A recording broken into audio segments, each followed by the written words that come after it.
Welcome to the audiobook of Buried Secrets by P.A. Mason, Book 3 in the War for Magic series. Chapter 1. So, I said, breaking the silence that settled over Leylandir and me moments after the orc guards locked us up. On a scale from minor diplomatic incident to they're going to eat us, where do you think we stand? Leylandir glanced over his shoulder from the magical barrier that served as prison bars in the natural redstone cave. I am surprised they did not slay us outright given our peculiar arrival, but our fate will likely depend on Rushka, who I hope has simply suffered a turn, rather than her ultimate end. Please tell me Calathil has more friends than just Rushka here. Maybe their leader or something? The elf arched an eyebrow. Rushka was their leader. I closed my eyes and slid down the rough-hewn stone that scraped against my back as I collapsed into a pile of furs. Great. That's just freaking great. The Audiobook people are a matriarchal society. Their males are not typically born with great magical aptitude. I am on somewhat good terms with Rushka's granddaughter, Zhurga. If Rushka is truly dead, then she will come. It may take some time, though. I drew a deep, shuddering breath and allowed my body to go completely boneless against the wall. Between escaping Maelornith's camp, fighting a mama wyvern, and then facing off with another bunch of soldiers before making our escape through the Erlin Galad, I was just too exhausted to care, and injured. I cracked an eye open to stare at the elf who still remained upright and tried to fathom how, given he still had a hole in his arm from that crossbow bolt. I'm not entirely opposed to being left here long enough to get some shut-eye. Unless you're already figuring out how Dimrin can help us get out of here? The Sirion had used his stealth magic to escape notice as we'd been restrained and frog-marched out of the chamber we'd arrived in. Supposing the little guy hadn't fled in terror altogether, or gone to find a meal, I had to assume he was nearby. Dimrin does not possess the ability to disable this barrier, and I am unable to communicate with him from this location. He offered a lopsided smile. You should rest. You have had much less opportunity than I over the past few days. I'm not sure being unconscious counts as sleep. I snorted. But now that we've got access to running water, I should probably clean myself up. I nodded to the back wall where a trickle of water fell from a rounded spout and disappeared into a carved basin below. My guess was that it likely served as both a latrine and drinking water, but right now, the bandages I'd applied to my arm after our first encounter with Maelornith's men needed attention. And the second graze I'd received in the later fight. Unbuttoning my shirt, I winced as I sat up straight while Leylandir turned his attention back to the barrier keeping us in. I had a tank top on underneath, but his careful avoidance caused a jolt that made my fingers still on the buttons of my shirt. I recalled his lips on mine back in the temple, and my cringeworthy reaction as I pulled away from him, sending the worst kind of mixed signals. Clearing my throat, I finished unbuttoning, stood, and left my shirt on the furs as I peeled away bandages caked with dried blood. Fresh red oozed from beneath, and I sucked in a sharp breath as I wound the strips of linen around my hand, deciding that I'd need to wash them before reapplying them.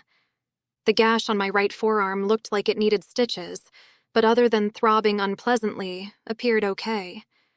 It was the ragged tear on my left upper arm that looked messy. I held the bandages under the small stream of water and watched the blood rinse away underneath. Any chance of getting fresh bandages around here, or better yet, a healer? That may take some time. I can create some from my shirt if you'd like. My eyes widened some, and a sudden flush of heat rose on my neck as I used a jutting rock to dangle the sodden strips so they could dry.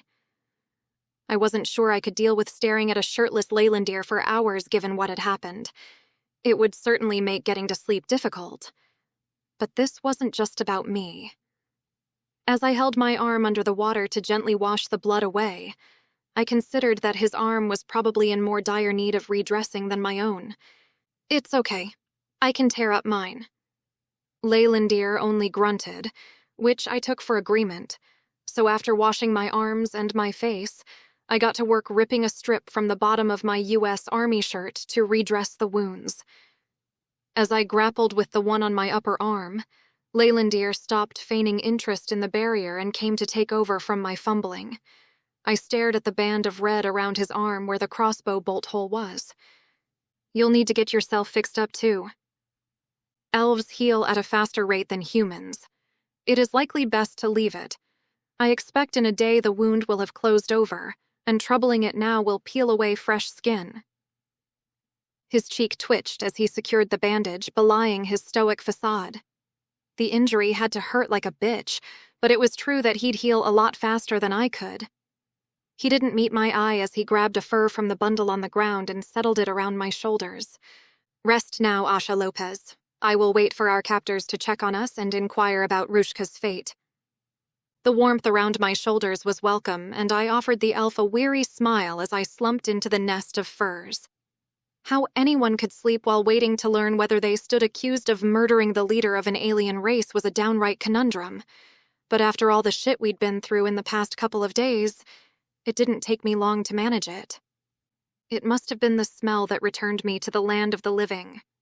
I grunted as I rolled on my side, and the cave came into focus through blurry eyes. My muscles protested mightily, so I curled into a ball and then slowly stretched my legs downward before sitting up groggily. I traced the smell of barbecue to a shelf next to Leylandir, where he stood conferring with an orc on the other side of the barrier. I frowned as I listened to the halting speech patterns while Leylandir waved animatedly, and my fingers went to the hollow of my throat, searching for the translation amulet that wasn't there. I'd been stripped of the amulet along with my sword when the guards had taken our things. But of course, Leylandir knew the Ordakun language. At this point, I'd be surprised if he came across an individual across the multiverse who he couldn't communicate with in their local tongue. The guard answered Leylandir with a sneer and turned to leave with a grunt before his eyes locked on mine. Following his gaze, Leylandir turned to regard me, and I licked my lips as I wondered if I was the point of discussion. It wasn't like I could ask, though. After glaring at me, the orc left the cave with a dismissive wave after Leylandir tried to speak with him, a note of urgency underlying his voice. "What is it?" I asked. The elf pinched the bridge of his nose before turning to face me. "Rushka is dead. We are to remain here until her funeral rites have been completed. Then they will decide if we are to answer for her demise." "I'm sorry." I rubbed my eyes, unsure exactly who I should be apologizing to. But what else did one say in that kind of situation? "And your other contacts here?" "Zhurga has not yet arrived. But this is not what troubles me." He turned to face me fully and drew a sharp breath, his jaw tightening for a moment before he spoke. "It has been 3 of your Earth months since we fled through the Ireland Galad. We were in that place of in-between for much longer than we expected." That was enough to clear out the remaining cobwebs of sleep from my head as I gasped. 3 months? From my perspective, we'd been stuck there for what only felt like hours. And our wounds. I touched the bandage on my upper arm. It didn't make any sense. The elf must have followed my line of thinking from the gesture and nodded as he reached for his own injury. I had not expected that the Erlin Galad could defy time itself. But this means that much will have transpired which we are not aware of. No shit. I got to my feet and ignored my growling stomach that had clearly taken notice of the smell permeating the space. The war? He did not divulge much, but I suspect Zhurga is likely on Earth managing the ties they have with some of the peoples in your southern hemisphere. This was her role when I last visited Gashaktor. I blinked, my gaze unfocused on the cave's far wall as I tried to reckon with what I knew about orcs in the Earth political landscape, which wasn't a lot given that most of the gates between Earth and Orduk were located a lot further south than the US. I knew that they were less trouble than elves, and in some cases were at an uneasy peace with the countries they were connected to. But up north, they were known as mercenaries for the elves, and Levine had told me they'd attacked Fort Greeley in the last few years. So much could have happened. I swallowed, my throat tight and dry. Everyone probably thinks we're dead. Likely so. Leylandir slumped onto the redstone bench beside the tray of food. I have requested that our arrival be discreetly communicated with Calathil, but I do not expect that any of their number will be sent as a messenger until Rushka's funeral rites have been held. You think that's wise? I approached him, my stomach leading me directly to the food. I do not believe we have much of a choice. He lifted a plate and offered it to me. My nostrils twitched, and I accepted the plate before sitting next to the elf and inspecting the offerings closely. Slices of seasoned meat sat on top of a pile of rounded orange kernels, and I told myself it was roast beef and the interdimensional cousin of corn before grabbing a slice to take a bite. Maybe more like venison or lamb, but I didn't slow to savor the sensations rolling over my taste buds as I devoured it. It didn't escape my notice that the elf didn't eat as I wolfed down my meal, and I wondered if he'd gotten any rest while I'd slept for hours. Instead, he rested his head back against bare rock and stared at the ceiling as if the cogs inside his mind were too heavy to keep his head upright. When I got to the orange kernels, I found they tasted more like weird peas than corn. I made a face and dropped the plate on the tray before taking a drink from the water pouring from the spout in the wall. You sure that arm's okay? I ventured. I'm guessing even elves need sustenance to heal. Leylandir rubbed his eyes with the back of his hand before responding. Yes, I will eat, though I do not have a fondness for red meat. I remembered the fish he'd caught when we were en route to Erin Galen and the green bread we'd eaten on the road to Eldaland. I'd pegged him as fussy back on Earth when it came to food, but I couldn't recall eating red meat in my time on Eldarion. Maybe elves were technically pescatarian. I ran my tongue over my teeth. Really? Well, I can assure you it's a lot better than we usually get on Earth, except for those peas. You can keep all of those. Leylandir's nose wrinkled in what I took as memories of his prison fare as he tucked into his own meal, but I could tell he wasn't completely present with me. Maybe he was worrying over what happened to Leora after we'd fled, or maybe about what answers Calathil would be compelled to give about us to the Elven Council. I could sympathize with that. How long had it been since I'd left everyone I knew behind in Texas, with nothing more than a few brief updates from Earth that told me little about how they really fared? Deciding that the elf needed space to reckon with our circumstances while he ate, I grabbed a fur to drape around my bare arms and retreated to a corner to let my meal digest. That, and to dwell on the possibilities of what could have transpired on Earth during our absence from reality. Chapter 2. I followed the guards through the winding cave system, wiping my clammy palms on my pants as each step took us closer to the surface. When we emerged into daylight, I had to stop and stare. No amount of military briefings could have prepared me for this, despite having visited both Arendor and Azagrim within the past 6 months. The landscape before me was alien, but also beautiful. Blue grass, actual bluegrass, swayed in a gentle breeze, creating waves across rolling hills. The leaves on scattered trees shared the same blue-green hue, their branches reaching toward a lavender sky. All of this contrasted sharply with the rust-red soil beneath our feet, making the scene look like some artist's fever dream. Do you know where Dimrin is? I projected the thought toward Leylandir as we were led toward a single closed pavilion in the distance. The structure was a neutral whitish canvas, with smoke wafting up through what must have been a hole at the top. He has not answered, came his reply, tinged with concern. But escape would not be wise, especially without our effects. I studied our surroundings, noting the positions of the guards and analyzing potential escape routes out of habit. But it was too open to disappear anywhere other than back to the caves we'd emerged from. You seem awfully calm about this. You speak as if we stabbed Rushka in the heart. We were simply in proximity to her at the moment of her death. Causing a heart attack accomplished the same fate, I reasoned. It is our incursion into their sacred site which is problematic. Calathil had to acquire the permissions of an entire assembly of elders to inspect it for himself. Oh, I swallowed, resisting the urge to look back over my shoulder toward the caves where the Crag Jorak was located. Well, I guess there's that too. The guards ushered us into the pavilion, and I blinked as my eyes adjusted to the dimmer light. A fire burned in a central pit, and seated before it was a female orc who I presumed to be Jurga.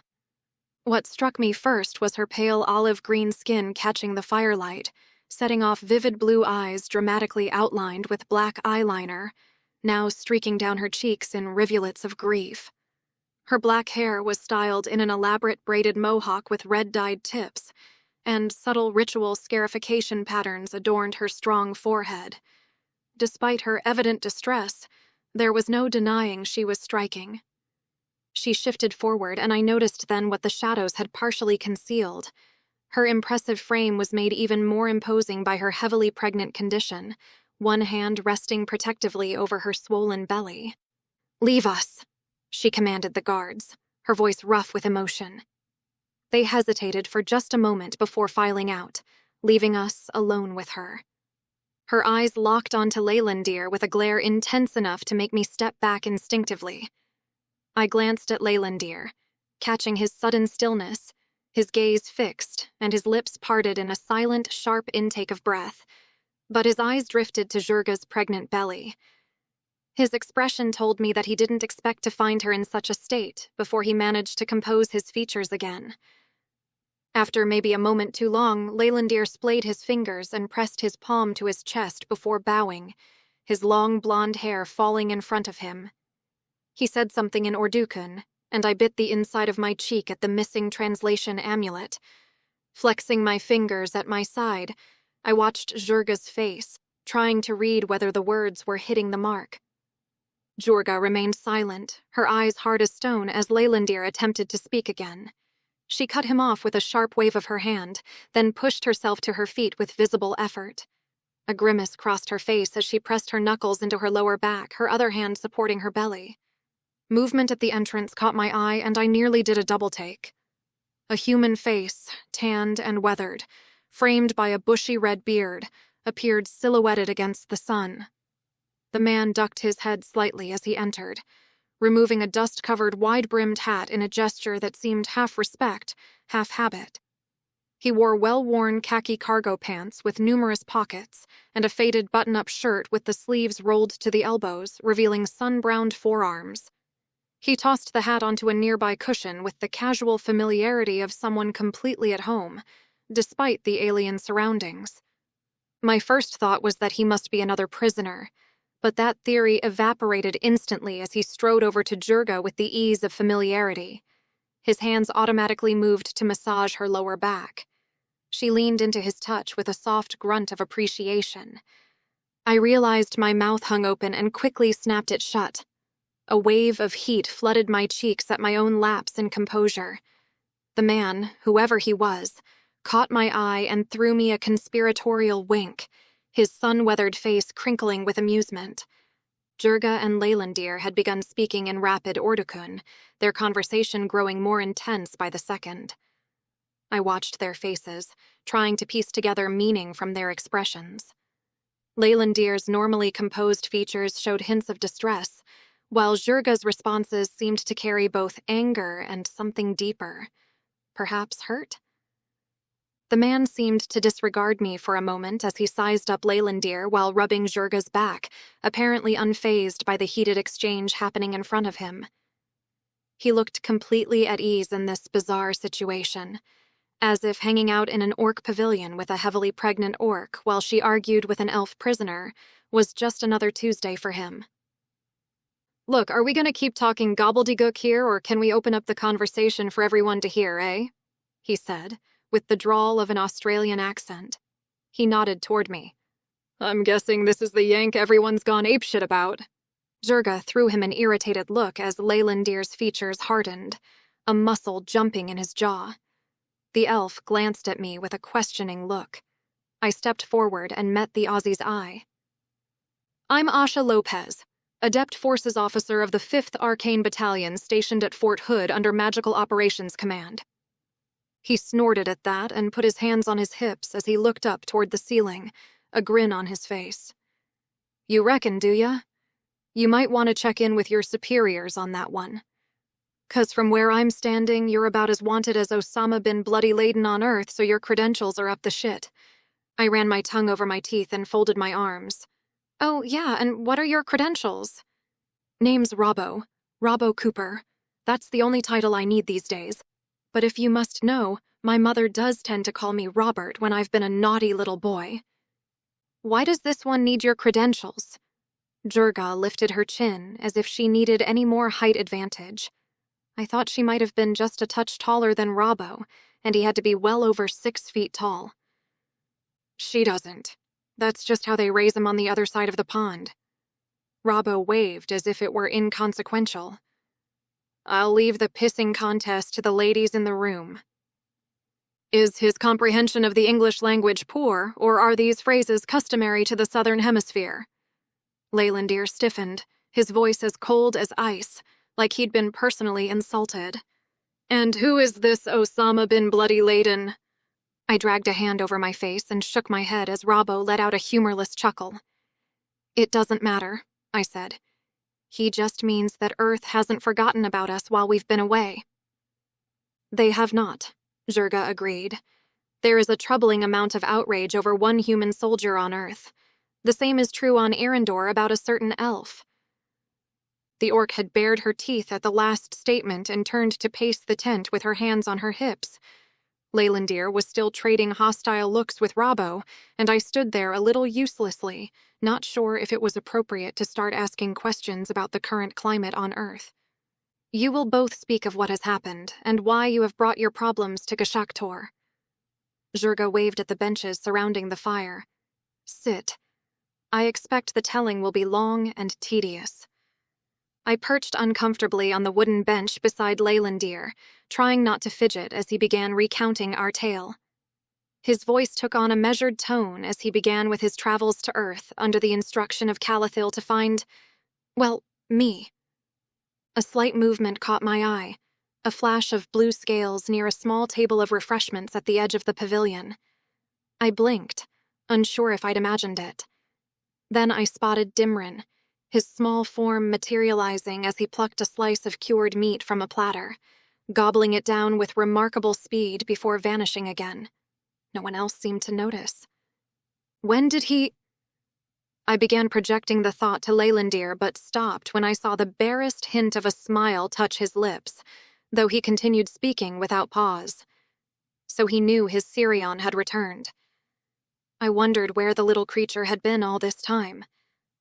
From the back of the pavilion came the sound of liquid being poured, and I glanced over to see Robbo filling 2 wooden cups from what looked like a leather water skin.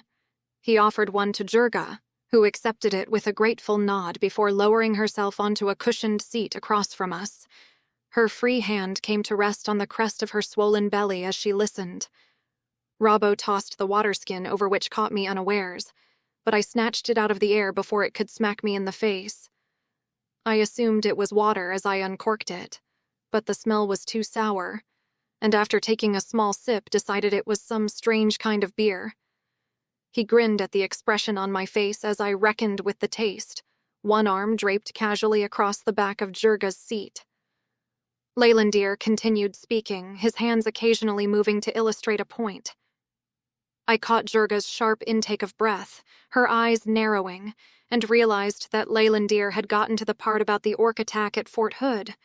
We later discovered that they had been commissioned by Russian humans and not by Arendor, Leylandir said, his head tilting slightly, his gaze holding Jurga's in question.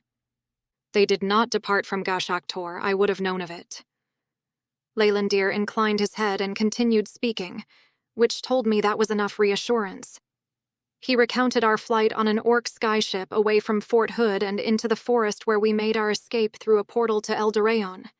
Then the part where we were soon hunted by Melornith as we made for Eldaland and the Ireland Galad to test Calathil's theory about the artifact's significance in the war. Jurga was rubbing her chin by that time, the cup in her hand apparently forgotten as she stared intensely at the elf. Then Leylandir turned to look at me, and I dug my fingernails into the bench beneath me, not looking forward to what was to come next. Asha activated the Erlin Galad. In fact, I believe the seismic activity as we approached Eldaland is related to her presence on Eldoraon. Imagine your Crag Jorak, its runes illuminated, and the rock face transformed into a portal.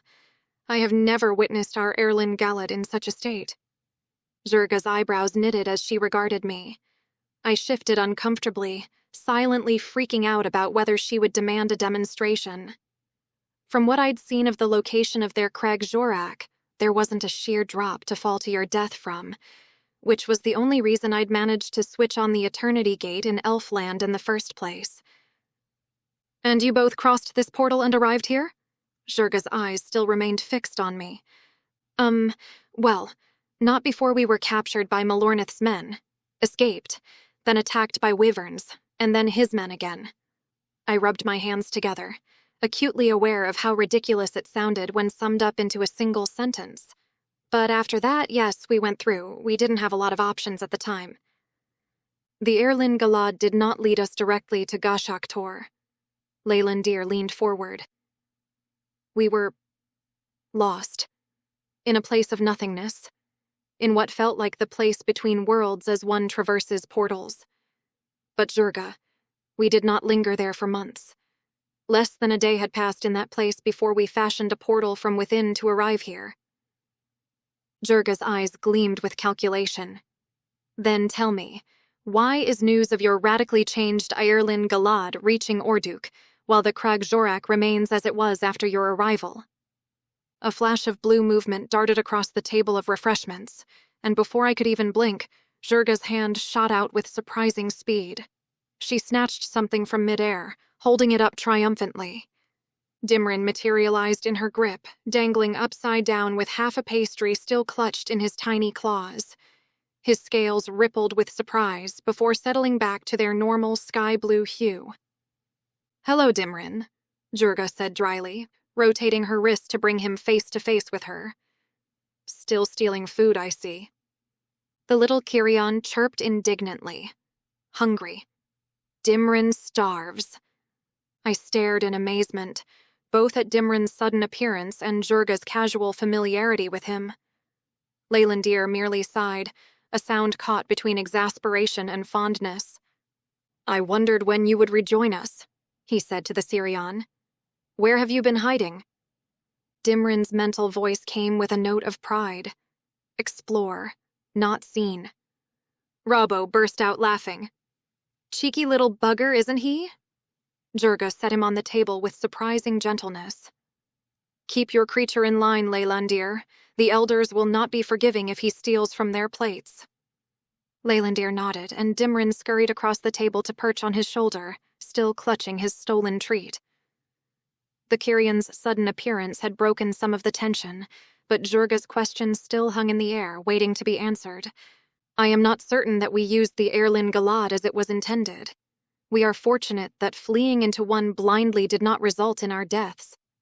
There was no opportunity to interact with any of the runes that Calathil has studied." He paused, reaching up absently to stroke Dimrin's head.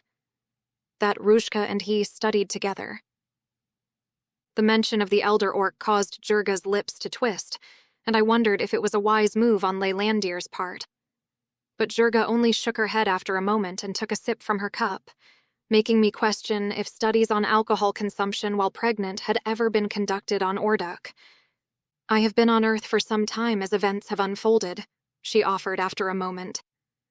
"But I understand my grandmother learned of the awakening of your Erlen Galad and spent much of her last weeks in this place, perhaps hoping the Crag Jorak would likewise awaken. That it caused her heart to stop is a tragedy. Many of the elders agree you should both be held accountable for this." Leylandir nodded slowly, and I stared at him, hoping he had something up his sleeve for this, because I honestly had no words. Our arrival had inadvertently caused the death of their leader. We couldn't deny that. "It is my sincerest wish that Rushka was with us now, that she could give us the counsel we need to plan for what is to come." Leylandir's words were gentle. "Calathil will be bereft without her wisdom to share in the progression of their common goals." Jurga didn't answer right away, and Robbo's lip curled as he gulped down the last of his drink. The air in the tent became stuffy, and I fought the need to stand and step away from the fire. "I want her counsel too," Jurga said, wiping her face with the back of her hand. Now more than ever. There have been shifts of power during your absence.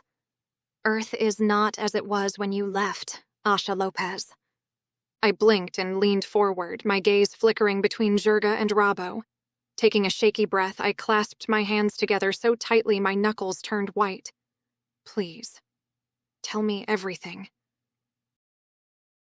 Chapter 3. Well, the bloody sun came out, didn't it? Rabo stood and snorted, then ran a hand over his bushy beard. And lodestones are draining faster than they used to. Adepts are reporting fluctuations in magic, and there's some pretty wild weather all across the globe. The sun? I tucked my hands under my armpits. After the gates had opened up across Earth, nothing but thick storm clouds hung over us for 15 years.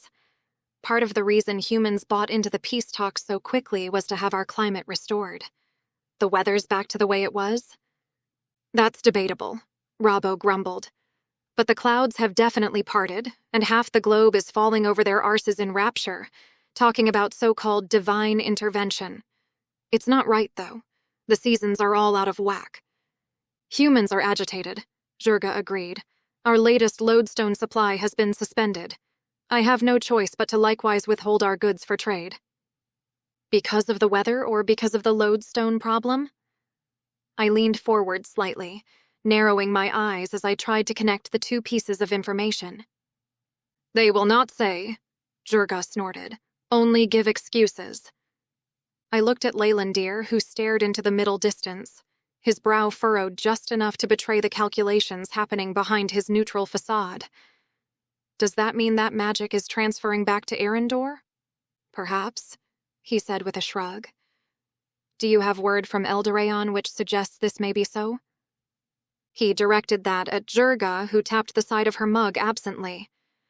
Not from Eldoraon itself, but elves passing through Orduk have reported that many elves have journeyed there to inspect it.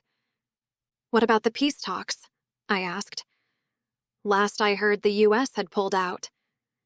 In your absence, the Russian peoples have pressed for progress and speak of their close connection with the Elven Council. This makes the Australians nervous, who have described themselves as allies of your people in the United States. Nervous is one word for it, Rabo scoffed. The entire Western world is shitting their pants. I drew a sharp, unsteady breath, the imagined headlines causing an anxious knot to twist in my midsection. As I pictured the uncertainty fueled by the weather changes coupled with the promises made about restoration of our climate if we buried the hatchet with the elves, I didn't believe it then, and knew for damn certain now that the Elven Council had nothing to do with the sun coming out. Leylandir and I had done that, and probably sowed the seeds of chaos along with it. A small weight landed on my shoulder, startling me. Dimrin's golden eyes blinked at me, then he nuzzled against my neck, as if sensing my train of thought. I gave the little guy a scratch under the chin, his scales warm against my skin. We must speak with Calithil, Leylandir said. If such drastic changes impact Earth, then Eldarion too must be changed. We cannot know what steps to take until we are appraised of all the facts. That's supposing he hasn't been whipped up by the Elven Council for harboring us. I crossed my arms, my voice lowering. And even if he's still there, they'll be watching him. Yes. Leylandir stood and placed his splayed hand over his chest. Jurga, I implore you to aid us in this and send a discreet message to Eldarion.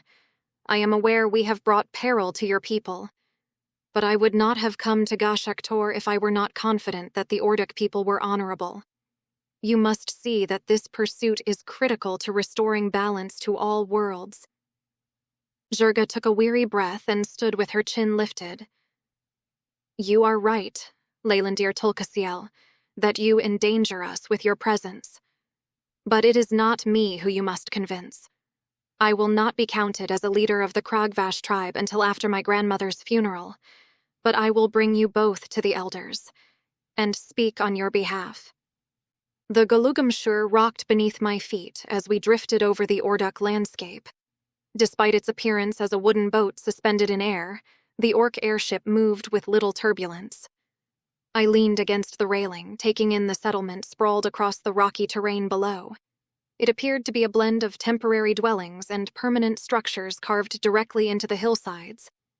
Dimrin zoomed past, his small form a blur of blue as he darted around the airship, clearly delighted by the sensation of flight.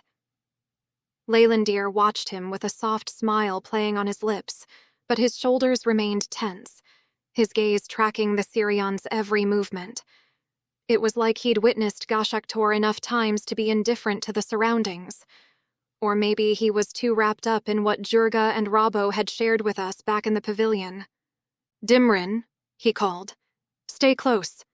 And when we reach the elders, you must remain hidden. Their sacred chamber is not a place for exploration. You will remain outside." The Sirion swooped back to hover before Leylandir, his head tilted in what appeared to be disappointment. "Dimrin not come?" "You will remain outside," Leylandir repeated sternly, "and you will not steal anything from the Orduk people while we remain here." Dimrin huffed but settled on Leylandir's shoulder, his scales shifting to match the color of the elf's gray clothing in what I assumed was his version of pouting. In the distance, massive beasts moved in herds across the blue plains, reminding me of woolly mammoths.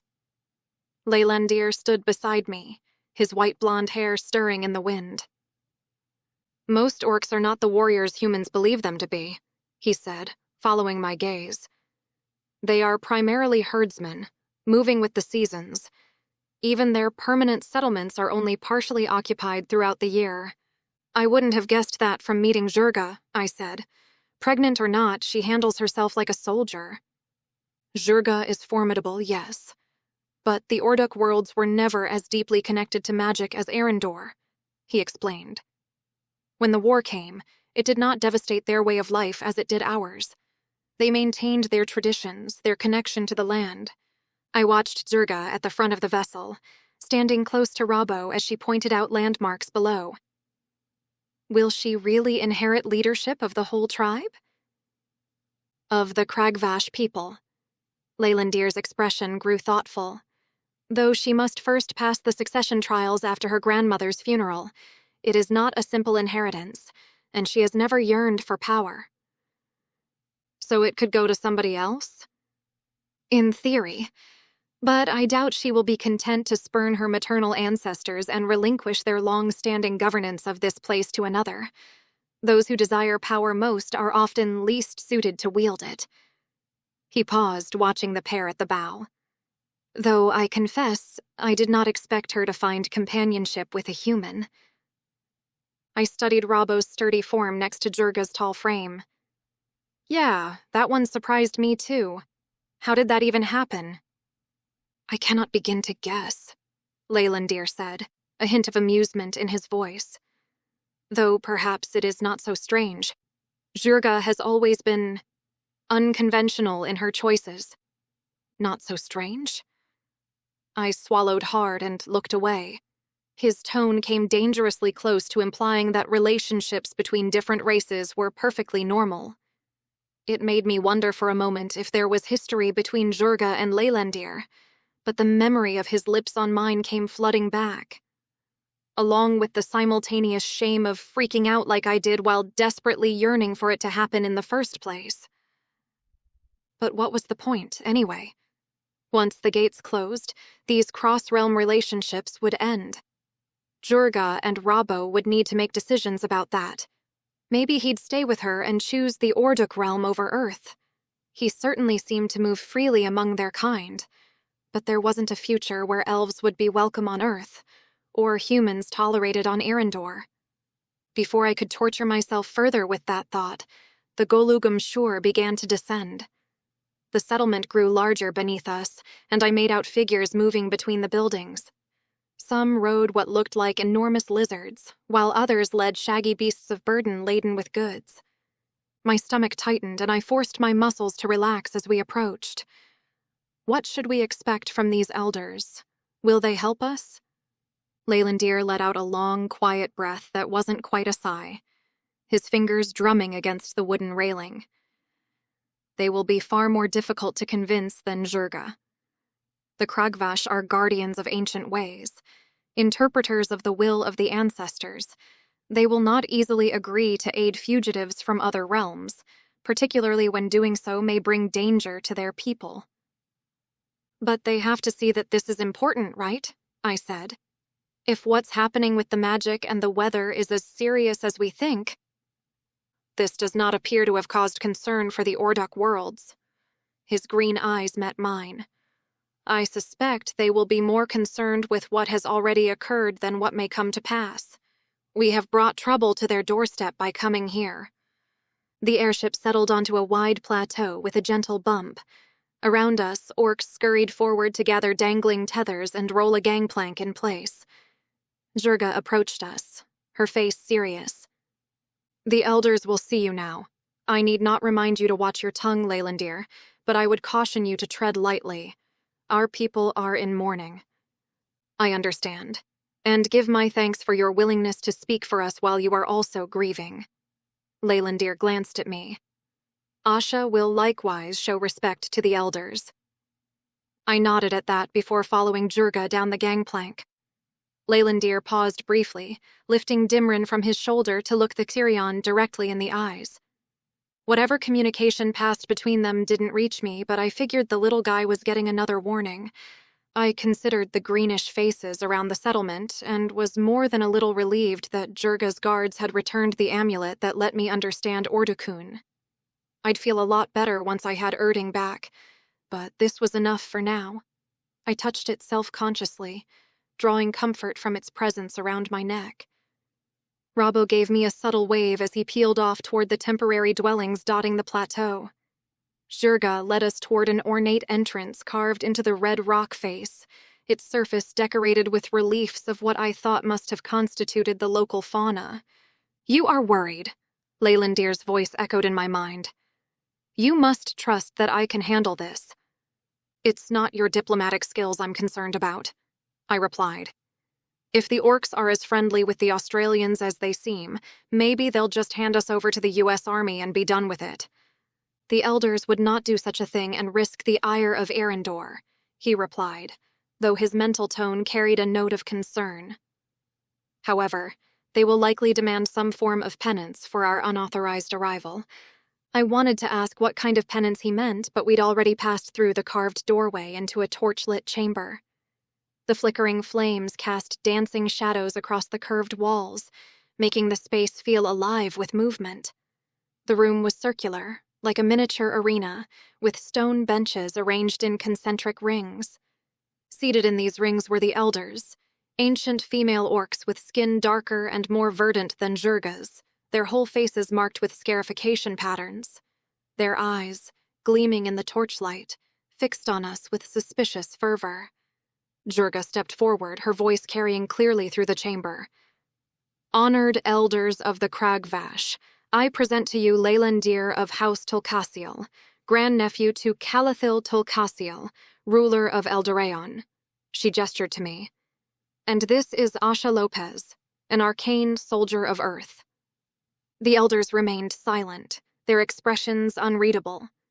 Jurga continued, her tone respectful but firm.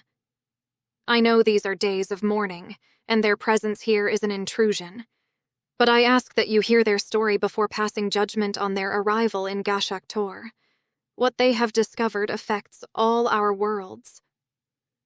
A particularly ancient-looking orc leaned forward, the bone decorations threaded in her hair clicking softly. You vouch for these outsiders, young one, even as we prepare to lay your grandmother to rest? I do, Jurga replied without hesitation. Leylandir has visited our world before, as some of you may remember. He has always shown respect for our ways.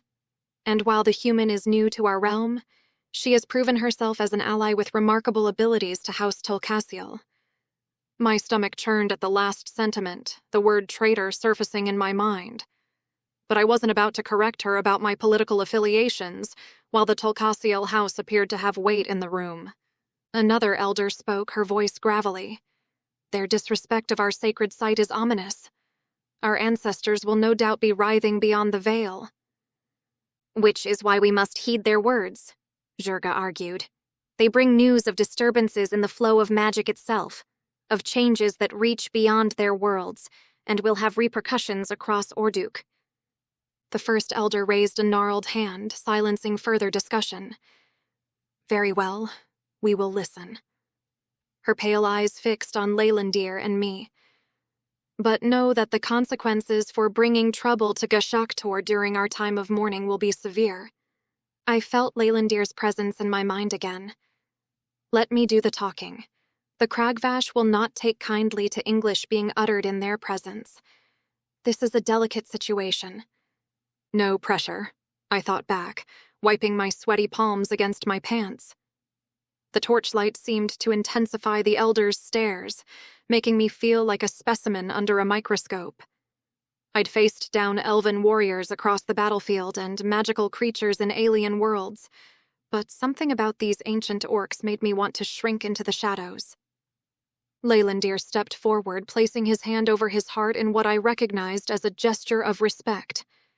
The firelight amplified his white blonde hair, making it almost glow.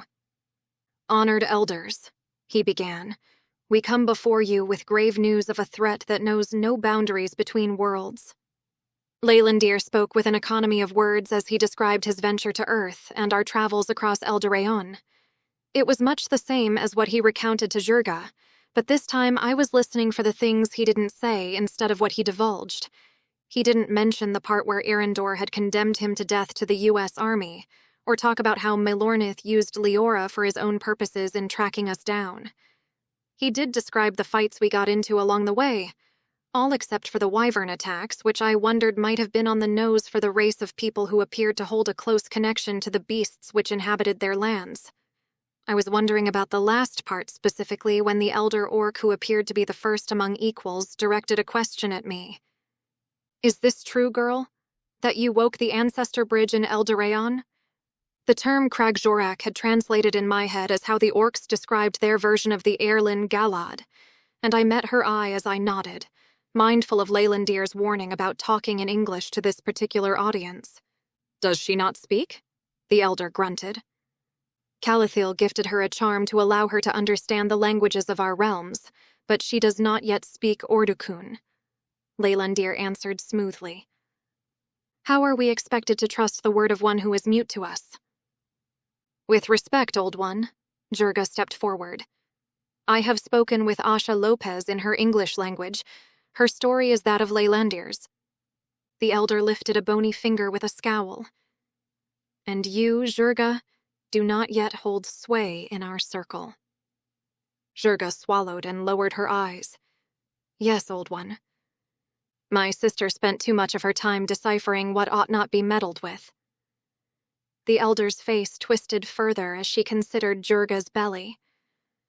Encouraging mixed breeds among our people to hasten what we know will eventually become inevitable, this disrespects the path set out for us. I jerked my head slightly, my eyes widening, and glanced at Jurga's mottled cheeks at what I presumed now was her great-aunt's opinion over her pregnancy. Was it true that it was contrived as an experiment? I glanced at Leylandir, whose face was infuriatingly neutral, but a twinge of his jaw muscle made me suspect that he was surprised. But I guessed if that were the case, the orcs had taken a more direct route than Calathil in securing a hybrid. This child is mine, Jurga growled with a hand on her belly, and of my own choosing. They will be accepted as a member of this tribe. The paternity is irrelevant. I may rut with whoever I want. The elder aunt sneered, and the other orc who'd spoken earlier waved a hand in irritation. Do not bring your squabbles into this place. This news is greater than matters of babes and family lines. The human is hunted by her people, so is the elf. We must decide whether to aid their cause or deliver punishment of our own for interfering with the Kragjorak. And causing the death of Rushka, came the reedy voice of another. Grunts of agreement echoed throughout the room, and I had to lock my knees to keep from shifting my weight from foot to foot. While Leylandir had been convinced that blame over Rushka's death couldn't be laid at our feet, I hadn't been convinced. The scowls in the room proved my point. Leylandir requests that a messenger be sent to Eldarion to gather information from Calathil Tulcasiel. This will verify their story and allow the Circle time to deliberate. Jurga lifted her chin. You demand... The elder aunt rose with a murderous look on her face before she was cut off by another. We will decide nothing until Rushka's rites have been completed. Send the messenger. This will allow us time to properly grieve. We will deliberate after Rushka has been honored by the Kragvash tribe. By then, the entire circle had gotten to their feet and a roar of voices erupted in the room. I stepped closer to Leylandir, whose eyes darted as he followed the exchanges, concerned that we'd done the exact opposite of what we intended. But Leylandir placed a hand on my arm absently. This is promising, he said. Vigorous debates are to be expected. It doesn't look promising. Rushka's funeral rites will buy us time. So we can escape? No, Leylandir spared a glance down at me. So we can convince them of our cause. I tried not to let skepticism show on my face, but it must have shown, because Leylandir cleared his throat and withdrew his hand. But if the orcs had trade ties to Australia, that meant that a gate to Earth had to be around here somewhere. And supposing we weren't thrown into another cell after this meeting, I was sure as shit going to find it. Chapter 4. I stared at the orc healer's green hands as they moved over my wounds, a soft golden glow emanating from her fingertips. The pain in my forearm and upper arm gradually subsided, replaced by a warm, tingling sensation. We'd been led to the room by a pair of guards shortly after the elders erupted into a screaming match, situated just a little further down the hillside. I imagined that the redstone walls were containing what promised to be a particularly loud argument after Durga had joined the fray. Next to me, Leylandir sat quietly as the healer unwrapped the bandages which hadn't been changed since I'd pulled the crossbow bolt out of his arm in the void. The dried blood flaked away to reveal pink, newly healed skin underneath. It looked tender but had closed completely. I tried not to stare at his bare chest, still streaked with dirt and blood from our earlier ordeal. The orc healer surprised me by speaking in accented English. You, she pointed to me, need washing. Go through there. She gestured toward an archway at the back of the room. I hesitated, unsure if this was an order or a suggestion. Were we prisoners? Guests? The lines seemed blurry, but the prospect of getting clean was too tempting to bristle at the woman's very direct assessment of my hygiene. I caught Leylandir watching me as I stood, his green eyes hinting at amusement. The archway led to a larger chamber where steam rose from a vast pool carved into the rock. Multiple entrances fed into the space, and several orcs were already bathing, their green skin glistening under flickering torchlight. Awesome. Of course it was a communal bath. I stood awkwardly at the edge, very aware of the curious glances being cast my way. My clothes were filthy and stiff with sweat and blood. The warm water looked incredibly inviting. And when in Rome, I huffed and with a subtle clench of my jaw began to undress, keeping close to the pool's edge where I could stack my clothes within reach. The orcs didn't seem particularly interested once their initial curiosity was satisfied. They returned to their conversations in Ordikun, their voices echoing off the stone walls. I slipped into the water as quickly as possible, sucking in a sharp breath as the heat enveloped me up to my neck. I crouched and completely submerged myself, letting the warm water soak my matted hair. For a moment, I allowed myself to relax, feeling the tension seep from my muscles. Then I heard footsteps behind me. My whole body went rigid as I realized that it would be Leylandir. I kept my back to him, my face burning hot, and not from the steam. The rustle of clothing being removed made my insides give a strange, weightless lurch. I fixed my gaze firmly on the opposite wall, trying to pretend I was alone, but my ears strained to track his movements. Water rippled as he entered the pool several feet away from me. I couldn't help but sneak a glance. His pale skin seemed to glow in the warm light, his long white blonde hair floating on the surface like strands of silk. Our eyes met for a brief second before I quickly looked away, my face burning despite my frantic effort to stay in control. This was definitely not how I'd imagined my first time seeing him naked would go. Not that I'd imagined it at all, I told myself firmly. The fact that we were both nude in this pool, surrounded by bathing orcs, felt like some bizarre dream my stressed mind had conjured up. "It is refreshing to finally bathe," he said quietly in English, his voice carrying easily across the space between us. I managed a grunt of agreement, still not looking at him. My brain scrambled to remember if there was any specific elven etiquette for bathing that I should be aware of. Or Ordukun, for that matter. I was going to make an ass of myself, I was sure of it. The orcs continued their conversations, apparently unconcerned by our presence, but keeping a respectful distance. That helped ease my discomfort slightly, but I remained acutely aware of Leylandir's proximity. The water was clear enough that if I looked down, I kept my eyes firmly at water level. "There are bathing supplies behind you," he said, again in English. "And combs." I touched my hair self-consciously, feeling the oily strands. Then I turned to locate a woven basket at the edge of the pool, with bottles of soap, brushes, and indeed combs. Deciding that I absolutely wouldn't know which bottle was for what, I stepped aside to give Leylandir a wide berth to move past me. I accepted the washcloth and soap from Leylandir, trying to keep my eyes fixed on his face rather than letting them drift to his broad shoulders or the way water beaded on his pale skin. My hands worked automatically to scrub away the grime as my mind wandered to inappropriate places, like my body pressed against his in the water. I gave my head a short, sharp shake, squeezing my eyes shut for a second to banish the image. "Are we prisoners here?" I asked, desperate for any distraction from my current train of thought. Leylandir worked soap through his long hair as he considered the question. "I expect we will be allowed to move freely within the settlement," he said, "though I imagine we'll be watched closely." My gaze fell on my filthy clothes piled by the pool's edge, and I grimaced at the thought of putting them back on. I don't suppose the orcs have invented washing machines yet. A soft chuckle escaped him, his face crinkling with genuine amusement. It transformed his usually stern features, making him look younger. Given our situation, it was something of a rare sight. "No," he said. "Not the mechanical devices I understand humans use anyway. Allow me to demonstrate." As I worked on washing and detangling my hair with one of the combs from the basket, I watched in fascination as Leylandir made a gentle gesture with his hand.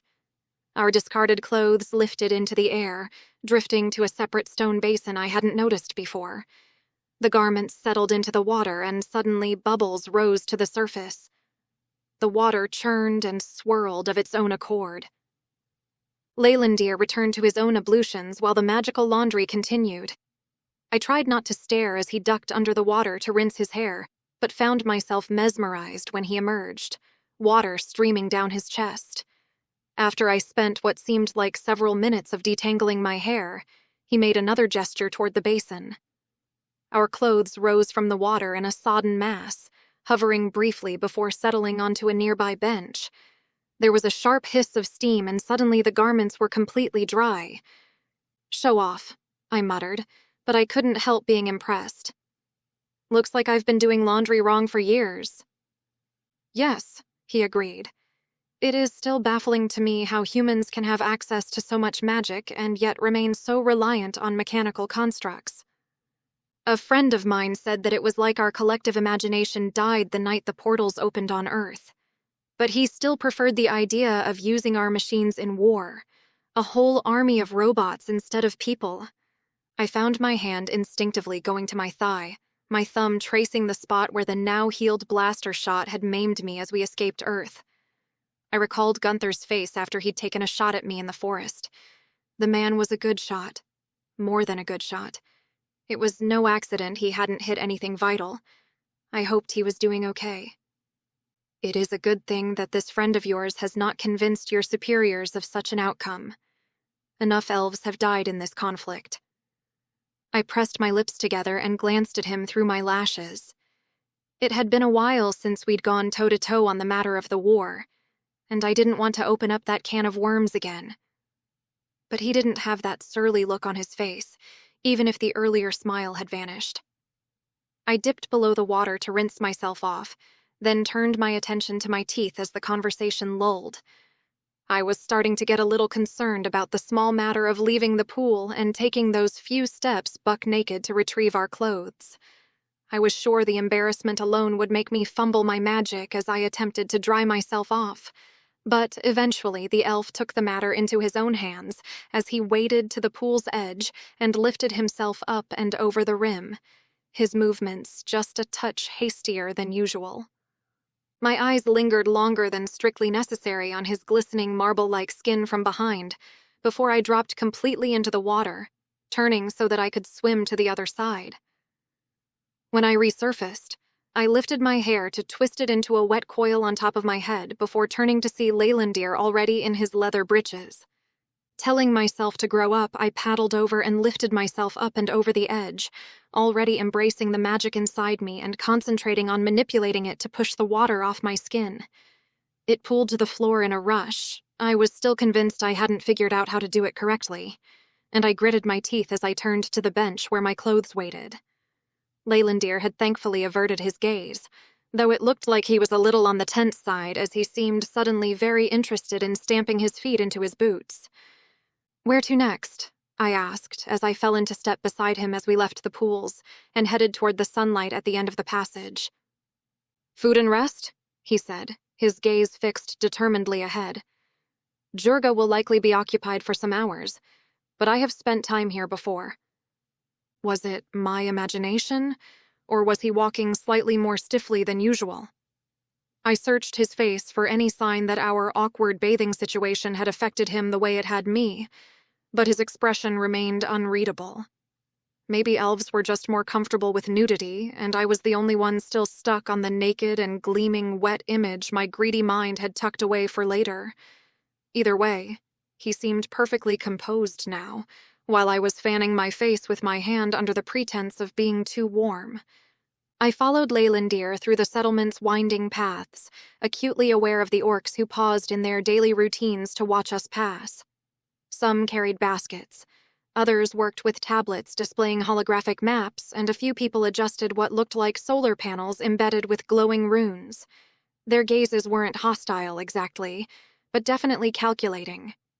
The pavilion he led me to was a massive structure with an arched ceiling supported by carved wooden beams. Long tables filled most of the space, though only a handful of orcs occupied them in small clusters. At the front, a serving area held various dishes under a shimmering magical barrier that reminded me of soap bubbles catching the light. But movement at the back of the tent gave me pause. Dimrin turned circles in the air near the rafters, his blue scales gleaming as he looped and twisted. Several orc children watched in fascination, some even clapping at particularly impressive maneuvers. Leylandir made a soft tutting sound beside me. "He always finds an audience," he said, though I detected a note of affection in his voice. Dimrin, apparently sensing our arrival, dove toward our position in a spectacular spiral before landing gracefully at our feet. He preened at the scattered applause from the children still watching. "Orcs like Dimrin," he projected happily. "Show flying tricks for food. Not steal. Feed now?" "Seems your little thief has found a way to get food without stealing it," I snickered. "A rare occurrence," he replied dryly, though I suspect it will not last. Leylandir made a gesture with his hand, and a portion of the barrier dissolved. I grabbed a plate, carefully avoiding the orange kernels I recognized from my previous encounters with orc cuisine. Instead, I loaded up on spongy flatbread, some spiced red meat that smelled amazing, and what appeared to be a salad of unfamiliar leaves. That's when I spotted Robbo sitting alone at one of the tables. He had a jug and cup in front of him, completely absorbed in reading a stack of documents.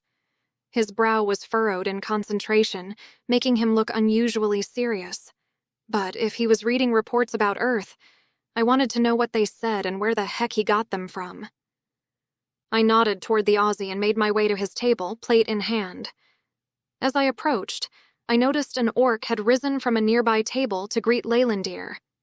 They clasped hands warmly, and the elf's face lit up with recognition as they began speaking rapidly in what sounded like Ordicun. I didn't see Dimrin anywhere, so I assumed he'd taken the slice of meat Leylandir had offered him and scuttled off someplace to gorge. Caught between wanting to follow Leylandir and not wanting to intrude on what appeared to be a reunion, I hesitated.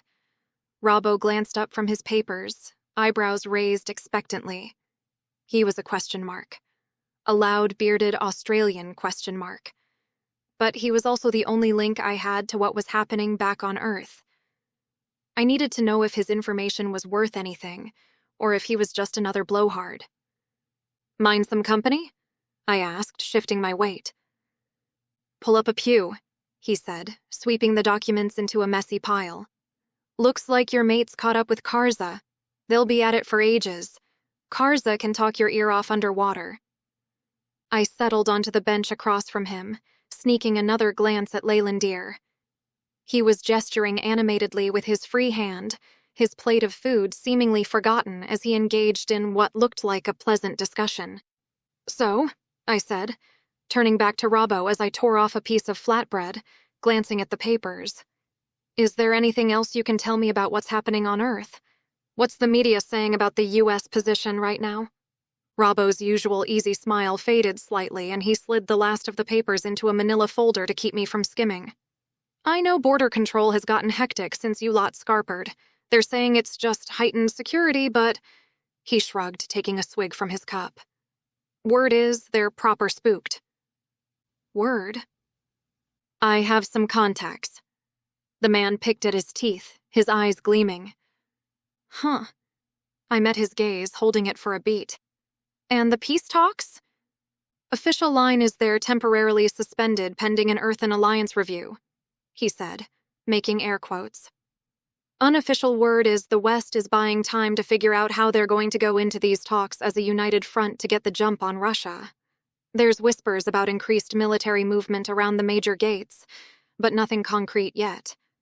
I absorbed this information as I chewed, my appetite diminishing slightly. Who even was this guy?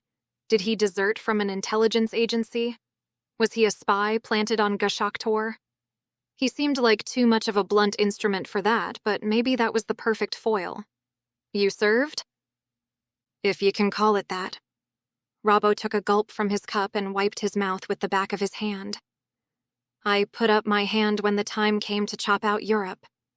Just like World War II, we're all volunteers in Australia.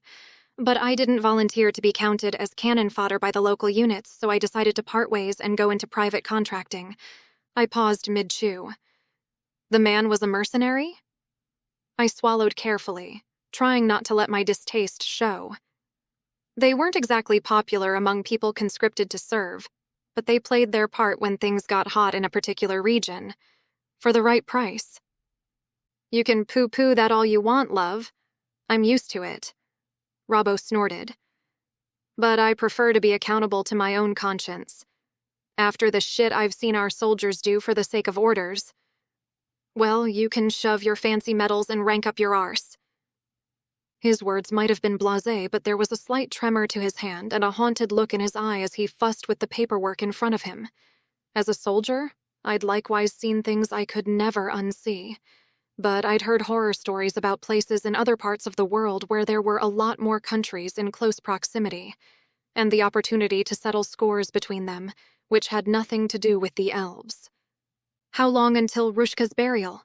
I asked, deciding to switch the subject. "I understand that the elders won't deliver our punishment until that happens." Robbo appeared to choke on his drink for a moment before pounding his chest with a fist, and then burping with a grimace. After shaking his head and blinking, he sat back and gave me a weird look. "I hate to be the one to tell you this, Sunshine, but Rushka won't be buried." I only stared back at him with an eyebrow raised as I ate. Robbo rubbed his hand over his beard and sighed. "Orcs live like we do in a lot of ways, yeah? But there are some startling bloody differences which will bite you on the bum every now and again. The funeral services are right up the top of that list as far as I'm concerned. I'm gonna let you finish that mouthful before we get to the specifics." Confused, I finished what was in my mouth and pushed my plate to the side as I rested my elbows on the bench. Robbo gave a slight nod as if satisfied before continuing. See, orcs believe that you carry your ancestors around with you. Yeah? A bit too fucking literally as far as I'm concerned. Rushka was a tough old bird, and now that she's kicked the bucket, we're going to experience that shit firsthand. They're gonna put her on a spit roast and expect everyone connected to her to take a bite. So she's not forgotten, you understand. Despite being afforded the courtesy of not hearing that with my mouth full, the rising bile in my stomach as Robbo's words landed didn't make it a whole lot better. The man must have seen it on my face as he poured from the jug and pushed his cup toward me. I lifted it to my lips and forced the sour beer down my throat. Cannibalism? Well, Robbo made a face and lifted his hands. I mean, I don't know. They call it sacred, and they don't exactly make a meal out of it, if you get what I'm saying. More like eating a Jesus bicky at church. A small blue blur suddenly darted onto the table, and Dimrin immediately began clearing my discarded plate. I'd normally have shooed him away, but after the turn this conversation had taken, I was certain I wouldn't be able to manage another bite. I decided that while the Aussie was crude, he didn't appear cruel. Direct, for sure. But that could be useful. Dimrin's golden eyes darted up to meet mine briefly, as if seeking permission retrospectively. I just nodded slightly, too preoccupied with the mental image Robbo had painted to care about my abandoned meal. The Syrian chirped happily and continued his feast, his scales rippling with pleasure as he sampled each offering on the plate aside from the salad. Leylandir, returning from his conversation with his orc acquaintance, paused a few feet from the table, his eyes taking in the scene with a slow, deliberate blink. His brow furrowed slightly when he spotted his familiar's latest acquisition. So, I said, trying to move the conversation onward as Dimrin licked the plate clean. What happens next? How long before the ceremony? Good meat, Dimrin projected, apparently oblivious to the gravity of our conversation. Should be 3 days, Robbo replied, his expression turning serious again. And then we find out what the elders have decided to do with you two. Dimrin, having finished his impromptu meal, curled up contentedly in the center of my empty plate, his scaled belly noticeably rounder. The contrast between his simple satisfaction and our grim situation was almost comical. Almost. Leylandir glanced between Robbo and me with an expression which suggested he wasn't quite sure what he'd stepped into, and I wasn't about to get him caught up on the situation. He had to know more about orc traditions than we did anyway. 3 days, I echoed. And how long will the messenger take to do a round trip to Eldoraon? I directed the last question to Leylandir, who paused mid-bite to answer. Approximately the same. I guess that gives us time to catch up on some sleep, I said. Yeah, I reckon you two must be knackered anyway.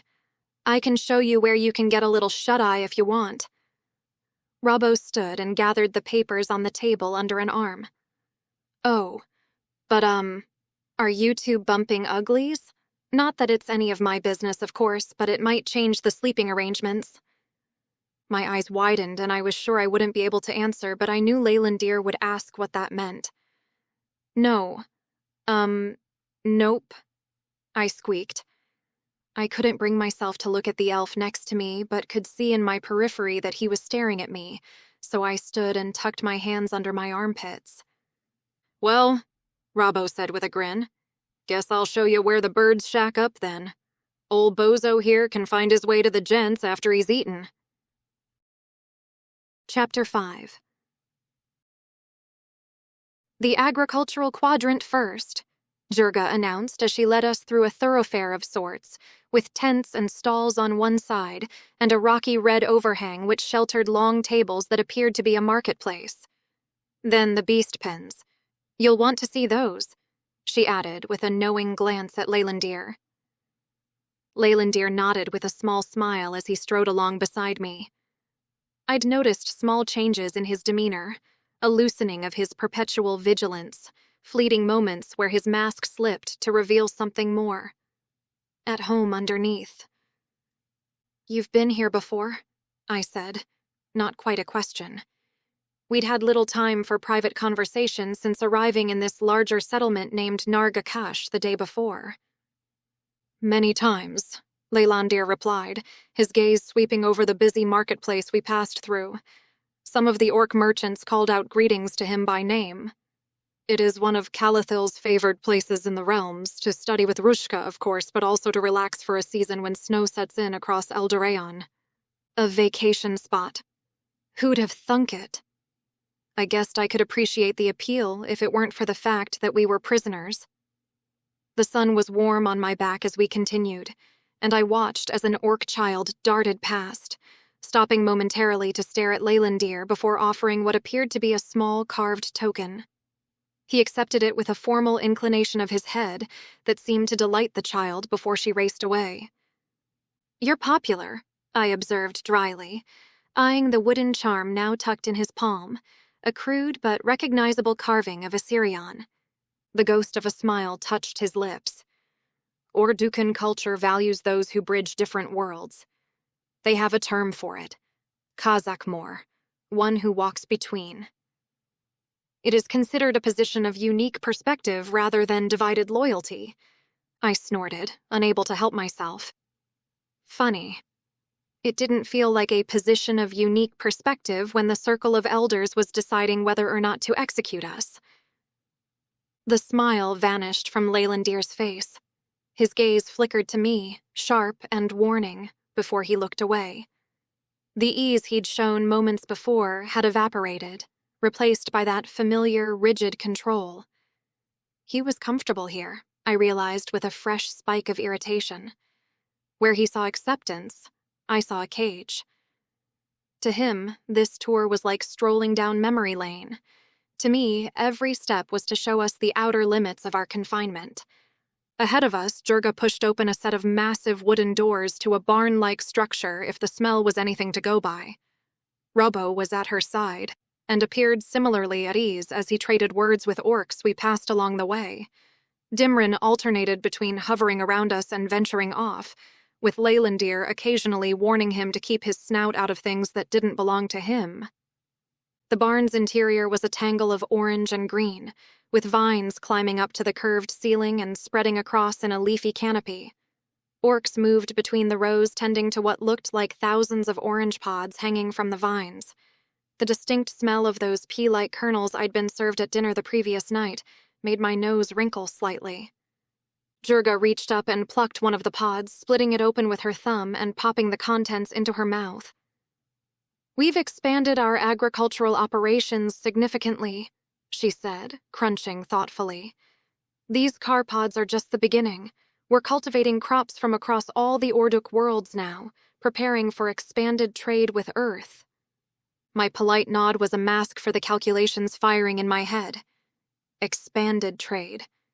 That meant regular traffic. It meant infrastructure. The gate to Earth from Gashak Tor had to be close.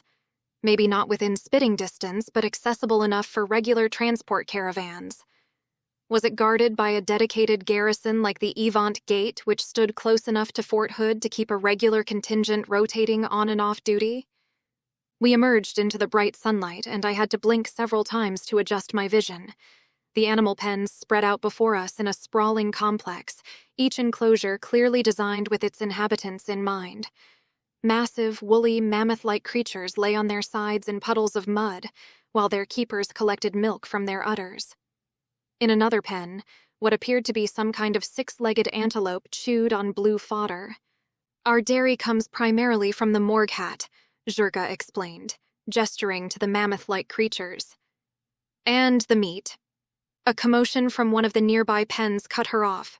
Several orcs were struggling with a large, scaled creature that looked like a cross between a horse and a monitor lizard. Its powerful tail whipped back and forth as it fought against their attempts to calm it. Before anyone could stop him, Leylandir vaulted the fence and approached the agitated beast. Dimrin, who had been perched on my shoulder, chirped in excitement as we watched. The way Leylandir moved was fascinating.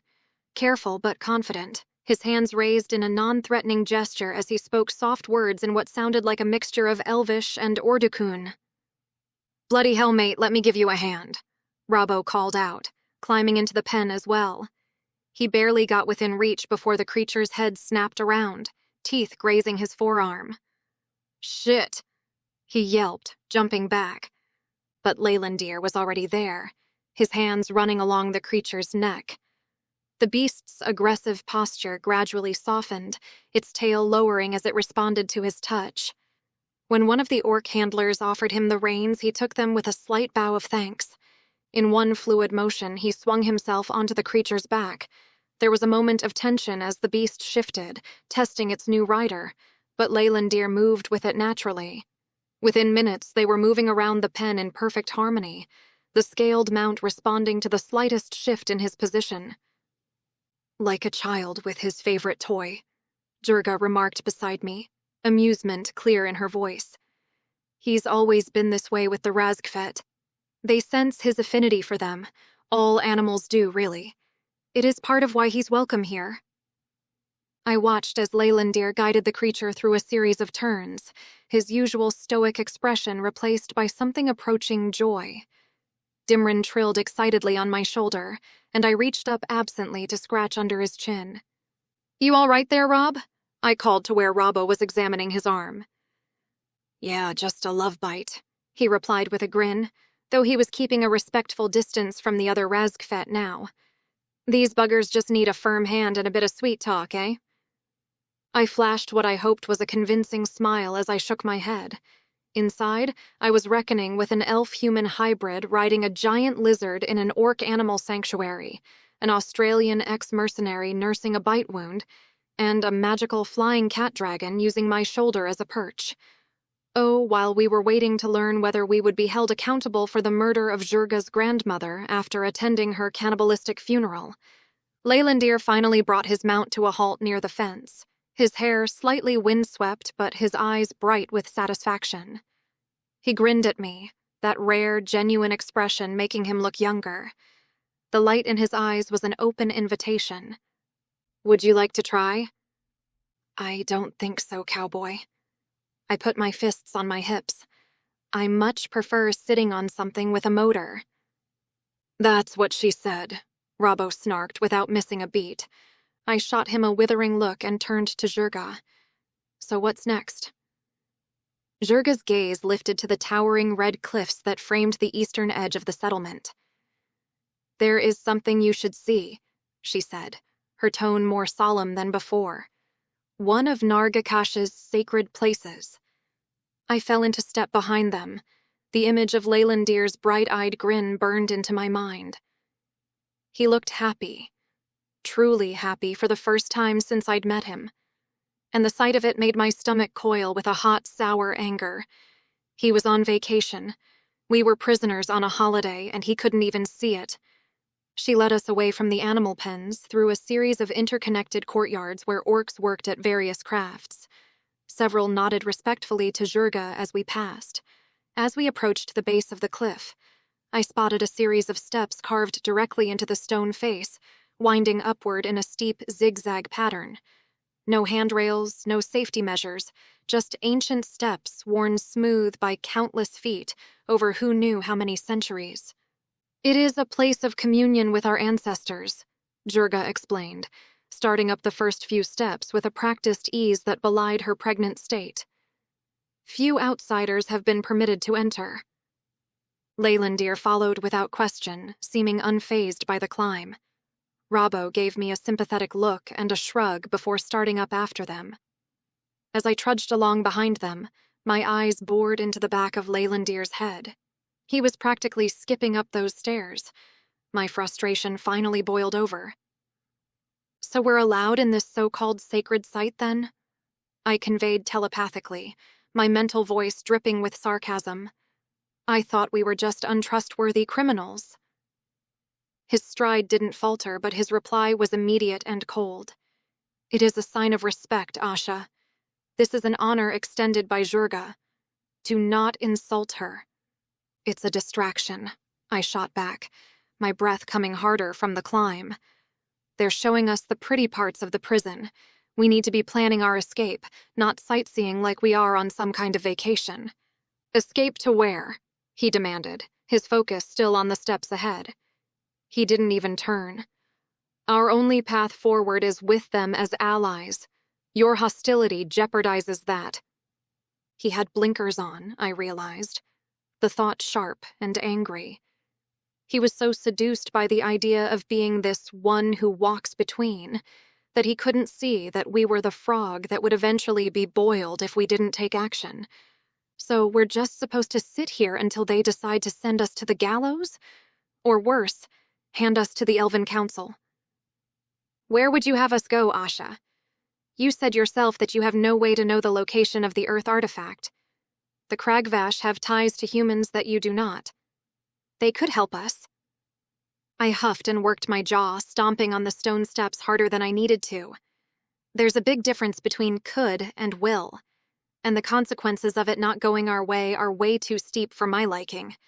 "Do you know where the nearest gate is?" "You must trust me, Asha," he sent, his mental tone unwavering. Was that an answer?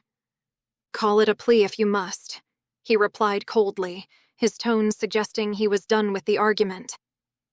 The connection slammed shut, leaving me alone with my anger and the burning in my lungs. The stairs took quite a while to climb, but the view at the top made it worthwhile. I paused to catch my breath, pointedly scanning the surroundings for signs of a gate rather than meeting Leylandir's eye. But there was nothing that I could spot which suggested it was in this direction, so I considered the sprawling vista of red rock formations and the settlement below. The midday sun beamed down on us now that we had left the shelter of the settlement underneath us, and I wiped my forehead with the back of my hand. The temple itself was built into the rock, its entrance marked by ornate pillars which reminded me of pictures of ancient cities in the Middle East I'd seen in school before the war. Jurga led us inside where the temperature dropped immediately. The air was heavy with incense, and my eyes took a moment to adjust to the dimmer lighting. Several orc women moved about, dressed in translucent robes that left little to the imagination. I noticed Robbo averting his eyes respectfully, though Leylandir seemed unfazed. We were guided to a sunken lounge area surrounded by gossamer curtains that drifted in a breeze I couldn't quite feel. Plush cushions in deep reds and purples invited us to sit. Dimrin immediately claimed a cushion for himself, curling up contentedly. "This is one of Grandmother's favored temples. She came here regularly to commune with the ancestors." She adjusted her position, her hand briefly pressing into the small of her back as she shifted her weight. "I will need to commune with her soon, to prepare for the funeral rites." The mention of the funeral sobered the mood instantly. Robo's easy posture stiffened, and I found myself staring into my empty hands, trying not to recall what he'd shared about the particulars. The temple's interior fell quiet, save for the gentle rustle of gossamer curtains stirring. As if sensing the heaviness that had descended upon us, several priestesses emerged from an adjoining chamber. They moved in silence, their translucent robes flowing around them as they carried platters of food and earthenware pitchers. None spoke as they arranged the offerings on low tables before us. Strange fruits sliced into wedges, something resembling bread but with a distinctive purple hue, and small bowls of sticky cubes of meat that steamed with an aromatic vapor. Dimrin, who had been dozing on his cushion, suddenly perked up, his nose twitching at the new scents. He uncurled and crept toward the edge of the table, his golden eyes fixed intently on the steaming bowls. "Dimrin," Leylandir warned softly, but the Sirion pretended not to hear, inching closer to a platter of purple bread.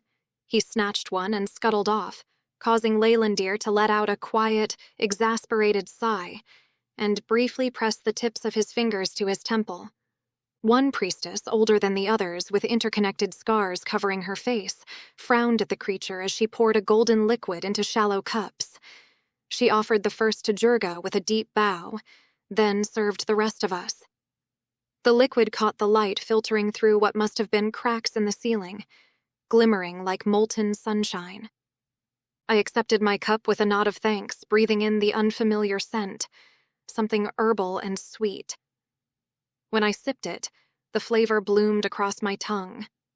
At first it was honey-like, then shifted to something almost like red wine. The priestesses withdrew as silently as they had appeared, leaving us to our meal and conversation.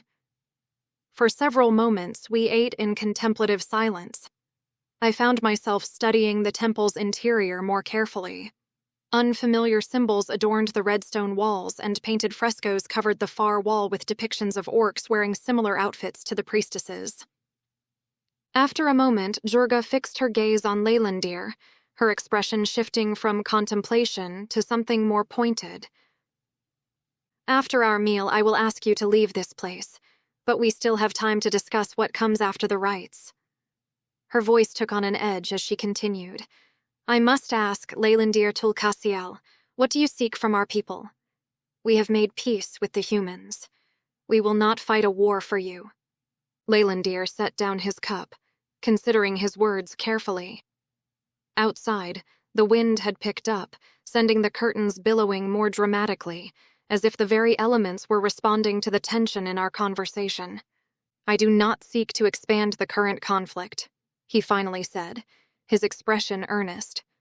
"We believe there is an Erlin Galad on Earth, just as the Crag Jorak exists here on Gashak Tor. If we can locate it, we may end this war and seal the gates permanently." He held up a hand as Jurga's expression darkened, the shadows deepening across her face. "The magical balance would be restored, but your people could make arrangements to maintain relations between Orduk and Earth afterward if you wish. Your current diplomatic ties could be useful to us." I reached for a piece of the purple bread, tearing off a small piece and finding it surprisingly dense, almost cake-like in texture. After learning that Jurga was essentially in charge of the relationship the orcs held with the Australian government, it had opened up a new path of possibilities in my mind. Except nothing was ever as clear-cut as that.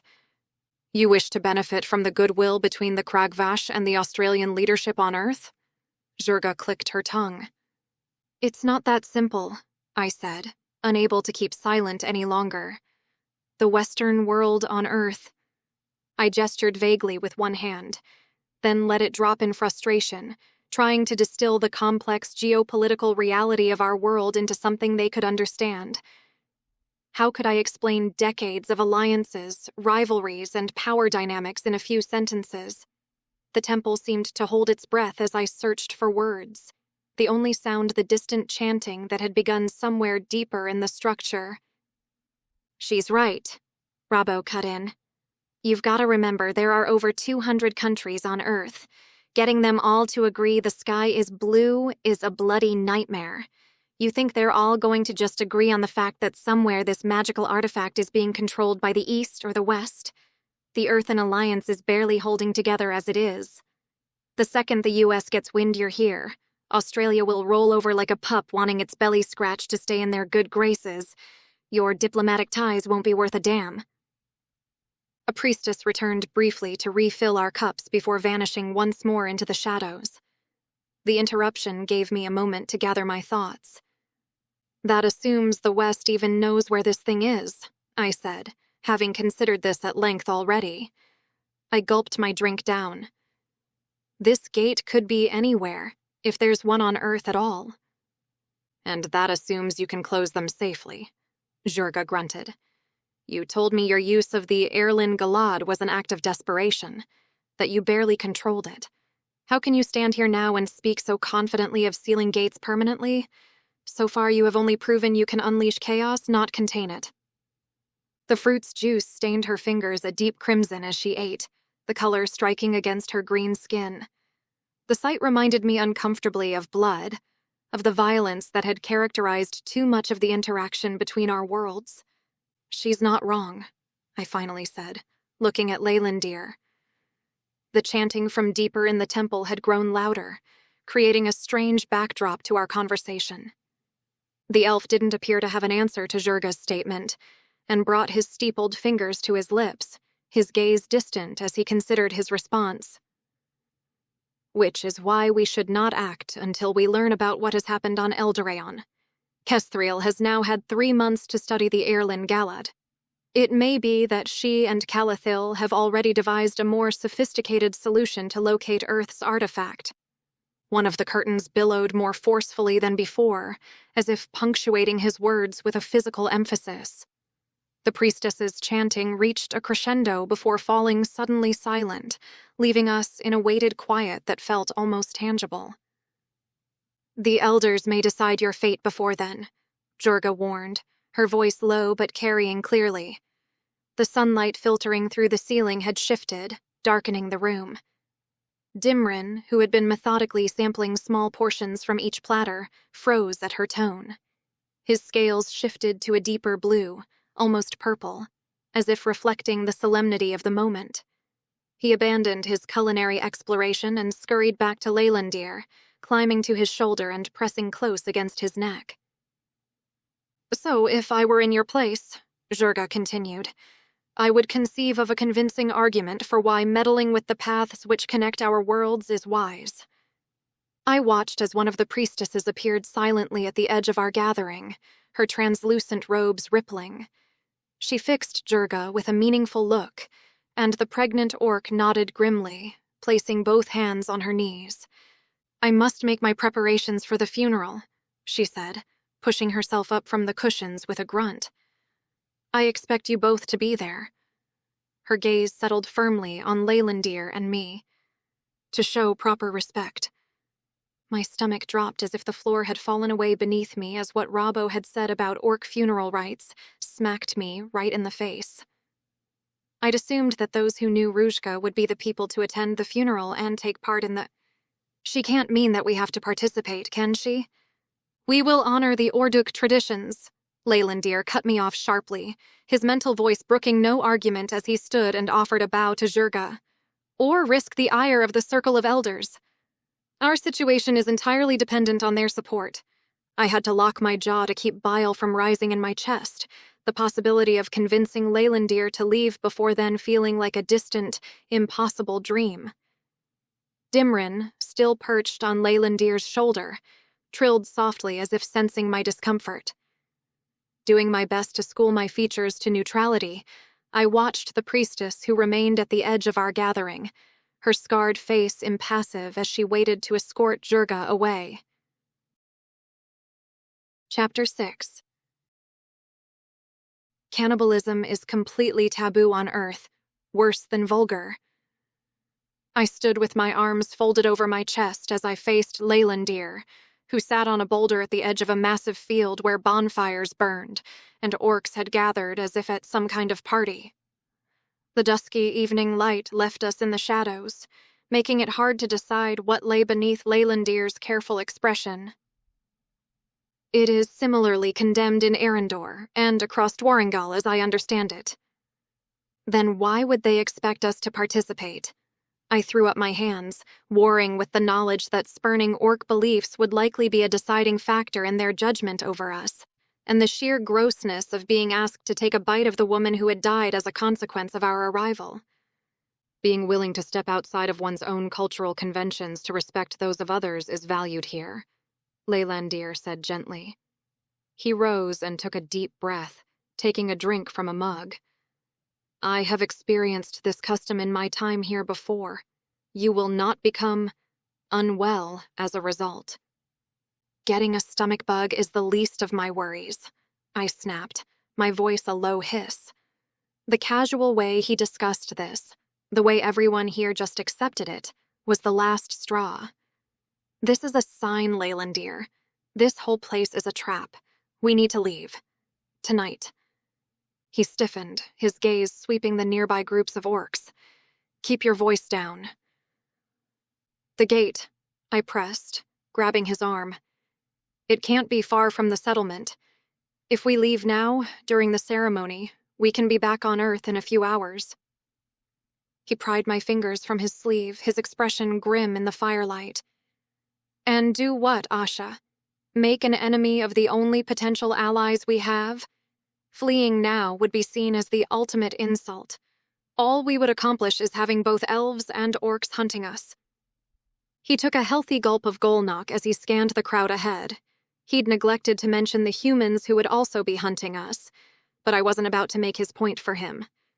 Pissing off 3 of the 4 realms sounded more dire in theory than what awaited us at the end of this ceremony, but wasn't nearly as tangible as the smell of what was cooking in the air. And the elf simply wouldn't be convinced. I'd considered whether striking out on my own was a sound idea, but even if I knew which direction to head, nothing was waiting for me back on Earth except arrest and a court-martial. Most probably death after that. I flexed my hands into tight fists at my sides as I stared at the elf who was still looking everywhere other than me, and as frustrated as I was, conceded that I wasn't yet ready to throw in the towel. It occurred to me that being in a similar state of inebriation was probably a better way to face this than bracing myself against the reflexive urge to heave. So I swiped the mug from Leylandir's hand and drank down the honey-like wine like it could save me from the whole situation. After wiping my mouth and returning the mug to him, the elf's features had crinkled into something close to amusement. Careful now, Golnock is quite potent. You scared that I'll make an ass of myself, Barney? Leylandir snickered and shook his head at the moniker I'd given him back on Earth before I'd even learned his true name. It reminded me of the time he'd scorned alcoholic beverages on Earth, though he didn't seem to mind this stuff, even if I'd seen him give the beer a wide berth over the past few days. I am concerned that you will require assistance to locate your bed later tonight, or become so ill that you will rediscover your breakfast. I went to open my mouth to say that the last part was just fine if it would also rid me of other things I'd be forced to eat before the party finished, but if they served me a second slice to make up for it. It wouldn't be the first time I've crashed somewhere weird. Leylandir only narrowed his eyes, his mouth still twisted in a smirk, and he gestured to the gathering ahead. Well, in that case, we should find you a mug of your own. We weaved our way through the throng of people who had amassed toward a table laden with barrels. Even Dimrin appeared to be enjoying the festivities, a tiny shadow spiraling in the smoky air high above the bonfires, no doubt drawn by the scent of roasted meat. The sheer number of folks made me wonder for a hopeful moment if there would be enough of Rushka to go around, but I tried to dismiss that line of thinking for now. Leylandir filled his mug, then handed it to me before reaching for another. The honey-colored liquid sloshed as he poured, and I didn't wait for him to finish before I drained it in several long gulps. The sweetness hit first, followed by the not unpleasant burn in my throat. "Another?" I said, holding out my mug. A flicker of amusement danced in his eyes, but he obliged without comment, filling it again. "Perhaps we should find something to eat first," he suggested, but I was already taking another long drink. The edge of anxiety was starting to soften, though whether from the alcohol or simply accepting my fate, I couldn't tell. We made our way closer to the central bonfire, weaving between groups of orcs engaged in animated conversation. It was certainly less somber than funeral services on Earth. As we drew nearer, I caught sight of something suspended over the flames that made my insides clench tight. My hand shot out to grip Leylandir's arm, stopping him mid-stride. "Is that—" I couldn't finish the sentence. The shape above the fire was unmistakably human-like, and I knew exactly who it was. "I can't," I said, my fingers digging into his sleeve. "I think I'm going to be sick." Leylandir turned to face me, placing a steady hand on my shoulder. His green eyes caught the firelight as he looked down at me. "You can do this, Asha. Remember why we're here." I took a deep breath and another drink, trying to focus on anything else. My gaze settled on the orc priestesses surrounding the fire. They stood behind wooden benches, arranged in a semicircle, with gleaming knives and wooden platters laid out before them. The sight of the knives made my stomach heave, and I swallowed hard against a fresh wave of nausea. Behind them, on what looked like a hastily constructed platform, sat the orc elders. Jurga was among them, and I noticed with a start that her face bore fresh wounds, angry red gashes that crossed her cheekbones and forehead. "What happened to her face?" I whispered to Leylandir. "Rushka's death marks more than one transition. he explained quietly. For Zurga, this is a rite of passage. The scarification process will continue throughout her life, marking significant moments and achievements. As she takes her grandmother's place, she must wear the physical representation of that responsibility. I took another drink, trying to process this. What about her mother? Her mother died many years ago, Leylandir said. It is part of why Zurga has had to shoulder a great deal of responsibility from a young age, and why she plays a critical role on Earth. The Golnock was definitely starting to affect me now. The edges of my vision seemed softer, and the heat from the fire felt more distant, despite the proximity. The conversations around us had taken on a dreamy quality, the guttural sounds of Ordukun blending together like a strange song. Movement in the crowd caught my eye, a figure shorter than the orcs but broader, with a thick beard braided with metal clasps. I blinked hard and looked again. Am I seeing things, or is there a dwarf here? I asked, squinting through the flickering firelight. Leylandir followed my gaze. You're not hallucinating, though perhaps you should slow down on the Golnock. It is likely an ambassador from Dwaringal sent to pay respects to the elders. Does that mean? I took a sharp breath. Will someone from the Elven Council be here too? Perhaps, Leylandir said before draining a good portion of his cup. But I would imagine it is more likely to be a representative. I blinked at the implications. Someone like Maelornith? How am I only hearing about this now? Leylandir pressed his lips together, his eyes scanning the crowd. It is possible that he may be here, but we have something close to what you would describe as asylum in Orduk, at least until the elders have passed judgment on us. I stared at my mug, trying to gauge how much I'd had. The world wasn't spinning yet, but everything felt slightly off-kilter, like I was watching events unfold through a warped piece of glass. Something nagged at the back of my head, and I frowned to recall the conversation between Levine and Haldaloki way back on Earth as they discussed interdimensional criminal justice processes. Extradition exists, though, right? Between the realms? It does. But it requires a formal process. No elf would dare to touch us here, but it is likely that the Elven Council will demand we be turned over to them after the funeral rites have concluded. I scrubbed a hand over my face, exasperated, trying to fathom how the elf was explaining this so calmly. What the heck were we doing out in the open? Surely we should be bunkered down someplace until it was safe to move. With so much attention on the funeral, now was the perfect time to slip away unseen. Come on. I grabbed his hand and tugged him back in the direction we'd come. Asha, he groaned. No, I'm not waiting around here for the shit to hit the fan. I kept towing him along.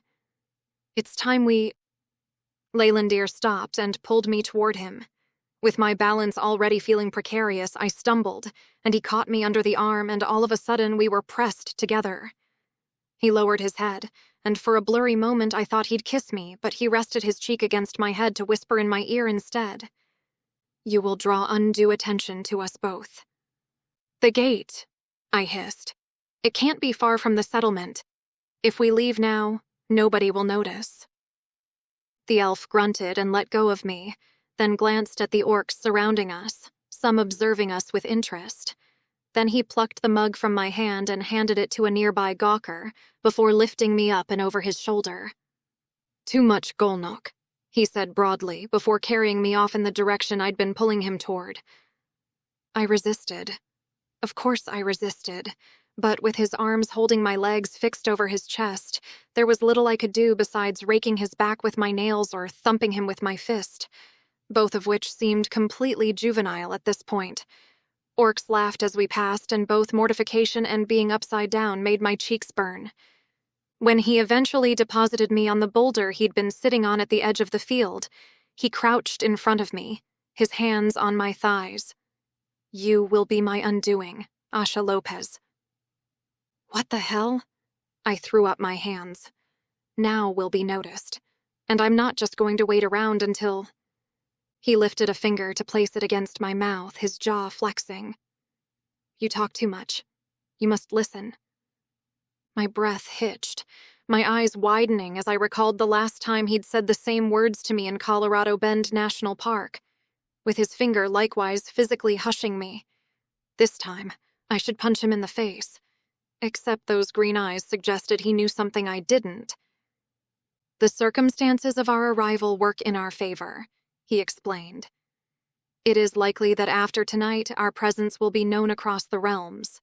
The Elven Council will no doubt make a case for our extradition to face justice in Arendor, but they must satisfy a council of all the races that their argument is stronger than that of the orc elders.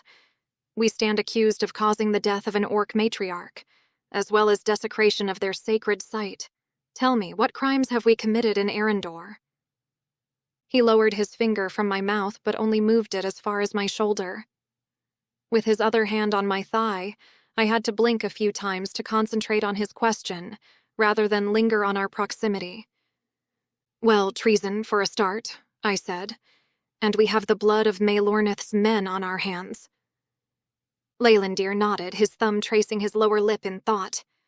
We killed soldiers in self-defense, not leaders, and there was nothing treasonous about my actions on Earth.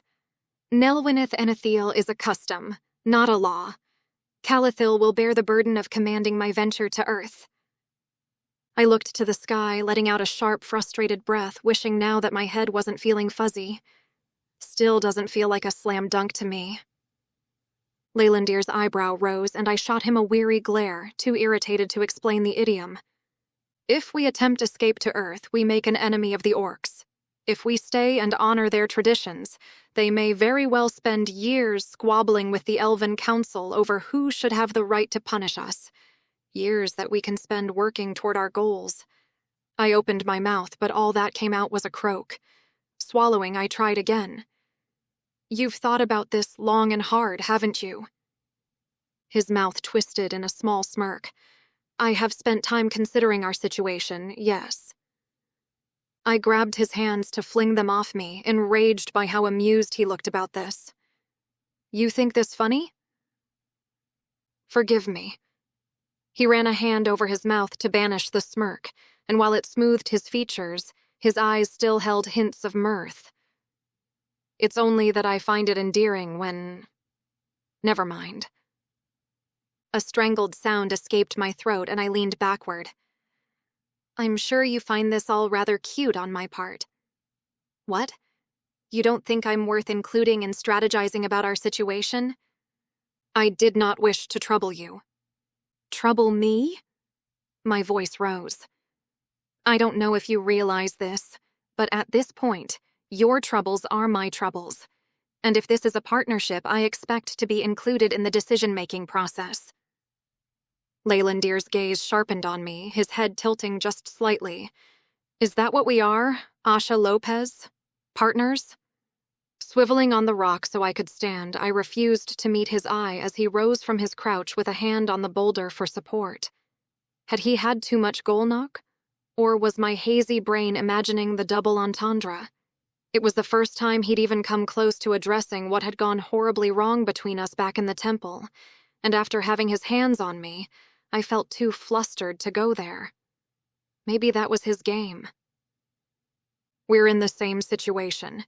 It's in our interest to be on the same page, and I don't know if you realize this by now, but I don't appreciate being manipulated, or kept in the dark so that I can't mess up your plans. With that, I stalked back toward the fires, intent on finding myself another drink and waiting out this gross ritual so I could go and barf somewhere quietly and then pass out. I threaded my way through the crowd, finding Robbo propped against a wooden post. He had a mug in one hand and gestured wildly with the other as he spoke with an orc who appeared to be almost nodding off. "Where's Numbnuts?" he asked as I approached, his Australian accent thicker than usual through the slur of alcohol. "Who cares?" I muttered, grabbing his mug and taking a long drink. The snoozy orc who he'd been speaking with startled, blinked a few times, then turned to wander off. The Golnock hit my system with a pleasant warmth. "How long until the ceremony?"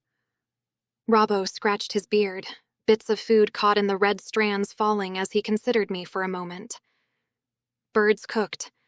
Priestesses are carving her up now. Won't be long. I tried not to picture what he was describing. Have you seen any other elves around? Dunno, mate, he shrugged, retrieving his mug and peering at the bottom with a frown. All sorts show up for these things. Big deal, yeah? Elder passing and all that. I didn't really want to explain my particular interest in elf attendees or speak about the next steps either, so my fuzzy mind grasped for something neutral. How's Durga doing? Haven't talked to her since yesterday. She's been busy with... A deep horn blast cut through the night air, making me jump. Robbo cackled and steadied me with a hand. Here we go. The crowd fell silent as an elder rose from her position on the platform, the same one who had most of the airtime with us when we met with the Circle to plead our case. Her voice boomed across the gathering, clearly enhanced by magic. That's Nazgra, Robbo whispered. Zurga's great aunt, sister to Rushka. Nazgra spoke of Rushka's life, her voice rich with emotion as she described connections across Orduk, alliances forged, wisdom shared, lives touched. My head swam slightly as I listened, the Golnok making everything feel distant. We welcome those who have known and loved Rushka. Nazgra's enhanced voice rang out. To carry her with them into the next generations. Through this sacred act, she will forever remain part of the Orduk people. My hand went instinctively to my stomach as the implications of her words sank in. The priestesses were moving now, lifting platters toward the platform where the elders sat. She'll be right, Robbo said, giving my shoulder a squeeze. Just a little bite. Like taking medicine, yeah? I watched as the elders, including Jurga, each took a small piece of charred meat from the platter with their fingers. I looked away before I watched them actually eat it, but the cheers of the assembled crowd made my stomach sour anyway. The priestesses then moved to form a semicircle near the fire, and the crowd organized itself into a circular line that would pass by them. My feet felt rooted to the ground, heavy as lead, but Robbo's hand came down on my shoulder with enough force to propel me forward. Come on then, he said, guiding me into the line. Best get it over with. As we shuffled forward with the crowd, I caught sight of Leylandir further ahead. He was talking to an orc male I'd seen him with before, but his attention shifted to me as I approached. Those green eyes found mine across the distance between us, and something in his expression made my breath catch. Concern, maybe, or understanding. I looked away first, focusing instead on Robbo's back as we inched closer to the priestesses. The smell of wood smoke and cooked meat filled my nostrils, and I tried to pretend it was just another barbecue. Just another normal night, except it wasn't. Nothing about this was normal. And as the line moved forward, bringing us closer to the moment I'd have to participate in this ritual, I found myself wishing I'd drunk even more Golnok. Maybe then I could pretend this was all just some bizarre dream I'd wake up from tomorrow. But the heat of the fire on my skin and Robbo swaying slightly beside me were too real. This was happening. And somewhere ahead of me, Leylandir was probably already planning our next move while I stumbled drunk through a cannibalistic ritual. I really needed another drink. I watched Leylandir take his piece of Rushka and move on, his face a careful mask. Each step forward felt like moving closer to doom, but I reminded myself that no matter how pissed I was at him, I'd made a commitment to follow his lead in Eldarion where he was familiar with the terrain. Cursing him under my breath, I had to admit his cold logic held. An escape attempt tonight would be suicide. Robbo's words in the temple echoed in my mind. Australia would hand me over to the U.S. military in a heartbeat. Trapped. Here, we were trapped, but alive and together. On Earth, I would be trapped. Alone. With the best possible outcome a cell for the rest of my life. Leylandir's gamble was the only one we had. I would see this through, but I didn't have to like it. The frantic beat of my own heart pounded in my ears as we approached the front of the line. Robbo moved ahead of me, accepting his portion with surprising humility for someone so drunk. Then it was my turn. My mouth pooled with saliva like I was going to be sick, but I swallowed it down hard. The priestess before me held out the platter, her face solemn and expectant. With trembling fingers, I reached for the smallest morsel I could find. The meat was dark and charred, still warm from the fire. I closed my eyes, placed it in my mouth, and tried to swallow it as quickly as possible without actually tasting it. That's when Rushka's consciousness blazed into mine, not as a vision, but as knowledge pouring directly into my mind. The sensation was overwhelming, like a dam breaking inside my head. The bonfire, the crowd, the night air, it all fell away as decades of memories and understanding flooded through me. I was vaguely aware that I'd dropped to my knees. Information burst into my mind in dizzying waves, symbols, calculations, theories, observations, all surrounding the ancient gates. I wasn't seeing specific scenes so much as absorbing Rushka's lifetime of research in compressed moments. She understood the Erlin Galad and the Kragjorak not as structures, but nodes in a vast network, their purposes and powers intertwined across worlds in ways I suddenly understood yet couldn't possibly articulate. Brief images flickered through the torrent of knowledge. A younger Calathil Tolkasiel, his yellowish blonde hair gleaming in the dim light of Eldalon's cavern, standing beside Rushka as they examined the dormant Erlin Galad, his hands tracing runes that remained stubbornly dark despite his considerable power. Rushka nodding thoughtfully, understanding something fundamental that had eluded him. Then the redstone cave on Gashak Tor, where the Kragjorak stood, smaller than the Erlin Galad but no less imposing, its surface carved with symbols that mirrored yet differed from the Elven Gate. Rushka placing her palms against it, channeling powerful magic that made the symbols flicker briefly with amber light before fading back to darkness. Her frustration palpable, yet her determination unwavering. Decades of trial and error compressed into seconds of understanding. Rushka's realization that neither she nor Calathil could awaken the gates because they weren't the right keys.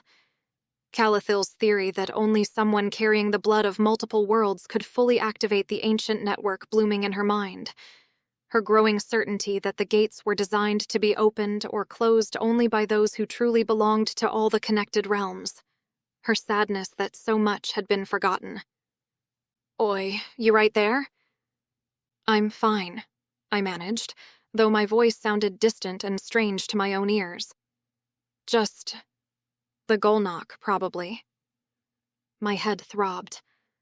I desperately searched the crowd for Leylandir, needing the anchor of a familiar face. But the faces around me blurred together in the firelight. Then my vision sharpened on one. An elf. He stood partially obscured by a burly orc, his features sharp and sneering in the flickering light. For a disoriented second, my brain supplied Leylandir's name, but it was wrong. This elf's hair was pure silver, not white blonde, and his eyes, fixed directly on me, were not green, but a pale, cold gray. He wasn't looking at me with concern or confusion like the others. He was watching me with a look of intense interest, like a scientist who had just seen a specimen perform an unexpected trick. When I risked a glance back at the spot, the gray-eyed elf was gone. I shook my head, hoping to make sense of what had happened. What I'd seen, what Rushka had shown me. It was real. It was like she'd wanted to impart all her knowledge to me posthumously. All that she'd theorized about the gates, the symbols that surrounded them, and other likely places she expected to find them. My head throbbed, and the taste of charred meat lingered on my tongue, a reminder of exactly how I'd received this vision. "Let's get you some water," Robbo said, helping me to my feet. But I knew it wasn't the alcohol. What Rushka had transferred to me wasn't just visions, but knowledge, even if it was spinning around my head far too fast to make any sense of it. I now understood Rushka's perception of the gates in ways I couldn't have imagined before. But as I stumbled away from the fires, I also realized that sorting through the chaos of information was another matter entirely. Chapter 7. Oh, did I barf? A lot. After Robbo had helped me to stumble well away from the funeral to the sleeping quarters, I'd made use of the built-in latrines to empty my stomach with a pitcher of water next to me. For a very weird moment, I was concerned that the act would wash away the vision I'd received from Rushka, but after I was sure that even yesterday's breakfast had been expelled, the swirling mass of information remained.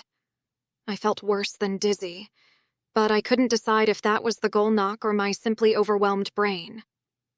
I rested with my head against the rocky wall for a time with my eyes closed, waiting for the feeling to pass. Lying down wasn't an option. My head spun even worse, and I wasn't about to get any real sleep until the world stopped lurching around me. My addled brain told me that the others must have likewise received something from the deceased orc. Maybe that was part of the ritual that I just hadn't understood until I took part. But I didn't see anyone else having such a visceral reaction to it. Did that mean something? How the heck did a dead old orc lady even know about my vested interest with the ancient gates? Was it because Leylandir and I were the last people she saw before she keeled over? The elf didn't appear to be in any way changed as I watched him take his piece of Rushka. I lifted the jug of water to take a sip, hoping that I'd gotten to the point where it could stay down. Then I gave up trying to make sense of things and let my mind drift. I don't know how long I stayed there on the floor, but eventually the room stopped spinning, leaving me with a simple headache. My usual hangover cure involved eating something before passing out to absorb whatever alcohol remained in my system, so I pushed to my feet with a plan to find some bread to force down and then get some sleep.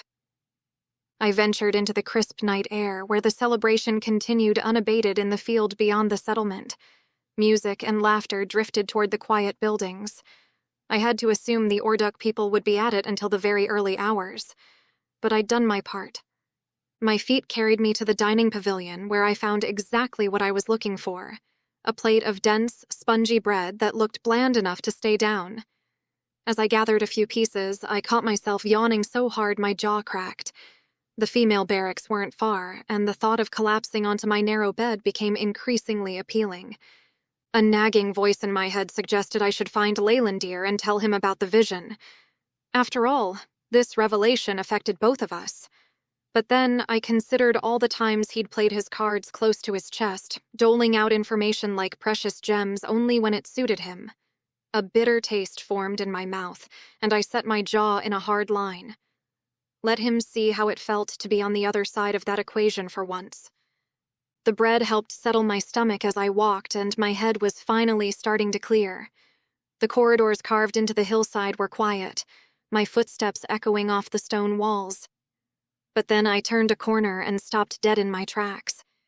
Ahead of me stood Robbo and Jurga with Leylandir against the wall, and from the shadows of the corridor, they couldn't see me.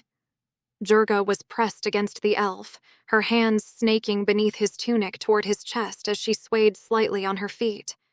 "Remember the last time you visited my chambers, pretty elf?" Jurga purred, her voice thick. 3 days.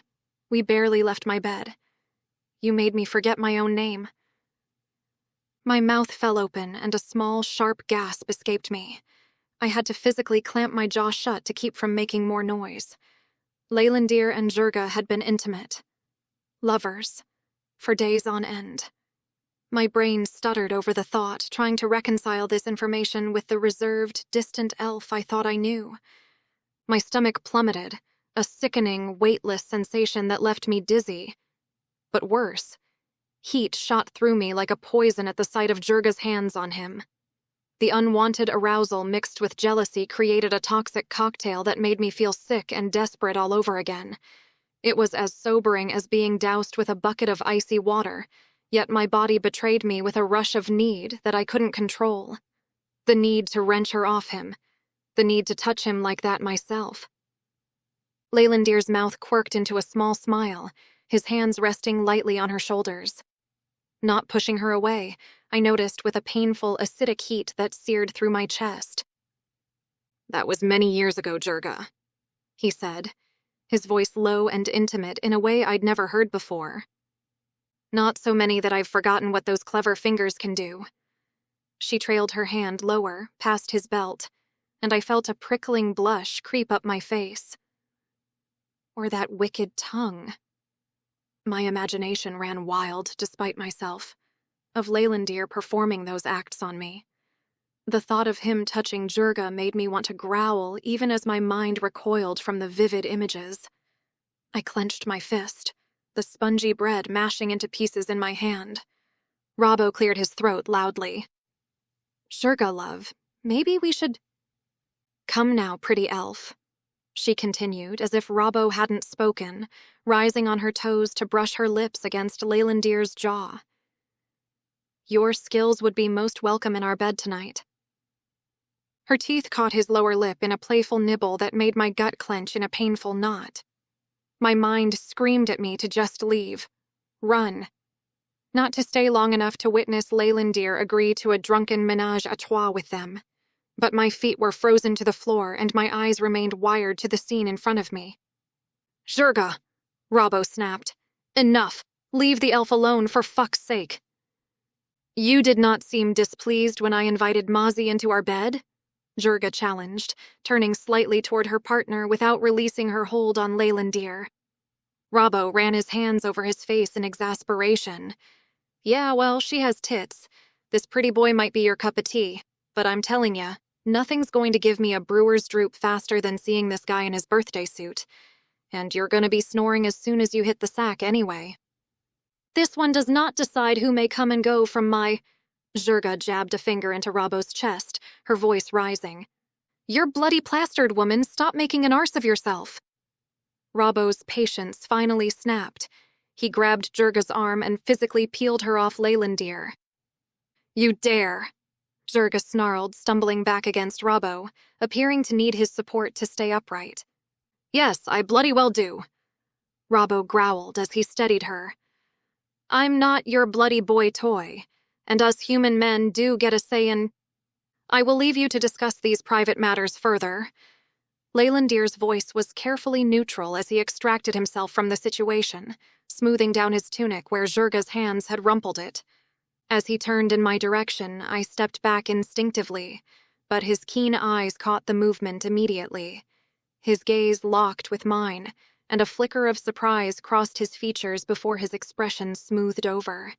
He halted in his tracks for a fraction of a second before making straight for me, with Robbo and Jurga arguing as they stumbled together in the other direction. When Leylandir got within a few feet of me, he stopped. The silence stretched between us like a rubber band about to snap. "Asha," he said carefully. I managed, absently tossing the mangled lump of bread from my hand out behind me. "I'm just gonna go." He caught my arm as I tried to pass him. I stopped and closed my eyes, not wanting to address what I'd just witnessed.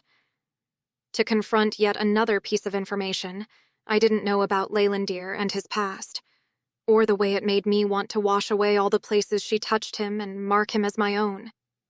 "You do not understand." "Understand what?" I shook my arm free and wheeled around to glare at him. "That wherever you go, you always seem to leave a string of lovers behind? I mean, you even managed to knock up a human while in a prison cell on Earth, so I shouldn't be surprised by now." Leylandir pressed his lips together and pinched the bridge of his nose. "You think me deviant." "I think it's your own business who you choose to sleep with," I lied. "But is that why you were as cool as a cucumber when we were caught here? Did you think it would be a simple matter of spending another 3 days making Jurga's toes curl to get us off the hook? Must have come as quite a shock to see her pregnant and in what I thought was a committed relationship." Leylandir lowered his eyes for a moment, and I clenched my teeth, knowing that my words had been dripping with jealousy.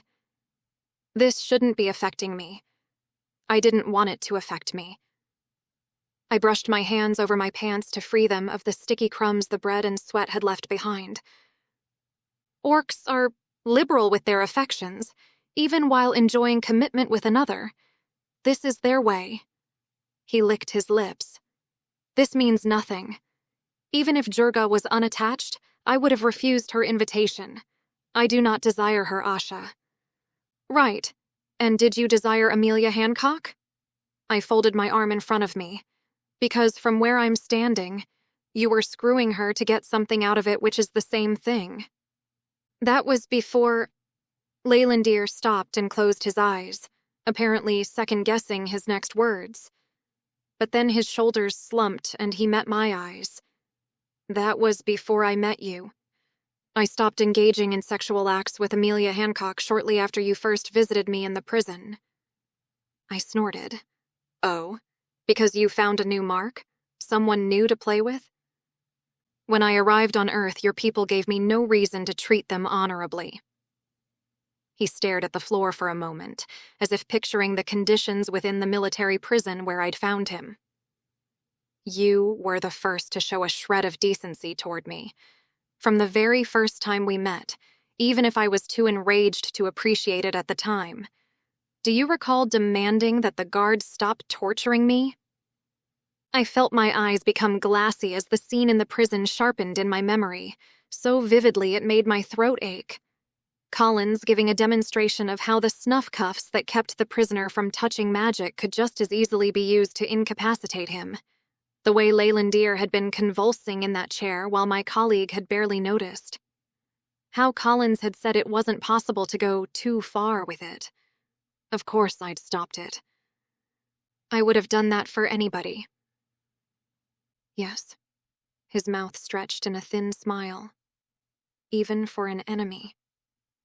I bit the inside of my cheek, not trusting myself to talk, not wanting to melt at his words, my feelings too damn hot on the inside to give in. Yeah, well, look where that got me. You've still got me wound around your finger. Sometimes I think I'm just a puppet on a set of strings. His expression hardened. The softness in his eyes vanished, replaced by a cool flintiness as he stared me down. Is that truly what you think of me? I don't know what to think anymore. I gestured back toward where we'd seen Jurga. You certainly have a way with the ladies, and we both know you're not above manipulating people to get what you want. Choices I have come to regret. A bitter smile crossed his face. Many females enjoy sexual relations with me, yes, but none stay, Asha. His voice grew quiet. I am not considered suitable for permanent bonding. I am entertainment, a curiosity, a forbidden pleasure, nothing more. His fingers flexed at his sides, as though he wanted to reach for me but was restraining himself.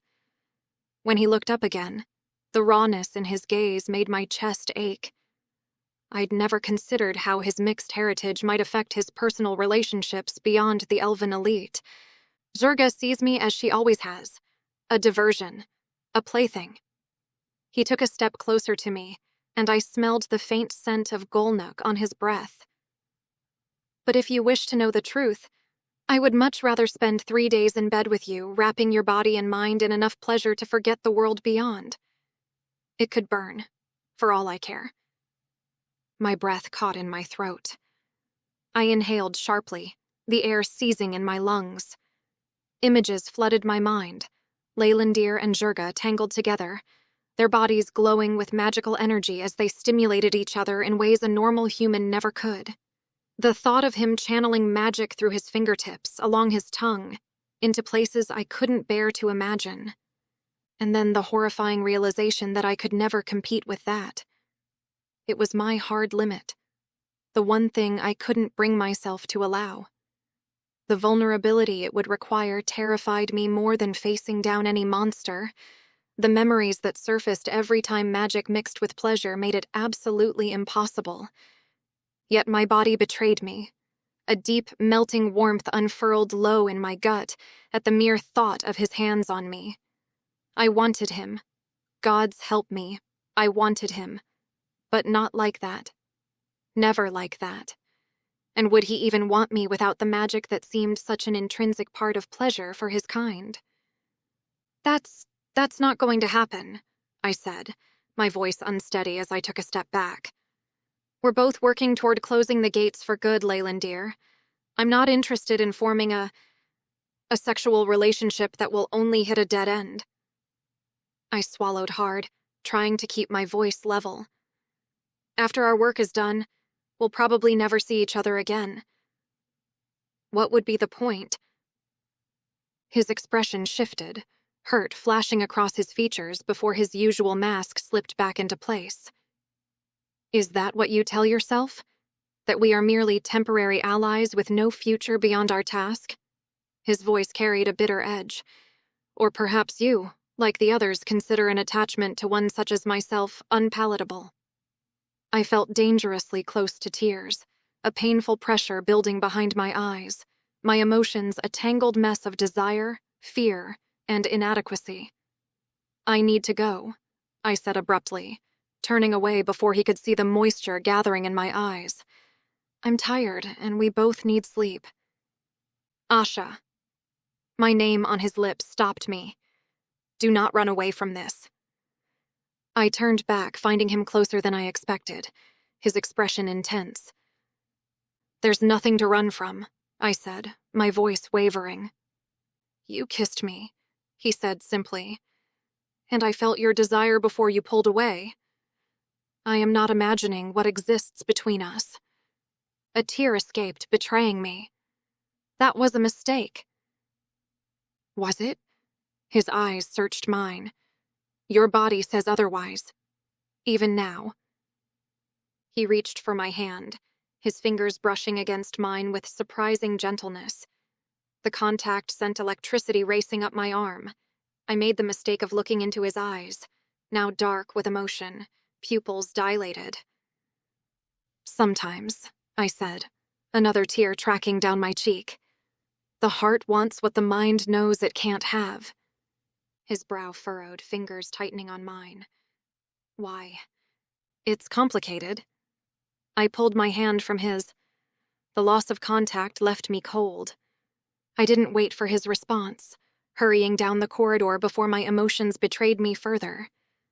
Only when I was safely around the corner did I allow myself to press a hand against the cold stone wall, steadying myself as I fought back the urge to sob. The bitter taste of shame was unbearable on my tongue. I was a coward. A coward who couldn't admit that beyond the logical argument for a viable future between us, it was the fear of falling short of his expectations of me that made it impossible to agree to fall into his arms. The sickening thought of his disappointment with my very vanilla perspective on magic and ardor, that whatever fantasies he'd dreamed up about me would wither away into disinterest. But was that enough to thrust him away and have him believe that it was prejudice that kept me at arm's length? Did he really deserve that? I didn't hear his footsteps beyond the corner, so I took a shaky breath and tried to creep away as quietly as possible to some place where I could fall apart. Alone. Chapter 8. The elves want you both, Nazgra said with a scowl from her perch on a stone bench within the circular redstone room. They make their demands before the coals of Rushka's funeral pyre have cooled. It is disrespect of the lowest order.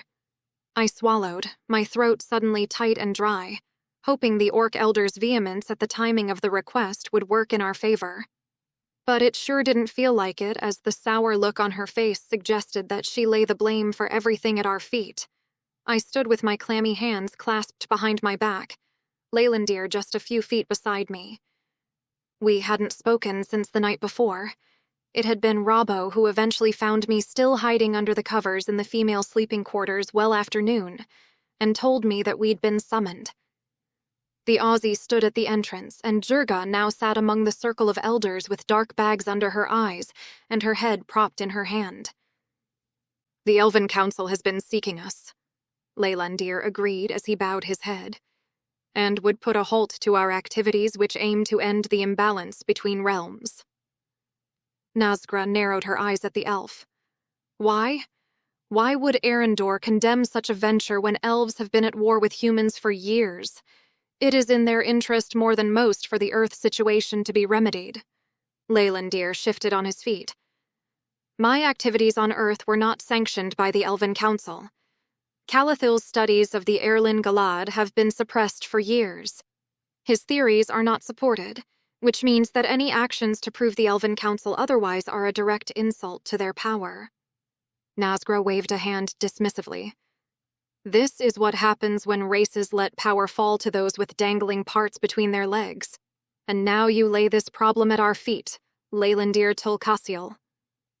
The elf pressed his palm to his chest with splayed fingers and gave a deep bow. I regret this, wise one, but we had nowhere else to turn.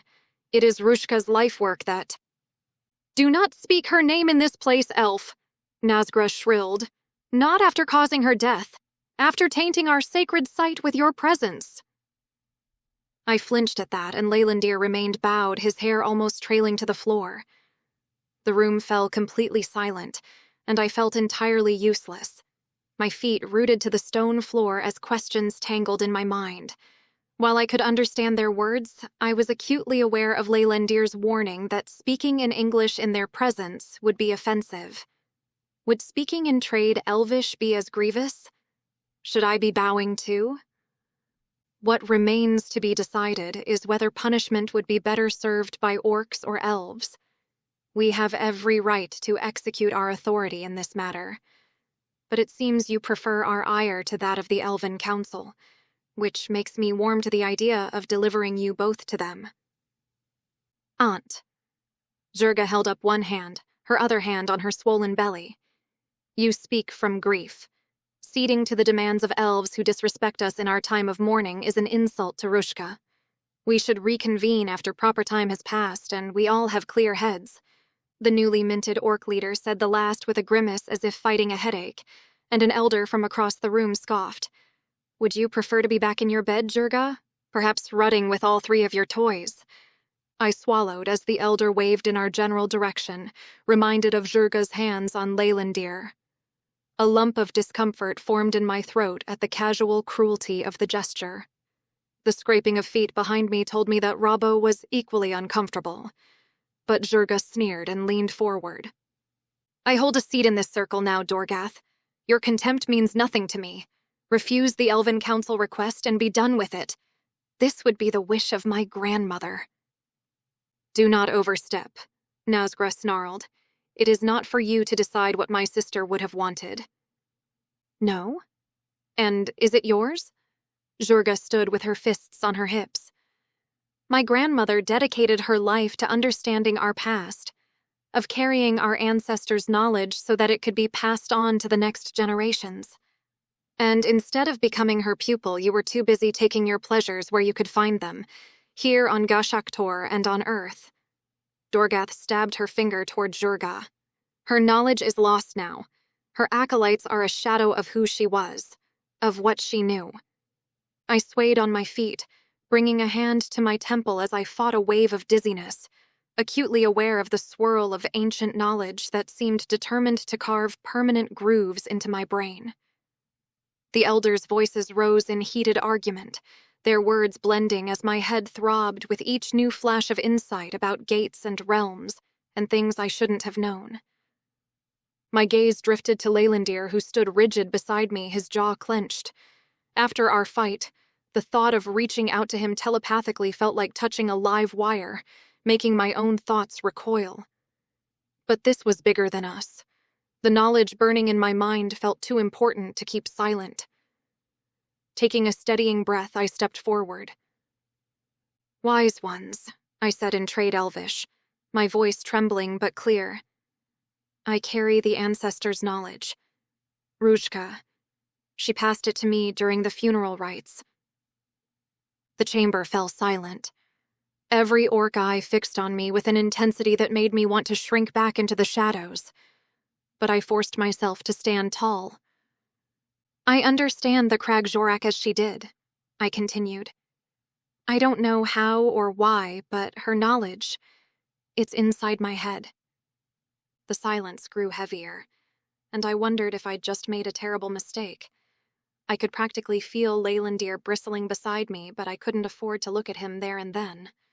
Not with the eyeballs of every elder in the room fixed on me. I lifted my chin, wondering if I was either going to be pop-quizzed or punished for making a claim like that. But it was Jurga who spoke, her face a mixture of hurt and anguish. She gave them to you? Jurga's voice cracked, and the silence that followed was deafening. My stomach dropped as realization stole the air from my lungs. The knowledge burning in my mind hadn't been meant for me at all. It was Jurga's birthright, her grandmother's legacy, The weight of this understanding made my knees weak as pieces clicked into place. Jurga's drunken advances toward Leylandir last night, Dorgath's cruel jibe about her being an inattentive pupil.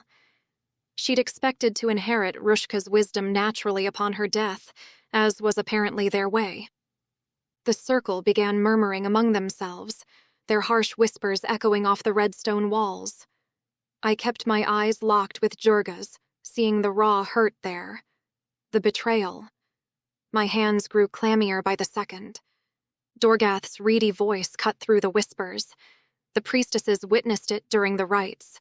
They saw something pass from Rushka to the human. She spat the last word like it tasted foul. "If I may," Leylandir started, taking a step forward. "Asha's activation of the Airlin Galad proves she has unique abilities that—" "Get out!" Jurga's voice was low but carried enough force to silence him. "Both of you, leave!" "Silence!"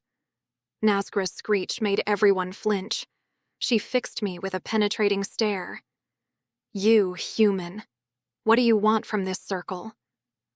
I took a deep breath, aware that my next words could mean life or death, not just for me and Leylandir, but for any hope of ending this war. The ancient knowledge pulsing in my head still felt like a hot mess and didn't make me feel any more certain. "We need your help to find the Crag Jorak on Earth," I said, keeping my words in trade Elvish. "I'm a wanted woman among my own people, just as Leylandir is hunted in Arendor. But the only way this war ends, the only way to restore balance, is to locate and close the gate on Earth, then return the Airlin Galad on Eldoraon to dormancy." "And why should we help you?" Nazgra's eyes narrowed. "You who stole my sister's legacy?" "I didn't steal anything," I said, though the guilt gnawing at me made it impossible to meet Jurga's wounded stare for more than a second. "I don't understand why Rushka chose me, but I know what she knew. It doesn't— I think it might take time to make sense of everything, but she must have supported our cause." Behind me, I heard Robbo shift uncomfortably. "Asha Lopez speaks truth," Leylandir interrupted, his voice steady. "The realms require balance. The Orduk realm has not suffered as greatly as Arendor or even Dwaringal, and certainly not as much as Earth, but Calathil believes that what affects one world will reach the others." Jurga thrust a finger toward us with her teeth bared, her swollen belly jutting forward. "You wish for us to assist an outsider who has robbed us of Rushka's knowledge? She is worse than a thief." The words stung, but I forced myself to meet her gaze. "I would give it to you if I could, Jurga. I didn't ask for this. But right now, what matters is using it before it's too late. Before the Elven Council or Earth's military can stop us." A heavy silence fell over the chamber. The elders exchanged looks, some thoughtful, others hostile. Nazgra's face remained impassive as she studied me, but I detected calculation in her eyes. "You claim to carry my sister's wisdom," she said finally. "Prove it. You will demonstrate your abilities on the Crag Jorak." A cold dread swept through me at Nazgra's demand, and I had to lock my knees to keep from taking a step back. The ancient knowledge swimming in my head was already overwhelming enough without being asked to demonstrate it, and the thought of channeling that much power again made my hands tremble. There was no way I could do it. The Airlin Galad had been an accident. "With respect, wise one," I said in trade Elvish, forcing steel into my voice despite the frantic pounding in my ears. "The Crag Jorak is not a toy to be used for demonstrations. The activation of the Airlin Galad has already caused significant disruption on Earth." I glanced at Robbo, who stepped forward with a grim nod. "She's right. The military's gone mental since it happened. The weather's all over the shop, and magical fluctuations have everyone running around like headless chooks." "The concerns of humans do not interest us," Dorgath sneered. I frowned. Did Robbo likewise have a trinket to translate foreign languages? He spoke Ordakun well enough, but if he could speak to the circle in English, so could I. "They should. If we activate the Crag Jorak without proper preparation, without understanding the consequences? I shook my head. I won't risk a cataclysm just to prove a point. Not even Rushka knew what would happen to Gashaktor if the Kragjorak was activated. Leylandir moved closer to my side. My uncle, Calathil Tulkasiel, has studied these artifacts for centuries. If he were here, he would advise caution. And where is your precious uncle now? Nazgra's lips curled. If this was his life's work, why does he send you in his place? None of this would have been possible without him, Leylandir said, his voice tight with restraint. I beg you to wait until we hear from Eldareon before taking actions that cannot be undone. The chamber fell silent as Nazgra rose from the stone bench, her weathered face unreadable. She descended the few steps to stand before me, close enough that I smelled the herbs and smoke that clung to her robes. I forced myself not to step back even as my feet itched to flee. You claim to hold my sister's memories, she said softly, dangerously. Yet you refuse to prove it. Perhaps you merely caught fragments, echoes of her power. Perhaps you are not worthy of her gift at all. The words hit home, feeding my own doubts, but I lifted my chin. I don't need to prove anything. The knowledge is here. I tapped my temple. Whether I'm worthy or not doesn't matter. What matters is using it before it's too late. Durga made a sound of disgust from her seat. The guilt twisted in my gut again, and my gaze fell to the floor, unable to bear the hatred in her eyes. But before I could respond, Nazgra held up her hand for silence. Her dark eyes bored into mine, searching for something I wasn't sure I had to give. You will leave now, she announced finally. The circle must deliberate on what we have heard. She turned away, then paused. But know this, Asha Lopez. If you truly carry Rushka's memories, then you carry obligations to the Orduk people. Our ways, our traditions, our future. I understand, I said, though I doubted my voice held conviction. You do not, but you will. Nazgra's voice cracked like a whip. Go. We will summon you when we have reached our decision. I bowed awkwardly, not sure of the proper protocol but wanting to show respect. As I turned to leave, I caught Jurga's eye. The pain and betrayal there made me want to explain, to apologize, to somehow make it right. But what could I say? I hadn't asked for this burden, but I couldn't deny that I'd taken something precious from her. Leylandir's hand brushed my elbow as we walked out, steering me toward the door. Robbo followed close behind, muttering something under his breath that sounded like a string of creative Australian curses. The heavy stone door closed behind us with a final-sounding thud. In the corridor, I sagged against the wall, letting out a shaky breath. The knowledge in my head stirred, as if responding to my distress. I pressed my palms against my temples, trying to hold it all together. Talk about pulling a rabbit out of your hat, Robbo said, his voice echoing slightly in the stone corridor. Jurga's gonna lose her shit over this. The words landed like stones in my already churning gut. I didn't mean to... Before I could finish, Leylandir moved. It was a fluid, predatory motion that put him directly between me and the Australian. He didn't touch Robbo, but he invaded his personal space, closing the distance until he was inches from his face. The easy grace was gone, replaced by a coiled, dangerous stillness. Asha did not cause this, Leylandir said, his voice a low rumble that vibrated in the narrow space. His jaw was clenched, his green eyes narrowed to slits. The sudden, suffocating wave of protective energy rolling off him was overwhelming. I flattened myself against the cool stone of the corridor wall, wishing I could melt backward into it and disappear entirely. Robbo, to his credit, didn't flinch, but he immediately held up his hands in a universal gesture of peace, taking a half-step back to reclaim some air. "Righto, big fella," he said, his tone placating. "Ease up. All I'm saying is that on a scale from 1 to a complete shit sandwich, this is right up there if you know what I mean. You two might want to find somewhere to stay out of the way for a bit. They're going to be at it for ages." I met Robbo's eye briefly before the Aussie strode out into the sun with his hands buried in his pockets. I guessed the only human on Gashak Tor would likely be on the other team now, which made my heart sink. We needed Jurga's support. We needed their connections to Earth to stand any chance of finding the artifact we were looking for. "You should have told me of this," Leylandir said quietly. I huffed and let out a sharp, incredulous laugh that held no humor. When, exactly?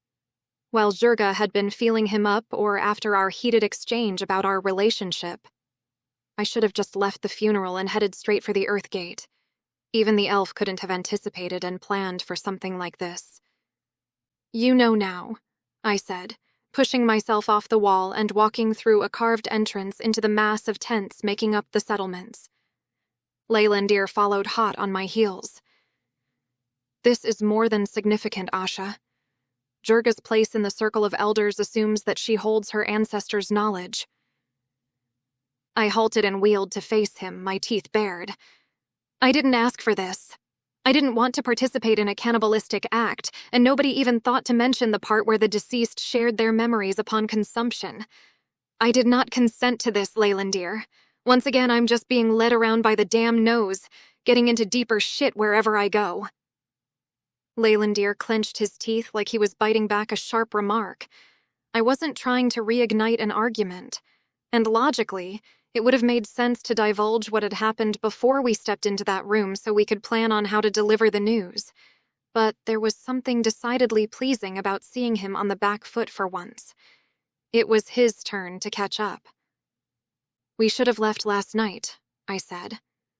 "We could have been on Earth by now, searching for the artifact. Instead, here we are. And I seriously doubt those women are going to let me walk while in possession of what they clearly feel is theirs." I stalked through the settlement with my hands balled into fists, trying to ignore Leylandir's footsteps behind me. "Calathil will know what to do," he said, his voice low and urgent. "These memories, there are devices which can—" "Here we go," I muttered, throwing up my hands. "Another brilliant plan from your uncle. Because those have worked out so well for us so far." The settlement buzzed with activity around us, orcs going about their daily business, though I noticed more than a few curious glances thrown our way. I quickened my pace, wanting to put as much distance between myself and that council chamber as possible. That's when I spotted him, the dwarf from the night before, perched on a rough-hewn bench between two tents. He was smoking a long pipe, the smoke curling around his braided beard. His dark eyes fixed on me with a penetrating stare. My hand instinctively went to my hip where Erding should have been, only to grasp empty air. Damn it. What were the chances that I'd get it back from the orcs now that I'd painted a giant target on my back? Then again, maybe it was better this way. The last thing I needed was to be accused of theft of a dwarven blade in the midst of this current shit show. The weight of Rushka's memories pressed against my mind, and I could almost hear the imagined whispers following me through the settlement. Thief. Outsider. Usurper. The dwarf's gaze never wavered as we passed. There was something calculating in those eyes, and I wondered if he'd been in Azagrim while I'd been stationed there. I forced myself to look straight ahead, but his stare bored into my back long after we'd moved past him. What else had I stumbled into here? Between the orc's fury, the Elven Council's demands, and now this mysterious dwarf, I was starting to feel like a mouse in a maze, with hungry cats at every turn. Chapter 9. My head throbbed as I released Thrala's weathered hands. Rushka's memories swirled like autumn leaves caught in a whirlwind, refusing to settle into any recognizable pattern.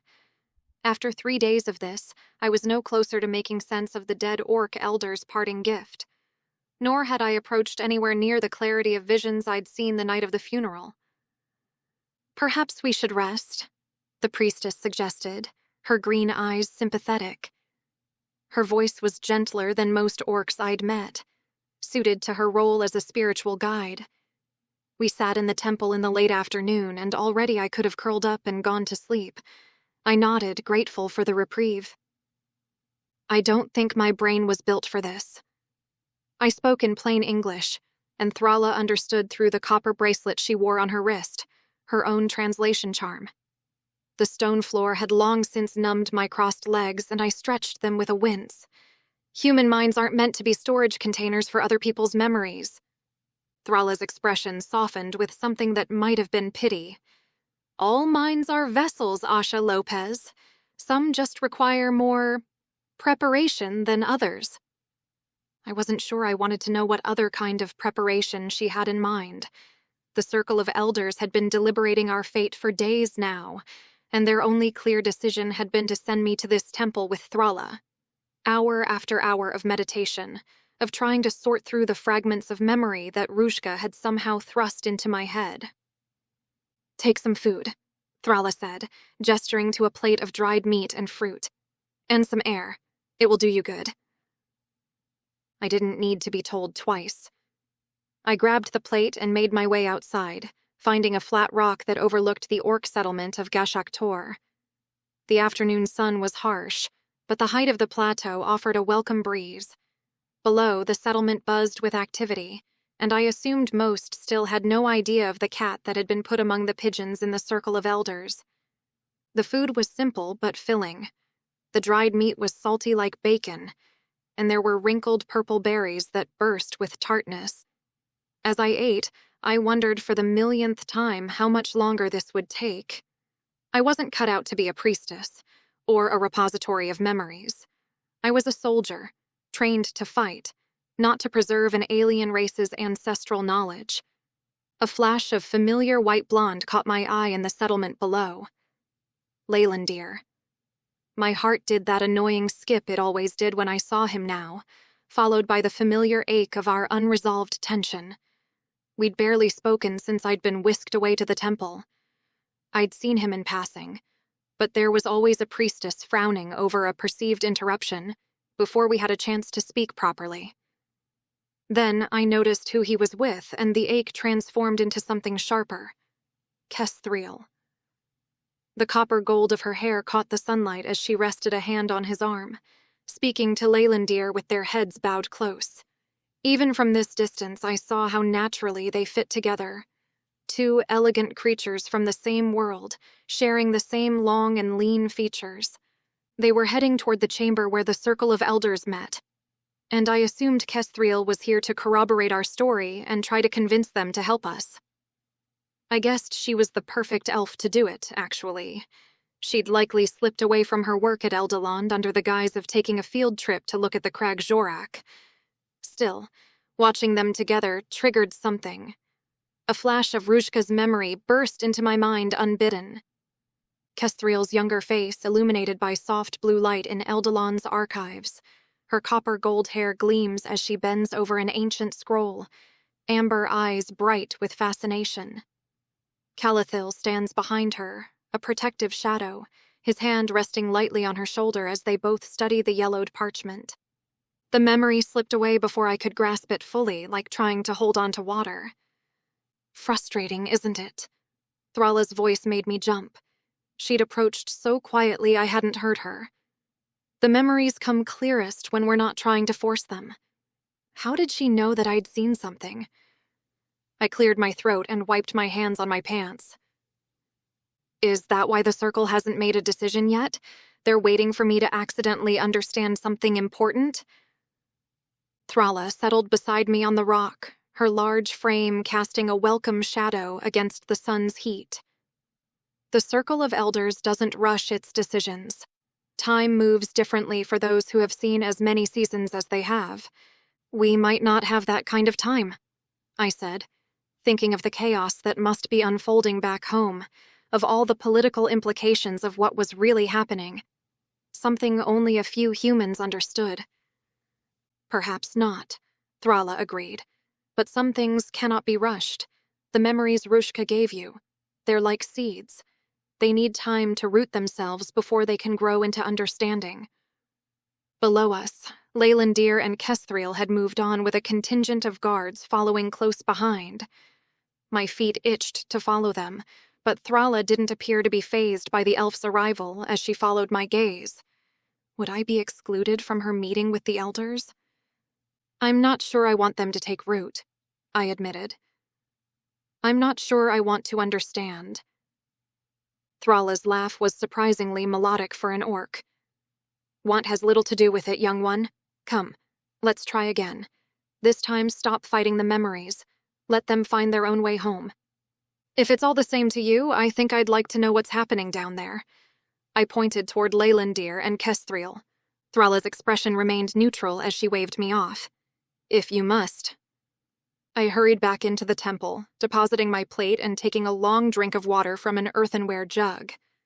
Then I stomped my feet back into my boots before making my way to the series of rough-hewn steps that zigzagged down the cliff face to the settlement below. When I reached the bottom, I threaded my way through orcs going about their daily business, but I noticed how their eyes followed me as I passed. Did some of them know what Rushka had done? Could they sense her memories inside me like I was some kind of spiritual trespasser? I kept my gaze down, quickening my pace. Leylandir waited outside the entrance to the Circle of Elders chamber, his usual composure disturbed by something that made him pace in short, agitated steps. What's happening? I asked, approaching him. Where's Kestriel? He stopped pacing, his green eyes finding mine with an intensity that stole the air from my lungs for a second. She's inside with the circle. Things on Eldarion are complicated.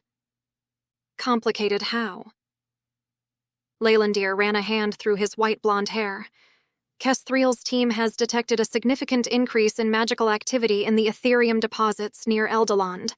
The readings are unlike anything they've seen before. I swallowed as I considered what that meant for Earth. Robbo's warnings about the weather had kept me up late at night on more than one occasion as I considered the people I'd left behind. But we'd been expecting this, and it validated the theory of an artifact on Earth being similarly open. Isn't that good news? It would be if the area wasn't still plagued by earthquakes. He shook his head. The instability makes it too dangerous to properly study or harness the energy, and that's not the worst of it. I waited as he gathered his thoughts, watching the muscle in his jaw work. The Elven Council has tightened their grip on Eldarion. They've summoned my uncle to Ethelis for questioning. He narrowed his eyes at the orc guards who were considering us with interest, though they showed no sign of understanding our conversation in English. Calathil refuses to leave Eldarion, especially now, but Kestriel fears the council won't give him a choice for much longer. The worry etched into his features made me want to smooth a hand over his cheek. It was easy to forget sometimes that beneath his carefully maintained exterior, he carried the weight of his family's fortunes on his shoulders, and all its complications. I glanced at the closed doors, imagining Kestriel inside, presenting her findings to the Circle of Elders. How long would they deliberate? How many more days would we lose while they considered their position? This is going to take a while, I said, touching Leylandir's arm lightly. The contact sent a familiar spark through my fingers. We should get a drink. He looked down at my hand, then back at my face, surprise flickering across his features. Now? Why not? We can't do anything productive here while they're talking. Kestriel will find us once she's dismissed. For a moment I thought he would refuse. Then his shoulders relaxed and the ghost of a smile touched his lips. I thought you would avoid Golnock for a while yet. Ugh, I made a face. Maybe not Golnock, but the beer they serve around here will do just fine. The orc bar was dimly lit and smoky, filled with the low rumble of conversation in Ordukun. I sipped my beer, which was surprisingly good, less sour than the stuff I'd had when I arrived, perhaps on account of it being crisp and cold despite the heat outside. Across the table, Leylandir nursed a glass of Golnock, the golden liquid barely touched. His features remained pinched, and he shifted in his seat like he'd forgotten something important and was trying to figure out what it was. How serious could this really be for your family? I asked, keeping my voice low. Leylandir's haunted green eyes met mine. My uncle could face charges of high treason for not delivering us to an agent of the Elven Council. The punishment for that is death. I nearly choked on my beer. But they'd need actual proof that Calathil was harboring us, wouldn't they? Leora's actions at Eldaland provided all the proof they need. His fingers tightened around his glass. I took a slow sip of my own drink, the silence stretching between us. He hadn't needed to tell me this. He could have kept the full weight of his family's troubles to himself. After our last arguments, I wouldn't have blamed him. "Thank you for telling me this, Leylandir," I said quietly, meeting his gaze. "Being trusted with the truth, it matters to me. I appreciate being in your confidence." Surprise flickered across his features, softening the harsh lines of worry around his eyes. He gave me a small, almost imperceptible nod, and I heaved a deep breath, suddenly feeling tired. I'd been so focused on the implications for Earth, on the growing instability between our worlds, that I hadn't really considered how the Elven Council would deal with Leylandir's family after leaving them behind. "What will they do to Leora?" I asked. Leylandir shook his head, a muscle working in his jaw. "Calathil will ensure he takes full responsibility, but that's not my only concern." He took a small sip of his Golnock before continuing. "Eldorayan is now an attractive prize to be won if there has been an influx of magic there. Earthquakes aside, many sons from powerful houses will be pursuing Leora's hand in marriage." I grimaced. She's too young and naive to be caught up in all this political maneuvering. "She is likely older than you are," Leylandir started to say, but movement near the tavern's entrance caught my attention. Kestriel was walking past, her copper-gold hair gleaming even in the dim light. I held up a hand to catch her attention. She spotted us and changed course, approaching our table with purposeful strides. Her expression was grim as she gave me a stern nod before turning a worried look on Leylandir. "I need to speak with you," she said in Elvish. "Privately." I straightened in my seat. "After everything that's happened, I think I deserve to hear—" "This is a private family matter," Kestriel interjected, her amber gaze as sharp and cold as glass. "This does not concern you." The dismissal stung more than it should have. I looked at Leylandir, but he was already rising from his seat, his Golnock forgotten on the table. "I'll find you later," he said softly, not quite meeting my eyes. I watched them leave, their heads bent close together in conversation. Guessing that Leylandir's fears about his cousin Leora were already coming to fruition, I took a deep breath and scrubbed a hand over my face. The circle of elders was likely still deliberating over what Kestriel had shared with them, meaning that I had a choice of lingering here on my own, or returning to the temple. An orc server passed by, eyeing my nearly empty glass questioningly.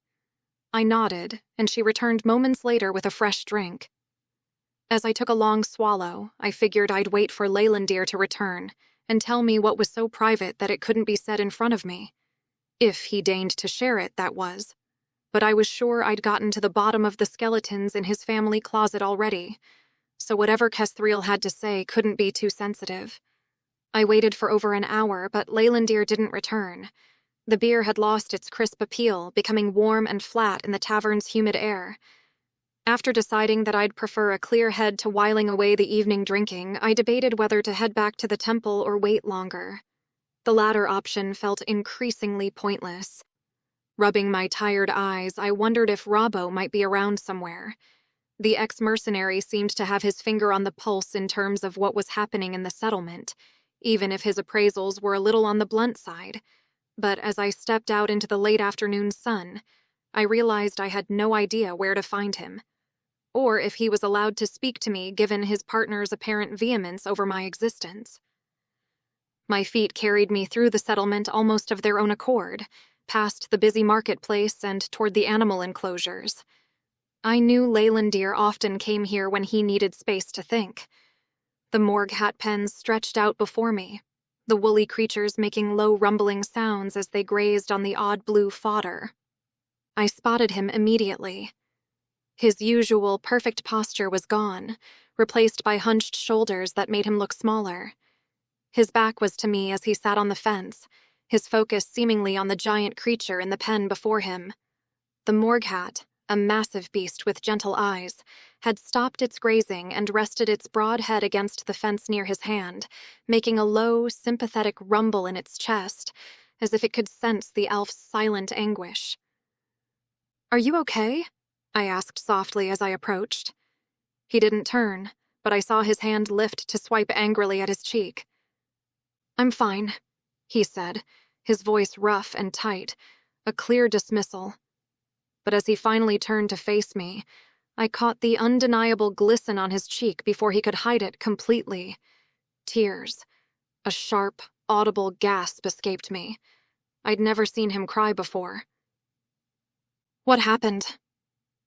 I climbed up to sit beside him on the fence, close enough that our shoulders almost touched. Leylandir was silent for a long moment, staring at his hands. Then, slowly, he opened his palm. In it lay a delicate ring, its silver surface etched with tiny, unfamiliar symbols. I took it carefully, confused by its significance. "I don't understand." "A message was delivered to Calathil," he said, his voice raw and hollow. "From Nerianthus Shadarian, not long after we passed through the Airlin Galad." He drew a shaky breath, still refusing to meet my eyes. "He demands that I travel to Viridia and surrender myself to him." "Why would you—" "He has my mother." The words nearly knocked me off the fence as I recoiled. "But I thought she was gone." "Apparently not." His voice was bitter and low, laced with a pain so deep it was almost a physical thing in the air between us. I stared at the ring in my palm, its weight suddenly seeming much heavier. This was hers? "Yes," he whispered. "She wore it throughout my childhood. Never took it off." He finally looked up, and his green eyes were shattered. Nerianthus could only have it if she gave it to him, or if he took it from her body. My mind raced, connecting the dots.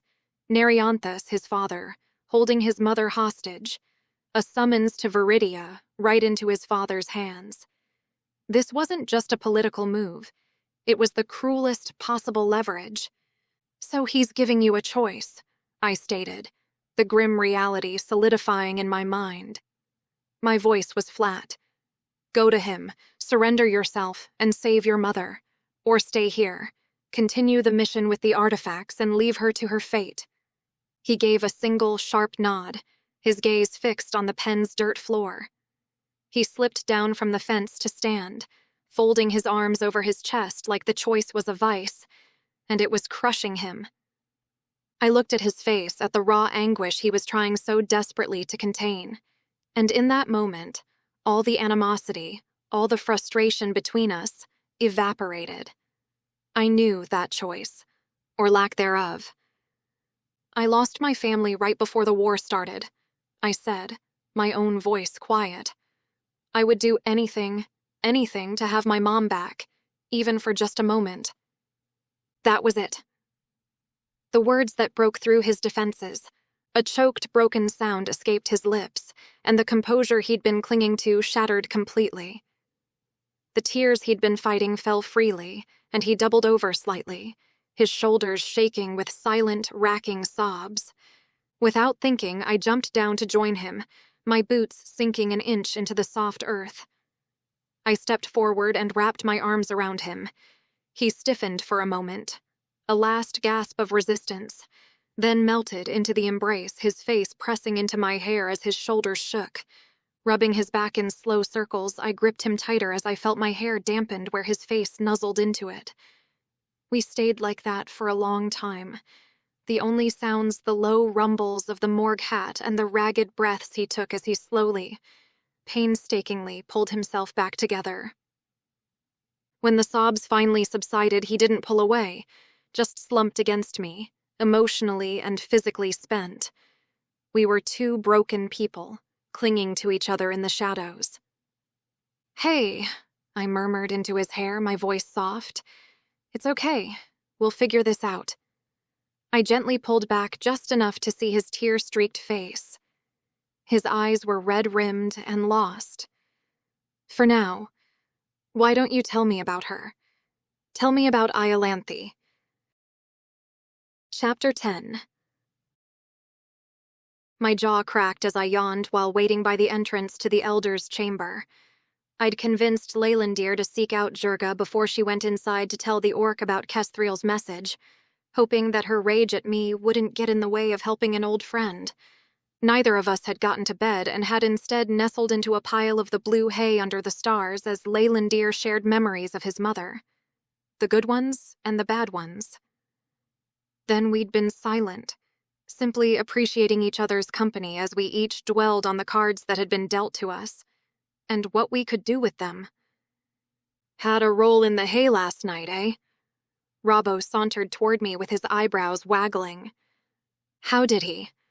I ran a hand over my hair and felt the offending strand poking out of the bun at the back of my head. I plucked it out and flicked it to the ground. Smartass. The Aussie chortled as he sat next to me. All just shits and giggles, mate. I hope you two have a plan going in there today? He'd jerked his thumb toward the Elder's chamber, and I let out a long, quiet breath as I shook out my hair. We didn't have a plan. Not really, anyway. But I wasn't above taking some advice from a guy who was intimate with one of the Circle's members. Maybe I'll grovel on my hands and knees? Robbo snorted and made a face. Won't get you far with those ducks. Orcs value people who don't take too much shit, if you know what I mean. Is that why you and Jurga hit it off? I quirked an eyebrow. Oh, she expects me to take all of her shit. Believe you me. He scratched his beard. But I guess that's different. You've got the right bits between your legs, love. Use it. Don't let 'em push you around. With that, he clapped me on the shoulder and stood to leave. I frowned. Why was he telling me this? Was it because he believed we could save Earth? He had to have people back home he cared about. I was about to ask, but then Leylandir and Jurga rounded the corner heading toward us. Jurga's lip curled when she saw me and I stiffened, fighting the urge to roll my eyes. I checked Leylandir's face for any indication of how the conversation with Jurga had played out. There was no real question about his next steps. Not in my mind. A son doesn't turn his back on his mother. It was just a matter of when he would be ready to admit it to himself, and what that would mean for the rest of us. For me. But the emotion he'd expended the night before had left his features completely flat as they approached, and Jurga simply sniffed loudly as she passed me on her way inside. Leylandir paused to walk in beside me, and our eyes met for a moment. Did it go well? I ventured telepathically. I believe so. Kesthrieele had already spoken of an urgent family matter for the Tulcassials when she met with the elders. Are you ready to talk about Viridia? Leylandir's reaction was a flash of mental recoil, his gaze guarded while giving me a side-eyed look. We cannot deviate from the plan, he sent back, his tone rigid and final, whatever the cost. I pursed my lips, recognizing the denial for what it was. A wall he'd thrown up to get through the next few hours. Fine. The argument was for later. For now, he needed to focus. The chamber felt smaller than before, more oppressive with the weight of the Elder's decision hanging in the balance. It was Nazgra who stood as we halted in the middle of the space, her wizened features neutral. We have considered at length the unexpected consequences of recent events. Her eyes fixed on me, and I knew she meant Rushka's memories swimming in my head. The Circle believes the orcs would be well served by sending you both to the Elven Council. The matter of war between humans and elves must be addressed, and the orcs do not wish to become entangled in this. However, that single word sent a flutter of hope through my middle. The memories you carry, Asha Lopez, belong to the Cragvash people. They are our heritage. This means that you, too, must now belong to us. Belong to them? My breath hitched and I stared at Nazgra, my mouth slightly agape, What exactly did that mean? I opened my mouth to speak, but Leylandir's voice cut through my thoughts. "Don't," he warned telepathically. "Let her finish." I clamped my jaw shut, though my face heated uncomfortably. Nazgra's expression hadn't changed, but there was something in her eyes. Not triumph exactly, but satisfaction. As if this solved multiple problems at once. The other elders nodded in solemn agreement, and I noticed Jurga shifting her weight at the edge of my vision. I guessed she would be just as happy as I was about the prospect of my staying here.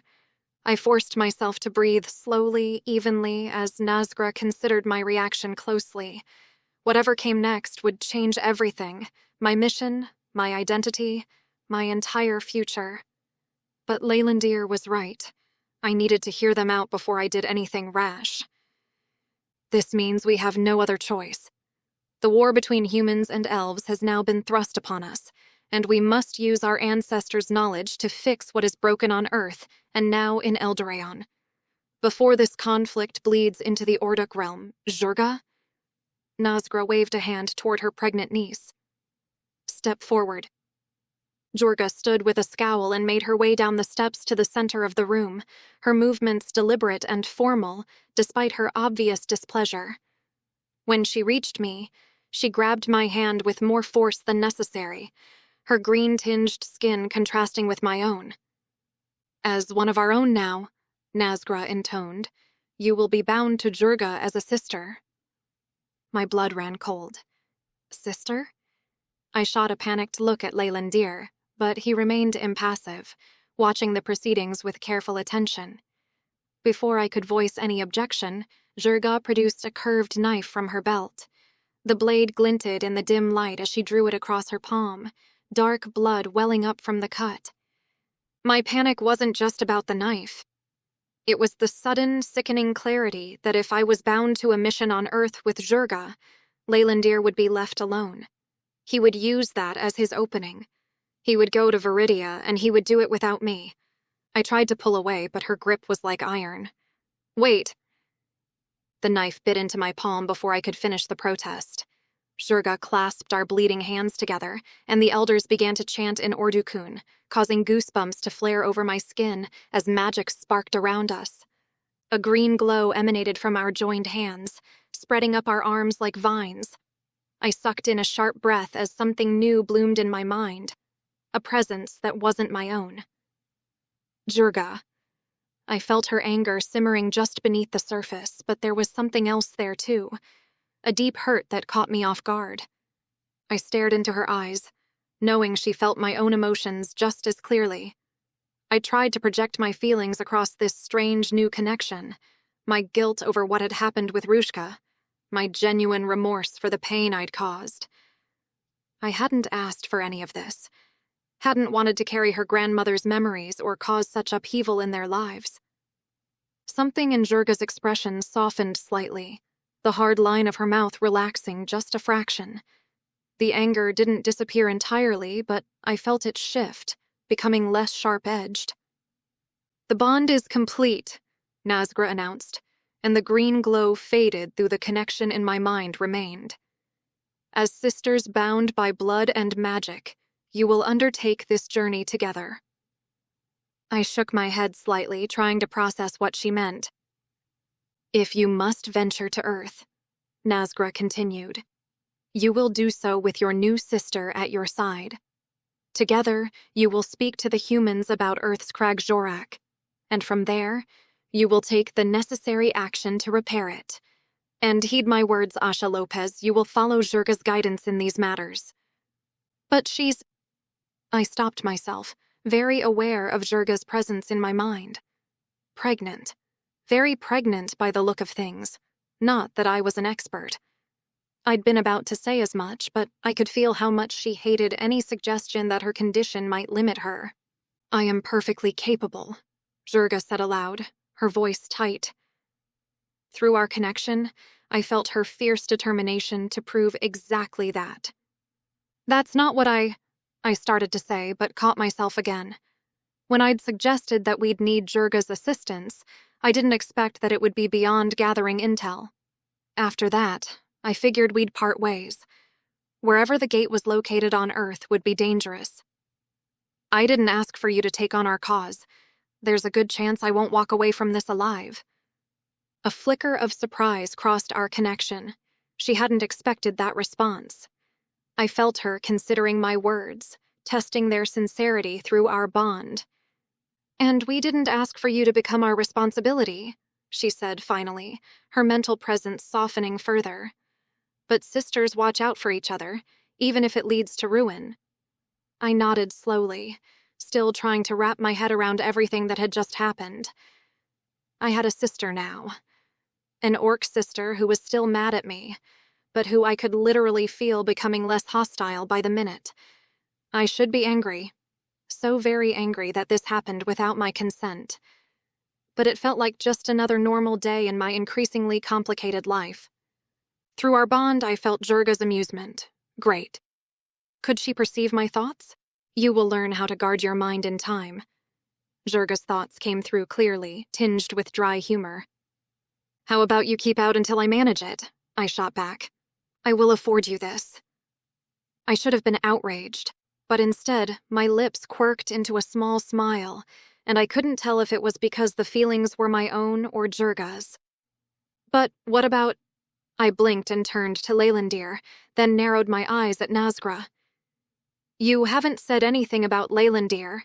You can't hand him over to the Elven Council." "No?" Nazgra's weathered tone held notes of amusement. "Now that you are bonded to us, you think you have the right to tell us what we can and cannot do?" Robbo's words from earlier echoed in my mind, and I dug my nails into my uninjured palm. These people valued strength. "I wouldn't be here in front of you if it weren't for him, and if you hand him over, I'll surrender myself to the Elven Council willingly.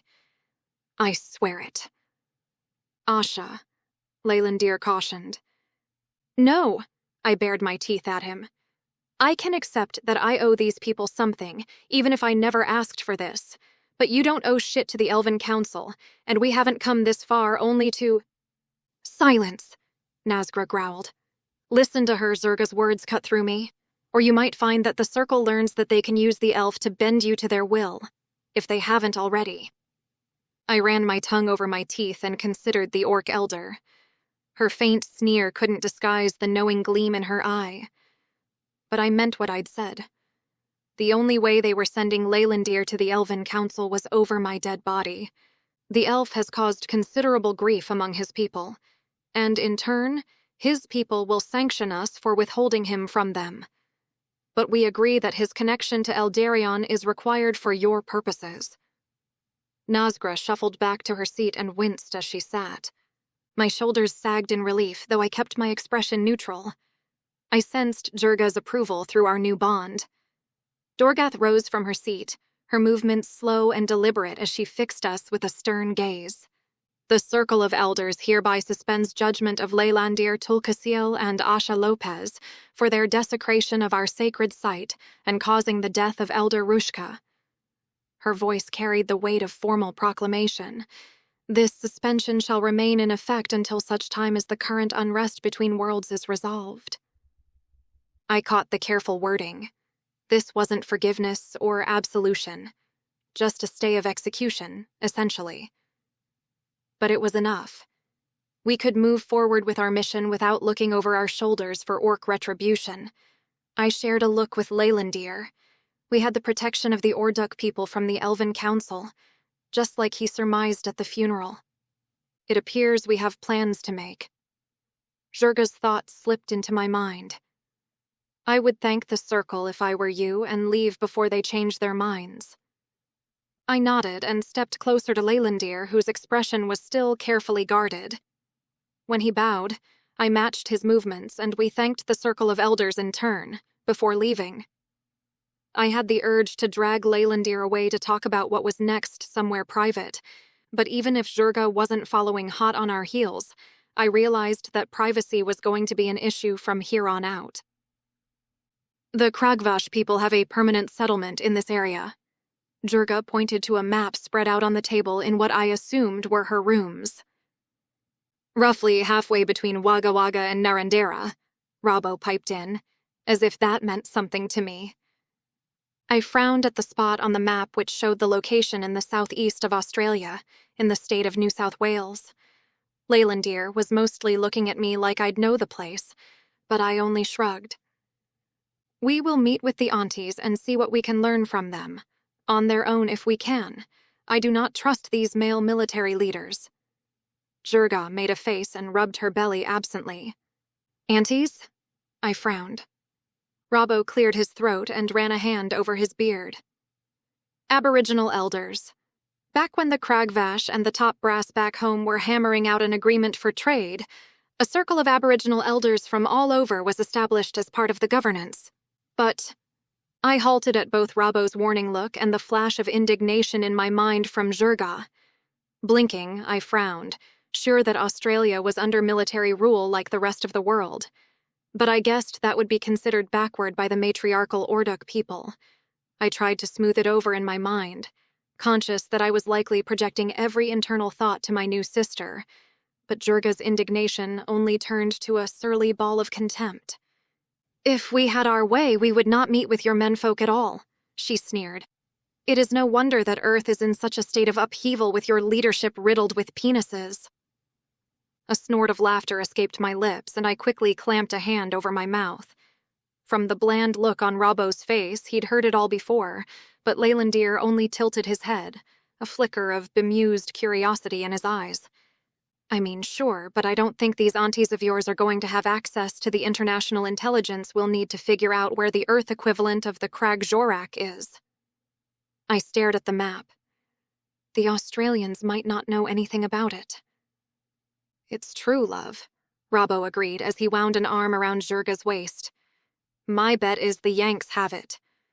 I narrowed my eyes at the guy. Oh yeah? Well, why not? Your people can't help themselves when it comes to sticking their beaks into shit they should steer clear of. What about the Russians? I countered. There's gotta be a reason they're so set on the peace talks with Arendor. Or the Chinese. Maybe NATO at large. France or England. Robbo waved a hand dismissively. Could be in bloody Timbuktu for all we know. Calathil has been considering how we might discern the location more effectively, Leylandir said quietly. Kesthril will return to Eldrayan and can confer with him on the matter before we make further plans.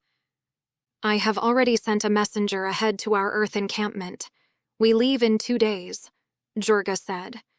Whatever your uncle devises, it will not arrive in time. Perhaps if this venture is fruitless, we can reassess what methods we can use. For now, we gather what information we can. I shook my head. 2 days isn't enough time to get to Viridia and back. Who says you will travel to Viridia? Jurga's eyes narrowed. I glanced at Leylandir, wishing I knew what he and Jurga had discussed before the meeting with the elders. He'd said the mission was priority, but family had to come first, and I had no intention of letting him go without backup. I'm going with you, I said to him. He closed his eyes and pinched the bridge of his nose. No, you are not. I didn't look at Jurga. The wave of approval in the back of my head told me she'd known about his intentions. My eyes fixed on Leylandir, a hot wave of frustration washing over me. He was still making plans without me. You can't go alone, I said, the words a low, desperate plea. I wasn't just talking about his trip to see Nerion Thas. I was talking about the inevitable consequences of the venture. I will stand a much greater chance of traveling discreetly without the company of orcs or humans, Leylandir said gently. The frustration that had been simmering within me finally boiled over. This isn't about discretion. It could be a trap. Your father is setting you up. You going to Viridia alone. My voice hitched. At least with backup, we'd have a chance of getting you out when it goes wrong.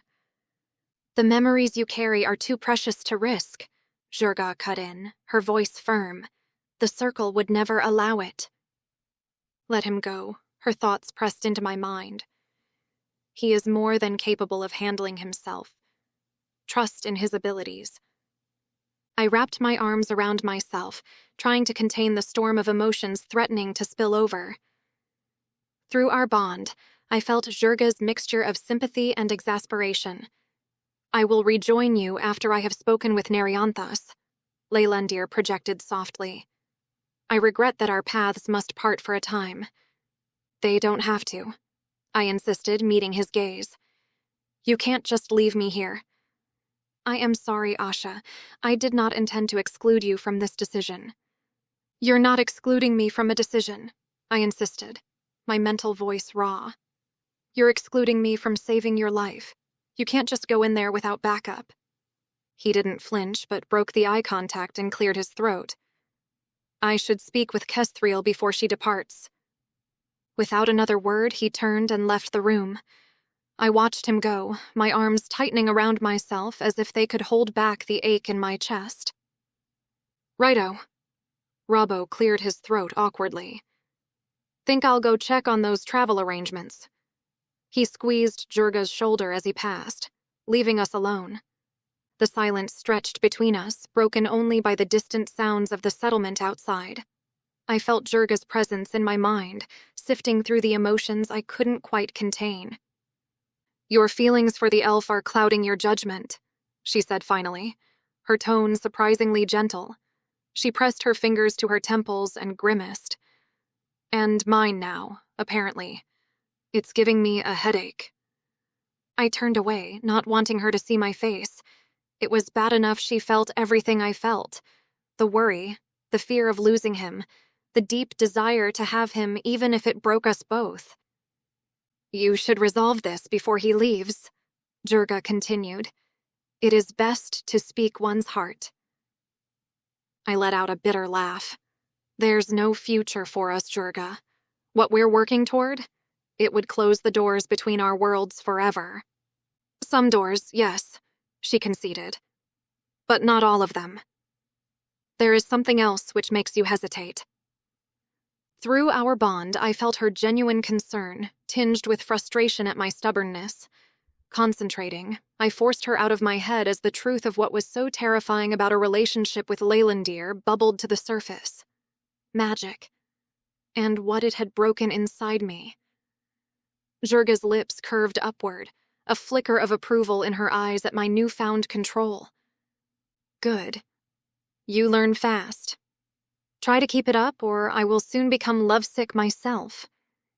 I took measured breaths, relieved that I'd managed to keep something from Jurga. But I figured it wouldn't take long for her to discern all my secrets. I needed to get better at this.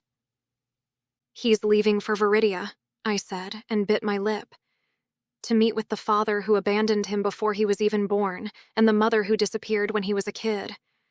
Whatever I might say to him, it wouldn't be fair. Not now." "And is it fair to let him go without knowing?" Jurga challenged. "To let him carry the weight of your unspoken words?" I turned back to her, surprised by the passion in her voice. Through our connection, I caught glimpses of her own experiences. The sudden, breathless flutter in her chest when Robbo flashed a smile. Their hungry lovemaking in what looked like the back of a car. I blinked, trying to banish that image from my head, but Jurga's smile only widened. "I can't," I said, hating how weak my voice sounded. "I can't risk messing up his head right now. It will only make things harder for him than they already are." Jurga's frustration flared across our bond. "You humans," she growled, "always hiding your true thoughts. You have only one life, sister. Better not to leave too many regrets in its wake." The word sister caught me off guard. Despite the magical bond between us, I hadn't expected her to embrace the relationship so quickly. Had the magic caused us to be more congenial with each other than we otherwise would have been? I felt her amusement at my surprise. "Go," she said, softer now. "Find him before he leaves. Say what needs to be said or carry the regret with you. The choice is yours." I stood there, frozen between fear and longing. Through our connection, I felt Jurga's gentle push of encouragement, like a mental nudge toward the door. "And what if he doesn't—" I couldn't finish the sentence. What if he lost interest in me if I admitted that I couldn't stand the thought of him touching me with magic? Then at least you will know, she said simply, as if she could hear the rest of the question directly inside my head. And you can stop this endless circling of each other like Razgfet in mating season. Chapter 11. If I weren't a coward, I would have taken Jurga's advice. I would have searched the settlement for Leylandir and explained the panic welling up inside me about his mission, about our separation, about the very real possibility that we may never see each other again, and confessed that I wanted him just as much as he said he wanted me. But instead, I sat by the temple on the plateau, gazing at the landscape of blue grass, alien trees, and strange beasts grazing in the distance. After all that had transpired that morning, I was exhausted. And even with the space between me and Jurga, I was still far too aware of her mind pressing against my own.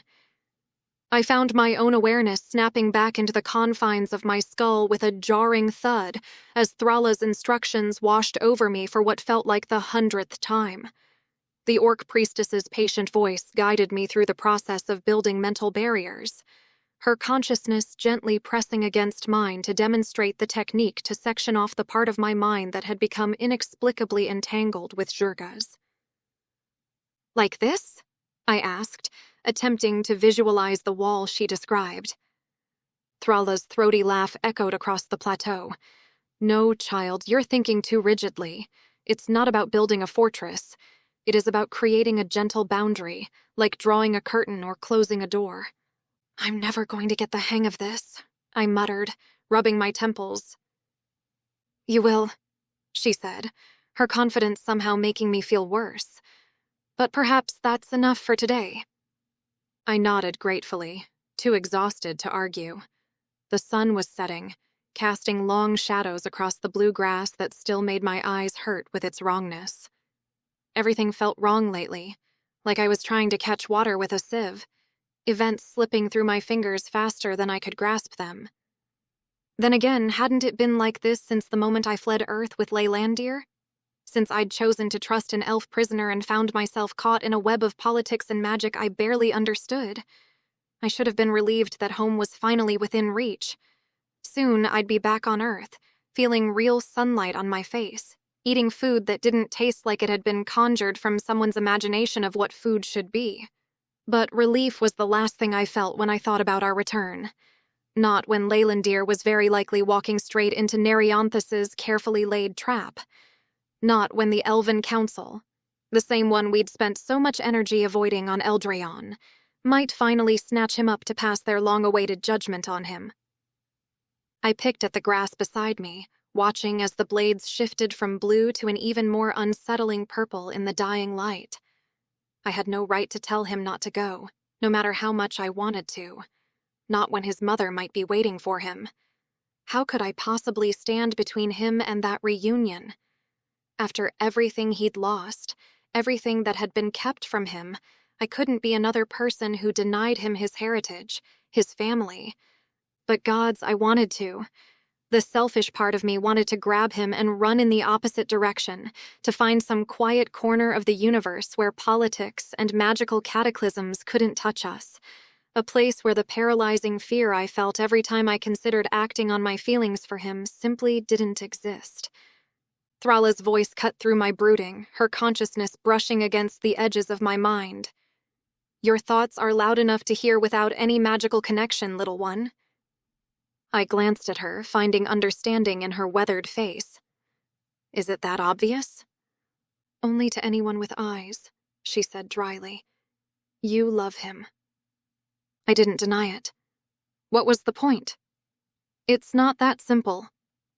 "It never is," she agreed. "But perhaps the question you should be asking yourself is whether your fears are worth the price of silence." And there it was, the crux of my hesitation. I could face down elven warriors, navigate alien worlds, even share my mind with an orc. But the thought of telling Leylandir the truth terrified me. Not just about my feelings, but about everything. About why I kept him at arm's length, about the scars I carried that had nothing to do with being a soldier. What if he looked at me differently? What if the heat in his eyes cooled to pity? Or worse, What if he decided I wasn't worth the trouble? I wasn't some fancy elf maiden or fearless orc warrior. I was just me. Human. Damaged. An unsatisfactory lover for someone for whom magic was like breathing.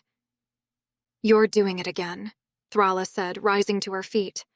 "Building walls where you don't need them." I watched her walk away, her words settling like stones in my stomach. She was right, of course. I was an expert at building walls. The problem was, I'd built them so high and so strong, I wasn't sure I remembered how to tear them down. I made my way down the worn stone steps into the orc settlement, watching as the dusky light shifted into inky twilight. For a terrible moment, I wondered if I'd waited too long up at the temple. What if he'd already left? But no. I pushed the thought away firmly. Leylandir wouldn't leave without saying goodbye. Not after everything we'd been through. I passed the animal enclosures first, the Razgfet making soft clicking sounds as they settled in for the night. The morgue hat were already asleep, their woolly bulk rising and falling as they snored.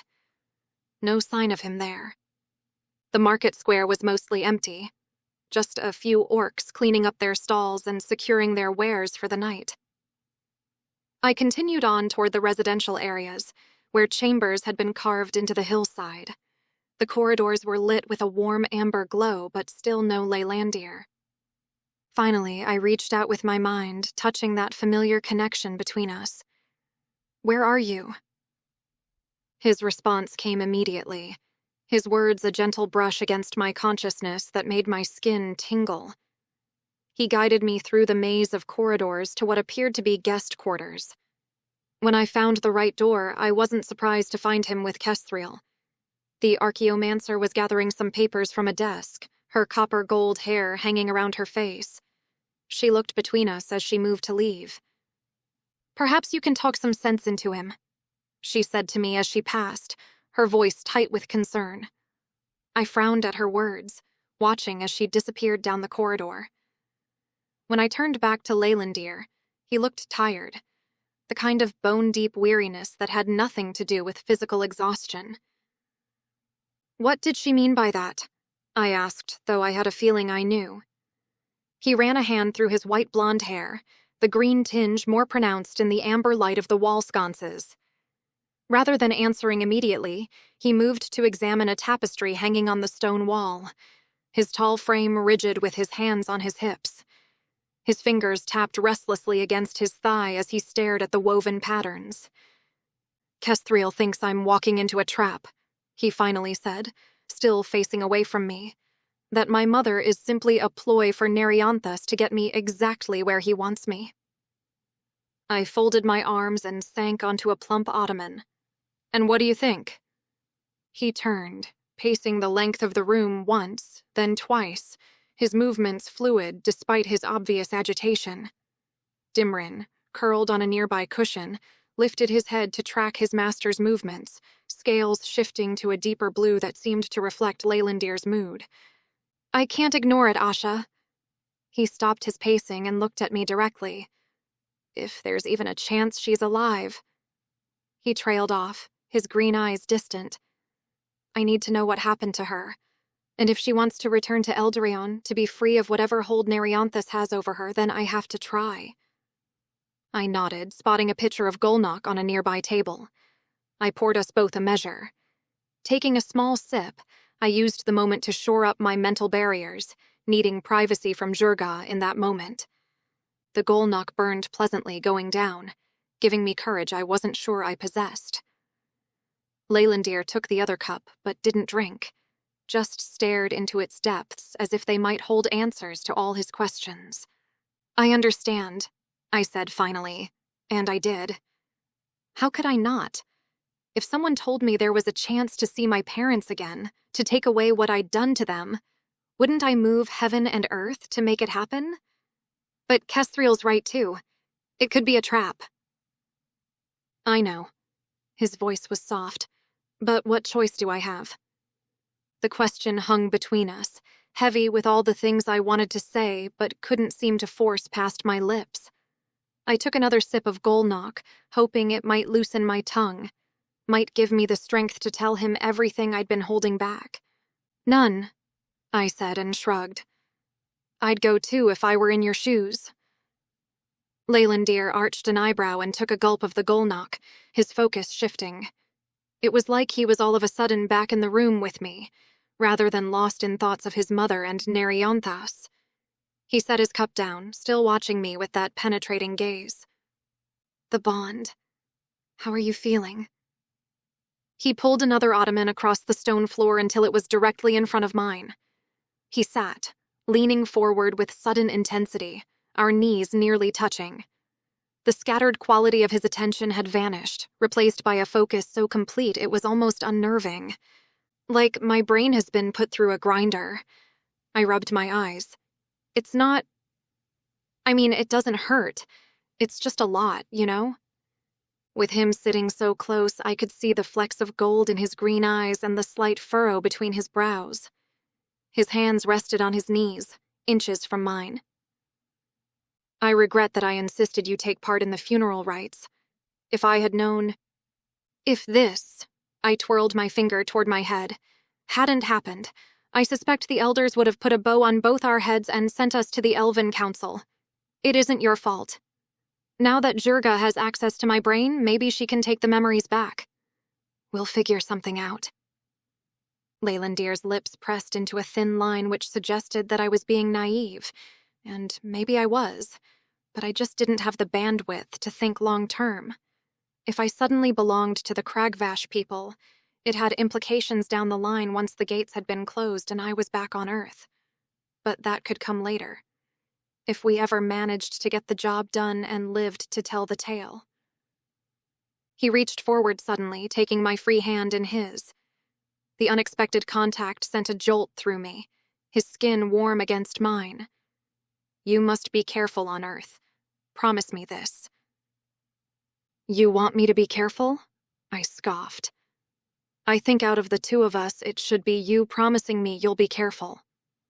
His fingers rubbed mine and the corner of his mouth curved upward. Perhaps. And I will. But it is not I who has the requisite abilities to achieve our goals. Your safety is paramount. So is yours, I said, his touch sending a pleasant warmth spreading from my hand all the way up my arm. When do you leave?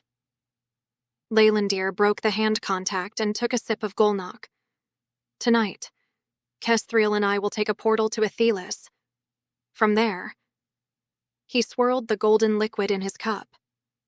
I have contacts who can get me to Viridia through an established gate. All the air seemed to vanish from the room. Tonight. He was leaving tonight. The words I needed to say suddenly felt like they were choking me, pressing against my throat with increasing urgency. At least you'll have Dimrin, I said weakly, attempting humor to mask my rising panic. He's pretty handy in a tight spot. Leylandir's frown deepened. I've already told him he's to accompany you to Earth. What? No. I shook my head vigorously. You'll need him more than I will. His jaw tightened, that stubborn set to his mouth that I'd come to know so well.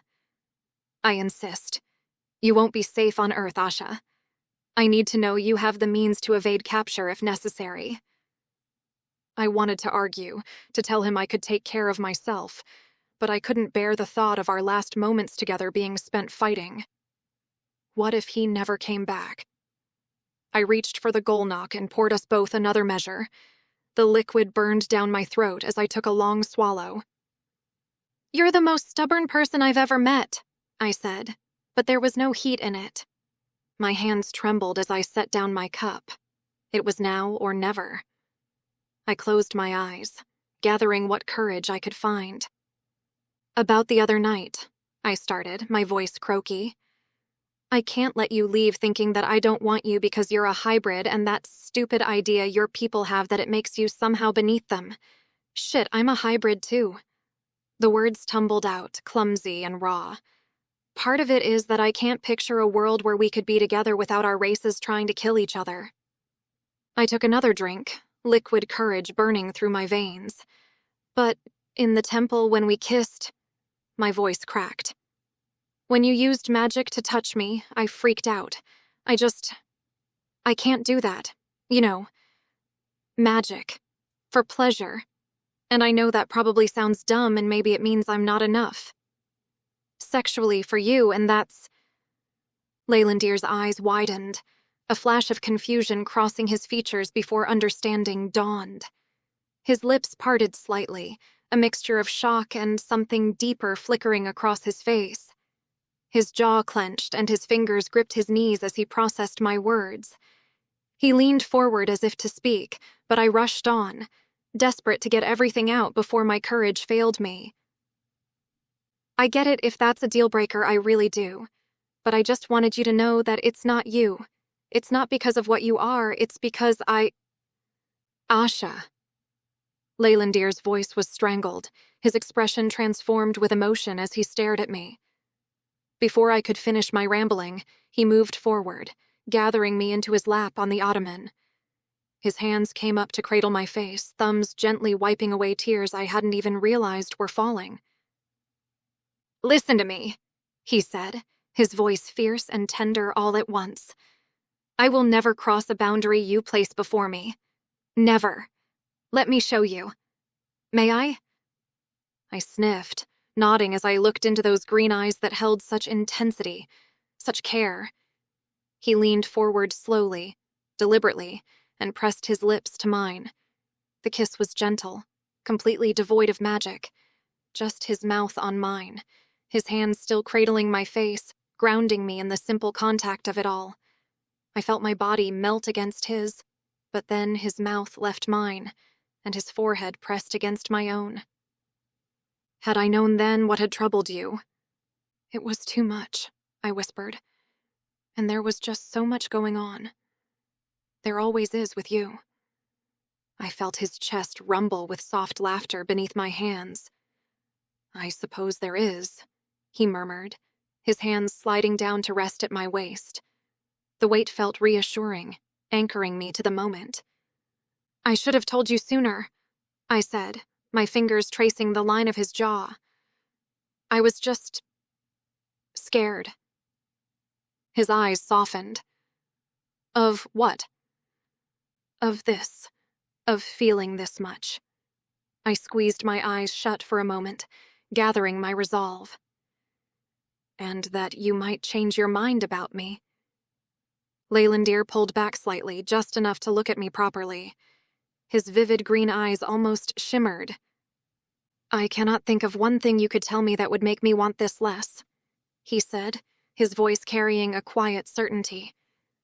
"Whatever happens on Viridia, whatever Nerianthus has planned, I will find my way back to you."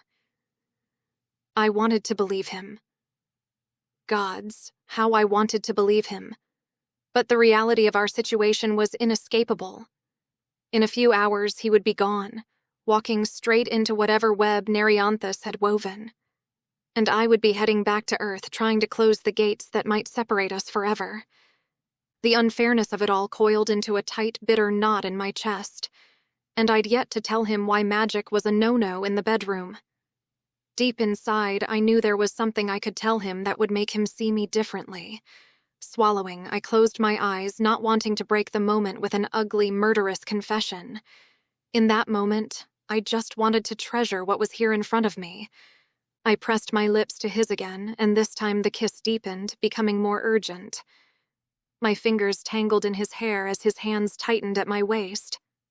The thought struck me that we had a little time, maybe enough to explore each other more intimately before we had to part. From the soft moan that escaped him as I shifted in his lap, I suspected he was thinking the same thing. I moved to straddle him on the ottoman, my body moving almost of its own volition as his lips found my neck. Then someone cleared their throat from the doorway. Leylandir made a grunt of displeasure against my skin. I twisted around self-consciously to find Kesthreel standing there, her amber eyes cold as they swept over our compromising position. A hot flush of embarrassment stained my cheeks, and I lurched to move, but Leylandir's hands held firm on my hips for just a moment before reluctantly releasing me. I stepped back and held a hand to my mouth. "The portal has been opened," Kesthril said, her tone clipped. "The priestesses are waiting."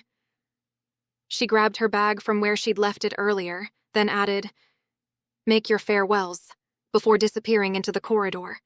When I turned back to Leylandir, the hunger in his eyes made my breath catch. For a moment, I wondered if we could still steal enough time to consummate whatever this was between us. But he schooled his features, and I silently agreed. A quickie wouldn't do justice to everything we'd been through together. He dragged a hand over his mouth and stood before taking both my hands in his. "Promise me again that you'll stay safe on Earth." "Only if you promise the same about Viridia," I countered. Our next kiss was gentler, more restrained, though no less meaningful. When he pulled away to grab his travel bag, a painful pressure built in my chest, making it hard to draw a full breath. "Take care of her," he told Dimrin, scratching the Sirion under his chin. The little creature's scales shifted to a deep midnight blue as he nuzzled Leylandir's hand.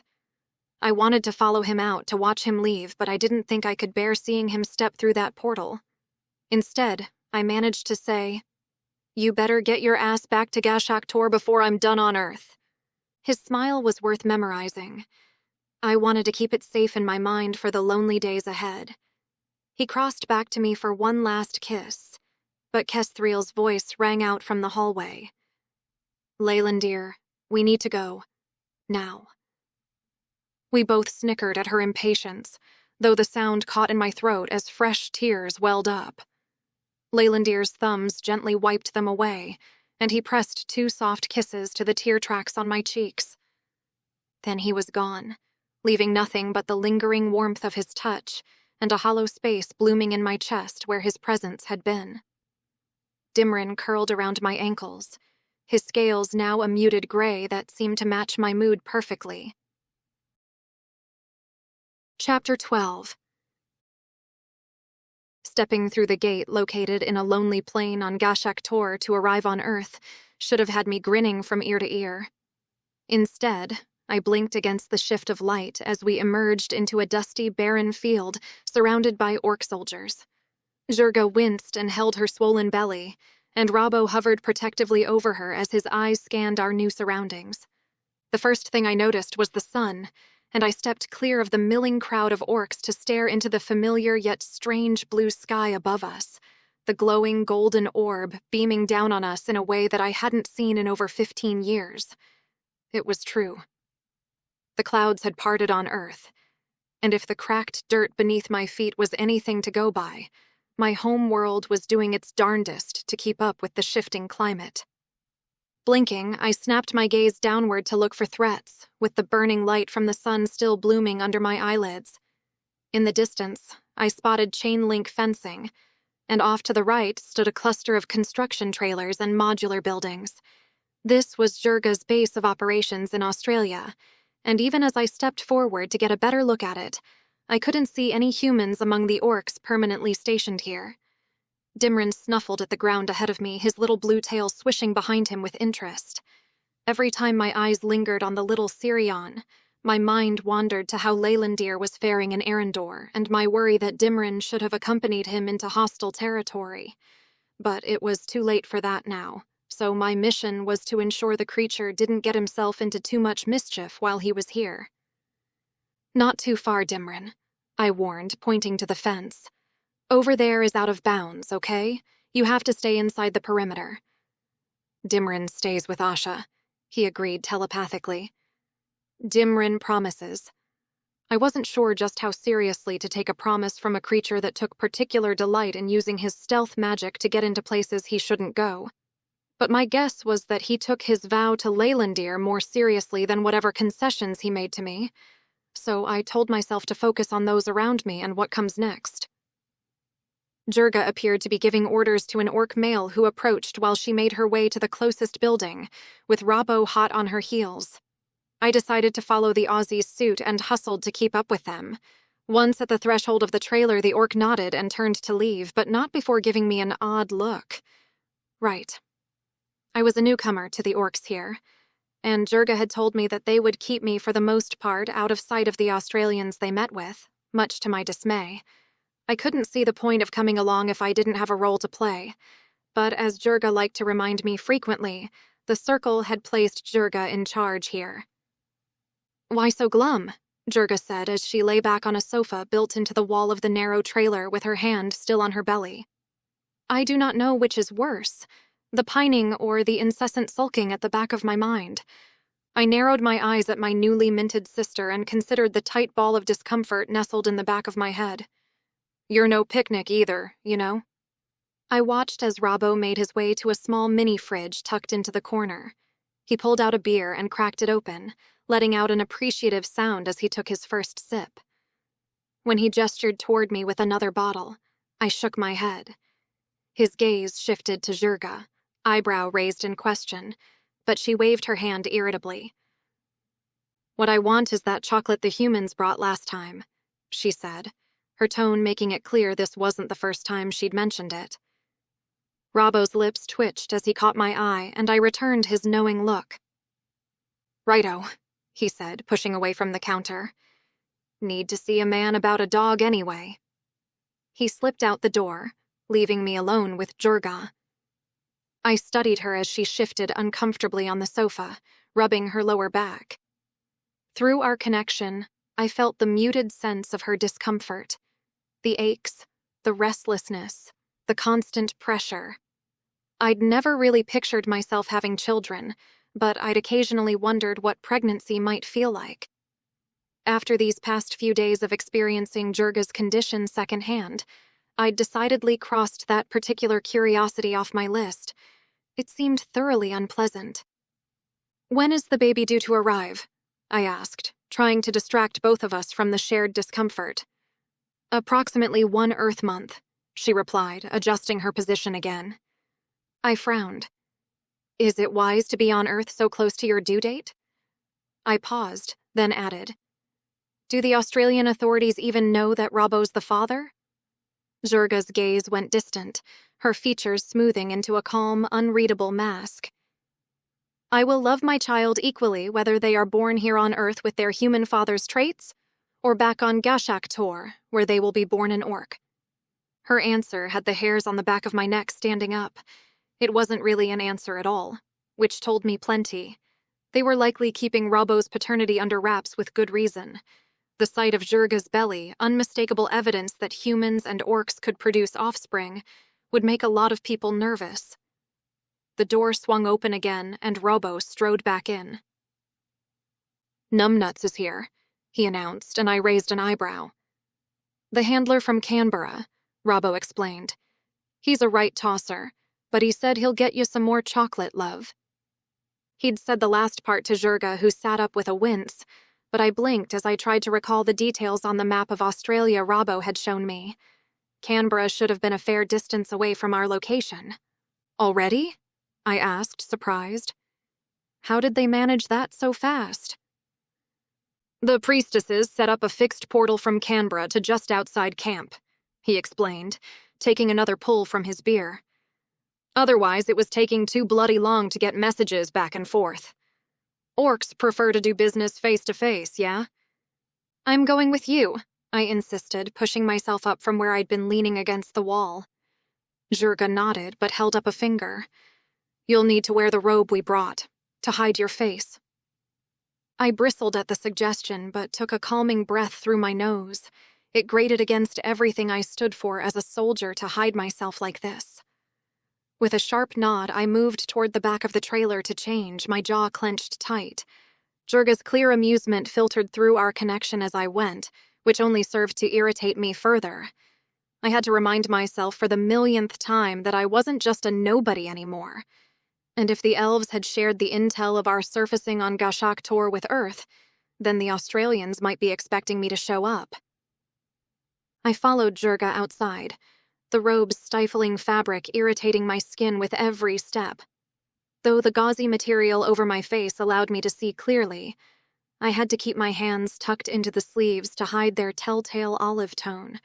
The whole thing felt ridiculous, but I kept my complaints to myself.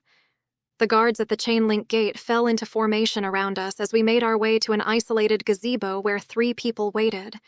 The central figure was a dumpy, balding man in an ill-fitting suit, flanked by 2 younger assistants who tapped away at their tablets with careful indifference. "Jurga, always a pleasure," the man said as we approached, his smile not quite reaching his eyes. I studied him from behind my gauzy veil. Everything about him screamed politician. The handshake that lingered too long, the carefully modulated voice, the way his eyes gleamed a little too brightly. Definitely not military. This was the kind of man who'd been schmoozing his way through government corridors long before the gates opened. The type who'd managed to slither into a position of power during the chaos that followed.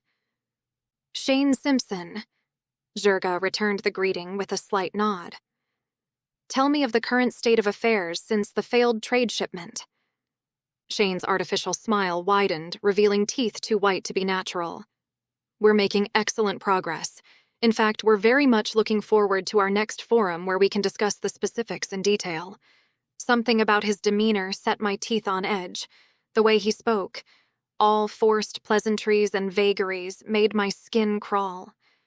He reminded me of the bureaucrats who'd send soldiers like me into combat zones with insufficient intel, then express their deepest regrets when body bags came back. Jurga seemed to share my sentiment, responding with a non-committal grunt. "And before I forget," Shane added, gesturing to one of his assistants who produced a small insulated bag, "I've taken the liberty of bringing those chocolates you requested. Belgian, the finest we could source." Jurga's eyes lit up briefly before she schooled her features back to diplomatic neutrality. "The Kragvash appreciate your thoughtfulness." "Of course," Shane continued, his voice dropping to what I assumed he thought was a respectful tone. "And please accept our sincerest condolences for the passing of Elder Rushka. I understand she was family to you and held in high regard by all of the Kragvash tribe. We hope your people are faring well in these difficult times." I caught the subtle stiffening of Jurga's shoulders. Through our connection, I sensed her irritation at Shane's presumption to speak of Rushka's death so casually. I glanced at Robbo, standing slightly behind Jurga. The change in his demeanor was immediate and striking. Gone was the easygoing Aussie with his constant jokes and beer in hand. His eyes had gone flinty, jaw tight as he watched Shane's performance. His hands, usually relaxed at his sides, were now clenched into fists. When Shane mentioned Rushka, I saw a muscle jump in Robbo's cheek, his protective instinct toward Jurga and her family clearly overwhelming whatever diplomatic facade he might have attempted. I found myself wondering which world Robbo considered himself part of these days. With his child growing in Jurga's belly and his evident distrust of his own government representatives, had the line between human and orc blurred for him? The thought made me uncomfortable, forcing me to consider my own increasingly complex relationship with Leylandir and the elves. I subtly shifted my weight inside the heavy robe, the fabric restrictive and hot. Shane's eyes roamed between us, and I had the distinct impression he was cataloging every reaction, every shift in posture, filing away information for later use. I pulled my robe tighter, grateful for its concealment. Jurga made an appreciative sound but asked, "And where have the aunties decided to host this forum?" Wonderful news on that front." Shane's enthusiasm seemed forced. "The aunties would like to extend an invitation for you to visit near Alice Springs. You'll have the opportunity to see Uluru, one of our most sacred sites." "Alice Springs?" Robbo erupted, stepping forward. "Are you fucking kidding me?" "Yeah, nah, mate. This isn't happening." He gestured urgently for Jurga to step aside with him, the abruptness of his outburst leaving Shane blinking in surprise. Not wanting to be left outside of that conversation, I followed. Robbo kept moving beyond what I would have considered an earshot before stopping with his fists to his hips. The look on Jurga's face was murderous, her scars standing out in sharp relief against her tightened skin, as she stood almost nose to nose with him. "Since when do you presume to make decisions on my behalf?" she growled. Listen. Robbo's voice was low but intense. I don't trust these bastards for a second. They have to know about Asha. Pine Gap is spitting distance from Alice Springs, and it's been a U.S. military base for donkey's years. Jurga's lip curled as she waited for Robbo to explain further. Pine Gap? I licked my lips as I cast around the recesses of my brain for any information about the place, but it was precious little. Pine Gap has been a great big fucking hole in the map for a lot longer than this war's been going on, yeah? He continued, pacing restlessly. You ever speak to the Muppets working there, and they'll tell you they're either a cleaner or a gardener. Every bloody one of them. Nobody knows what goes on in there. But I can tell you now, they'll come out to dance if Asha gets within plausible deniability of the place. I watched as Robbo's hands began to tremble, his eyes darting around the surrounding landscape with increasing frequency. It made me wonder just what he'd seen during his mercenary days that had him so spooked. What do you think about this? Jurga turned to me. Not much. I only vaguely know about Pine Gap, I admitted. It might just be a coincidence. Coincidence, my arse! Robbo exploded, waving his hands frantically. I glanced nervously between Shane's group and Jurga, noting how the assistants had stopped typing to watch our discussion. Maybe, I suggested carefully, having the next meeting closer to here would be a wiser move. Jurga's grunt conveyed her frustration with the situation. I do not wish to displease the aunties, she said finally. But perhaps you are right. She turned and strode back to Shane, her pregnancy doing nothing to diminish her commanding presence. We appreciate the invitation, but I must request the next forum be held here at our current location. She rubbed her belly. My condition requires it. I watched Shane's face carefully as she delivered this news and caught the briefest flash of disappointment before his practiced smile returned. It made me wonder if Robbo's paranoia might not be paranoia after all. Of course. Shane's teeth flashed again. I'll take it back to the aunties and shift the arrangements. It might take a few days to make it happen, but in the meantime, I'll have my people deliver you the briefing reports to look over. I watched impatiently as Shane made his lengthy farewells, each word dripping with artificial sweetness. My attention kept drifting to Robbo, who hadn't stopped fidgeting since his outburst. His eyes darted around constantly, and there was a sheen of sweat on his forehead that had nothing to do with the Australian heat. When the humans finally disappeared through their portal beyond the gazebo, I felt my shoulders relax slightly. We turned back toward the camp, Jurga's pace notably slower than before, one hand pressed against her lower back. Didn't take long for the other shoe to drop, did it? Robbo burst out as soon as we were clear of the guards. They know. They bloody well know you're alive, Asha. Has to be why they're pushing for Alice Springs. We don't know that for certain, I said, though I wasn't convinced of my own words. Listen, Robbo continued, ignoring me as his voice rose with urgency. We need to send word back to Gashaktor. Get more warriors here. The army won't take kindly to us refusing Alice Springs, and I guarantee you they'll hand everything over to the Yanks the second they get a whiff of what's really going on. Then mark my word, there'll be tanks rolling in to take care of business. You really think they'll do that before they confirm I'm here? I asked, pulling off my stifling hood and wiping the sweat from my face. The sun beat down mercilessly, making the robe feel like a portable sauna. Your lot don't do things by half, he spat. They'll come in heavy-handed and throw their weight around until they get what they want. And right now, what they want is you. Enough, Jurga snapped, turning to face Robbo. Your paranoia helps no one. Despite her harsh tone, I felt her uncertainty through our connection. But I will request additional warriors from Gashaktor as a precaution. I watched them continue toward the trailer, my mind churning. How much help could the Australians really be if they were as tight as Robbo suggested with the U.S.? The whole point of coming here had been to test whether the location of Earth's equivalent to the Airland Galad was known to the Australian military. Now that I was here, I highly doubted that they would tell us one way or the other. The futility of my situation washed over me, followed by a sharp pang of regret. I should have gone with Leylandir instead. At least in Arendor, we could have found a way to talk strategy with Calathil about the magical means we could use to locate the artifact on Earth on our own. Here, I was just hiding behind veils and watching politicians dance around the truth. "You're projecting," Jurga called over her shoulder, not bothering to turn. I quickened my pace to catch up with them, stuffing the hood into my pocket. "Can you blame me? This feels like a waste of time." "Perhaps," she replied, pushing open the trailer door.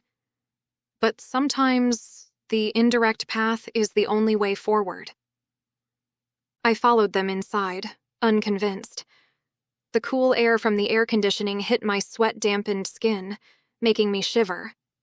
Robbo immediately went to the mini-fridge, pulling out another beer with shaking hands. "Look," I said, dropping onto one of the chairs. "What if we're approaching this all wrong?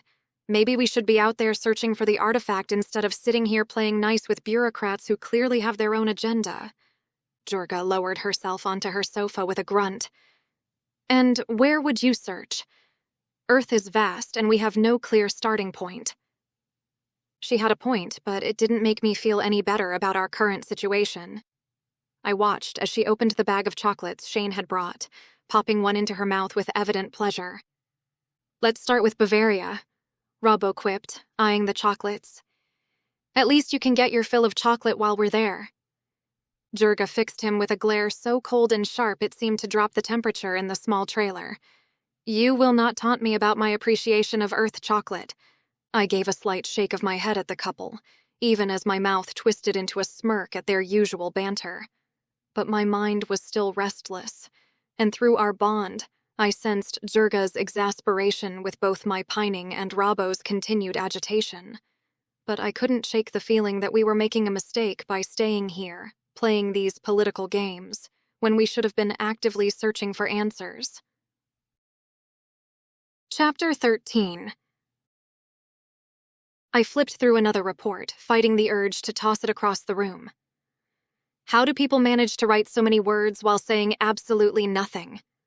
Robbo barked out a laugh from where he lounged in a nearby chair, boots propped up on a stack of papers.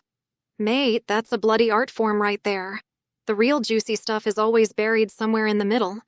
They figure if they bore you half to death first, you might miss the important bits." "And here I thought you weren't the analyst type," I said, pressing the heels of my hands into my eye sockets for a moment before dropping them back to the table. "Yeah, you'd think." He scratched his beard. "Never figured I'd spend half my life trying to decode reports from pencil pushers. Makes me miss the simple days of just shooting things." A sharp knock interrupted us, and a young orc soldier poked his head in. "The airship is ready for departure to Wagga Wagga." We gathered our things, meeting Jurga in the corridor. The deck was already crowded with guards when we boarded, a good deal more congested than I would have expected. I found a spot near the stern where I could huddle against the railing, pulling my hood tight against the whipping wind. As we lifted off, I mulled over what we'd found in those reports. Robbo's warning about the lodestones on Earth had been right. The Australians detailed unstable magical readings in the batches headed for Gashaktor as the reason for the delay. More interesting was the buried paragraph about Australia's aid priorities. Earth territories were supposed to come first, before any off-world commitments, which was apparently referenced in the trade agreement. The weather wasn't explicitly mentioned, but I didn't need a report to tell me something was wrong. The heat pressed down oppressively, even at altitude. Mother Nature must have been having a tantrum across the globe, and that would only complicate everything else we were dealing with. When we touched down in an oval-shaped field, I spotted two distinct welcoming parties. The first was a cluster of older women, and the change in Jurga was immediate. For the first time since we'd arrived in Australia, her face lit up with genuine warmth as she rushed to embrace them. These had to be the famous aunties I'd heard about. They surrounded her like a flock of mother hens, cooing and touching her swollen belly with knowing looks. Every few seconds, they'd glance at the second welcoming party, a collection of military brass standing stiffly at attention, and roll their eyes dramatically while making what I assumed were derisive comments. The brass, meanwhile, were locked in what appeared to be a silent sizing-up contest with the orc warriors from our escort. Off to the side, I spotted Shane hovering anxiously, his diplomatic smile firmly in place. He kept shifting his weight from foot to foot and compulsively straightening his already perfect tie, clearly trying to calculate the best moment to interrupt Jurga's reunion and shepherd us all to wherever this forum was supposed to take place. The contrast between his rigid formality and the auntie's warm familiarity was almost comical. Robbo sidled up next to me, speaking low enough that only I could hear. "The aunties'll keep this going as long as they can, just to make the knobs over there squirm. Been doing it for years." He grinned. "Might want to get comfortable. We could be here a while." I nodded, a faint smirk touching my own lips as I crossed my arms and settled in to watch the show. True to Robbo's prediction, the aunties maintained their cheerful monopoly of Jurga for a good 20 minutes. Shane's diplomatic smile grew increasingly strained as he waited for an opening, while the military brass shifted uncomfortably in the heat. Finally, Shane managed to edge his way into the circle, his voice pitched carefully between respect and urgency. "Ladies, if we could perhaps continue this wonderful reunion inside, we've prepared the forum space." The aunties exchanged knowing looks before reluctantly releasing Jurga from their collective embrace. As our group moved toward a nearby building that had probably been a hotel in its previous life, I found myself studying the surrounding architecture with growing curiosity. Unlike the scarred landscapes I was used to back home, Wagga Wagga bore different marks of the magical emergence. No crater-pocked streets or half-collapsed buildings from magical warfare. Instead, the town had the worn-down look of a place that had simply stopped maintaining itself when bigger concerns came along. Paint peeled from weathered walls, weeds pushed through cracked sidewalks, and makeshift magical tech had been jury-rigged onto older infrastructure. It painted a different picture of how this region had handled first contact. While we'd been fighting battles in the States, Australia had apparently been making nice with their new neighbors. The military presence was still heavy. That much hadn't changed, but it felt more like occupation than active combat. Inside the repurposed hotel, industrial fans fought a losing battle against the heat. I noticed Jurga pull aside from the group, deep in conversation with one of the older aunties. The woman's face was creased with concern as she glanced between the military contingent and me, her weathered hands gesturing as she spoke in hushed tones. I wondered what intel Jurga was sharing with her, and how much she trusted them with the whole truth. Before I could ponder it further, Shane called the meeting to order, directing us toward a large U-shaped conference setup that dominated the room. Everything was arranged with precise formality, name cards, individual microphones, and thick folders of documentation at each seat. I sat directly behind Jurga among a cluster of aunties. The arrangement gave me a clear view of both the military brass across the table and the back of Jurga's head, where her red-tipped braids were starting to frizz in the humidity. Shane invited one of the older aunties to rise from her seat to welcome us to country. The room fell silent as she began to speak, her voice carrying clearly despite its age. She welcomed us in both English and her native tongue, and offered Jurga a native arrangement of flowers before planting a kiss on her cheek. The military officers sat stiffly through the ceremony, but I noticed how the orc warriors straightened respectfully in their seats. As the elder finished speaking and settled back into her chair, I caught Robbo nodding along with unusual solemnity. He'd mentioned once how the Aboriginal people in the country had been among the first to welcome the orcs, finding common ground in beliefs and values. Looking around the room now, at the complex web of relationships and alliances represented by where people sat and how they carried themselves, I had a feeling those early connections would prove crucial to whatever came next. Shane cleared his throat and shuffled his papers, preparing to officially start the proceedings. I opened my folder and pulled out a pen, careful to keep my hands concealed, ready to document whatever version of events was about to be presented to this carefully curated audience. The meeting dragged on as expected, with military brass offering practiced apologies about lodestone shipment delays. They kept referencing specific pages in our documentation, droning about Earth's priorities and current difficulties. I found myself counting the ceiling tiles while they talked. Jurga flipped through the papers with surprising patience, her expression neutral. Just as my eyes began to glaze over, she spoke up, cutting through the diplomatic waffle. "These reports about Earth's shifting climate are troubling," she said, her voice carrying across the room.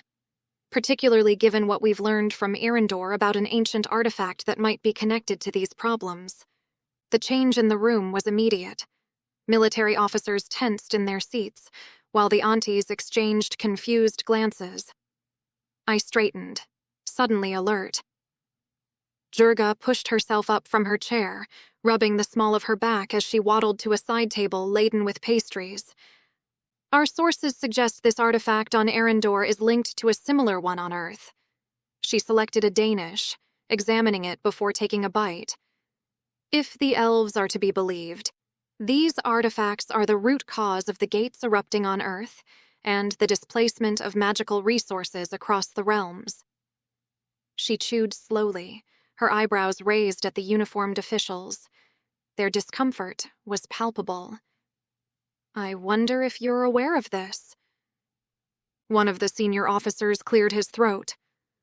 "There's been a lot of speculation and misinformation lately, especially with the peace treaty negotiations hitting some difficult turns." Jurga snorted, shaking her head as she finished her pastry. "Then perhaps you can tell me if your military leadership knows the location of Earth's artifact. My contacts are quite interested in speaking with those who possess it to discuss what follows." "What exactly is this about?" one of the aunties demanded, leaning forward. The highest-ranking officer held up his hand. "We cannot confirm or deny these claims. We'll need to take this information back to the Earthen Alliance for proper review and response." I had to bite the inside of my cheek to keep from scoffing at the textbook deflection, recognizing the obvious brush-off. But Jurga merely shrugged, brushing crumbs from her fingers. "If that's your position, then I'm afraid we cannot help with your climate situation. Expect it to worsen if left unremedied." She paused, letting her words sink in. "With the Erendor artifact in Elven control, you've lost significant bargaining power in upcoming negotiations. Though the Kragvash people would be willing to broker our own deal, putting you in a more fortuitous position." A scowl crossed one officer's face as he whispered to his colleague. After a moment's consultation, the second man turned to Jurga. "Are we to understand that the elf Leylandir Tulkasiel is your messenger in this matter?" His eyes slid to me. "And has the human Asha Lopez been in contact with the Orduk people?" I forced myself to remain absolutely still under the officer's scrutiny, my mind racing. The speed at which the information had traveled was telling. Erendor must have shared intelligence about our sighting on Gashak Tor with Earth, despite the obvious tensions between them. Jurga's laugh cut through my thoughts, drawing attention back to her as she shook her head. "I will not disclose my sources while you withhold information," she said firmly. "Once I have confirmation that an artifact exists on Earth, bearing resemblance to the one in Erendor, I will meet with those who claim hold over the lands it inhabits to discuss the problem further." The military brass insisted they would report back on the matter, attempting to redirect the conversation to their prepared agenda. Before they could gain momentum, Shane interrupted to call for a short break. As soon as the formal session paused, the military contingent huddled together, whispering furiously among themselves. The aunties immediately surrounded Jurga with their own questions. I made my way to the far side of the room where Robbo stood, trying to put as much distance between us and their scrutiny, while still staying close enough to overhear Jurga's conversation. She was explaining the artifact situation to the aunties, confirming its likely responsibility for the current crisis. I watched as a woman from the military contingent glided across the room toward their group. She was short and might have looked motherly if not for the calculating look in her eyes, masked behind a too-warm smile. The aunties responded to her with polite familiarity as she approached. She placed a hand on Jurga's belly, beaming. "You're absolutely glowing," she cooed. "How much longer until Bubba comes?" I caught the slight twitch in her expression as she glanced toward Robbo. It confirmed my suspicion that Australian leadership knew exactly who the baby's father was, and that the fact made them nervous. Jurga maintained perfect politeness during the exchange. Beside me, Robbo muttered under his breath, clearly agitated. Finally, he gave in and moved to join them, leaving me with an awkward choice. Staying back would only draw more attention, so I followed him. "I'm Fran," the woman said, extending her hand toward me. I froze, wishing desperately for gloves to hide my human-shaded skin. Jurga smoothly intervened. "Thrala is an orc priestess," she explained. "She's taken vows of silence and cannot touch others during this time of mourning." Fran smiled and nodded, but I could practically see the wheels turning behind her eyes. Her gaze lingered on my robe's veil for a fraction of a second too long, her smile doing nothing to conceal the unspoken question on her lips. "I wanted to tell you that there's an upcoming climate summit here in Australia, where this troubling information can be discussed among Earth's leadership," she said, changing tactics. "We feel this is the appropriate avenue to formulate a comprehensive response to the issues you've raised." Jurga straightened, interest piqued. "When will this summit take place?" "Oh, don't worry about that," Fran said dismissively. "I expect Bubba will have arrived by then, and you'll be back on Gashak Tor. Nothing for you to be concerned about. We can relay a message back through your people so you can be fully briefed on the situation." The patronizing tone made my jaw clench, but I maintained my priestess facade, keeping my spine straight and feet planted. The exchange had revealed more than Fran likely intended. They wanted Jurga safely away from Earth before whatever was discussed at that summit. And they were shitting themselves about whether Jurga might give birth here on Earth and become a very public example of hybrid babies. As the meeting resumed, Shane shuffled his papers and cleared his throat. "Perhaps we should move on to discuss the updates regarding the Arendor peace talks." "Actually," Jurga cut in, her voice carrying across the room, "I'm more interested in discussing this climate summit." She leaned forward, hands folded over her belly. "I expect to be fully briefed so I can attend and present my offer directly to Earth's leadership." The tension in the room ratcheted up several notches. I watched Fran's face tighten as she leaned toward her microphone. "With respect," she began, her tone suggesting anything but. "This summit is primarily for human delegates. Given your condition," she gestured vaguely toward Jurga's belly, "the logistics of accommodating you in Sydney would be quite challenging. We're happy to take a prepared briefing to present on your behalf. The agenda is already quite full." Jurga rubbed her swollen stomach thoughtfully, but her eyes were sharp. "I will be in attendance," she stated flatly. "It would be taken as a grave insult to exclude me when I have such pertinent information to present. Reports and briefings are insufficient. I look those I speak with in the eye when delivering news of this magnitude. Or do you not trust me to handle your tenuous relationship with the elves appropriately?" I watched Fran and her colleagues squirm, clearly backpedaling. The aunties wore smug smiles, and I could tell they were thoroughly enjoying watching Jurga outmaneuver the military brass. "I will accompany the aunties to this gathering," Jurga declared. "More throat-clearing from the military side. This is primarily a meeting of military leadership." "Are these aunties not the custodians of the land?"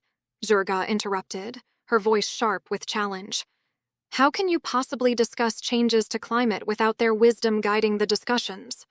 I had to bite my lip to keep from laughing at the military contingent's expressions.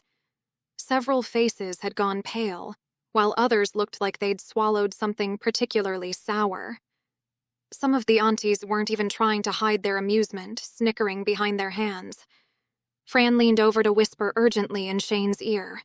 He fumbled with his microphone, switching it on to cut through the growing murmurs. "We will work to bring the summit forward," he announced, his diplomatic smile strained at the edges. "And of course, the aunties will be included. We'll work closely with you, Jurga, to prepare the necessary briefings and ensure adequate time is allocated for your presentation." He glanced at his watch, then around the room. Given the urgency of these new arrangements, I suggest we adjourn for the day so we can begin working through the logistics immediately. The relief on the military faces was palpable as they gathered their things. I watched them file out, their stiff postures betraying their discomfort. The aunties surrounded Jurga again, chattering excitedly. Robbo sidled up next to me, grinning broadly. "Bloody brilliant, that was," he muttered. "Nothing better than watching those Muppets get their knickers in a twist. And did you see their faces when she brought up the aunties?" He shook his head admiringly. "They'll be scrambling now, trying to figure out how to control this." I nodded, impressed despite myself. Jurga had masterfully backed them into a corner, using their own political propriety against them. They couldn't exclude the aunties without facing her ire, and the elders clearly adored Jurga. Whatever they'd been planning to discuss at that summit, it was clear the military hadn't wanted either group anywhere near it. Chapter 14. "They're concerned about the pregnancy," I said, sitting across from Jurga in one of the larger modular buildings in the orc encampment. "They don't want you to give birth here and cause a worldwide scandal." I watched Jurga's face scrunch up in distaste. How have humans not conceded the truth about hybrids for all these years? It is stupid. My eyes immediately flicked to Robbo's, and we shared a brief, weary look. The kind of silent exchange between two people who know the argument is pointless, but feel the sting of the generalization anyway. Jurga caught the look and rolled her eyes and gave a short, sharp sigh of exasperation, her lips thinning with unconcealed impatience. "What?" Robbo pushed off from the wall, crossing his arms. "Love, you've got to remember that until recently, magic didn't even exist on Earth. We're a notably stubborn lot. Takes time for us to accept change." I tapped a finger against my lips, considering whether to voice my thoughts about using the pregnancy as leverage against military leadership to get the information we needed. But the idea of putting Jurga at risk made me hesitate. Across the table, Jurga narrowed her eyes at me. I'd gotten better at shielding my mind in the few days since our sister bond was established, but I never quite knew when she could read my thoughts directly. The uncertainty was unsettling. "You have something on your mind, Asha," Jurga said. "Speak it." I steepled my fingers, taking a deep breath. "The birth of your baby could be the negotiating power we need to talk to the people who know the location of Earth's Crag Jorak." Robbo immediately stepped forward. "Now hang on a bloody minute." Jurga held up her hand, silencing him. "Continue." "We have two options," I said, choosing my words carefully. "We could negotiate for the birth to occur in Gashaktor, offering Earth's leadership a way to save face in exchange for their cooperation in closing the gates, or—" I paused, knowing this next part would be controversial. "We use the summit to make a very public statement about the birth. There will be plenty of news coverage." "Are you completely batshit?" Robbo began pacing and tapped a finger to his temple with a sneer. "You know, a couple of kangaroos loose in the top paddock. That's crazy shit right there." Jurga scoffed, turning to me. "Do all human men feel they have a right to make decisions on behalf of pregnant mates?" My hands flew up in a gesture of surrender, my shoulders hunching slightly, not wanting to get involved in their disagreement. "It's a risk," I said diplomatically. "I'm not going to sit around and watch while they send in a TAC team to put a bullet in my unborn child in response to what they'll take as a threat," Robbo exploded, his face reddening beneath his beard. "They wouldn't dare," Jurga growled, her hand instinctively moving to her abdomen. Robbo slammed his fist on the table, making me jump. "Yes, they bloody well would." I pressed my lips together, regretting bringing up the idea at all. But then my mind caught on something, or rather, someone. The only other woman I could think of who was currently pregnant with a hybrid baby. "Amelia Hancock," I said, the name falling from my lips before I could stop it. Both Jurga and Robbo turned to look at me, their brows furrowed in matching expressions of confusion. "Who the fuck is Amelia Hancock?" Robbo asked, his voice still tight with anger. "She's pregnant too," I said, my mind racing ahead with the implications. The thought was a spark in the dark, igniting a chain reaction of possibilities. With Leylandir's child. She was a guard at the prison located on Fort Hood military base. I don't know what they did with her once they found out, but if they haven't terminated her pregnancy... I let the thought hang in the air, watching as understanding dawned on their faces. Maybe Earth will be more accepting of a hybrid baby with a human mother, or at least be curious enough to let them be born. The child will look human, but once Amelia testifies about the father... They won't swallow that shit, Robbo muttered, shaking his head with a dismissive snort. Then let's get her to Arendor so she can have the baby there. I threw up my hands. I don't know. Let's think about how we can provide ultimate proof, because from where I'm sitting, we have nothing else to work with. The Australians won't tell us anything, and I can tell you now, neither will the US. So unless you've got another global leader tucked into your back pocket that I don't know about, this summit won't do anything for us. What do you suggest? Jurga said, leaning back in her seat to rub her belly. I pressed the heels of my hands against my eyes for a moment, considering. Let me go and see what I can find out about where Amelia is. I'm a wallflower here. You don't need me for the next few days. Absolutely not. Jurga's voice was as hard as nails. You will stay where I can protect you. Protect me? I leaned forward on the table, completely incredulous. I'm a trained AFO with connections in Fort Hood, and I've got Dimrin here. Staying unseen won't be a problem. Dimrin, Jurga said, her voice dripping with disdain. Leylandir sent his creature with you to ensure your safety, not to escort you into danger. Your capture is highly desired by your people. You will not hand yourself over to them on an errand for a pregnant woman. A woman pregnant with Leylandir's child, I clarified, folding my arms. Is this truly what this is about?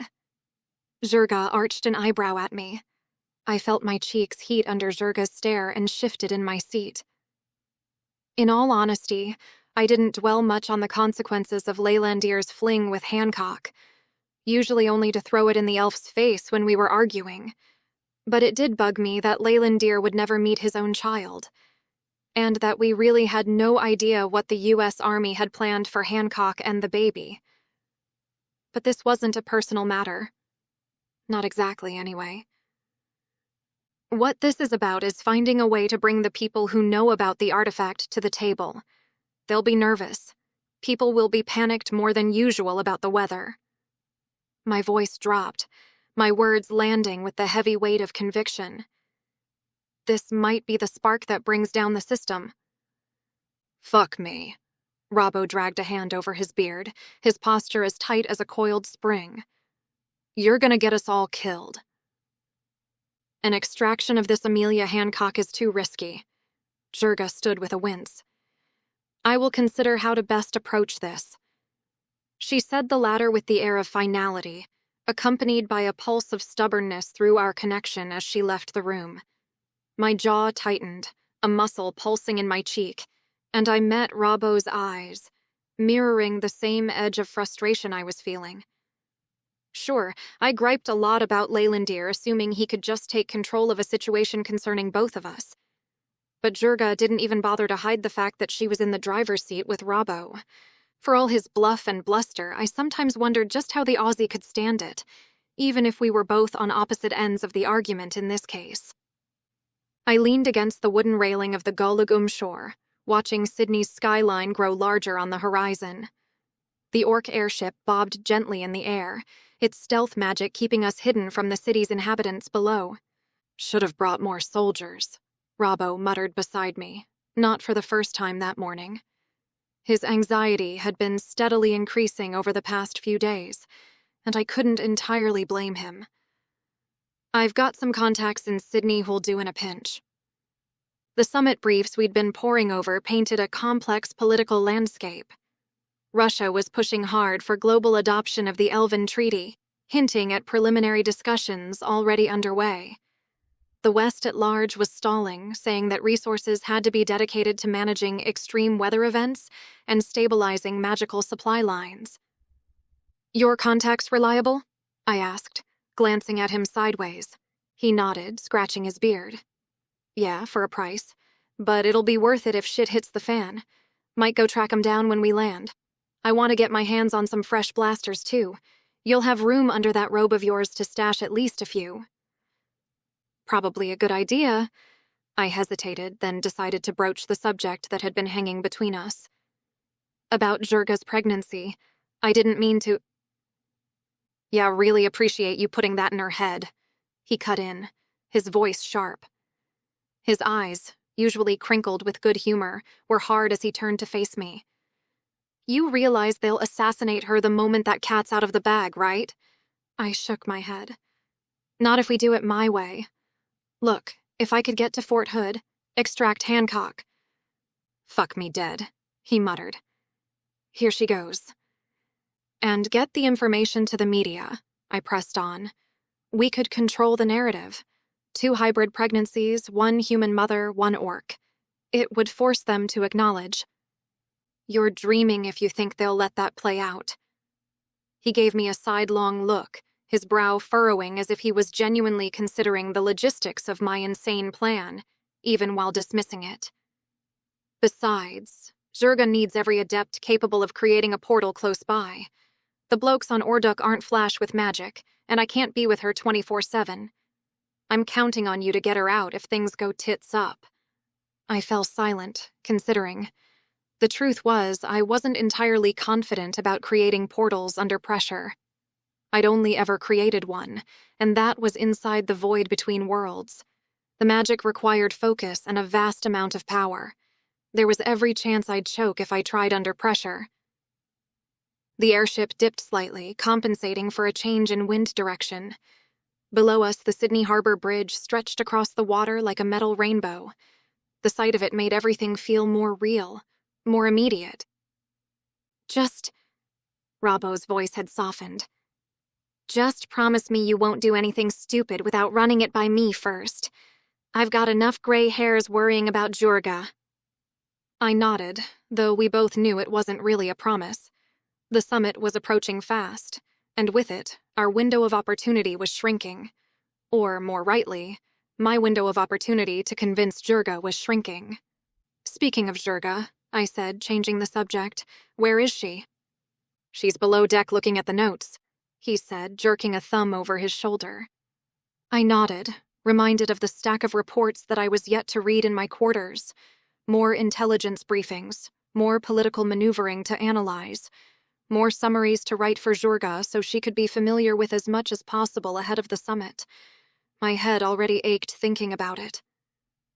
Better get back to my reading, I sighed, pushing away from the railing. Those reports won't decipher themselves. Robbo grunted in agreement but didn't move from his position. His eyes remained fixed on the approaching city, his shoulders tense. As I turned to leave, he spoke again. Asha? I paused, looking back at him. Whatever happens in the next few days, just remember that some people have more to lose than others. The warning brought a familiar cold knot of tension to my stomach, and I had to resist the urge to wrap my arms around myself. I thought about Jurga, about the child she carried, about Hancock and her unborn baby, about the gates threatening to tear our world apart. I know, I said quietly, and left him to his vigil over the city. I found Jurga below deck, sitting at a table covered in papers. Her brow was furrowed in concentration as she studied a particularly dense report. I slid into the seat across from her, noting the way she absently rubbed her swollen belly. What does multilateral diplomatic framework mean? She asked without looking up. I smiled, remembering my own confusion when I'd first encountered political jargon. It's just fancy words politicians use to sound important. It means getting multiple countries to agree on something. Jurga shook her head, then suddenly winced, clutching her belly more firmly. A jolt of pure adrenaline shot through me, and I was halfway out of my chair before I even registered moving. Are you okay? I asked. The child is strong, she said, her voice tinged with pride. This is a good sign. They kick like a razgfet during mating season. I settled back down, but worry still gnawed at me. Is there any chance the baby might come early? Maybe we should get you back to Gashak Tor. Have someone examine you to make sure everything's okay. Jurga waved her hand dismissively. You sound like Robbo, always fussing. I just don't want you going into labor during the summit, I said, trying to keep my voice reasonable. That would be complicated. She snorted, a gleam of mischief in her eyes. If needed, I would spread my legs and let their male leaders observe the birth. Perhaps then they would understand the true power of creation. I tried desperately to banish that mental image from my head, but Jurga must have caught it through our connection because she burst out laughing. That's not funny, I muttered, though I couldn't help smiling. Look, it might not even be necessary to attend the summit at all. If I could arrange meetings with the right people beforehand. First, I will meet with the aunties, Jurga interrupted, her tone brooking no argument. I closed my eyes, choosing my next words carefully. The aunties are nice, but on Earth they're not the decision makers. They don't have the kind of influence we need. I will never understand humans, Jurga said, shaking her head. You dismiss the wisdom of your elders, yet you expect us to bow to the whims of your young leaders who have not even seen half a century. I couldn't exactly argue with that logic, but I pressed on anyway. The aunties can't tell us where Earth's Kregjorrak is located. They don't have access to that kind of classified information. No, Jurga agreed. But they understand the patterns of power in your world better than you think. They see what others overlook. She paused, studying my face. You are too focused on the direct path, sister. Sometimes the way forward requires a more circular approach. I slumped in my chair and dropped my head into my hands with a groan of frustration. We don't have time for circular approaches. If Robbo's right about one thing, it's that we're walking into a minefield. Which is precisely why we must not act rashly. Jurga's hand returned to her belly, her expression softening. This child within me, they represent something greater than just a mixing of bloodlines. They are a symbol of hope for a future where our worlds can truly understand each other. I chewed on her words, a flutter of false hope blooming inside me. I understood what she was saying, but it just wasn't as simple as that. There was too much fear, too much hate. Things might have been easier down here in the Southern Hemisphere, but Jurga really didn't know what it had been like for those of us who had been under constant threat for 15 years. I still think we should try and arrange some meetings ahead of the summit, I said finally, just in case. Jurga's eyes met mine, and I felt a pulse of affection through our bond. You worry too much, sister, but if it eases your mind, we can discuss alternatives after I meet with the aunties. I recognized the stubborn set of her jaw and knew there was no point arguing further. Fine, I conceded. But please promise me you'll tell me if you think the baby will come sooner than expected. I promise, she said, then grinned. Though my offer to give birth during the summit still stands. Please stop putting that image in my head, I groaned, and her laughter filled the cabin once more. Chapter 15. I shifted uncomfortably in my ceremonial robe as we entered the sterile conference room. The floor-to-ceiling windows offered a dizzying view of Sydney's concrete and glass landscape that made my stomach lurch. It was just so different from the warm, earthy chambers of Gashak Tor where I'd spent the past few weeks. Beside me, Robbo's eyes darted between the exits and the handful of people present, his hand never far from where I knew he kept a concealed weapon. The tension in his shoulders matched my own internal anxiety. Shane Simpson, looking particularly pleased with himself, made the introductions. Jurga, may I present Helen Knowles, United States Representative to the Earthen Alliance, and Frank Sierra from the British delegation. A sharp, involuntary gasp of air lodged in my throat when I saw Helen. Just months ago, I'd been in a briefing room with her and General Rind, discussing the fate of our elven prisoner. Now here she was, none the wiser that the robed figure before her was the same soldier from that meeting. Would she recognize my voice if I spoke? My silhouette beneath these robes? Jurga inclined her head regally, her braided mohawk catching the fluorescent light. This is my companion, Robbo Cooper. She gestured to the twitchy Australian. And my spiritual advisor, Thrala. I bowed slightly at the introduction, grateful for the deep hood concealing my face. They suspect nothing, Jurga's voice whispered in my mind, the sister bond warm and reassuring despite the tension in the room. Several young aides huddled in the corners with their laptops, their fingers hovering over keyboards, ready to document every word.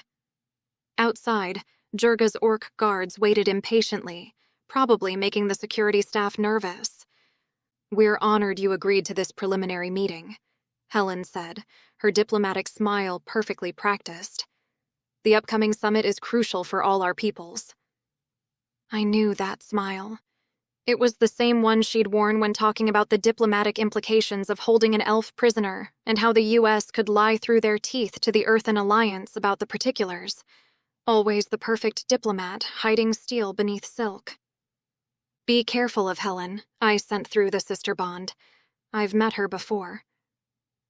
Jurga settled into one of the ergonomic chairs, looking distinctly out of place in her tanned leather leggings and tunic. I remained behind her chair, my forehead clammy despite the AC running. My military training kicked in as I mapped the room's exit points, calculating how quickly I could get us out if this went sideways. 3 seconds to the main door if I moved at full speed, but the elevators would be a bottleneck. "Your vertical villages are interesting," she said, glancing out the window with barely concealed distaste, the corner of her mouth twitching in a faint sneer. "I cannot imagine living so far from the earth surrounded by such lifeless materials." Robbo took his seat beside her but swiveled his chair to keep his eye on the door. He remained erect, his discomfort at being trapped 34 floors up, dependent on electronic keycards and elevators for escape abundantly clear. But then again, I wasn't feeling much better about it myself. "Bloody death traps, these towers," Robbo muttered, just loud enough for Jurga to hear. She silenced him with a subtle hand gesture. Helen's diplomatic smile never wavered as she nodded in understanding. "Yes, our cities can be quite suffocating at times. But I understand you've brought some interesting intelligence to Shane and the Australian military regarding Arendor." My pulse quickened. She was cutting straight to it. That meant they were desperate for information. "Here we go," I sent to Jurga. The orc gave a casual shrug and leaned back in her chair with deliberate nonchalance. "I have become aware of an ancient artifact," she said, "likely located here on Earth. Its twin has been activated in Arendor. This is most likely the cause of your recent disturbances." Perfect bait. Vague enough to force them to either confirm or deny, specific enough they can't simply ignore it. "And who told you this?" Helen's voice carried a sharp edge beneath its smoothness. Jurga's smile flashed across the table like a blade. "Do you deny it?" "She's defensive," I observed through our bond. Sierra's left thumb was tapping his wedding ring. Shane's smile appeared to be frozen on his features. Frank Sierra cleared his throat, his British accent clipped with tension. "While we appreciate the existing treaty between Audiobook and Australia, there could be opportunities for more international arrangements." He leaned forward. "However, making unsubstantiated claims won't win friends on the global stage. People are already concerned about Earth's situation. We don't need a fear campaign. Fear campaign, my ass." Classic deflection tactic. Humans had been at war for 15 years. What more could they be afraid of? I refrained from clenching my fists as I stared at the smarmy look on the guy's face. "This is not my concern," Jurga said with another shrug. "Our worlds are connected. The Circle of Elders is wary of Earth's troubles becoming Orduk troubles. It is in your interest to work with us to fix it." "Look," Robbo leaned forward, his jaw tight. "We're not here to—" Jurga's hand landed on his forearm, squeezing once. He sat back, his mouth a thin line. Helen's eyes narrowed. Is this intelligence from Leylandir and Asha Lopez? You are aware they are interdimensional terrorists? The muscles in my abdomen clenched into a tight, hard knot. Interdimensional terrorists? That was pretty rich. The irony would be almost amusing if it weren't so dangerous. They're as flighty as a morgue hat with the scent of blood up its nose, Jurga sent, a ripple of dark humor accompanying her thought. Humans have such a fondness for demanding information while giving nothing in return, she said smugly. We understand that the pair was sighted on Gashaktor, Helen said, leaning forward to steeple her fingers in front of her face. You were harboring them. My muscles tensed instinctively. How much did they know? Were there spies in Gashaktor? Or had the elves given us up? She's fishing, I cautioned. Do you seek extradition? Jurga arched an eyebrow. The elves have already brought a claim to the Circle of Elders, demanding that the pair be delivered to them. We have no such arrangement with Earth to negotiate on these matters. Asha Lopez is ours? Helen's earlier smiles were gone, replaced by a grim set to her features. If you want us to talk, withholding her isn't doing you any favors. Ours. The possessive pronoun rubbed me up the wrong way. I'd given 15 years of my life to their war, and this was how they saw me. Not as a person, but as property, a weapon they'd lost control of. Folks like Helen had never bled for their country, only kept its dirty little secrets. Shield your thoughts, Jurga voiced to me in irritation. It is distracting. Swallowing, I focused on sectioning off the ball of awareness at the back of my mind. Jurga cocked her head at Helen, her eyes sweeping over the three diplomats for a heavy moment before she responded. Asha Lopez faces Ordic judgment for crimes committed in Gashaktor. The Circle of Elders are deliberating on her fate. Interfering with Ordic criminal justice won't do you any favors, Helen. Helen's eyes flashed with victory, and I swallowed from behind my veil. I'd expected Jurga to continue denying my presence until they capitulated and gave her the information she wanted to know. But I doubted she would have gotten anything out of them about the artifact without giving them something. Trust me, came Jurga's reassurance through our bond. She was improvising, but with purpose. Asha Lopez and Leylandir are criminals and liars, Frank said. You can't trust a word of what they're saying. I'm sure they are telling you whatever they believe will keep them from facing justice. Are you calling me naive? Jurga picked at her fingernails. Of course we do not wish to offend the Ordic people, but in this matter... Frank held up a finger, but Jurga cut him off. In this matter, it is for Ordic to decide what we must do with the elf and human who bring strange tidings to us. Do you deny the presence of an ancient artifact on Earth which is the root cause of the magical disruption to all of our realms? Robbo shifted forward again, his knuckles white on the armrests. We've got a right to know what's... Jurga raised her palm in his direction without looking at him. He subsided with a frustrated exhale. Frank's teeth clicked closed, and he shared a look with Helen and Shane. The room fell silent as Jurga eyeballed each of them in turn. I catalogued their micro-expressions, the silent communication passing between them. They knew about the artifact. Now we just needed to confirm where it was located. We will neither confirm nor deny these claims. You may have a trade deal with Australia, but that doesn't give the Ordic people any right to information which impacts global security. Helen made to stand with a stubborn twist to her lips. I think we're done here. Time for our final card, I sent. A gentle nudge rather than a command. We'd prepared for this possibility, crafted our strategy around multiple contingencies. Is this so? Jurga ran a hand over her swollen belly. Because I believe our dialogue has only just begun. I also understand that Earth keeps much from its peoples about the nature of magic users, about their parentage. Tell me, what would your public say if they learned about the father of my baby? My breath caught. This was it. the leverage we'd been building toward. Humanity's greatest fear, the genetic compatibility between species, the knowledge that the hybrid population and their magical abilities forever changed Earth's power dynamics after the war began. "Love, maybe we shouldn't," Robbo started, half rising from his seat, genuine concern etched on his features. "Sit down, Robert," Jurga murmured, not unkindly.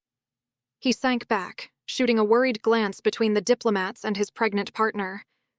"It is incomprehensible," she declared, fixing each diplomat with her piercing gaze. "How Earth leadership has kept such a fact from its populace for so long. The truth about hybrid children will surely come to their attention soon." I fought to keep my breathing steady as tension crackled through the room.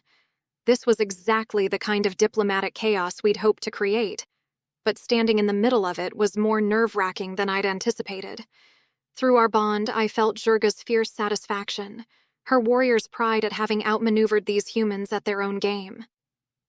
"Check," I sent, allowing myself a moment of triumph as I watched the color drain from Helen's face. But it was quickly replaced by a fake smile. "You're not the first to make these kinds of threats. I'd be careful if I were in your shoes," she said. "The EA has protocols for these kinds of situations." "Protocols my arse!" Robbo thumped the table. "Call it what it is, you bloodless fucking—" "Robert!" Jurga snapped, though her eyes didn't leave Helen's. "I would observe any necessary discretion required from Earth's leadership in return for your cooperation. The artifact, it must be closed, or you will soon find that Arendor will hold the advantage. You have had 15 Earth years to secure your position. It will take the elves a fraction of that time to wield the power of the artifact fully and drain your world into a lifeless husk. And they will not stop there. They will, of course, insist that this can never occur again. And once your planet is completely devoid of magic, they will hunt each and every human down to extinction, then take the artifact for themselves. Is this what you desire?" I shifted my weight, sweat trickling down my back beneath the ceremonial robes as silence descended over the conference room. The tension was so thick, it felt like the air had solidified. Even the young aides had given up any pretense of typing, their fingers frozen above their keyboards as they stared at Jurga's bold declaration. Helen remained standing, her usual diplomatic poise fractured by uncertainty. For the first time, her shoulders lost their perfect alignment, and a flicker of something raw, fear, or fury, crossed her face before she could suppress it. I'd never seen her this wrong-footed before. It was almost satisfying, watching her struggle to maintain her composure in the face of Jurga's devastating prediction. Frank finally cleared his throat, the sound sharp in the weighted silence. "We'll need to take this information on notice," he said, straightening his tie with nervous fingers. "Rest assured, we'll have a response prepared before the summit." Shane practically leapt from his chair, eager to regain control of the situation. "Let me escort you back to your accommodations." "Shove it up your arse," Robbo cut in, rising to his feet with his lip curled. "Already got that sorted, mate. We'll find you tomorrow for an update. And I'm telling you right now, if we get a whiff of your people in our airspace, you're gonna bloody know about it, yeah?" His glare swept to include Helen, making it clear the warning extended to all of them. Through our sister bond, I felt Jurga's amusement at her partner's outburst. "He is appealing when he is grumpy," she sent, though her external expression remained stern. We filed out of the conference room together, maintaining our carefully choreographed positions. A nervous-looking aide trailed behind us to operate the elevator with his security card. The descent felt endless, a feeling of weightlessness tugging at my insides with each floor we passed. I kept expecting alarms to sound, security teams to halt the elevator, but we made it to the ground floor without incident. The orc guards fell into formation around us as we exited the building. I tracked our surroundings, noting security camera positions and potential pursuit angles. But the streets were relatively quiet in the early afternoon lull. We walked half a block maintaining our ceremonial procession. Then, right on cue, Robbo stumbled slightly, creating a momentary gap in our formation. Without missing a beat, Zurga, Robbo, and I slipped into the pre-scouted alleyway while the orc guards continued their march, drawing any watching eyes with them. Dimrin was waiting for us, exactly where we'd left him.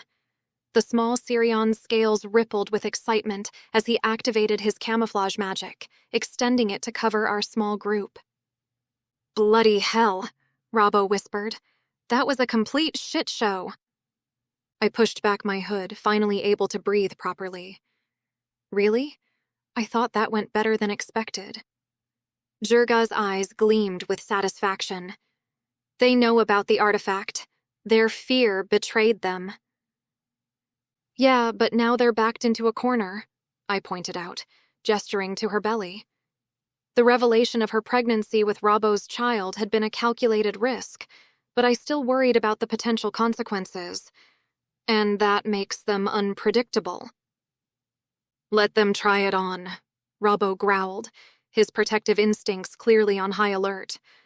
"I've already got some contingencies in the works if they get too hasty." I imagined the Aussie mercenary did. Through our bond, I caught fragments of Zurga's thoughts, determination tinged with concern, not for herself, but for the larger implications of what we'd set in motion. The EA wouldn't take this lying down. We'd forced their hand, but that made them more dangerous, not less. "We should move," I said, glancing toward the street. Dimrin chirped in agreement, his golden eyes scanning the alley's entrance. The Sirion's camouflage would hold, but we couldn't stay in one place too long without risking detection by other means. "Right then," Robbo said, checking his phone. "Safe house is 4 blocks east. Stick to the back streets." I nodded, pulling my hood back up despite the camouflage. Better to have multiple layers of concealment. We moved carefully through the alley, our footsteps nearly silent on the concrete. Above us, Sydney's glass towers stretched toward the sky, their windows reflecting the afternoon sun like countless watching eyes. We'd thrown the first stone. Now we just had to survive the avalanche that would follow. Chapter 16. I guessed that the basement we were hiding in through Robbo's contacts was a far cry from the hotel we would have been put up in by the Australian government. But Robbo had relaxed almost immediately after ushering us in, which told me that he trusted his people to keep us off the grid. The orc guards would stay with the airship a good distance away from our location, ready to take off at a moment's notice, and serve as a proxy for our location, with Shane's people hopefully presuming we were below deck. Robbo introduced us to his people, Marty, Levi, and Hannah, with more apparently within proximity keeping watch in all directions. Hannah's eyes widened in surprise at Dimrin, but the other two didn't so much as flinch. But even if he trusted them enough to put our fate into their hands, he still closed the door behind us when we went into a smaller room at the back. "We'll switch locations tomorrow," Robbo said as he dragged a hand over his beard. "No use getting too comfortable. They'll use any opportunity they can to deal with us quietly before the summit." "You still fear assassination?" Zurga frowned. "The humans surely know that this would bring the entire might of the Ordic people to their world. They cannot fight a war on 2 fronts. The humans are already on their knees." "If they let you speak, they'll have a war anyway," I interjected. "I've looked at these reports in detail. In a lot of places, it feels like people are close to an uprising already. This could be the spark that sets this world on fire." I licked my lips, hating that the fact put us in a stronger position, that I was in part responsible for the current situation on Earth. "What do you advise, then?" Zurga dropped into an old armchair, causing a layer of dust to fly up around her. She sneezed and swatted the air around her face. "We could still manipulate the situation with Amelia Hancock. As a contingency, you play along with the delegates, and if they fall short, we can make sure her story leaks into the media, with no connection to Orduk." "That does not give us what we want." Zurga narrowed her eyes at me. "You simply wish to retrieve her. As what? A gift to your new lover?" I almost choked at Zurga's insinuation and felt heat rise to my face. This isn't about personal motives, I said, keeping my voice steady despite the anger bubbling beneath the surface. Think about it strategically. If Amelia suddenly disappears from wherever they're keeping her, it'll spook them. They'll suspect it's connected to you, but won't be able to prove it. It will make them take your offer seriously. Jurga's expression hardened. I will not risk your life and my grandmother's memories on such a gambit. I stood straighter, squaring my shoulders. I'm the only one who can pull this off.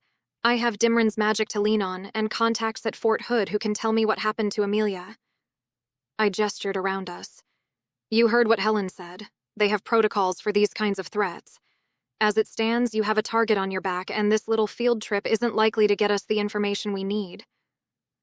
My hands curled into tight fists at my sides, every muscle in my body tightening with the effort to contain the frustration that threatened to spill over. Jurga must have sensed it too, because she bared her teeth in a warning gesture. You will obey my wishes in this matter, she growled. The dismissal in her tone was the final straw. I stalked out of the room, my boots heavy against the concrete floor. In the main area, Marty looked up from where he lounged against a weathered desk and held out a beer. I took it gratefully, twisting off the cap with perhaps more force than necessary. Marty gave me space, though I caught the wry, interested twist to his lips as he watched me. Great. I hoped I wouldn't have to brush off any advances from the guy. The beer was cold at least, and I savored it as I leaned against the wall, trying to calm my racing thoughts. I wished I'd followed Leylandir to Viridia instead of wasting time at diplomatic meetings, being nothing more than a fly on the wall. If I were there, I'd actually be doing something useful, like figuring out the magical means to locate the artifact on Earth instead of begging the assholes in charge here for help. Then we could plan for what came next. That thought brought me up short, and I took another long pull from the bottle. What exactly did come next? The bitter truth was that there likely wasn't anything left for me to go back to on Earth. I'd lost the apartment, my job, and even my damn freedom. But where else would I wind up? Orduk for the rest of my days? The path ahead of me was frustratingly unclear. I almost laughed at the irony of it all. Here I was, desperate to move forward, to get to a future I couldn't even clearly envision.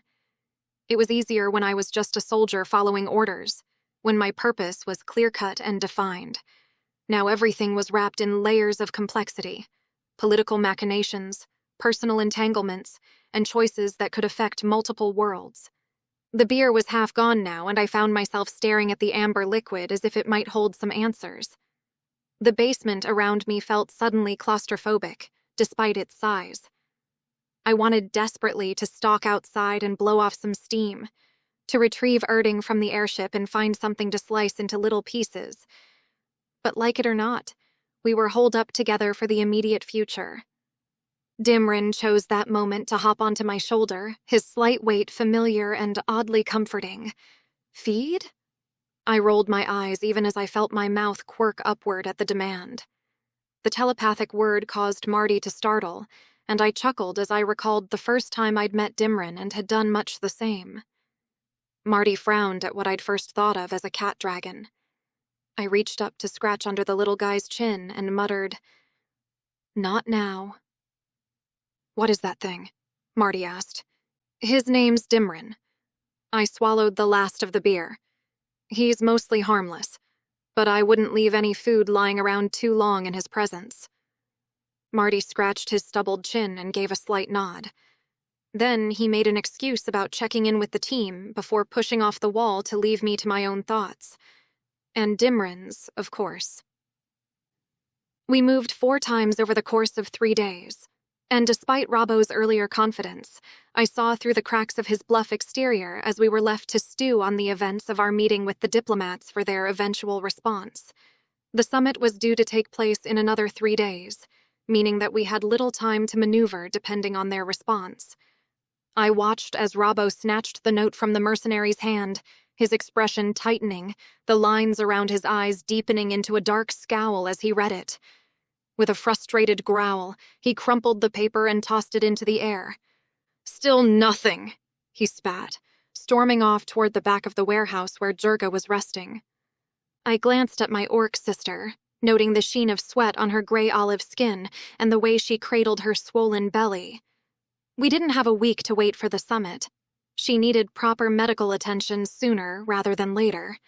But every time I'd broached the subject, she'd shut me down with the same stubborn determination that had gotten us into this mess. I carefully layered my thoughts, building mental walls like Thrala had shown me, but keeping just enough there not to arouse suspicion. I kept my expression neutral as I surveyed our temporary shelter.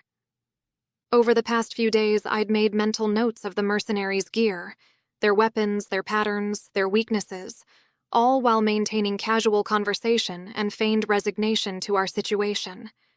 Hannah, in particular, seemed the least experienced of the group. Her hands shook slightly whenever she checked her weapon, and she had a tendency to let her guard down during the quiet hours. The plan crystallized in my mind, tucked behind walls of mundane thoughts about food and sleep. At the next location change, I'd make my move. I imagined layers of white noise whenever Jurga looked my way, focusing on immediate concerns rather than my exit strategy. "Time to move," Robbo announced, returning with a grim face. I fought to contain the surge of nervous energy that threatened to leak through my mental shields, focusing instead on the inconvenience of another relocation. When Jurga grimaced in discomfort as she stood, I offered my arm with genuine concern, the perfect cover for the calculated assessment I was making of her condition and mobility. "I'm fine," she growled, batting away my hand. "Of course," I replied evenly, hiding my thoughts behind a wall of projected weariness. I carefully maintained the posture of someone resigned to following orders, while mentally calculating Hannah's likely shift pattern when we arrived at our next location. We moved through Sydney's shadowy outskirts, Dimrin's magic keeping us hidden from prying eyes. I maintained a steady stream of surface thoughts about our surroundings and tactical exit routes, useful enough to seem engaged, but mundane enough not to arouse suspicion. We arrived at a harbor hosting ancient, rusted-out husks of ships which I presumed were our new digs. When Jurga's attention turned to a painful contraction, I allowed myself a moment of genuine worry for her, which made me question the plan for a hot minute. I helped her inside the abandoned ship, careful to project nothing other than concern and support. "Rest," I told her, making sure my voice carried the appropriate level of care and subordination. "I'll check the perimeter." She nodded, too exhausted to argue, and I turned away before any flicker of intent could register on my face. For a fleeting moment, I considered leaving Dimrin behind. His innate stealth magic would be a far better guardian for her and the baby than any mercenary could. But the thought was dismissed almost as quickly as it came. He was my ace in the hole, the key to the mission's success. I couldn't help anyone if I was captured or killed on day one. The choice left a sour taste in my mouth, but it was the only one I could afford to make. I moved with deliberate casualness toward where Hannah had taken up her position, keeping my breathing even and my thoughts carefully contained. Only when I was certain I was beyond Jurga's perception did I allow the full plan to surface in my mind, my movements shifting from casual to predatory as I approached Hannah's post. Hannah took up her position near the entrance, her attention already wavering as she stifled a yawn. I moved silently behind her, years of combat training making my movements fluid and precise. One quick strike to the back of her head and she crumpled to the ground. I grabbed Hannah's weapon and spare clips, shoving them into my pockets as I considered her limp frame on the ground. As I turned to leave, a shadow moved in the doorway. Robbo. He filled the frame, arms crossed, his weathered face unreadable in the dim light. My hand tightened around Hannah's blaster, thumb hovering near the safety. The weapon felt suddenly heavy against my palm. "Figured it might come to this," he said, voice low enough that it wouldn't carry. My heart dropped. I'd assessed Robbo during our time together, ex-mercenary, combat-trained, and fiercely protective of Jurga. Taking him down wouldn't be easy, and it sure as hell wouldn't be quiet. Besides, the guy has grown on me. I can't keep waiting, I said, the frantic thrum of adrenaline in my veins making my own voice sound distant. You know that. We need another plan. So you're really going through with this? Robbo asked, his voice low as he stepped in front of me, blocking my path to the ship's ramp. Breaking into Fort Hood? As in, the largest active U.S. military base on the planet? It's the only way, I replied, meeting his hard gaze. Amelia is our only leverage if the summit fails. Yeah, I get the why. It's the what happens when you get caught bit that's giving me grief. He shifted his weight, and I tensed, calculating angles, distances, my chances if this went sideways. Dimrin sensed my unease, his claws digging slightly into my shoulder. This isn't getting pinched by the local cops, Asha. You're an arcane rogue soldier. They won't see you as a traitor. You're a security breach with bloody legs. His gaze intensified, his arms held out like he was ready to draw. They won't put you in front of a judge, and it won't be a quick and easy death either. I'm aware. The silence stretched between us like a tripwire. Are you going to try to stop me? His hard eyes assessed me with the cold calculation of a man who'd survived by reading people correctly. Then something shifted in his expression. He lowered his arms slowly, deliberately, and I braced myself. But instead of reaching for a weapon, his hands moved to his munitions belt. I tracked the movement, muscles tightening. Jurga's going to be absolutely filthy about this, he said, unbuckling the belt with a long, weary exhale that seemed to deflate his entire frame. She'll have me by the short and curlies. He pulled the belt free, holding it out between us like an offering. Extra blaster in the back pouch.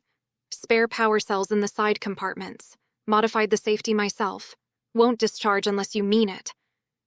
I stared at him, not moving to take it, suspicion warring with surprise. Why? I demanded. Because, he said, his voice rough, I've got a kid on the way who might need a world worth living in. That's supposing they arrive safe and sound, yeah? I reached out cautiously, half expecting a trap, and took the belt. Its weight felt significant, not just tactically, but as a gesture of trust I hadn't anticipated. Just try not to get yourself killed, he added gruffly, stepping aside from the doorway.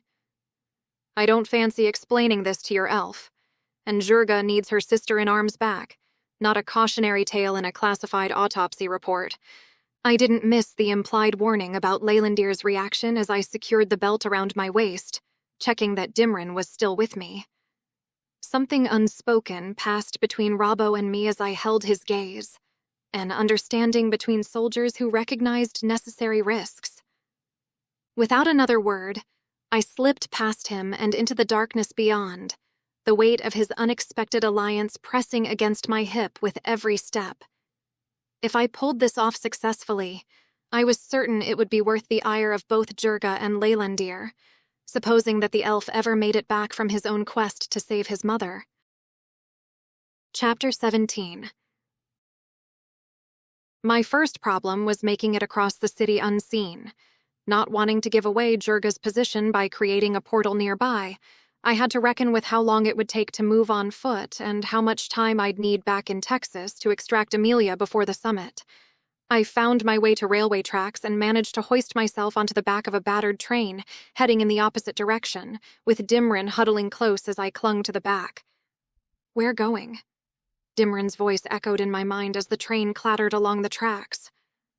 Home, I replied simply, though the word felt hollow. Home wasn't really home anymore, not with everything that had happened. The cityscape gradually thinned into suburban sprawl, power lines and billboards giving way to rows of houses and strip malls. When the train slowed at what looked like its final stop, I waited for the right moment and jumped, rolling onto the gravel beside the tracks. My hair whipped around my face and I grimaced, running my fingers through the tangles. God only knew what kinds of bugs had gotten caught in there during the ride.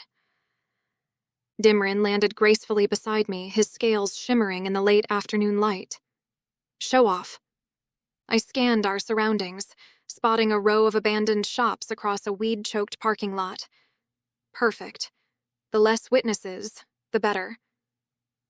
I made my way to the back of the buildings, Dimrin following close behind. The lock on the rear door of what used to be a butcher shop was rusted, but still holding.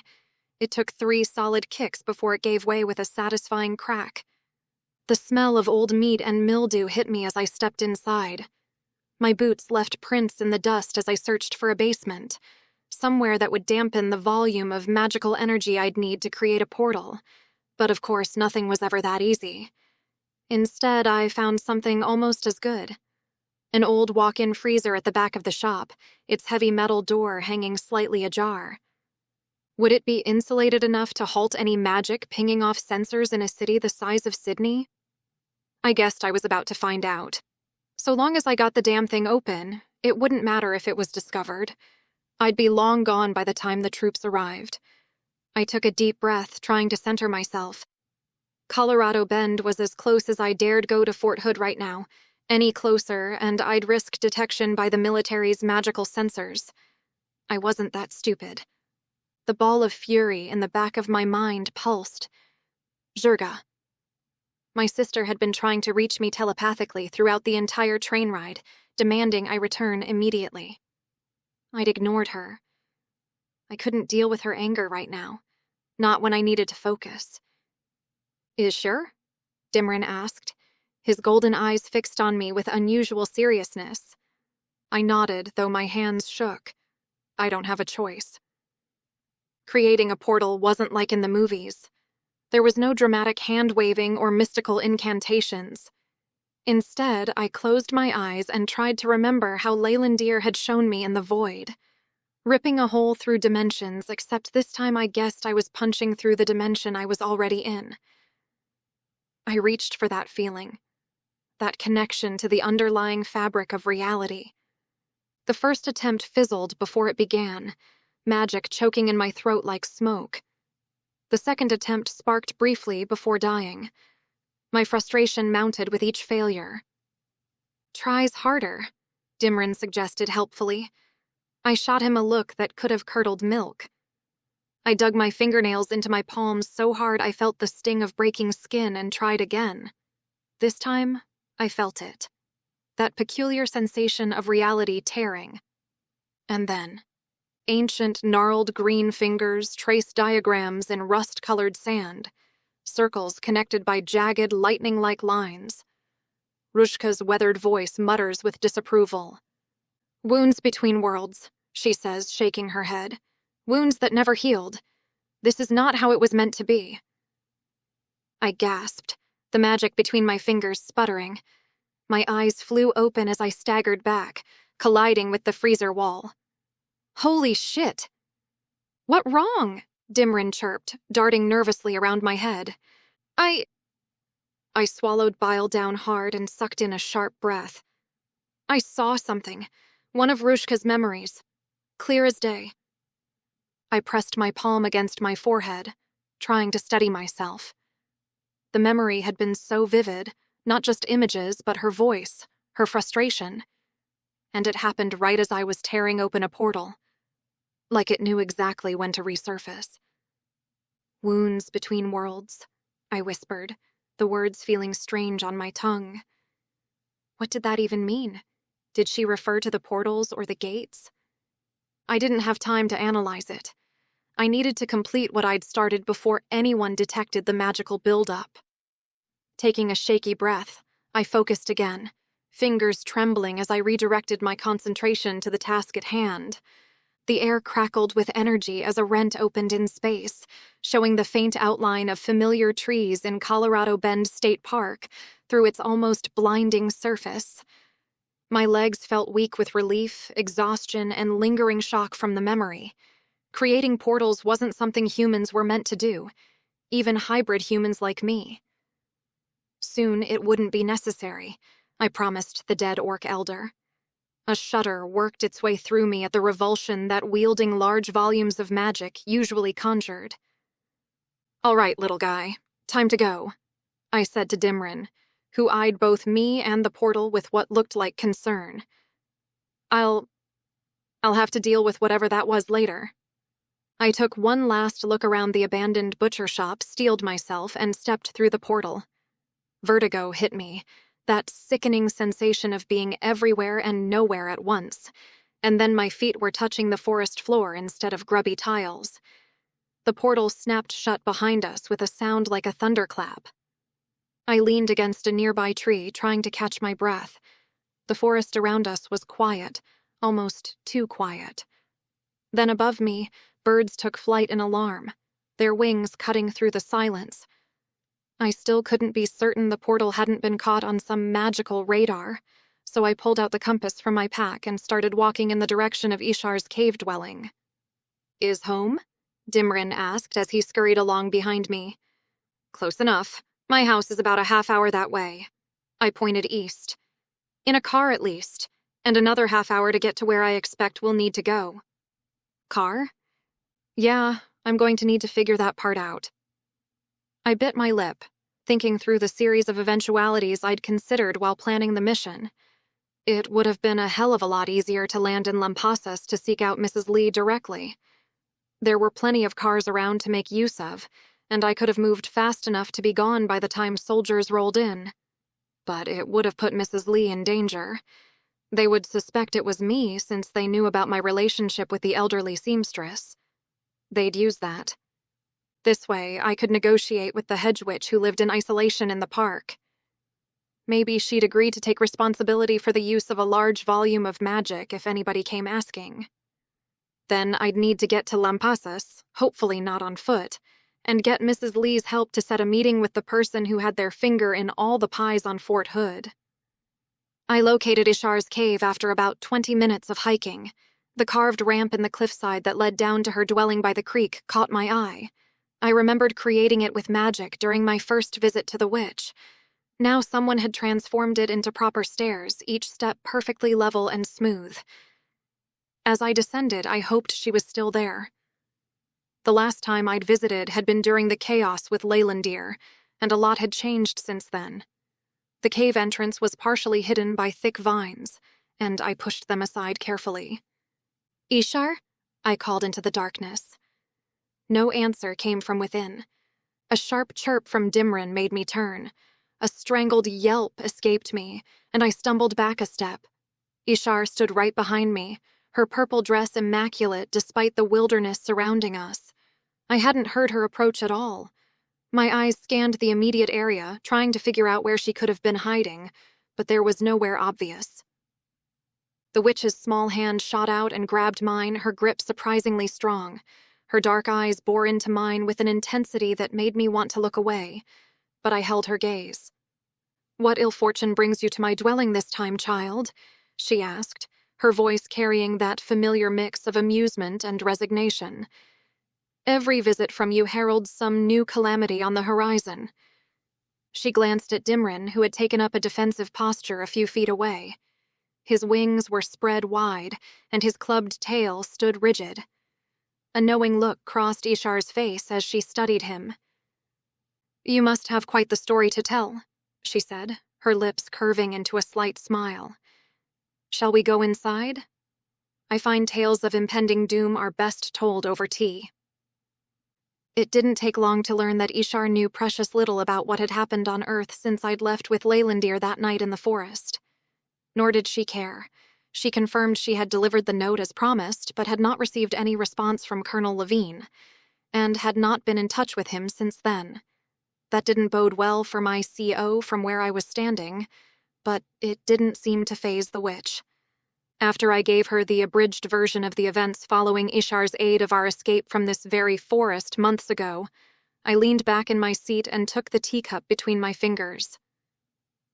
"I'm here to find someone actually, who can help us get the leverage we need to learn the location of an ancient artifact on Earth responsible for the disruption of magic," I said, sipping tea and considering the woman across the table. "You wouldn't happen to know anything about that, would you? The artifact?"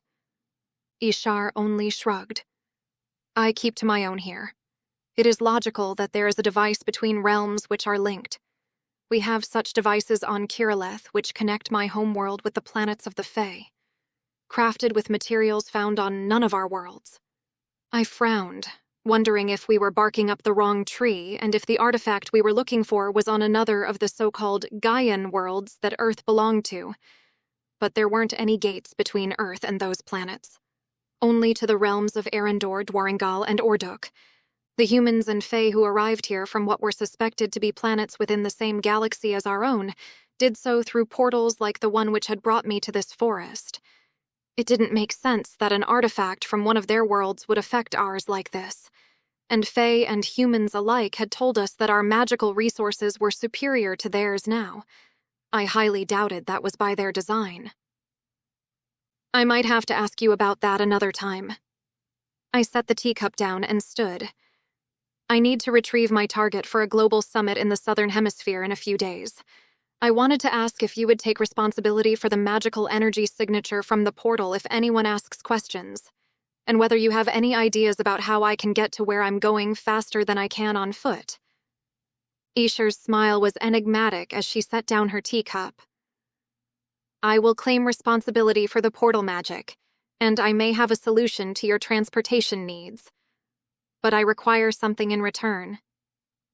I tensed, knowing deals with magical beings were rarely simple. What do you want? When your quest is complete, return here and tell me everything you learn about these artifacts. Her dark eyes glittered with interest. The flow of knowledge between worlds fascinates me, and I suspect your tale will prove illuminating. It seemed a small price to pay. Deal. She rose from her seat and beckoned me to follow. We left the main cave and walked a short distance to another, shallower opening in the limestone cliff. Inside, propped against the rough wall, was an old electric bicycle that appeared to be converted for lodestones. Left behind some months ago, Ishar explained, running her small hand along the frame. The lodestone was drained, but I restored it, added a few improvements of my own. I examined the bike more closely. The magical battery looked different from standard issue. Were those crystals? I squinted, knowing very well I didn't have a mechanical or magical mind for that kind of analysis. Either way, it looked perfect. Thank you, I said, overcome with gratitude. Without thinking, I pulled the tiny woman into a quick hug. She stiffened for a moment before patting my back awkwardly. Do try not to destroy it, she said dryly as I released her. And remember our bargain. I wheeled the bike toward the stone steps, Dimrin fluttering alongside. The trek up was awkward, but once I reached the top, I quickly located one of the park's maintenance trails. It would take me out to the road toward Lampasas, where I hoped Mrs. Lee would still be willing to help me. I hopped on the bike and started pedaling down the trail, with Dimrin perching on the handlebars. I didn't ask him to use his stealth magic yet, knowing we'd need it once we reached Lampasas. Instead, I focused on getting a feel for the converted bicycle, channeling a trickle of magic into the battery. The response was immediate and startling. The bike shot forward with the force of a motorcycle, nearly throwing me off the seat. I gripped the handlebars tighter, my knuckles white as I fought to maintain control.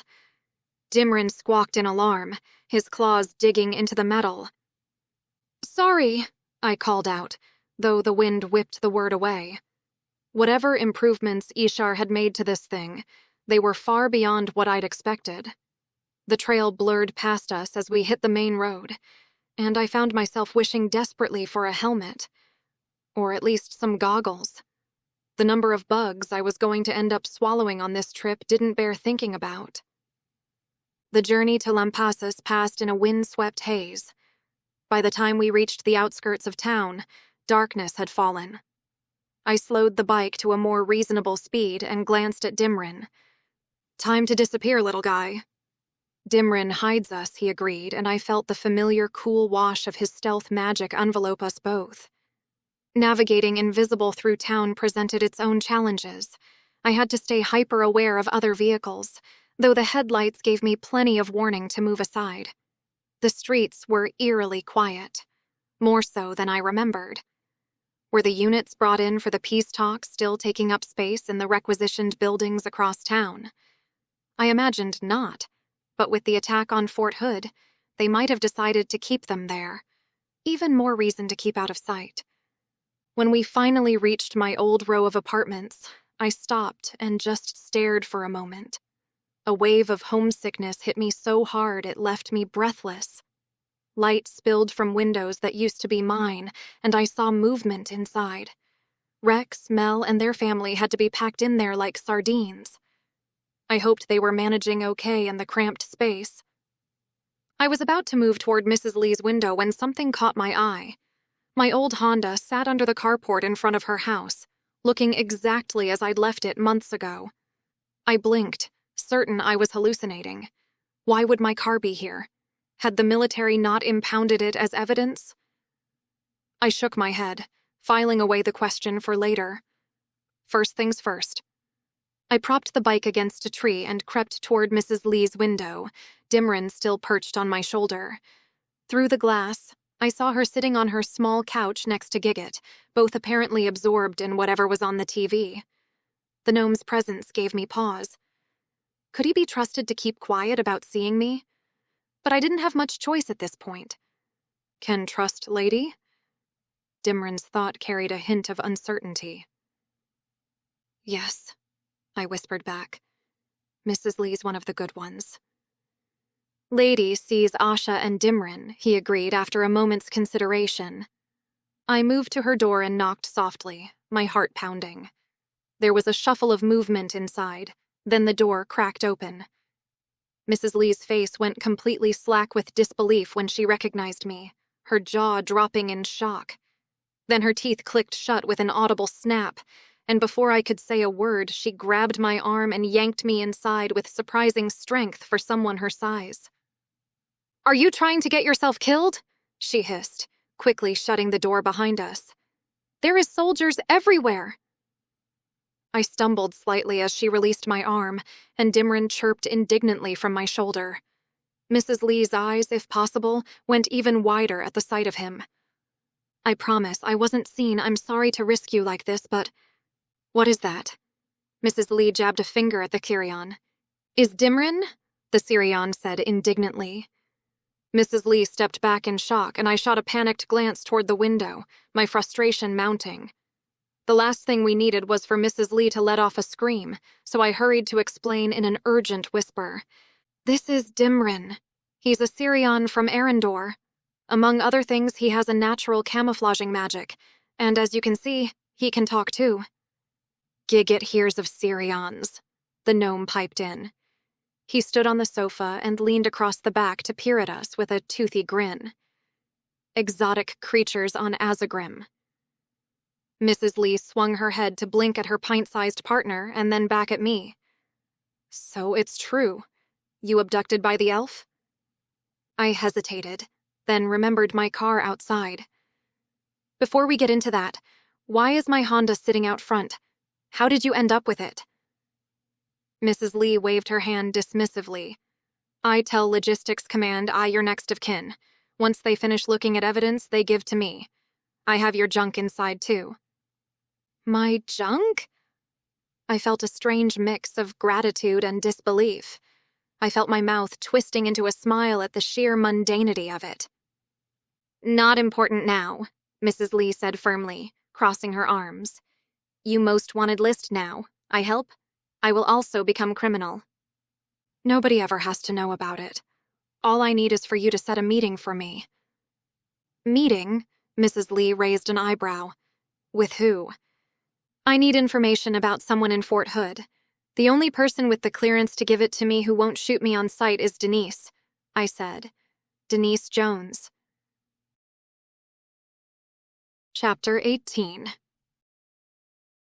I paced Mrs. Lee's cramped apartment in the morning, hoping I hadn't signed the woman's death warrant.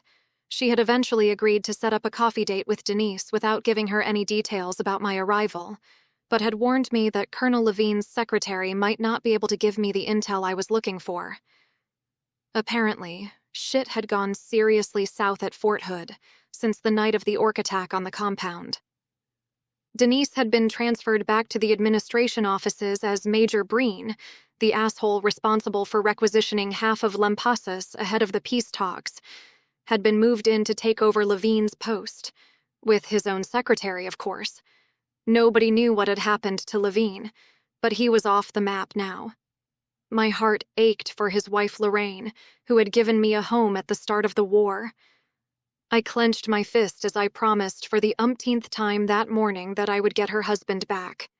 I continued to pace as Giggit bustled around Mrs. Lee's tiny kitchen, frying up bacon for Dimrin. The small Sirion's golden eyes followed each crispy strip as it moved from pan to plate, licking his lips with his blue-forked tongue in anticipation. "Sure, no breakfast?" Giggit asked, his wild blonde beard swaying as he worked the stove. "Plenty here." I shook my head, trying to ignore the dull throb at the base of my skull where Jurga's anger still pulsed. I pushed the sensation as far away as I could, focusing instead on my upcoming meeting with Denise. While the Colonel's former secretary might not know Amelia's current location, she'd definitely know what happened after the prison guard's pregnancy came to light. That had to be enough to start with. A sharp knock at the door made me freeze. Giggit caught my eye and nodded toward Mrs. Lee's bedroom. I slipped inside with Dimrin close behind, his magical camouflage enveloping us both as the door creaked open. "Morning, Giggit." It was Vishel, one of the gnomes from next door. He spoke in gnomish, but the amulet on my chest translated the words straight into my head. "Ready to start today's work? We've got many Velimir to make this week." I remembered the gnome's agreement with Levine to craft magical devices for the army. Even with the peace talks on hold and Levine out of the picture, apparently the commission still stood. Smart of them to keep up appearances. "Can't today," Giggit called back, his voice strained. "Got a nasty case of runny shit. Need the morning off." I made a face at nobody in particular. There was a pause, and I held my breath, hoping Vishel would leave it at that. "But," Vishel's voice carried a note of suspicion. "I smell bacon. You're cooking?" I froze, exchanging a panicked glance with Dimrin, who seemed more interested in sneaking glances at his abandoned bacon than our predicament. Giggit scoffed loudly. "Of course I'm cooking bacon. Protein and grease is exactly what a gnome needs to firm up his turds. You want details of my bowel remedies, Vishel?" Another pause, followed by a disgusted grunt. No, keep your remedies to yourself." "Mai's gone to Fort Hood," Giggit continued, smoothly changing the subject. "She'll talk to Logistics Command about the upcoming orders. I tell you when she gets back." The door closed, and I released a long breath. With luck, that would keep other visitors at bay for the rest of the day. We couldn't afford any more complications before my meeting with Denise. Dimrin chirped softly beside me, his scales slowly returning to their natural sky blue as the camouflage faded. I could tell his thoughts were still fixed firmly on that plate of bacon waiting in the kitchen. I parked myself on the sofa, drumming my fingers against my thigh as I waited and listened with half an ear to the conversation about bacon between Gnome and Sirion. It wouldn't be much longer now. Supposing that Mrs. Lee found Denise right away and quickly convinced her that she needed an urgent coffee date. My elderly ex-neighbor was nothing if not convincing, though, so I didn't have a lot to be worried about on that front. It took another half hour before I spotted my Honda pulling into the driveway in front of Mrs. Lee's apartment through a crack in the curtain. The elderly woman got out of the driver's seat and made her way to the door, casting frowns at the immediate area. I hoped it didn't bode ill for the coffee date, but as she slipped inside and locked the door behind her, the frown smoothed as she spotted me. "Denise say she will have coffee this afternoon. She clever, though. I never ask before, so she will think this is suspicious." "You think she'll rat you out?" I quirked an eyebrow. "Or bring along a +1 for backup." Mrs. Lee shrugged out of her coat and hung it on a hook by the wall. "Perhaps. Is hard to tell. Maybe I go alone and tell her for you?" "I don't want to risk you any more than I have already." I held a hand up. "All I asked you to do was set this up. I can take it from here." Mrs. Lee scoffed. "How then? You walk into coffee shop with sunglasses and hat and pretend nobody notice you? Is stupid. I'll go and ask Denise to come back here to collect something. Then you speak with her unseen. Absolutely not. I shook my head harder, my voice firm. Not your home, Mrs. Lee. Anywhere but here. Mrs. Lee pressed her lips together and accepted a cup of tea from Giggit with a nod. Then she scratched Dimrin under the chin, who was perched on the back of the sofa. The little Syrian gave off that rumbling, purring sound, and the corner of Mrs. Lee's mouth quirked upward. I have a friend who owns a shop. Clothes. Sometimes I sew for her. It's not far from the coffee shop. We could walk there and pretend to browse. I ran my tongue over my teeth, weighing up my options. Denise was definitely clever. She would know Mrs. Lee had an agenda for the so-called coffee date, and I couldn't be certain how Denise felt about me as the soldier gone rogue who was now labeled an interdimensional terrorist. The same soldier apparently responsible for her getting demoted back to administration to boot. Okay. I nodded slowly. Let's go see your friend and get this set up. Mrs. Lee's friend was one Mrs. Joe, and while I couldn't understand a word of their exchange when we arrived, my pendant doing absolutely squat to decipher Earth languages, I got the gist that the woman would leave for the day and give us the run of her shop. I wore the so-called stupid sunglasses and hat Mrs. Lee had mentioned, along with a dress and coat the woman had in the back of her closet, which frankly looked ridiculous with my combat boots. But aside from casting a few odd looks my way, Mrs. Joe didn't say anything as she grabbed her purse and pressed the keys into Mrs. Lee's hands. Mrs. Lee brushed her hands over her blouse as she paced the dim interior, squinting at the door as though daring anybody to come inside, which I felt was less of a problem than she might think given the quiet street outside. We must keep unlocked so Denise and I can enter. You must keep anybody who comes in from learning your identity. I took up a stool behind the counter and grimaced. Or we lock the door and Dimrin can let me know when you're both en route. Then I'll unlock it in time for you to get in. Too suspicious. Mrs. Lee flung up a hand. If we are followed, it will seem odd. There was nobody in here when we got here.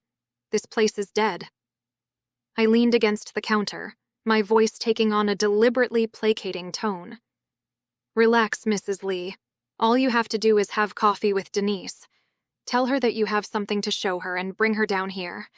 I'll have Dimrin scouting the streets, and if it looks like you're being trailed, I'll exit the back of the building. Dimrin can keep me hidden, and I'll meet you back at the apartment. The older woman took a deep breath through her nose and gave a sharp nod. I can do this. I snipped the lock behind Mrs. Lee and scanned the street from underneath the brim of my hat through the window glass. Cars were parked along the street, but foot traffic was slow, with most people heading into the grocery store or the pharmacy beside it. I spotted a few groups who I suspected were soldiers in plain clothes, and reminded myself that they were just stationed here for now. I went back to the counter and sat, checking in with Dimrin, who watched from the rooftops. Through our connection, I sent him a mental image of Denise, reminding him to look for anyone who might be watching the secretary. More bacon? His thoughts carried a hopeful tone. I shook my head but agreed to ask Giggit when we were finished. The little Sirion's appetite was simply insatiable. Time crawled as I lay in wait for the meetup, checking in with Dimrin intermittently. My gaze drifted to a loose thread on the cuff of my borrowed dress, and I began to worry it between my thumb and forefinger while scenarios played through my head, most ending badly. When Dimrin finally announced they were on their way with a quick no-follow, I unsnipped the door, wondering if Denise might be wearing a wire. I stuck to the back of the shop, telling Dimrin to keep watch. When Denise and Mrs. Lee came into view, I felt my palms grow clammy. This was it. My one shot at finding out what happened to Levine and tracking down Amelia. As Denise entered, I took off my glasses and pressed a finger to my mouth. Mrs. Lee half pushed the secretary toward the counter, her expression stern and determined.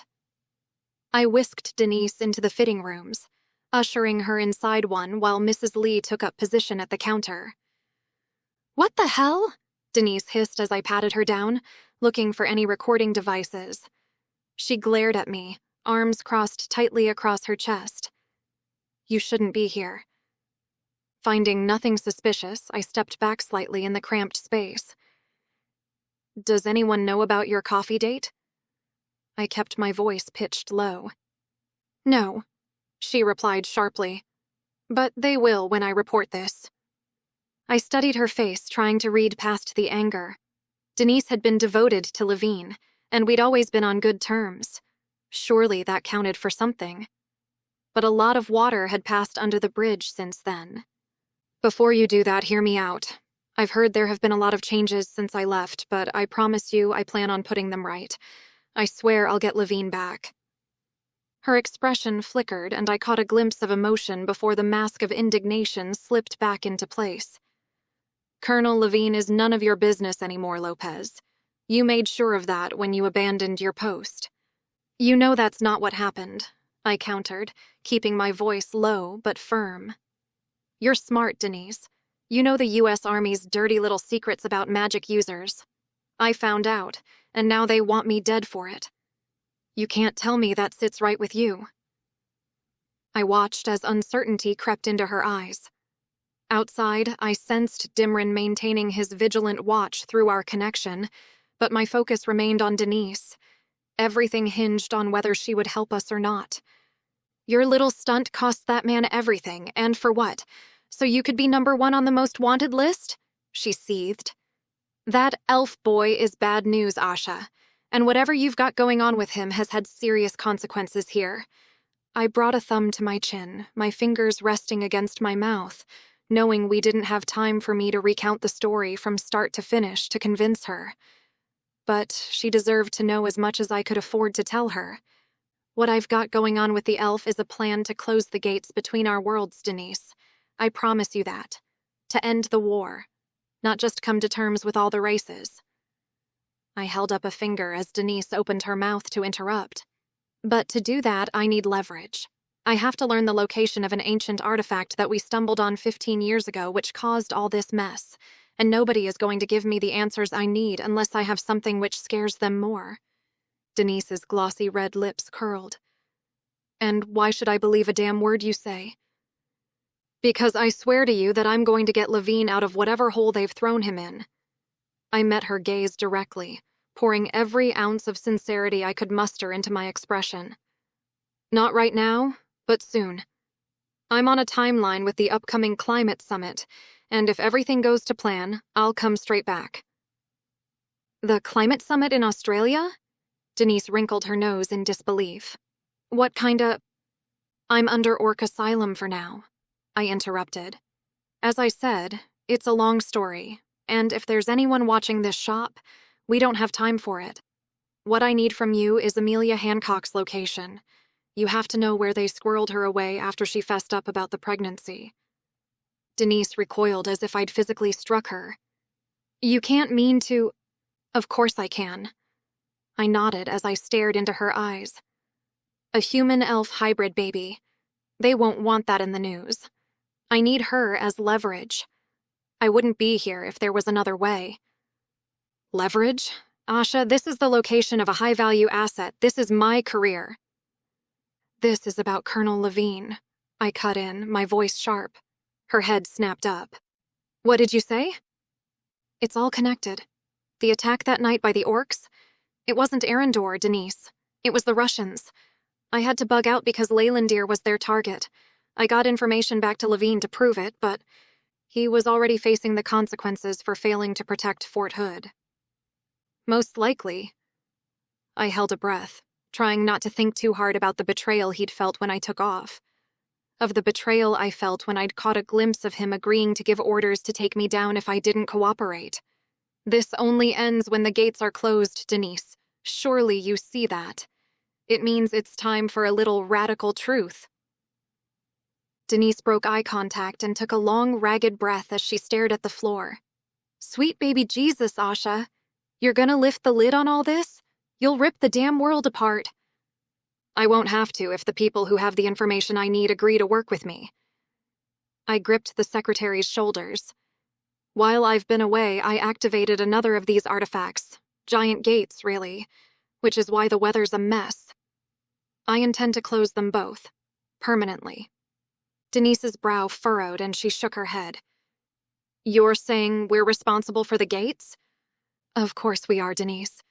You and I both know this wasn't some divine intervention. It was us, playing with things that we shouldn't have. Denise lifted a hand to fan her face. Her features twisted with emotion as she shook her head urgently. No, I can't. You can, Denise. Just one tiny piece of intel. Hancock's location. I'll take it from there. The secretary scrunched her eyes closed for a good long moment before replying. Last I knew, they took her off base to a research facility in Houston. Told her that once she has the baby and they confirm there are no problems, they'll turn them both loose with a nice little setup. But it's bullshit, I finished. You know that. They'll keep the baby, but she knows too much. Denise's gaze dropped to the floor, her silence a damning confirmation. The facility got a name or an address? Oricon Industries in Houston, that's all I know. Denise met my eye. And nobody knows where Colonel Levine's been taken to. Could be Fort Leavenworth, where we used to hold military prisoners. But something tells me you won't find him there. More likely it's a black site somewhere. I chewed my lip and nodded. Thanks, Denise. Don't worry. I'll figure out a way to find him. Denise sniffed and nodded. I can see what else I can dredge up, but don't. I reached to squeeze her hand. When they come asking, and they will, don't lie about me being here. Her mouth fell open slightly. What? Tell them the truth, just not all of it, I instructed. Tell them I showed up, that I was furious, and that I demanded to know where they transferred Colonel Levine. Say I was obsessed with finding him. It misdirects them from my real target, and it gives you a plausible reason for not immediately reporting me. You were scared. I'm a volatile rogue soldier who made threats on your life. It keeps you clear. But Lorraine... I owe it to Lorraine to get her husband back in one piece.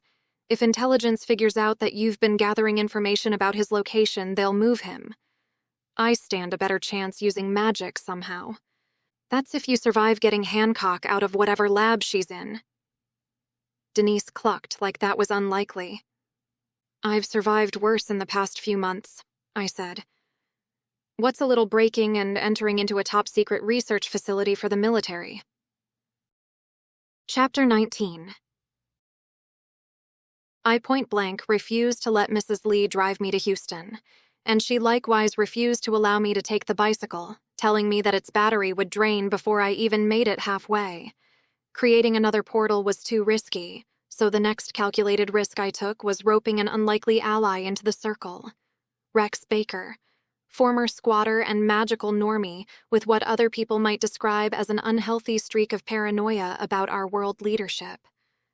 If anyone had have told me 6 months ago that I'd be lying in the back of my Honda being concealed by a magical cat dragon with someone like Rex holding my life in his hands, I'd have called them completely nuts. But here I was anyway, more than a little concerned about how I would talk Rex out of coming along to rescue Hancock once we arrived at Oricon Industries. I always knew they were keeping something like this from us, Rex said from the front seat, not for the first time. It's about time they were exposed. Every one of them will hang. Leave the exposing part to me, I said with a sigh, hoping we were almost there. I'm telling you, Rex, if you run your mouth about this, your whole family will be in danger. Mrs. Lee, too. If she gets hurt, you're going to answer to me. Understand? He grumbled something in the affirmative, and I dragged a hand over my eyes. I didn't trust the guy not to tell every person he knew once we were done with this. It had occurred to me that taking measures to silence him permanently might be considered prudent given the situation, but had long since ruled it out. I wasn't like them. I wouldn't stoop to such methods to get what I wanted. Besides, it wasn't like people generally listened to what folks like Rex had to say. "We're here," Rex said eventually as the car bumped over what I assumed was a curb. I sat up slowly as Rex pulled into a deserted parking lot, my muscles stiff from lying still for so long. Dimrin's magic sparked to life as the little Sirion startled from his doze. "That's it up there," Rex said, pointing toward a large concrete box surrounded by chain-link fence a few blocks away. "Oricon Industries." "Thanks," I said, reaching for the door handle. "Head straight back to Lampasas. I've got it from here." Rex's hand shot out, gripping the back of the passenger seat as he twisted to face me. "No way, I can help. You might need backup." I pinched the bridge of my nose, fighting back a wave of frustration. The last thing I needed was an untrained civilian getting in the way. If he had any bright ideas while I was in there, he could get us all killed. At least if I kept him somewhere out of the way, I'd know where he was and what he was doing. "Fine," I said through gritted teeth. "Find somewhere to park within sight of the building. If you see any security showing up, honk the horn. Just once, then you leave. But that's it. No playing hero." His face split into a wide grin that did nothing to reassure me. "You got it. What about when you come out with Hancock?" "I'm not planning to," I said, checking that my weapons were secure. "If everything goes according to plan, I'll make a portal inside and get her out that way. If you don't see any movement for 3 hours, you head back to Lampasas. No questions asked. Got it?" "Got it," he agreed, though I wasn't entirely convinced he meant it. I slipped out of the car, Dimrin scuttling ahead with his nose snuffling at the asphalt. The little Sirion had been unusually quiet during the drive, probably conserving energy for what was to come. As I walked toward the Oricon building, I couldn't shake the feeling that I'd made a mistake bringing Rex into this. But it was too late for second thoughts now. The streets were eerily empty as I made my way, every shadow seeming to hold potential threats. It was late afternoon, meaning that there was still a guard stationed in the gatehouse and cars in the parking lot. I wondered if it would be wise to wait until after business hours to breach the building, but while Dimrin's cloaking magic would get us in unseen, it wouldn't conceal us busting in any doors. Counting the windows to the top, the building had to be at least 6 floors, with whatever basements and sub-basements concealed underneath. It would take time to scour the place to find Hancock, and if we tipped the boys on night duty off too fast, this would all be a bust.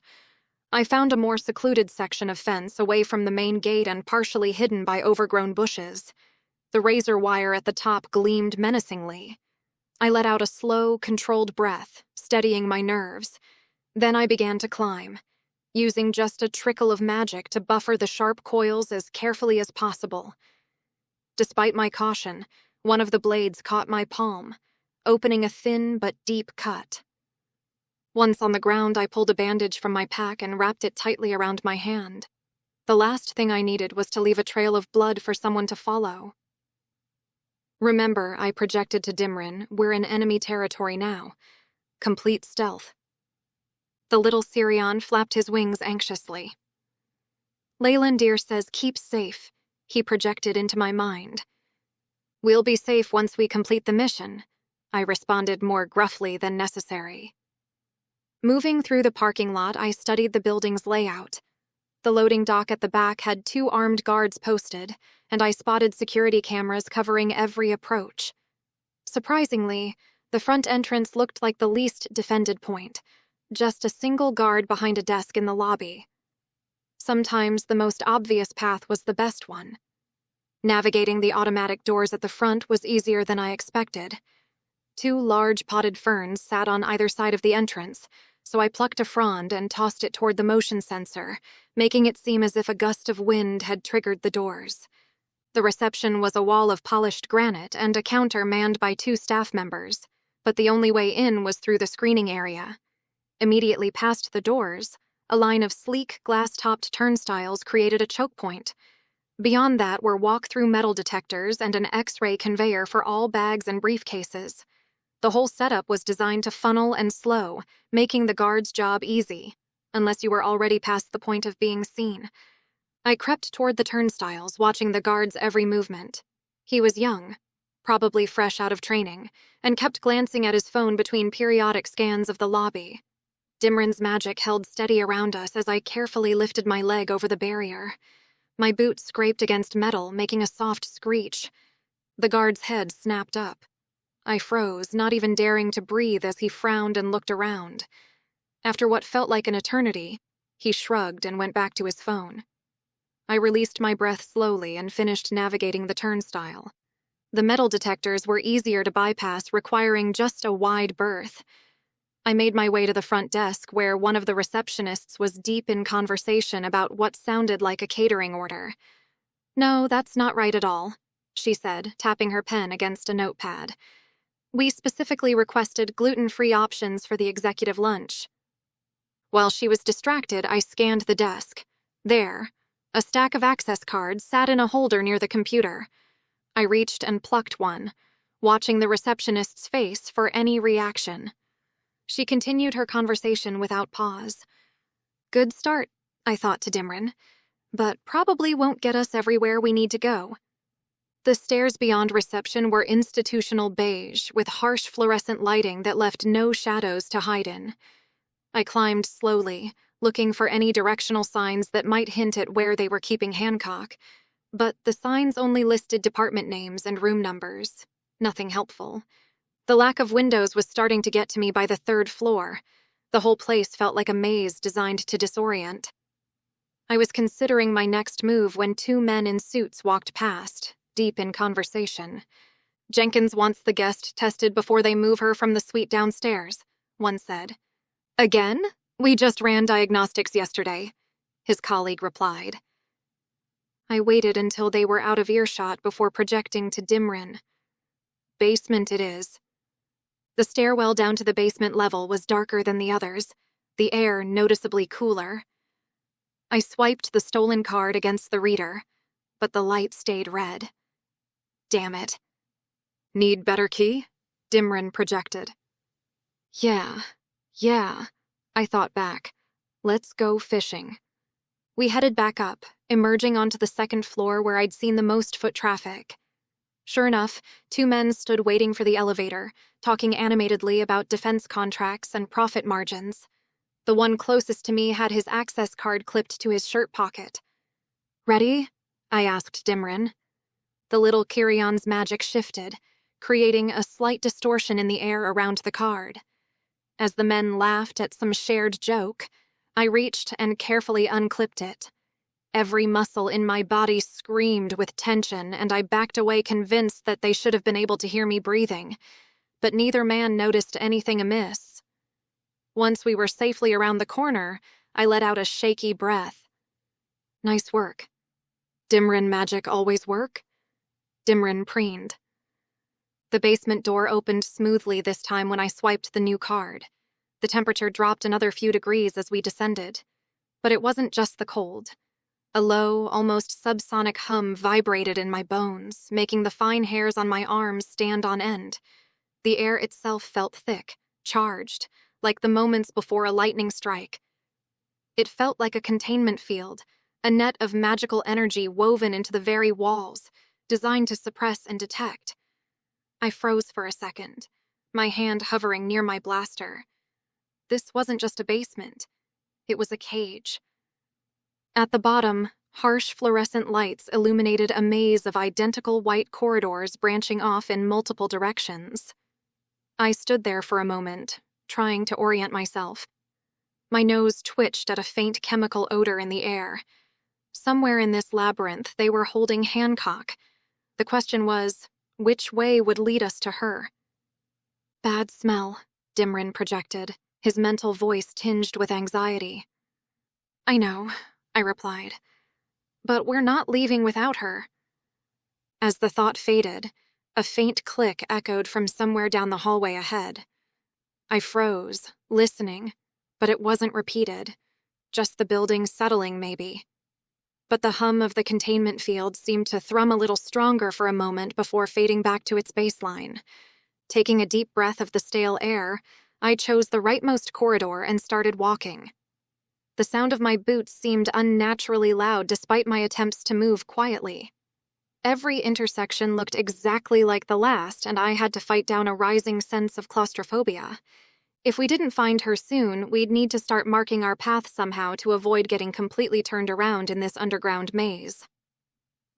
I'd yet to test any of the doors for fear of being discovered, but there was going to be no help for it soon. Unless... Hancock? I focused my mind on the picture of her face, praying that the telepathy was pinpointed to her in particular, and that she was able to reply. I knew the woman was a magical adept, so it should be possible, but even so. As I pushed the thought out, the low hum of the containment field suddenly intensified, vibrating through the soles of my boots. I felt it as a low thrum against my teeth. Ahead of me, one of the fluorescent lights flickered erratically for a second before steadying. I gritted my teeth, assuming it was the field resisting my attempt to push through it. A sign I was close. Encouraged, I pushed harder. Hancock, I tried again. It's Asha Lopez. I need to know where they're keeping you. I'm in the building.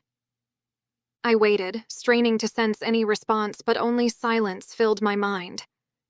With a frustrated shake of my head, I reached for the nearest door handle when suddenly... Asha! Oh God, is it really you? Hancock's mental voice was weak but unmistakable. The tension drained from my shoulders in a sudden rush. Yes, it's me. Where are you? They've got me in some kind of secured suite. Take the left corridor at the elevator, all the way to the end. Second door on the right-hand side. I backtracked until I found the elevator, then followed her directions. The hallway seemed endless, each step heightening my anxiety about discovery. Finally, I reached the door in question. I'm here, I projected, running my fingernails lightly across the door's surface. Can you hear that? Yes, came her immediate response. But Asha, listen, they've got some kind of dampening field in here. I can barely access my magic. I swiped the stolen access card, but the reader flashed red. Damn it, I muttered under my breath. The access card isn't working, I told her. I'm going to have to use force to get through, but we need a plan first. Once I breach this door, every alarm in the building is going to go off. Why are you here? Fear tinged Hancock's mental voice. I don't get told a lot down here, but I know you're in deep shit. So are you, I quipped. And I think we can help each other. I've come to get you out of here. What, so I can be on the run like you? I'm 7 months pregnant with an elf baby. I leaned my head back against the cool surface of the door with a groan.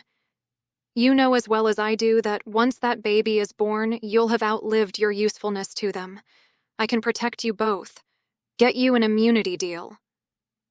The mental sound of scoffing filled my head. Like you've got immunity? There isn't a person on Earth who would harbor you. Maybe not on Earth, I conceded with my hands on my hips, glancing back down the corridor, wary of discovery. It's a long story, Amelia, but right now the orcs have granted me protection. I'm going to take you to Australia via portal, and once we're on their soil, nobody is going to touch you inside the orc embassy. And why would you do that? I pressed my lips together. For Leylandir? For the sake of humanity? To save the world? Take your pick. We don't have time to argue about this. Do you want out, or not? There was a pause, and I balled my hands into fists at my sides, figuring I'd misstepped in offering an ultimatum. I didn't have any intention of leaving Amelia here even if she chose to stay. It wasn't only the leverage. It was making sure that baby was born outside of a research facility and out of reach of those who would try and harm them. You must want something from me. I clenched my fists in frustration. Leverage. Leverage? I need intel on an ancient artifact on Earth with the power to end this war, Amelia. And the people in a position to give this intel to me will only be motivated to divulge it if I have something they're afraid of. Your pregnancy could be the catalyst for a worldwide uprising. I don't intend to expose you or the baby. But without you, I might never find it. That sounds like a fucking fairy tale? I scrubbed a hand over my face. Believe me, I know. But it never sat right with me when they said they'd taken you someplace to be taken care of. You have to know that these people won't risk you exposing their lies. I took a deep breath as I waited for her reply, cursing myself for not thinking through a more tactful way of presenting this proposition. She had to be scared. Hell, I would be too if I were in her position. And it wasn't like I knew the woman well. The elf? She projected hesitantly. Is he okay? I closed my eyes, awkward as hell, discussing Leylandir with his baby mama with our relationship only just finding a tiny foothold in this sea of madness. And I couldn't even answer her question. I had no idea if he was okay. He could be dead by now for all I knew, but... My thoughts were cut off by the distinct sound of the elevator doors opening. I leaned around the corner to see two figures emerge, one holding what looked like a magical detection device in front of him like a divining rod. My blood turned to ice as Amelia's voice pressed insistently into my mind. The elf, what happened to him? The man with the device suddenly swung toward our position, his brow furrowing. I shifted my posture into a low crouch as I realized our telepathic communication must have triggered their sensors. 10 seconds to decide, Amelia, I projected urgently. We've got company. The pair moved quickly down the corridor toward us, their footsteps echoing off the sterile walls. I tensed, ready to act regardless of her answer. My hand moved to my blaster. Fine. Amelia's voice came through, tinged with resignation and fear. I didn't hesitate. In 2 fluid movements, I stepped out and fired, dropping both men before they could raise an alarm. Their bodies hit the floor with dull thuds. Stand back from the door, I called, then took aim at the electronic lock. 3 precise shots from my blaster reduced it to smoking wreckage, and the heavy door swung open with a groan. Amelia stood there in a loose hospital gown, her pregnant belly prominent. Her eyes darted around in confusion, unable to see us through Dimrin's concealment. Hide her too, I instructed Dimrin. The little Kirion's magic shimmered and expanded, enveloping Amelia. She let out a small, sharp gasp as we suddenly became visible to her. I grabbed her hand. Come on. I led her out of the room, which had been decorated like some twisted version of a luxury hotel suite, and carefully stepped over the bodies in the hallway. How are we getting out of here? Amelia's voice shook as we hurried down the corridor. They'll have the building surrounded in minutes. As if on cue, an alarm blared overhead, its harsh sound bouncing off the walls. I reached for my magic, trying to concentrate through the noise and adrenaline. Creating a portal took focus under the best circumstances. This was far from ideal. Just give me a minute, I muttered, gathering the energy needed. A familiar fire, hot and sharp, built behind my ribs as I pictured our destination. Heavy footsteps and shouted commands echoed from around the corner. Armed security forces burst into view, just as the portal ripped open in front of us. Go! I shoved Amelia through first, following right behind her as blaster shots whizzed past. We landed hard on dusty ground, the Australian sun beating down on us as the portal snapped shut.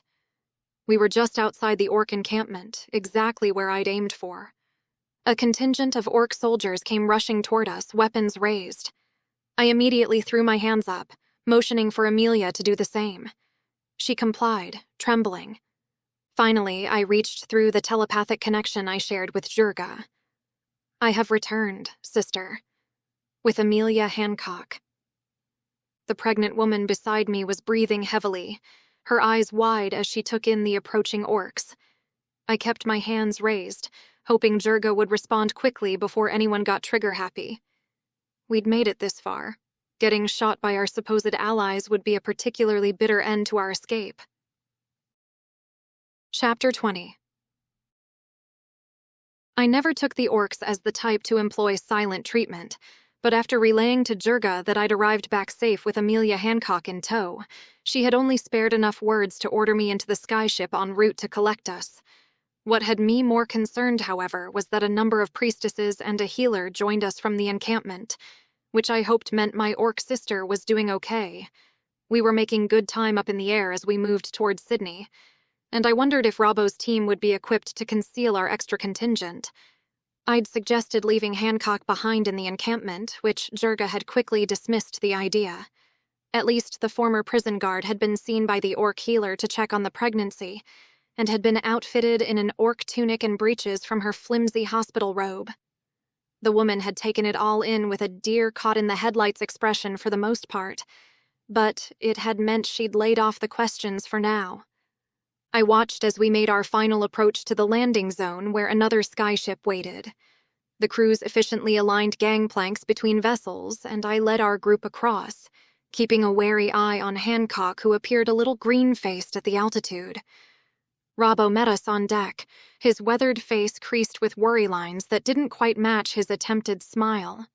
He clapped me on the arm in greeting, but before he could say anything, the orc healer approached him urgently. They exchanged quick words in Ordakun before she hurried off. "Jurga?" I asked, trying to keep the concern from my voice. "Yeah, she's below deck." Robbo ran a hand over his beard. "Had to stop moving her around the city. Wasn't doing her any favors." My stomach tightened. "Is it that bad?"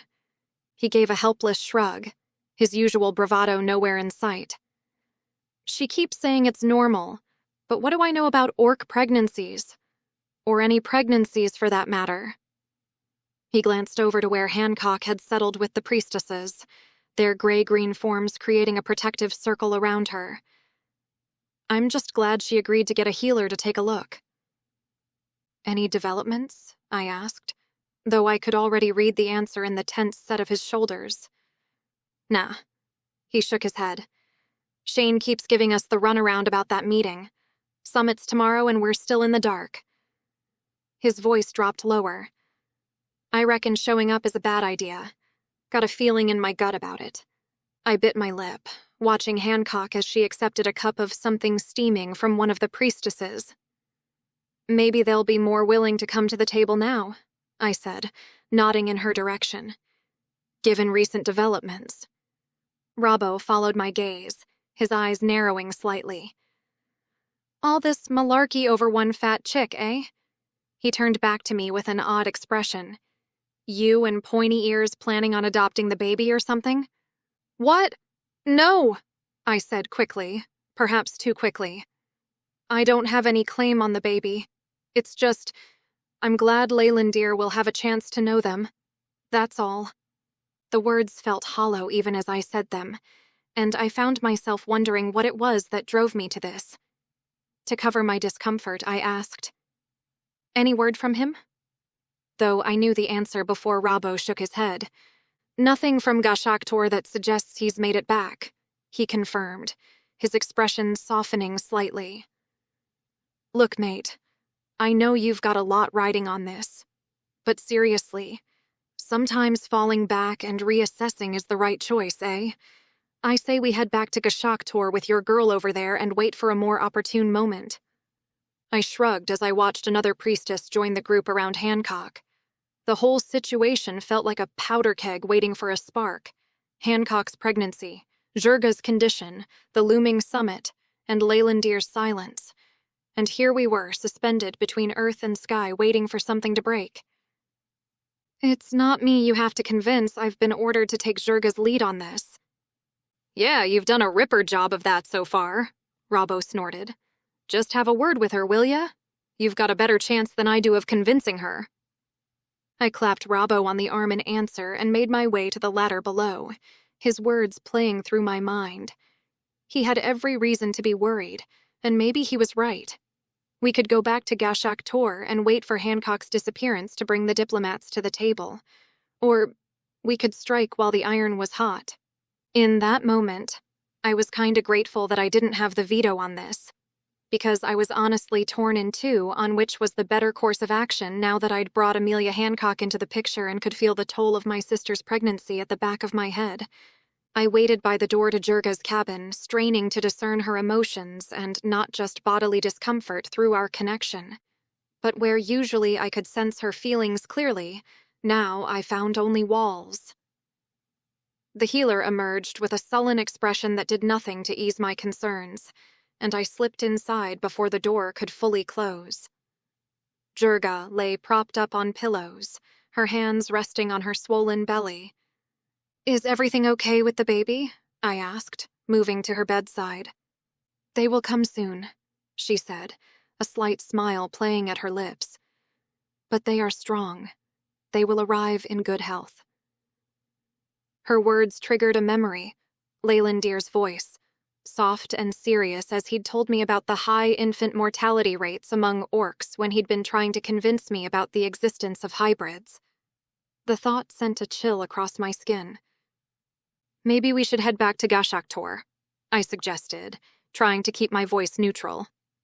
"The summit isn't our only chance to find the artifact. We can regroup, come back when—" A growl cut through my words. "I am sick of everyone fussing. One more day will not harm the baby. I would be just as uncomfortable in my own bed in Nargakash." She pushed herself up straighter, jaw set. "These humans insult us with their silence. This is a rare opportunity to force their hand, and I will not let it slip away." "What exactly are you planning?" I asked. "If we receive no response from the diplomats before the summit," she said, "I will demand to know the location of Earth's Kragjorak from all the assembled leaders." I reached out to grip her hand. "That's too dangerous." "The priestesses will be there," she cut in. "If anything happens, they can create a portal and evacuate us immediately." I shook my head, remembering too many firefights where a cocky comrade thought themselves invincible right up until the moment they were shot. "They won't be fast enough to stop a blaster." I took a deep breath, steeling myself. "Let me go in your place. As a delegate?" Jurga scoffed. "You will surely be killed if you reveal yourself." I raised my eyebrows at her. "A minute ago, you were confident about the priestess's ability to keep us safe." That earned me a long, measuring look. Finally, she asked, "You wish to speak to the Earth leaders in my place?" I thought about Hancock, safely surrounded by priestesses above deck, about Jurga and her unborn child, about all the secrets and lies that had led us to this point. "It's time I set the record straight with Earth. They need to hear from me, Jurga." The words came easier than I expected, perhaps because I'd already accepted the possibility that I might not walk away from this. But if it kept both Jurga and Hancock safe, it would be worth it. Jurga's grip tightened on my hand, and for just a moment I felt her walls drop enough to sense her concern. "You have become a true sister to me," she said softly. "Even if you are disobedient, stubborn, and unbearably sulky at times, do not make me regret this decision." "I'll try my best," I replied, attempting a smile. She snorted, some of the tension easing from her face. "But you will not go on my behalf. I will go with you, and you may speak." I opened my mouth to protest, but she held a warning finger up. "No buts. I will be in attendance at this summit, and you will present your case under my protection." I let out a long, slow breath, my cheeks puffing in a silent admission of defeat, figuring this was the best I would get from her, and knowing that Robbo would blame me for making the situation worse. But maybe we could work out a way to keep Jurga in the background with a portal ready to go as soon as I revealed myself. It would be up to him to convince her to go through. The procession on foot toward the convention center was painfully slow. The event had drawn a crowd of protesters demanding climate action, who gawked at the bubble of priestesses and soldiers who surrounded Jurga. On the other side were media crews who pointed their cameras at us with interest, with armed guards keeping a wary eye on all of them as they stood stationed by the building. As we moved through the controlled chaos, my gaze swept the surrounding buildings out of habit. My eyes met Robbo's for a fraction of a second, and he gave a subtle, almost imperceptible tilt of his head toward the rooftop of the towering glass and steel hotel across the plaza. He had people in place, just in case things went south. We'd elected to take the front entrance rather than take Shane's directions to go through the back with the other delegates, mostly so that there was photographic evidence of our arrival that couldn't be covered up. I shifted uncomfortably in my borrowed priestess robes, feeling exposed despite the concealing fabric. The convention center's marble floors echoed with our footsteps as Shane Simpson led our group through the building's sterile corridors. his fake smile never quite reaching his eyes. The waiting room he showed us to was all chrome and glass, with a view of Sydney's skyline that seemed designed purely to impress. Robbo hung back near the door, scanning the hallway outside while the guards took up their positions. I kept close to the other priestesses, hoping my human stature wouldn't stand out too much among the taller race. Helen Knowles and Frank Sierra were already waiting inside, both looking crisp and official in their diplomatic attire. Sierra's fingers drummed against his wedding ring while Knowles maintained her usual ironclad composure. Jurga didn't bother with pleasantries. "You have kept us waiting long enough," she growled, one hand resting protectively on her swollen belly. "These matters take time," Sierra replied, his clipped British accent echoing in the sterile room. "We needed to properly address your allegations with our respective governments." Knowles leaned forward with a cat-got-the-canary grin. "You have been allowed to attend this summit by the Australian government. However, we strongly suggest you consider your words carefully inside that room. This is a closed-door meeting, and any unfounded accusations could be interpreted as hostile action by Australia's allies. This has implications for us, and we simply cannot allow you to compromise global security." Jurga's predatory grin sent a shiver of pure alarm down my spine. Audiobook has nothing to fear from Earth. Knowles's perfectly manicured nails tapped at a screen on the conference table. Images flickered to life, showing military units stationed outside various gates. While I couldn't discern the locations, the pictures caused a wave of shock through Jurga's bond, so I figured they were gates leading into Audiobook worlds. "These forces will move into Audiobook territory on my command," Knowles stated flatly. "I suggest you think very carefully about your next move." I felt Jurga's fury surge through our connection like a tidal wave.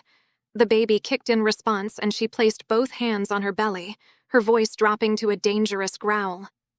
"If you dare attack our people, we will deliver annihilation across your globe. Your weapons are nothing compared to our magic." Knowles calmly switched off the screen, her face a mask of cold determination. "We have reason to believe you've already committed an act of war, Jurga." Her eyes swept the room, lingering just a fraction too long on where I stood among the priestesses. "It's time to stand down or face the consequences." She and Sierra left without another word, their footsteps fading down the hallway. As soon as the door clicked shut, Jurga let out a roar of rage and slammed her fist against the wall, leaving a sizable dent in the plaster. "Steady on," Robbo muttered, moving to her side. "We need to think this through." "Think?" Jurga spat.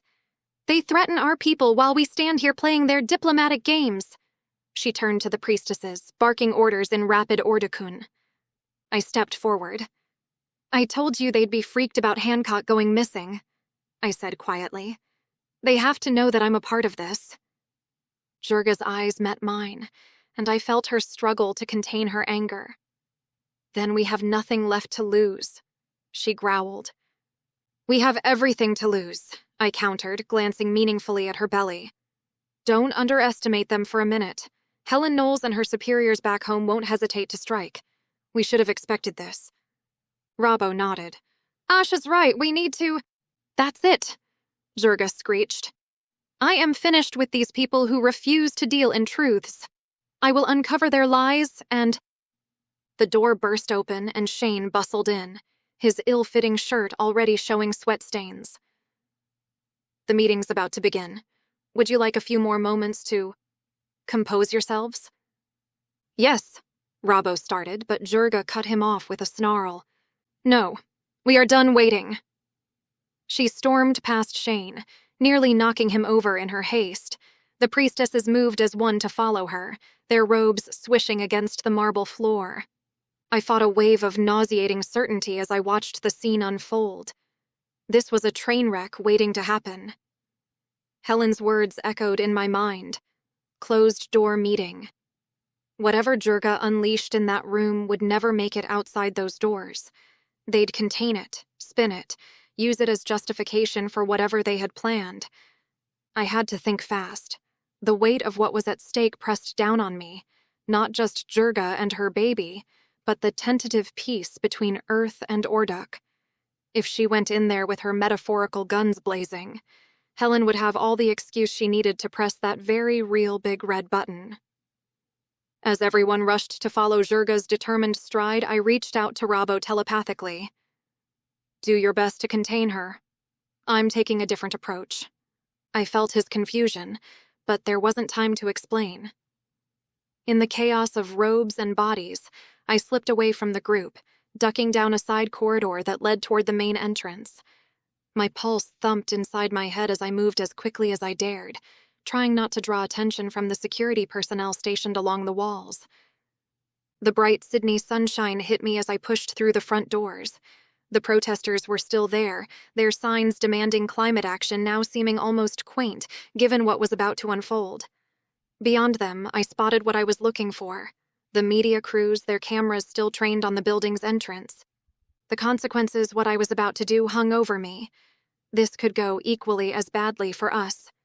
This was a declaration of war in its own right, but at least this way, I had a chance of leaking what Helen wanted contained and calling them out on their direct threat to the Orduk realm on a live newsfeed might give us the pause we needed. Of getting the truth out before Helen and her cohorts could bury it. I took a deep breath and reached up to pull back my hood. The breeze caught my dark hair as I strode toward the nearest camera crew, my borrowed robes billowing around me. I shrugged them off to reveal my worn U.S. Army uniform underneath. A few heads turned in my direction, and I saw the moment recognition dawned in their eyes. Good. They recognized my face. I'm Asha Lopez, Adept Forces Officer of the 5th Arcane Battalion, formerly stationed at Fort Hood under Magical Operations Command. I called, my voice carrying across the plaza, and I need your help to set the record straight. The reaction was immediate. Cameras swung in my direction, reporters pushing forward with their microphones extended. I heard my name rippling through the crowd in whispers of shock and disbelief. After all, who'd have thunk that an interdimensional fugitive would show up for a climate summit? Security was already moving toward me, but it was too late. The cameras were rolling, and whatever happened next would be broadcast live across the globe. I squared my shoulders, ready to tell my story. All of it. About the lies, the experiments, the hybrids. About Hancock and Leylandir. About the threats against Orduk. Because if there was one thing Helen Knowles hadn't counted on, it was that sometimes the best way to fight shadows was to drag them into the light.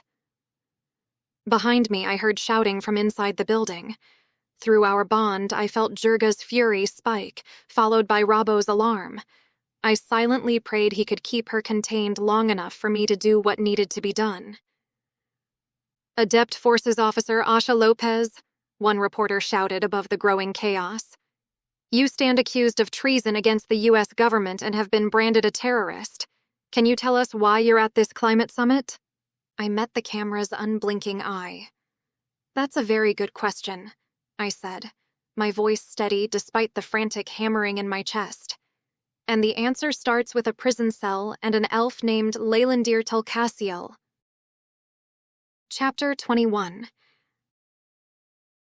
As much as I would have liked to deliver my story from start to finish, I didn't know how much time it would take for the people inside to decide shooting me in front of the camera was worth the backlash. So I started with the pertinent information first, hoping I could say enough to give them pause. Right now, the US, UK, and Australian governments have besieged a number of Orduk gates with a direct threat of invasion to keep tightly held secrets from leaking to the public. I drew a deep breath. I'm revealing myself here today to hold them accountable for this threat, and to prevent an incursion. The reporters erupted in a spray of questions, and I held up my hand so I could continue. Earth's leadership would risk an interdimensional war on two fronts to keep the truth from the people. I'm here to tell you that it was humans who were responsible for opening the gates on Earth 15 years ago. I returned to Earth to locate an ancient artifact with the power to put everything right again, to close the gates for good. But your governments aren't interested in fixing this. Instead, they want to exploit the magic we have stolen. Exploit everyone on this planet for their own gains. The reporters surged forward, their questions overlapping into an incomprehensible wall of sound. Behind me, I caught the guards shifting positions, their hands moving to their earpieces. My hearing seemed to tunnel, the wall of sound blurring into a dull roar as I tried to parse individual questions from the chaos. Who exactly opened the gates? What artifact are you referring to? Are you saying this was a military experiment? Movement in my peripheral vision made my skin prickle. The guards were spreading out, taking tactical positions. I didn't have much time left. I'm willing to disclose everything I know, I said, raising my voice over the clamor. But not here. Any reporter willing to hear the full story needs to come with me now to a secure location. I lifted my hands, drawing on magic to ready myself to create a portal. The magic answered my call with a jarring, uncontrolled surge that made my hands tremble as I began picturing the location just outside the orc encampment to flee to, hoping it wasn't only to be stranded in front of a line of tanks. The first warning shot cracked through the air like thunder. Screams erupted from the crowd as people ducked and scattered. I threw up a magical barrier instinctively, my hands trembling with the effort of maintaining two different types of magic simultaneously. Another shot rang out, but this one came from somewhere above and behind the crowd. One of the guards dropped, a clean hit to the shoulder. Then another fell. Robbo's people, right on schedule. I'll go. A woman with short dark hair and a drawling Australian accent grabbed my arm, her press badge swinging wildly from her neck. Amy Walsh, Associated Press. Jake, get over here. Her cameraman, still filming despite his obvious terror, scrambled to join us. More guards poured out of the building, their weapons raised. The crowd had devolved into chaos, some fleeing, others surging forward in anger. The air filled with shouts and the acrid smell of tear gas. I reached out with my mind, touching the telepathic connection I shared with Jurga. They're shooting out front. We need to move. Now. Her response came instantly, tinged with anticipation.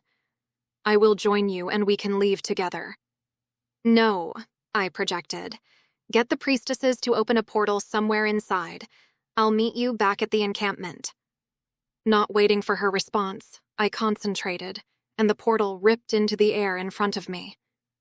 For a heartbeat, reality seemed to double. Rushka's ancient face superimposed over my own reflection in the portal's surface, her eyes fixed on the tear with such visceral revulsion that my stomach clenched with an emotion I knew wasn't mine. Shaking my head to banish the dead orc, I narrowed my eyes to see the dusty landscape in front of the orc encampment and hoped that I wouldn't simply be stepping into another firing line. Hold on to me, I shouted to Amy and Jake over the growing pandemonium. My shield wavered as another volley of blaster strikes battered against it. These weren't warning shots anymore. Amy's fingers dug into my arm as she stared through the portal, her face frozen in fear.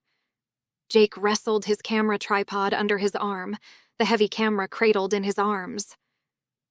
Last chance to back out, I said, even as I began pulling them toward the portal. Are you kidding? Amy shrilled. This is the story of the century. A canister of tear gas bounced off my barrier and rolled to a stop near our feet. The shield wouldn't hold much longer against both bullets and gas. Behind us, I heard boots on the pavement as more security forces approached. Then move. I yanked them forward just as my shield cracked. We stumbled through the portal together, the chaos of the protest replaced by deafening silence. I released the portal, watching it collapse in on itself with a sound like a thunderclap. The last thing I saw through the closing tear was the face of a guard, contorted with fury as he lowered his weapon. I squinted, scanning the horizon as my eyes adjusted. Several hundred yards out, a line of tanks and armed units had taken position, their weapons trained on the chain-link fence surrounding the orc encampment. A wave of cold dread washed over me, the kind that precedes an ambush and stole the air from my lungs. Move! I grabbed Amy and Jake by their arms, half dragging them toward the checkpoint into the encampment. The reporter stumbled, her heels sinking into the loose dirt, while Jake hugged his camera equipment closer. The orc guards at the entrance had their weapons raised, causing a critical moment of uncertainty. Hold your fire! I shouted, my voice cracking. They're with me! I recognized the orc encampment leader, Ontane, his scarred face twisted in a suspicious scowl as he waved us through. Amy let out a small gasp as we passed between the towering warriors but kept pace. Once inside the perimeter, I spun, searching for any sign of another portal. The air remained stubbornly still, no telltale ripples of magic disturbing the shimmering heat waves rising from the ground. "Jurga?" I asked a guard breathlessly. He shook his head, grip tightening on his weapon as he kept watch on the military units outside. I reached out with my mind, seeking that familiar presence. "Jurga?" Nothing but silence answered. Then I felt it, a static charge building in the air that made the hair on my arms stand on end. Magic was gathering somewhere in the encampment, the pressure building like an approaching storm. "This way," I called to Amy and Jake, already running toward the source. My boots kicked up dust clouds as I sprinted between the temporary structures, heart almost thumping right out of my chest. The magical energy continued to swell, but I knew what it meant. Jurga and her group were about to arrive. The magical pressure peaked, and with a thunderous crack, a portal burst into existence. Guards poured through first, weapons at the ready, followed by priestesses in their ceremonial robes. Finally, Jurga emerged with Robbo close behind her, her face a storm of emotions as she took in the scene. "What in the name of the ancestors is happening?" she demanded, her face flushed and her teeth bared in a rictus. I pointed toward Amy and Jake, who were already setting up their equipment. Amy gestured urgently toward the fence line where the human military units were clearly visible, their weapons still trained on our position. "I made the decision to go public," I said, my voice steadier than I felt. "Whatever you planned to say at the summit would have been buried, covered up by bureaucrats and redactions. This was the only way to get the truth out there, to put on record the threats that humans have made against Audiobook." Jurga's eyes narrowed as she studied the reporter and her cameraman. Her hand drifted to the hilt of her knife sheathed at her belt, but Robbo's sudden bark of laughter broke the tension. "You bloody ripper, Asha!" He clapped me on the shoulder, his grin visible through his bushy red beard. "Rob," Jurga protested, but he shook his head. "Nah, love, it's smart. Real smart," he said, his expression growing serious. "They can't invade if the whole world's watching, yeah?" I held up my hand as Jurga opened her mouth to argue. "You can be angry with me later," I said quickly. "Right now, we need to let Amy get her message out to the world and pray it's enough to make them stand down." The reporter was already conducting sound checks, her professional demeanor barely masking her excitement. Jake gave us a thumbs up as he adjusted his camera settings. "There were other reporters at the press conference," I continued. "The story's probably already hitting the airwaves, but it would be safer if you evacuated back to Gashak Tor until—" Jurga's derisive snort cut me off. She turned to the nearest guard, her voice ringing with authority. "Recall all airships to the encampment immediately. We're preparing for a siege." Her eyes met mine briefly, fierce and determined. "Send word to the circle of elders. Tell them to rally troops to every gate on Audiobook. If the humans want war, we'll show them what consequences await them." "Jurga," Robbo started, but she silenced him with a look. "I will not flee while our people face threats," she said, her voice softening as she took his hand. "Our child will be born into a world of truth, not shadows and lies." The guard hurried off to relay her orders as Amy approached us cautiously. "I'm ready to begin broadcasting," she said, her reporter's instincts clearly warring with her fear of the imposing orc leader. "On your word." I glanced at Jurga, who gave me a curt nod.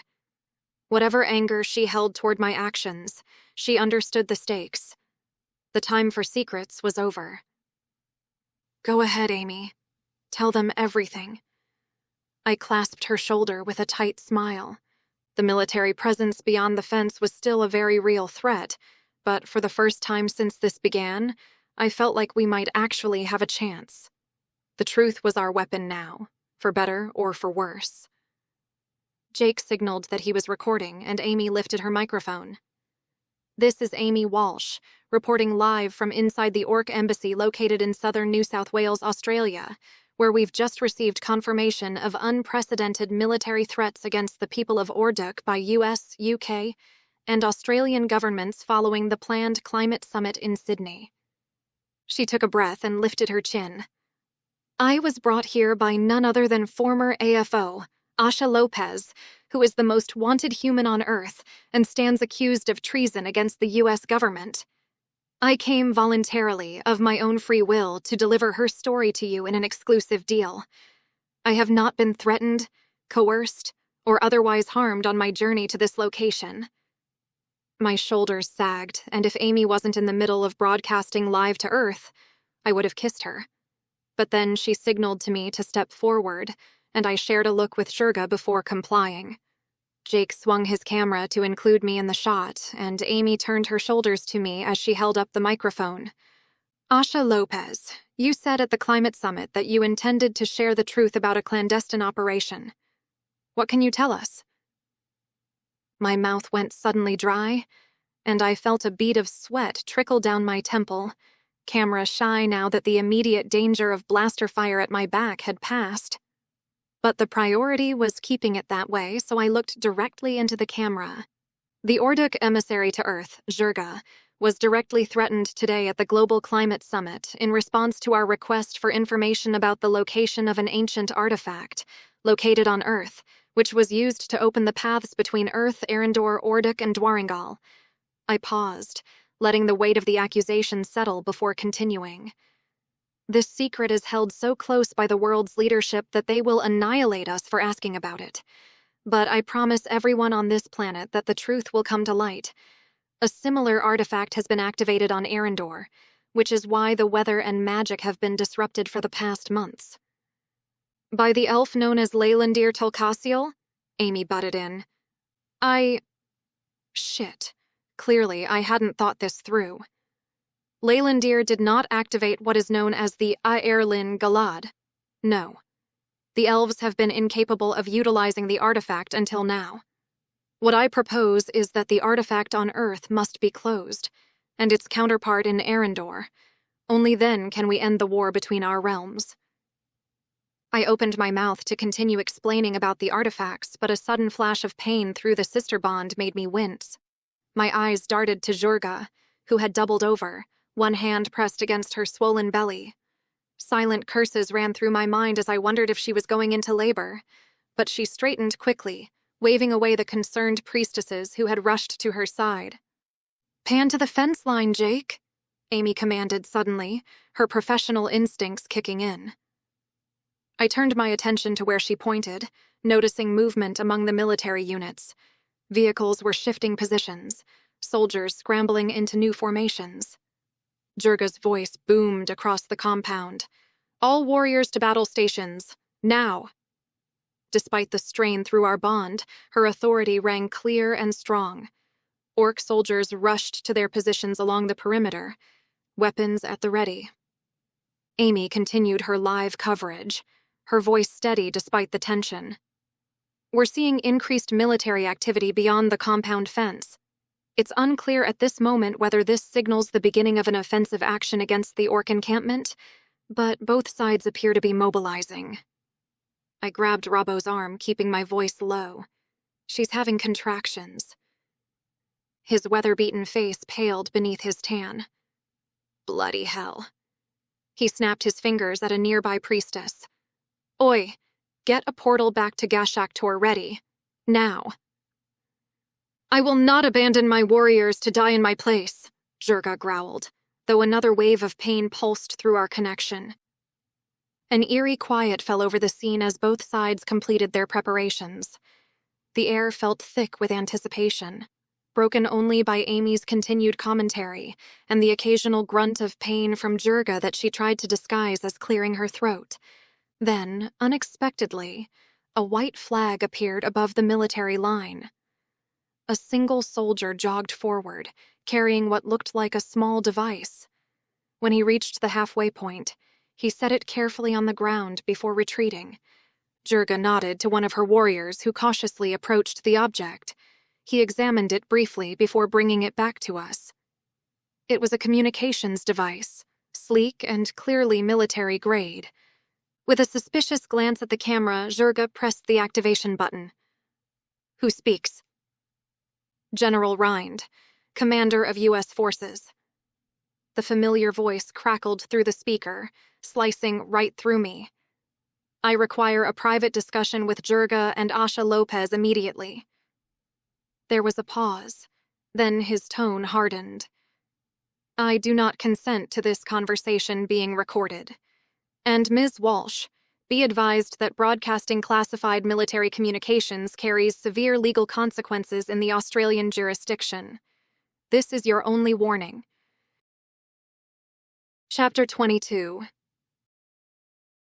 I blinked in shock at General Rind's voice through the comms, feeling completely surreal as I stood half a world away from the man who had sanctioned Leylandir's execution and left me with no other choice than to betray my country. "I do not know you, General Rind," Jurga replied. "Tell me why I should speak with you." "You just ask Asha Lopez who I am. I'll be waiting." I folded my arms as Jurga turned her attention to me, but I glanced at Amy and Jake instead, not wanting to put the pair in any more danger than I had already. The reporter had reached to fiddle with her collar as she bit her lip, but Jake gave nothing away as he kept the camera pointed at the action. "If we have a chance to de-escalate the situation," I said, "we have to take it. General Rind is among the most powerful men on Earth." Jurga gave a sharp nod and moved to take the device toward one of the buildings, but I lingered, meeting Amy's eye. "Thank you. You might very well have saved a lot of lives today." "This isn't the end of it." Amy pulled a phone from her pocket, which was dinging with notifications. "People will want to know more, and I'll bet this has hit critical mass online by now. They'll never be able to scrub it from the internet. Which is enough, for now. Once those soldiers have been called off, there'll be time for the rest." I turned to stride after Jurga. "I know you've got more to say, Asha," Amy called out after me. "Don't let them coerce you into silence. The public deserve more than that from you." I tightened my jaw, a familiar ache starting behind my eyes, but didn't respond as I continued toward the building. So far, I hadn't said squat about hybrids. It was the final card in our hands, and while I was burning for people to know the truth, it could be our last trick to getting out of here alive. Once that cat was out of the bag, there'd be nothing stopping Rind from hammering the encampment with everything they had in their arsenal. I followed Jurga into one of the buildings where Robbo was already waiting, looking like he was chewing rocks as he paced with a rigid set to his shoulders. I took a seat as Jurga shared a long, meaningful look with me before tapping the communications device. "You have our ears, General. In private, as requested." "Good." Rind's voice crackled through the speaker. "Here are my terms.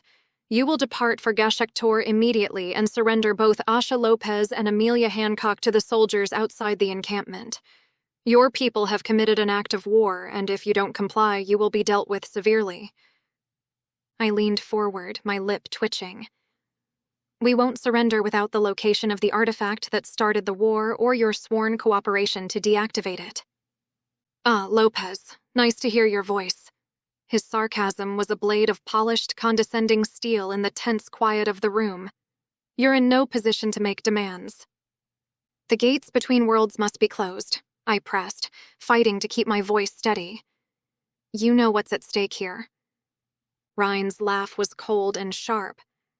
"Now, why would I do that? You just told the world that the elves have flicked the switch on a device capable of catastrophic climate events on Earth. The device on Arendor will be shut down." "You've been played, Lopez," he said, cutting me off. "The elves have used you to gain tactical advantage and spread lies on Earth. Do you really think I'm going to be held responsible for bringing humanity to its knees and losing the war?" Robbo shifted in his seat, his knuckles white as he gripped the edge of his chair. The tension in the room grew heavy, charged with spoken and unspoken threats, until the air itself felt difficult to breathe. "Enough!" Jurga's voice rang out, commanding attention. You have heard our terms, General. Consider them carefully. She straightened her spine, every inch the warrior she was. I will speak with you again in 1 hour. That should give you sufficient time to confer with other Earth leaders. The silence that followed was absolute. Finally, Ryan's voice came through again, clipped and cold. 1 hour. The communication cut off with a sharp click. I slumped back in my chair, exhaustion washing over me. He's not going to back down. Bloody oath he won't, Robbo muttered, running a hand through his beard. Scarpering sounds like the right move. Let them deal with the fallout for a bit. If we go radio silent from here, the people will only have more questions that those bastards aren't prepared to answer. It'll fester, gain some proper traction.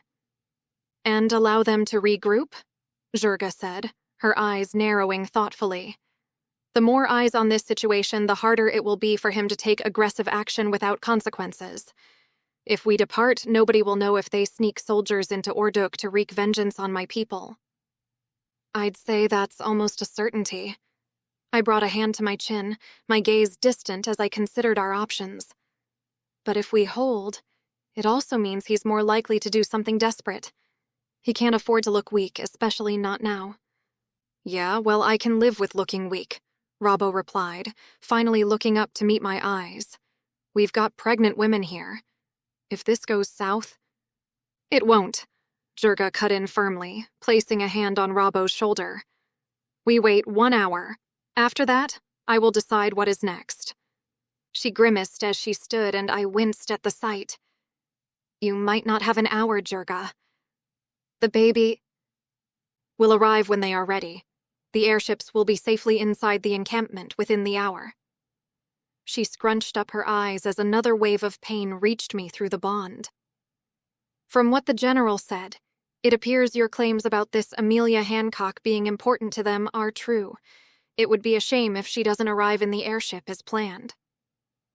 I stayed inside long enough to take a quiet minute and let my brain catch up with the series of events that had brought us under siege, with every eye on the globe fixed on what would happen next. About the choices I'd made to put the world in peril. To put people I cared about in peril. Was I doing the right thing? Would it all be worth it after whatever came next? I steepled my fingers in front of my face and took deep breaths to quiet the swirling thoughts in my mind. How Jurga could be taking this all in stride while having contractions was beyond me.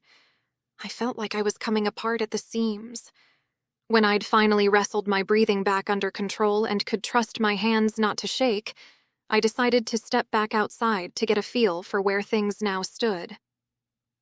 I didn't see Jurga anywhere. Hoping she was resting or getting seen by the healer, I turned my sights to the small army beyond the fence as Amy approached, mic in hand. Asha Lopez, can you give us an update on the negotiations? I pressed my lips together and glanced at the camera. We're in talks with General Rind. That's all I can say right now. You said that you were here to tell people the truth. Have you changed your mind now that the orc encampment is under direct threat? Damn it. Her face was completely deadpan as she cocked her head with interest, her mic held out.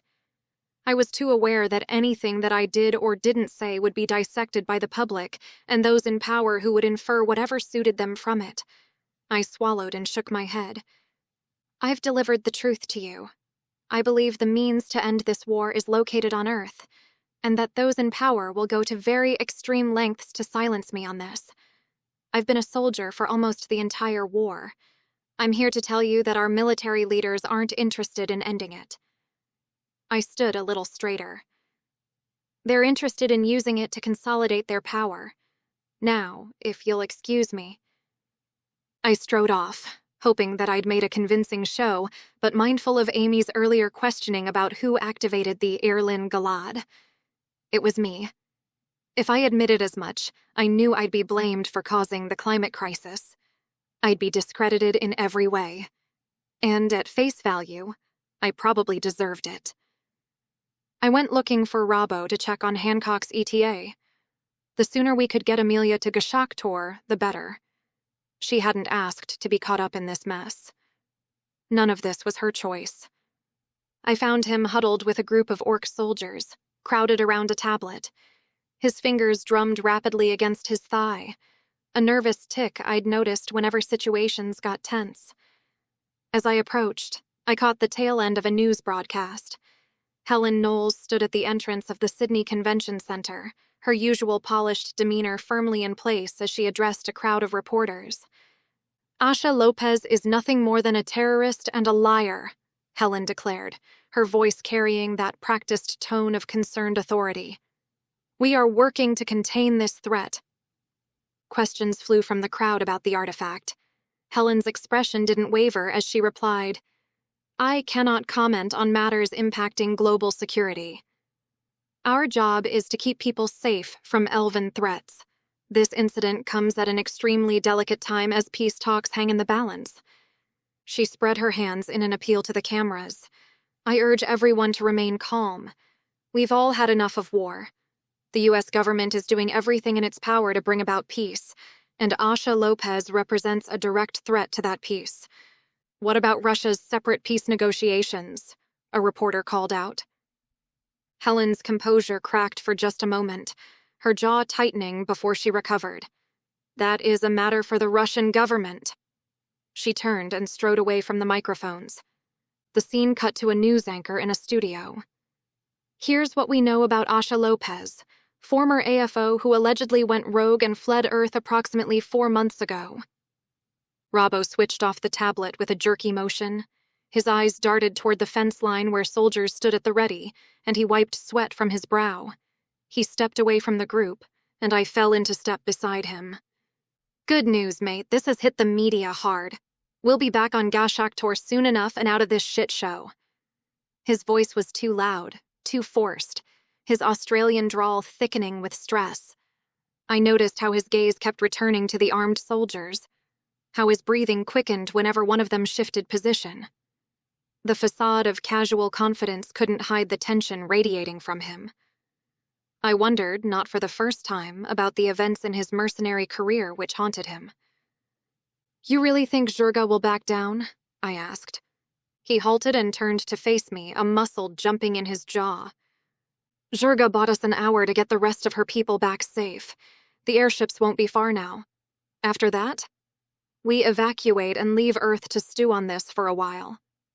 His hand went to the knife at his belt, fingers curling around the handle before he seemed to realize what he was doing and dropped it. His trust in Zhurga's leadership was absolute, but the toll it was taking on him to maintain his composure was clear. The military standoff, the press, the imminent birth of his child. Hell, I'd be losing it if I were in his shoes. I wondered what would happen if Zhurga's labor progressed too quickly for evacuation. Would he hold it together if she had to give birth here, surrounded by a small army? I glanced at where Helen's face had been moments before on the tablet. She was on the back foot. People would have questions now that they would have to address at some point. The global power structure was already fracturing, and she had to know that. Maybe that's why we had Rind himself at the negotiation table. "Helen's lying through her teeth," I muttered. "They have to know the location of the artifact." Robbo's eyes were still tracking the movements of the soldiers, his hand drifting back to his knife. "Course they do. But right now, that's not our problem. Our problem is getting everyone out before Rind loses his patience." A flash of pain made me reach for my temple, and Robbo's features sharpened as he stared at me. "It's Zhurga. She's... For fuck's sake." Robbo shook his head and took off at a jog toward the buildings. I considered following him for a moment, but thought I should give the man a minute with his partner. She could delegate this. Head straight home to prepare for the birth while we got the others out safely. I folded my arms, a spread of cold tingles through my chest at the thought of what would happen if the tanks rolled in while she was so vulnerable. But I knew what my orc sister would say by the knot of stubbornness at the back of my head. She would refuse. And if I kept my tactical hat on to think this through, having the established gate in the encampment flash would send a wary signal to the units within range to sense it. They could get trigger-happy if they thought we were bringing more soldiers in rather than evacuating a few. As much as I hated to admit it, Sending us all through at once was a safer bet. I walked the fence line, counting soldiers and vehicles, trying to keep my mind off what was happening inside. The U.S. forces had brought enough firepower to level the encampment. 3 tanks, multiple armored vehicles, and at least 100 troops. Our side had maybe 40 orc warriors, plus whatever magic users were among them. Not great odds if things went south. An orc soldier's shout cut through my tactical assessment, the amulet around my neck translating his words. Airships approaching from the south. I shaded my eyes against the sun, scanning the empty sky. Of course, I wouldn't see them. They'd be cloaked with stealth magic until the last possible moment. My heart rate picked up as I hurried back to check on Jurga. I found her in her room, perched on the edge of her bed with a healer hovering nearby. Her face was drawn with pain, but her posture remained rigid, refusing to show weakness. The airships are back. We need to call this in with Rind, I said. His people need to know not to shoot when the ships decloak. She gave a terse nod, gritting her teeth through another contraction. I grabbed the communications device and jogged outside, making my way to the soldier who'd called out the warning. Pressing the button, I said, General Rind, this is Lopez. We need to speak. After a tense minute, his voice crackled through. What is it? We have airships incoming with Jurga's people. You need to order your forces to hold their fire when they decloak. If you're planning anything, he started. You wanted us gone, didn't you? I cut him off. Jurga won't leave any of her people behind. If your men take a shot at those ships, all bets are off. The silence stretched, and I found myself gripping the communications device so tightly my knuckles ached. Finally, Rind spoke. Very well. My forces will hold fire. Have one of your soldiers wave a flag to signal they've received the order, I demanded. A moment later, a white flag waved from the military line. I nodded to the orc soldier beside me, and we headed to the south side of the camp where the ships would land. The air rippled, and suddenly 3 massive vessels blinked into view, descending gracefully into the landing area. I squinted up at the nearest ship, looking for Hancock among the faces peering over the side. Instead, I saw the weathered faces of 5 Aboriginal aunties who I recognized from the forum with the Australian leaders. Shit, I muttered. This complicated things. I turned to the soldier beside me. What are they doing here? He shrugged, his expression neutral. Captain said they insisted on coming. Getting us off Earth while also delivering Amy and Jake someplace safe was going to be hard enough. I could rely on Amy and Jake to haul ass if they needed to. But a gaggle of senior citizens? I pressed a hand to my forehead, my mind racing as I tried to calculate the new logistics, wondering if we could take them to Gashak Tor until the heat died off. Jake was already capturing the arrival on camera as Amy pointed and spoke with a solemn expression on her face. The first gangplank lowered, and I choked as I realized that Jake was about to capture the arrival of Amelia Hancock. I reached out to Hancock, picturing her face in my mind. There's a news crew filming this arrival. You need to stay hidden. Is Dimrin near you? Her response was immediate and irritated. What the hell have you done, Lopez? Yes, he's here. Get him to cloak you now. General Rind's already asking questions about you. The last thing we need is your face splashed across the evening news. A flutter of panic brushed against my mind. Fine, but you better have one hell of an explanation ready. I thrummed my fingers against my upper arm as I waited for her to emerge, wondering just how long we could keep Earth's biggest secret under wraps. Because once that cat was out of the bag, there would be nothing holding Rind back from leveling this place to the ground. Chapter 23. The arrival of the aunties gave me enough cover to make a beeline for where I hoped Hancock had stuck close to the priestesses. Amy was already pointing her mic at the aunties with a barrage of questions I couldn't quite hear. I scanned the group but couldn't see Hancock anywhere. Good, Dimrin's cloaking was working. I guided the priestesses away from the cameras. And when we'd made it behind one of the portable buildings, the air shimmered and Hancock materialized, still scowling at me. A small sky-blue shape darted around her shoulders, Dimrin, his tail swishing as he chittered anxiously. His telepathic voice brushed against my mind. Asha is safe. Dimrin keeps Amelia hidden. Thank you, Dimrin, I said aloud, earning a curious look from the priestesses. You did good, but I'm going to need you to keep hidden a little while longer, okay? The little Syrian preened slightly at the praise before disappearing again. I would have been safer at the facility, Hancock seethed. What the hell happened at that summit? I held her shoulders and met the woman's eye. You're going to be fine. We've got a reprieve while we were waiting for the airships to arrive, and we can get you out of here. To where? She spat, causing the priestesses to cast wary looks at us both. Gashaktor, for now, until... The orc realm? She shrugged off my hands. I didn't agree to this, Asha. You told me that I'd be safe in Australia. What the hell am I supposed to do off-planet? I opened my mouth to reply, but the sizzle of magic danced up my arms like an electric current, making the hair on my neck stand on end. I stepped back and rounded the building, my eyes drawn to the open space where the Orduk Earth Gate connected to Gashaktor. The air was already beginning to shimmer with that telltale golden light that preceded a crossing. Damn it, I muttered, turning to the priestesses. Get her inside one of these buildings. Now. Hancock's protests rose sharp and immediate. What? No, I'm not going anywhere until... I cut her off by yanking her hood up over her head and practically shoving her toward the nearest priestess. Just do what they say. Please.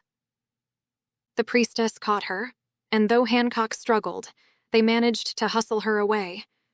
I didn't wait to see where they took her, already breaking into a run toward the gate.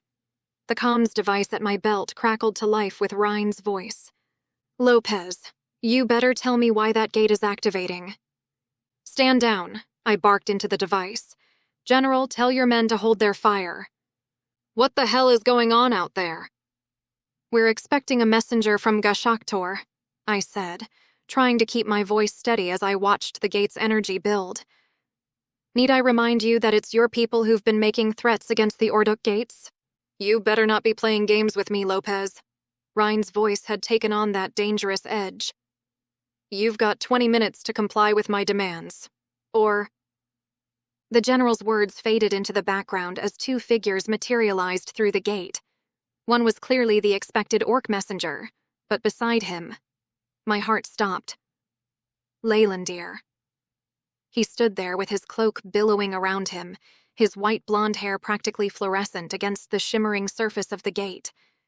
He cast around, then his piercing green eyes found mine across the distance. I couldn't move, couldn't breathe. Every emotion I'd been trying to suppress came rushing back as he crossed the space between us with long, purposeful strides. 15 years of war, months of being on the run with this man, then being separated for weeks with no assurance he'd make it back alive, for it all to coalesce in this life-or-death standoff anyway. Lopez, I demand an answer. Ryan's voice crackled through the comms, but I couldn't form words. My mouth opened and closed uselessly as Leylandir stopped short in front of me, his eyes fixing on the device in my hand. I lifted the comms device to my lips, never breaking eye contact with the elf before me. Understood. We'll be in touch. The device clattered to the ground as I stepped forward, and then his arms were around me. His earthy scent filled my nostrils as I pressed my face into his chest. His arms gripped me tight, his head snug over mine, and I felt myself trembling with the force of everything I'd been holding back. I told you I would find a way to return to you, he murmured into my hair, his words washing over me like a balm. Behind us, I heard the orc messenger speaking with someone, but it felt distant and unimportant. My world had narrowed to this moment, to the steady beat of Leylandir's heart against my cheek and the gentle pressure of his hands on my back. I knew I should pull away, should demand answers about his trip to Viridia, to clue him in on what had happened since we'd been apart. But for just this moment, I allowed myself to be held by the elf who had somehow wormed his way past all my carefully constructed defenses. Finally, I pulled back, my hands sliding down Leylandir's arms as I met his eyes. The intensity of his gaze made my breath catch, but his expression suddenly shifted to a frown as he looked past me. A hot, sick feeling shot through my middle, and I had to fight the urge to physically recoil when I followed his line of sight to Jake's camera, trained directly on us. "Shit," I muttered, snatching the fallen comms device from the ground. I scanned the area for the orc messenger, spotting her heading toward Zurga's room. I grabbed a fistful of Leylandir's shirt and tugged him along behind me. Amy's voice called to Leylandir by name, but I pretended not to hear as we made our way to Zurga's room. The space was already crowded when we entered. Zurga stood bent over the end of the bed, her face flushed red, while Robbo hovered nearby.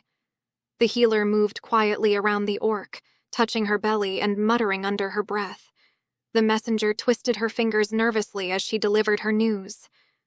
"The Circle has commanded soldiers to all gate sites across Audiobook," she said, her eyes darting to Zurga's prone form. "Should we not depart Earth now? Also, there is a dwarf diplomat who has been waiting for an audience with you specifically. He says it is urgent." Zurga waved her off with a sharp gesture, grimacing as another contraction hit. "Not now. Whatever the dwarves want can wait, or they can discuss their needs with the Circle." The messenger bowed her head, though the lines around her eyes suggested that she didn't agree with the outright dismissal. Zurga straightened with visible effort, one hand pressed against the small of her back.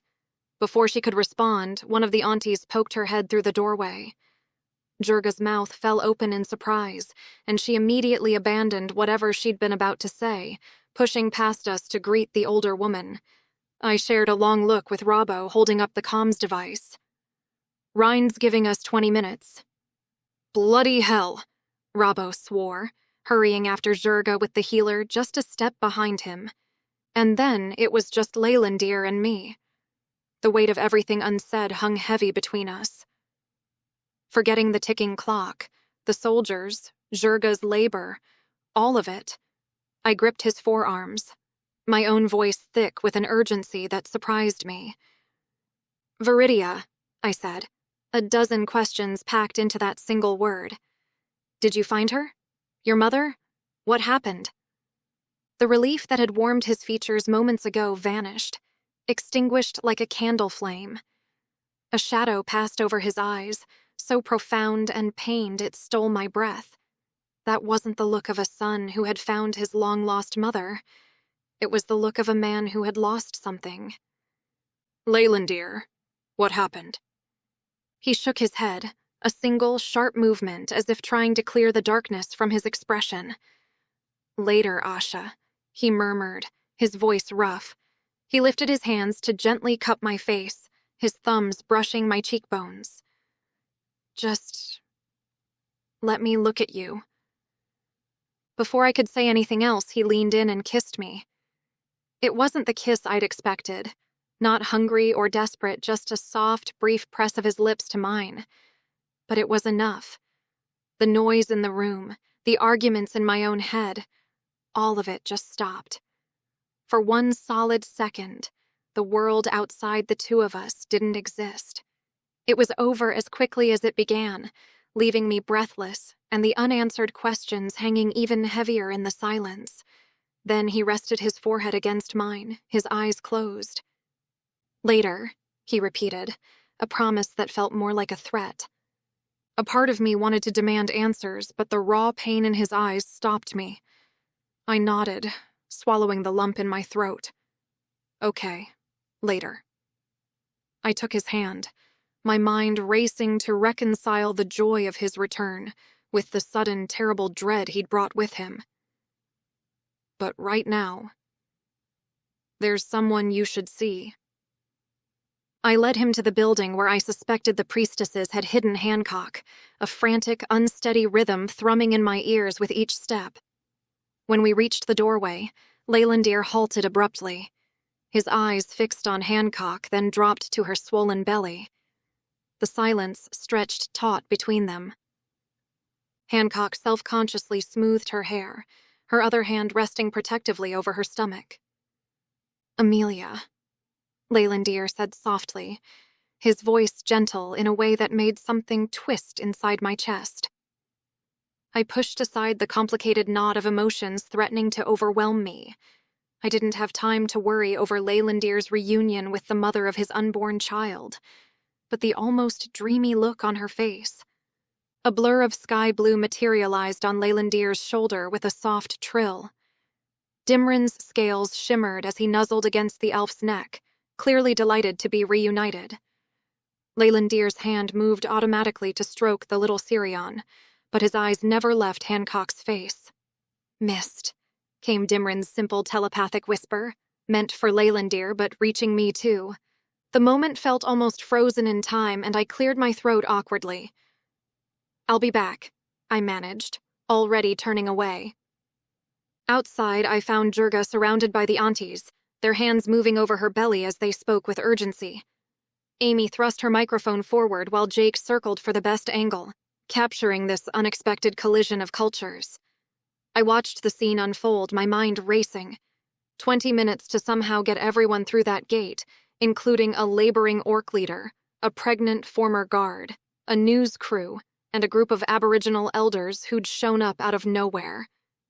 I gently inserted myself into the group and put my hand on Jurga's shoulder. "Come on, the clock's ticking, with General Rind and with you." Jurga gave me an irritated scowl, but it was marred by a grimace of pain. She squeezed her eyes shut for a moment, and one of the aunties stepped back with an exclamation of surprise. The woman gasped and pointed at Jurga before calling out, "Her waters have broken!" Loud enough that both Amy and Jake startled, the camera focusing on Jurga's obvious discomfort. I caught Amy's eye and saw the wheels turning, and the questions ready to fire at us forming in her mind. Before she could launch forward, I slipped my arm around Jurga's waist and guided her away from the press. The aunties, bless them, immediately closed ranks around Amy and Jake, their voices rising in a protective babble. "Let's get you back to your room," I murmured to Jurga, but she shook her head firmly. "No," she growled through gritted teeth. "We need to meet with Rind." She gestured toward the central building, her jaw set. "Now." Robbo jogged up beside us, his expression tense. "Got the boys ready to fall back to the gate on your word, love." Jurga rounded on him with a snarl that made him take a quick step backward. He threw his hands up in surrender, then planted them on his hips, his mouth pressed into a tight line of frustration. We made our way into the central building, where Jurga immediately moved to the conference table. She planted her palms on its surface, bending forward as another contraction hit. When it passed, she jerked her chin toward the comms device. "Open the line," she commanded, her voice rough but steady. I wiped a bead of sweat from my temple with the back of my hand, studying her for a moment. The orc warrior stood proud despite her condition, sweat beading on her forehead, but her face a cool facade. This wasn't how I'd imagined this conversation going, but then again, nothing about this situation was normal. I pressed the button on the comm system. "General Rind, this is Lopez. Are you ready to talk?" The comms crackled as Rind's voice filled the room. "Report your status, Lopez. When can I expect your departure?" I opened my mouth to respond, but Jurga snatched the device from my hand before I spoke. "You will have our departure, General, when we have your response to our demands." A long pause stretched across the line before Rind replied, his tone arctic. "Nothing has changed. I will not compromise Earth's security by divulging sensitive information to off-worlders." Jurga's laugh was harsh and bitter. "You speak of security?"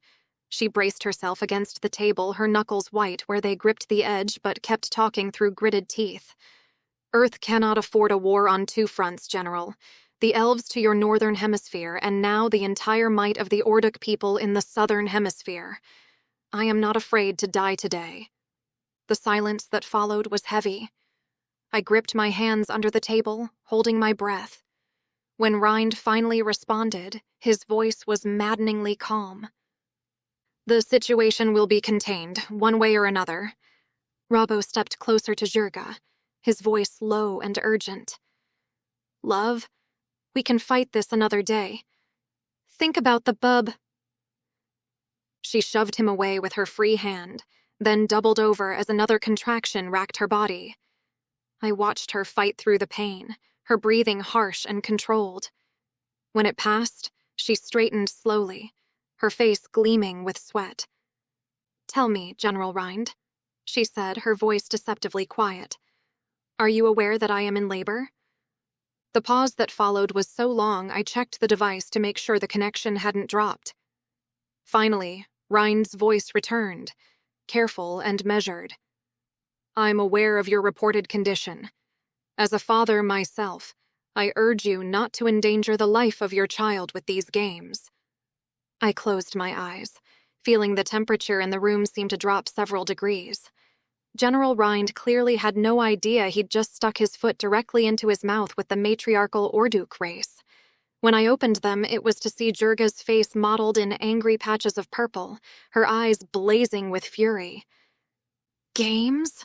She said in a quiet voice which carried more menace than any shout. As if what is dangling between your legs affords you the right to tell me what I must do with my own child. The volume rose with each word until she was practically snarling into the comm. I do not take kindly to males telling me what I must and must not do. Another lengthy silence. I could practically hear Rind recalculating his words. Nobody has to die today, he said finally, his tone more conciliatory. See reason and fall back to Orduk at once. Jurga's lips curved into a predatory smile that made my blood run cold. Tell me, General, do you know who the father of my child is? We have intelligence on Robert Cooper, Rind replied smoothly. Former mercenary, Australian national. Good, Jurga purred, locking eyes with me, the calculation gleaming clearly. Then hear this, General. If you will not agree to disclose the location of Earth's artifact so that it may be closed safely, I will invite your media to witness the birth of my child. Here, on Earth. My eyes widened as the threat left her lips. Outside, Amy and Jake were still hovering, hungry for every piece of information that they could find. The first human orc child delivered publicly on Earth soil, broadcast to the world. The General would never risk that kind of spectacle. The silence stretched so long I wondered if Rind had cut the connection entirely. When his voice finally returned, it was tight with barely controlled anger. You're bluffing. Jurga turned toward the door, her smile widening. Human reporter, she called loudly. Would you like to hear another truth today? I heard a scramble of excited movement outside, footsteps hurrying closer, and Amy's voice carried through the doorway. Jurga, what's happening? Jurga carried the comms device to the doorway, and I stood to hover behind her. I wanted to reach out telepathically to stop Jurga before she said something that couldn't be unsaid. But my orc sister allowed her pain and fury to bleed through into my brain space, causing me to take a sharp breath. Rind's voice cut through sharp and fast. Stand down. Jurga, I repeat. The birth of my child, Jurga announced, loud enough for half the encampment to hear, will occur on Earth if General Rind and other Earth leaders refuse to cooperate with the demands of Asha Lopez to locate the artifact responsible for the connections between our worlds. Humans must face the truth about the situation they find themselves in. Orduk comes as a friend to Earth to share these truths, and in return faces imminent invasion by your people. This is Earth's last chance to make amends for this grave insult. The silence that followed was deafening. I watched Jurga's face, saw her jaw clench as she gripped her belly, but she remained upright, her eyes never leaving the comms device. Robbo hovered nearby, his eyes torn between his mate and the throng of people pressing to the doorway. Finally, Rind spoke. You have 1 hour. We'll discuss terms. But the press leaves now. The press stays exactly where they are until we have an agreement, Jurga countered. My child isn't going to wait for your delays, General. She sucked in a sharp breath, her knuckles white where they gripped the doorframe. And neither am I. I stepped forward, ready to support her if needed, but she waved me off. Her eyes met mine, and I saw the steel in them. I had to fight the urge to take the comms out of her hand and hurl it across the encampment and hustle to get her out of this mess. But Amy thrust her mic at Jurga, her brow furrowed. Surely you don't believe the U.S. Army would harm a mother in labor. The troops outside haven't made any aggressive moves. Jurga pressed her forehead against the doorframe, her breath coming in short gasps as another contraction racked her body. When it passed, she turned to Amy with a cold smile that made my skin crawl. The U.S. Army will do anything in their power to keep the birth of my child hidden from your world. She tilted her head back and shouted, "Priestesses! We need to fortify our position." "Why?" Amy asked, her mic still extended, camera rolling. Jurga's eyes glittered dangerously. "Because the father of my child is the human known as Robert Cooper. And once this baby is born, humans will see for themselves how hybrids have walked amongst them for so long undetected." As Jurga dropped the hybrid bombshell, movement at the edge of my vision caught my attention. Leylandir had emerged from the building where Hancock was hidden, his tall figure impossible to miss even in the chaos. He made short work of crossing the distance to halt just behind the news crew, his expression shifting from confusion to understanding as Jurga's words registered. Our eyes met across the space, his gaze holding mine in a way that made everything else fade momentarily. In that silent exchange, I saw his comprehension of what this meant. Not just for us, but for all the realms. 15 years of secrecy shattered in a single moment. He glanced between Jurga and Hancock, then rested his hand on the hilt of Alaith Mailerin. When he turned his attention back to me, the slight incline of his head conveyed more than words could have in that moment. Acknowledgement of the line we'd just crossed and his commitment to seeing it through. Behind him, Hancock hovered with one hand protectively over her belly, her face pale as she took in the scene unfolding before her. A wave of cold guilt washed over me as I realized I'd thrust her out of the frying pan and into the fire itself. I held my breath, waiting for the bomb to drop on us all now that the truth was out. Chapter 24.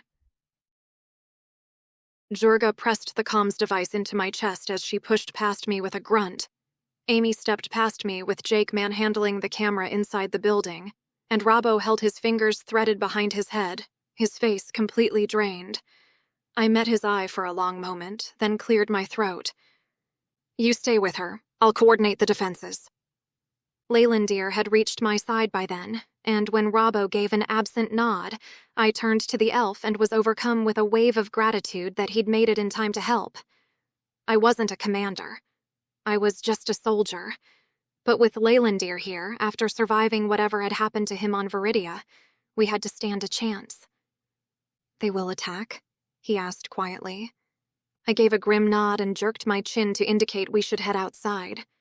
We sidled out of the building, where a cluster of orc priestesses were already in a huddle and whispering animatedly.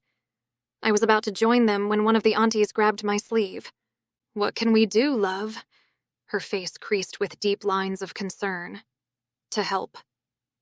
I took the woman's hand, my stomach twisting miserably.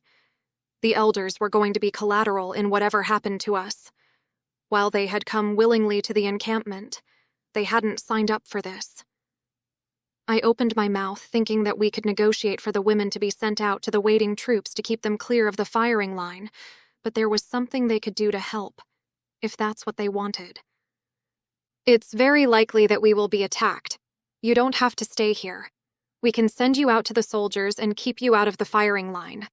The only thing that's staying the general's hand is how this is going to play out with the public." I ran a weary hand over my face, and a few other aunties approached, listening with interest. "We'll do our best to shield the encampment, but we won't be able to hold indefinitely." "But they can't bomb the place with a woman going into bloody labor inside," another auntie said. "They can," I said firmly. "And they will. This is a critical situation for them, and they'll already have 5 different plans on how they'll keep a hold on the narrative once it's done. Their people are already on the news discrediting me. They'll hide it all right, the auntie gripping my hand scowled. But we won't let them. I looked at each of the faces in turn.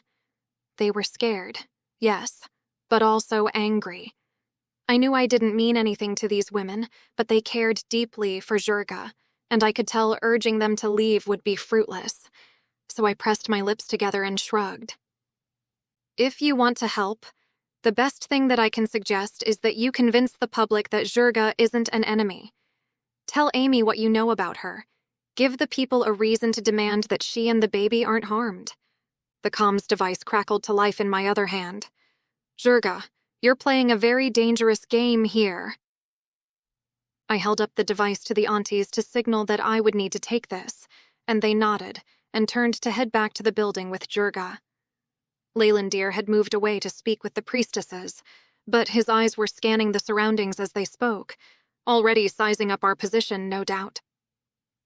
You're speaking with Asha Lopez, General. Jurga is indisposed. I scanned the perimeter, counting the orc warriors positioning themselves along the fence line, their weapons gleaming in the harsh light. Thankfully, the orcs had adopted ranged blasters and weren't all armed with swords. Do you have any idea what kind of chaos you've unleashed, Lopez? The general's voice crackled through the device. I squared my shoulders, eyes tracking the movement of military vehicles on the horizon. You were warned, General. I strode toward the chain-link fence, fingers tightening around the comms device. 3 armored personnel carriers had moved into position since I last looked. The question is how much collateral damage you're willing to wear over obliterating this encampment. You know as well as I do that you won't lose any sleep if you nuke us? I'm aware. I touched the fence, feeling the dull sense of magic underneath my fingertips, but knowing it wouldn't be enough to protect us.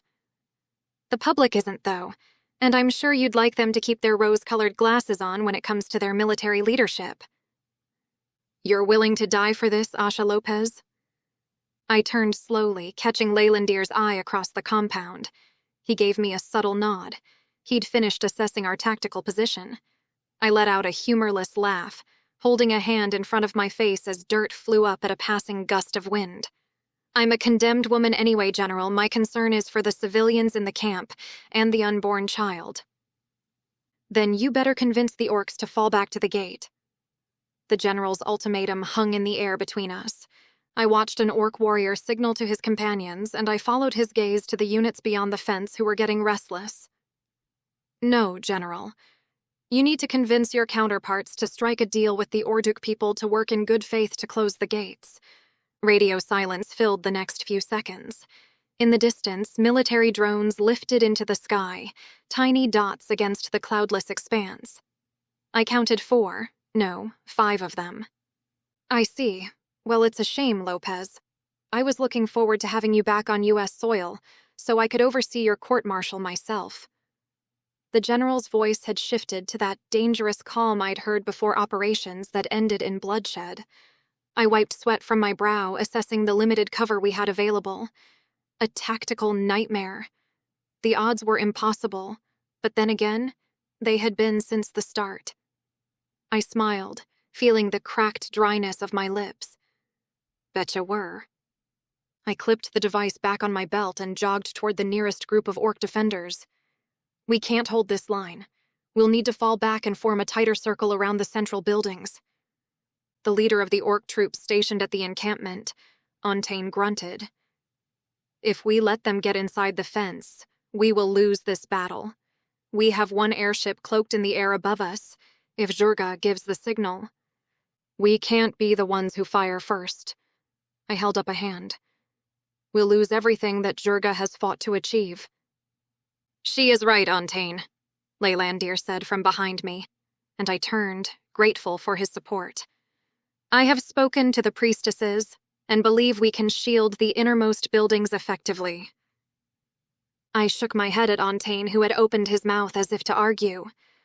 They'll breach the fence anyway. Better to conserve our strength defending what matters most. Another wave of pain hit me through the sister bond, and I stiffened, a sharp gasp catching in my throat as I fought to keep my expression neutral. Leylandir's sharp eyes caught my discomfort. I felt his concern without looking at him, but I pushed the sensation away, walling off that part of my mind as best I could. We had bigger problems. Ontane considered our position as he worked his jaw. Finally, he nodded. The 4 central buildings. We will fall back to form the line. He turned and barked orders in Ordukun to the nearby warriors. I watched the troops beyond the fence as we began our strategic withdrawal. They were definitely interested in our movement, their vehicles shifting position like pieces on a chessboard. The drones drew closer, and I now made out their sleek shapes against the darkening sky. "Your sister is in considerable pain," Leylandir said quietly as we walked back toward the buildings. "The bond troubles you." "I'm handling it." I kept my voice low, matching his tone. Warriors moved past us in formation, taking up their new positions. "Tell me about this barrier you're planning." "It will require significant power." Leylandir's eyes tracked the movement of our forces, but his voice remained steady. "The priestesses will channel their energy collectively to create a dome of protection." "I can help." I flexed my fingers, feeling the familiar tingle of magic beneath my skin. "We'll need every ounce of magic we can draw." "No," Leylandir shook his head firmly. "Maintaining the barrier will require absolute focus. If you wish to assist, save your strength for when the fighting begins. We may need it then." Another lance of pain shot through the bond, and I stumbled slightly. Leylandir caught my elbow, steadying me, but I pulled away. "I'm fine."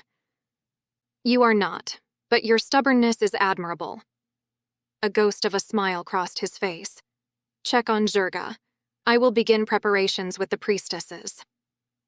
I nodded and headed for the main building. Inside, they'd transformed the space into a makeshift delivery room. Someone had dragged in a mattress, and Jurga lay there, surrounded by aunties who were alternating between fussing over her and talking to Amy's camera. Jake moved around the edges of the scene, capturing different angles while trying to stay out of the way.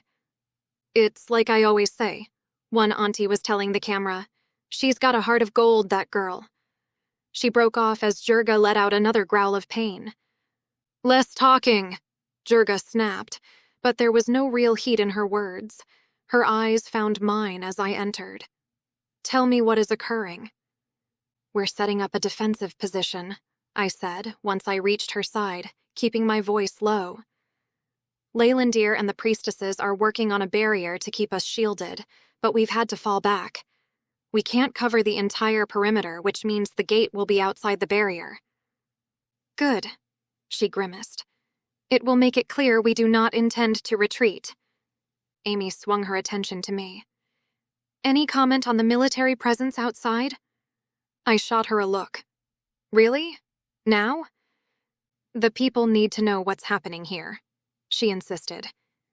"Do you have an update for the people watching at home?" I cleared my throat, the sound loud in the suddenly quiet room. "We're preparing for an assault on the encampment.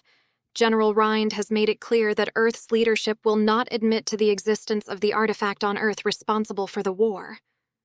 "Do you still believe that this artifact exists?" Amy pressed. "Do you have any proof which you can provide to verify your claims?" I fought the urge to close my eyes, my nostrils flaring with a sharp, controlled exhale as I held back from wanting to march Amy and Jake outside and point them at the forces waiting for the signal to obliterate us. Maybe that would be proof enough for her, but she had a job to do, and I wouldn't win the hearts and minds of people by arguing with her. "The response we have received so far is all the proof I need that it not only exists, but has been covered up by the military who pretends to protect Earth from a threat which they have created." Amy nodded sagely. I went to leave, but she stepped in my path. "Asha, we captured your reunion with the elf known as Leylandir Tulkaziel on camera earlier, which frankly appeared quite amorous. You have been accused of working with elves as an agent against Earth's interests." What do you say to that? Shit. I hesitated, watching Jurga breathe through another contraction. The sister bond throbbed with shared pain, but I forced myself to focus. We needed to win public opinion to force the military's hand, and my relationship with Leylandir wouldn't earn me any trust. I knew that, but even so, I felt compelled to defend the man. You should know, Amy, that Leylandir Tulcasiel is no friend to the Elven Council and has risked his life to prove, not only to me, but to everyone who will listen, that the end of the war can only be brought about by the closure of the gates which connect our worlds. He's risked just as much as I have for this cause. I'm as much an elven agent as he is a human asset. She is right, Jurga ground out. You will question her no further on this. I gave my orc sister's shoulder a squeeze and used that moment to flee the room before Amy could formulate another question. Robbo fell into step behind me as I made my way back to Leylandir and the priestesses to ask after the situation. I filled him in as succinctly as I could and urged him to go back to support Jurga. What bloody good am I in there? He threw up his hands. I'll take a whole firing line of soldiers and probable chance of death over that. He waved toward the building in general, but his eyes darted around like he was struggling to orient himself. I placed my hands on his shoulders and looked him in the eye. Robert Cooper, you're about to be a father. You need to be there when that baby arrives. You can do this. Fuck. I mean... His eyes became glassy as he met my stare. No father should have to deal with the threat of a military strike overhead before the kid's even born. I promise you I'll do everything in my power to keep them safe. Robbo sniffed and shook his head, a tear spilling down his cheek. I pulled the gruff man into a brief hug, thumped his back, and then pointed him back toward the building.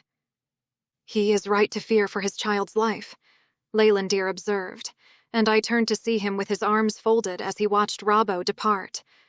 I took a deep breath and nodded. And I've put your baby at risk now, too. I'm sorry, Leylandir. I thought I was doing the right thing when I got her out of the facility she was being kept in. The elf raised an eyebrow and gave me a long look. Perhaps, but you cannot have foreseen this particular situation. No, I'm pretty sure I should have expected this. I waved my hands helplessly. If you want to take Hancock somewhere safe, I wouldn't blame you. I told her that we could get her back to Gashektor. There's probably still time to get some last-minute evacuations done. I could negotiate.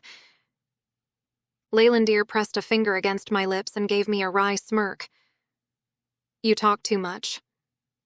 I snorted and narrowed my eyes at the elf, who had told me those same words on several occasions now. I knew that he was teasing, but it didn't change the fact that there were civilians in this encampment who had every right to flee. I will keep Amelia Hancock close throughout this fight. She has agreed to assist us in the work of shielding the immediate area. If the situation becomes impossible, we will all depart together. His hand moved to cup my face. We will hold the barrier, and if we must abandon this place, I trust you can open the necessary portal direct to Gashaktor. I leaned into him, grateful for his cool head while my mind raced 1,000,000 miles an hour. It made sense. A completely logical fallback strategy, which I hadn't even considered until now. Supposing that the shield wasn't breached before I could open a portal. I wanted to step inside the circle of his arms for just a moment, to take comfort against what would come at any moment. But he and I had work to do, and a flash of movement among the priestesses revealed Amelia Hancock staring at us both with her arms folded. I licked my lips and stepped away, figuring we would need to figure out our weird relationship to one another later. We need those shields up ASAP, I said. Leylandir inclined his head and returned to the priestesses, already pointing as he approached. That left space for Ontane to approach with a blaster resting back against his shoulder. The small mechanical air devices have encountered the airship above us, he said urgently. I have told my troops to not interfere with them, but it has bounced off the side of the hull. So much for a card up our sleeve just in case. Leylandir and the priestesses know where it's positioned? He gave a nod. I will command that it is brought low enough to be contained within the shield, but this renders our only advantage useless. We strode side by side to our new line beyond the closest buildings. If they're outside of the shield, they're all dead. Each would give their lives gladly to protect Jurga, Ontane grunted. That may be so, and I know you're not going to like hearing this, but this isn't a fight we can win. Our objective is to hold ground until Jurga's baby makes it safely into this world. That means our job is to stand ready in case the shield drops. I reached to pat his arm. You and your troops are our last line of defense. I expected him to complain or even grunt at that, but the orc only glanced toward the building where Jurga was preparing to give birth and gave a tight nod. I had to give it to my orc sister. She had her people's complete and utter trust.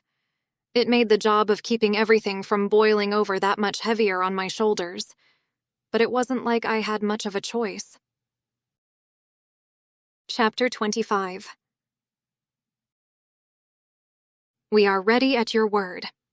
Leylandir sat cross-legged on the ground between two orc soldiers at the edge of our perimeter. His eyes focused on the line of soldiers in the distance, and not at the drone, which hovered a lot closer than that, no doubt sending a live feed back to Rind. I squeezed his shoulder and lifted the comms device to my lips. Are you watching, General? I can see you and your elf quite clearly, Rind replied with a static crackle. He's got balls, I'll give him that. I've had a sniper trained on him for the past 10 minutes waiting for orders to execute. Tell me, are you ready to stand down, Lopez? I snorted and shook my head.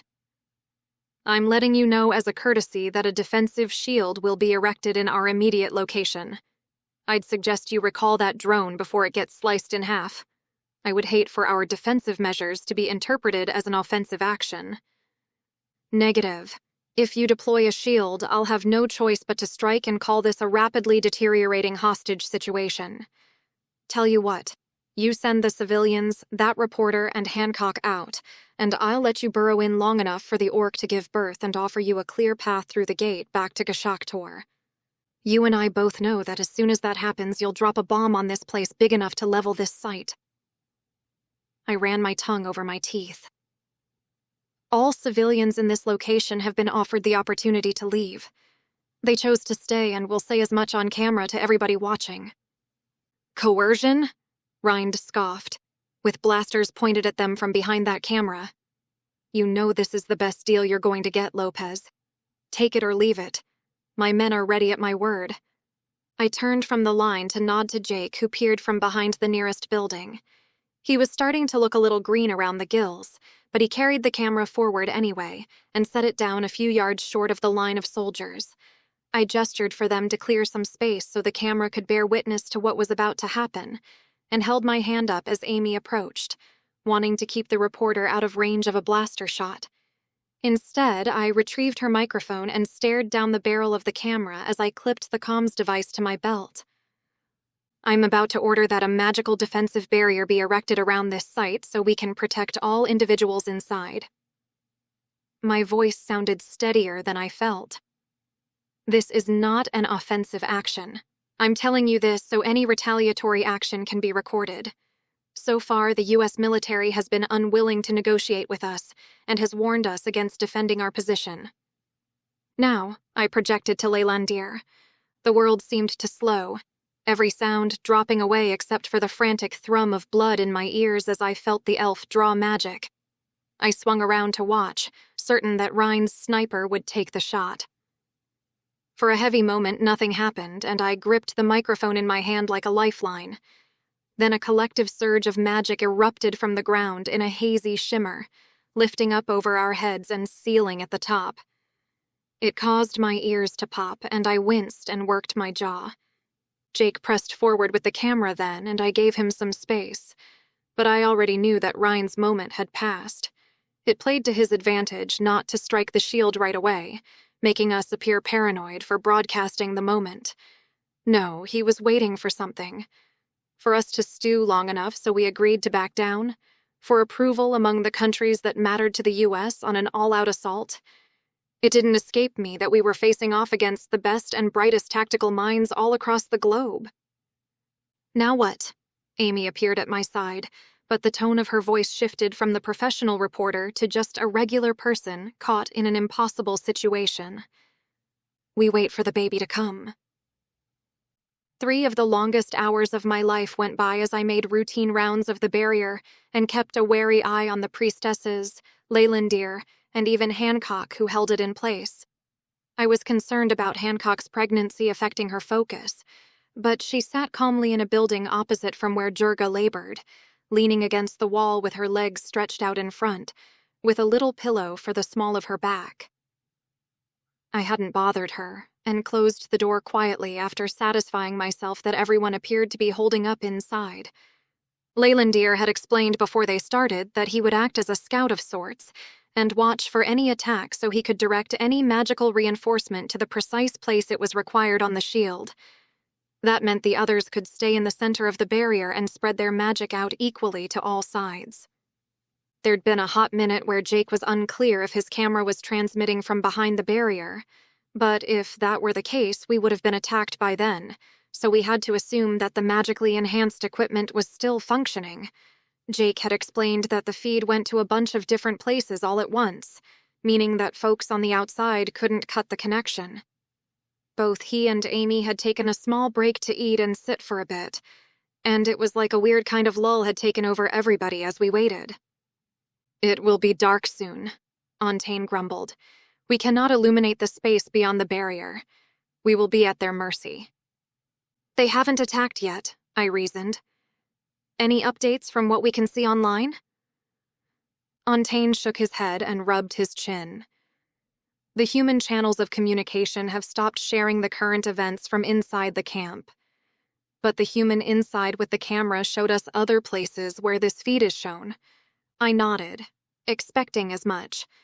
The news outlets would have been ordered to only show what the military leadership wanted them to. But they couldn't stop the full force of the internet, which had been among the first of Earth's technologies to switch from machinery to magic.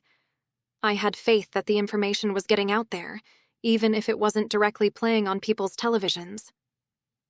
"They are scared," Ontane said, "of the babe Jurga will deliver on Earth, of its coloring, that it will be native to his planet." I nodded. "It verifies the existence of hybrids on Earth. What it really calls into question, though, is whether the people in charge are actually related to our enemies. There are a lot of people who can't use magic on this world. They will sharpen their pitchforks once they know about this. They want everything to go back to normal, same as me." The orc grunted like it was incomprehensible, and maybe it was, but it was the truth. We needed a revolution to fix this. Otherwise, we would be under the heel of the military forever. A strong wave of pain caused me to suck in a deep breath and lean forward, like it was my own belly clenching with labor pains. Ontane steadied my elbow as I breathed through it, cursing silently that I had to experience the pain of labor despite not being pregnant. I had to assume it was a lot worse for Jurga, but the pains were coming frequently enough now that it was becoming difficult to keep focused on the defenses. As if reading my thoughts, Ontane turned me around to steer me toward the building where my orc sister was laid up. "Go and be with her. I will alert you to any movements outside the barrier." I muttered thanks as the orc guided me inside the building where the smell of sweat and blood caused me to wrinkle my nose. The healer knelt between Jurga's legs as she examined my orc sister, who lay on her back on the mattress on the floor with Robbo seated at her head, his large hands steady on her shoulders.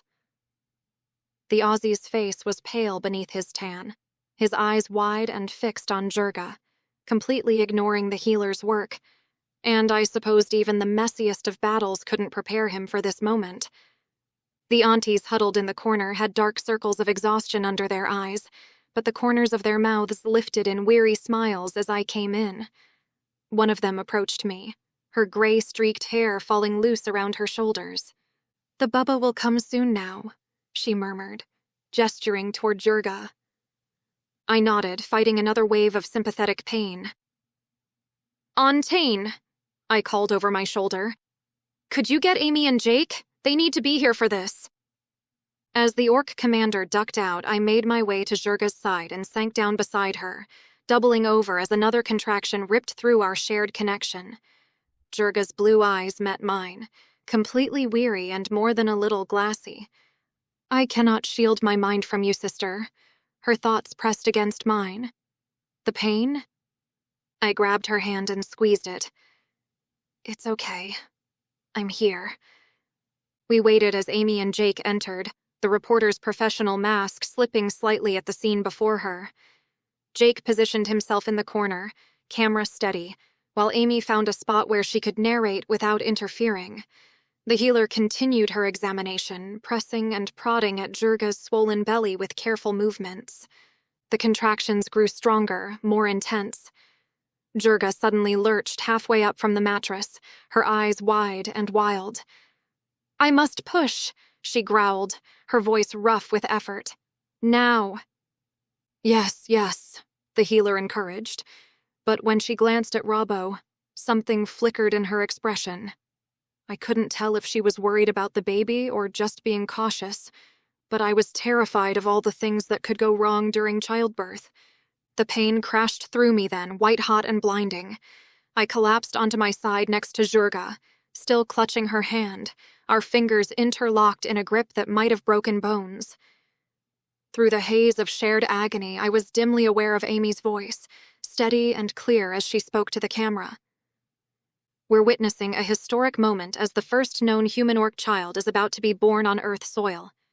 Despite the military presence outside and the magical barrier protecting us, inside this room, life continues." The auntie's murmurs filled the background.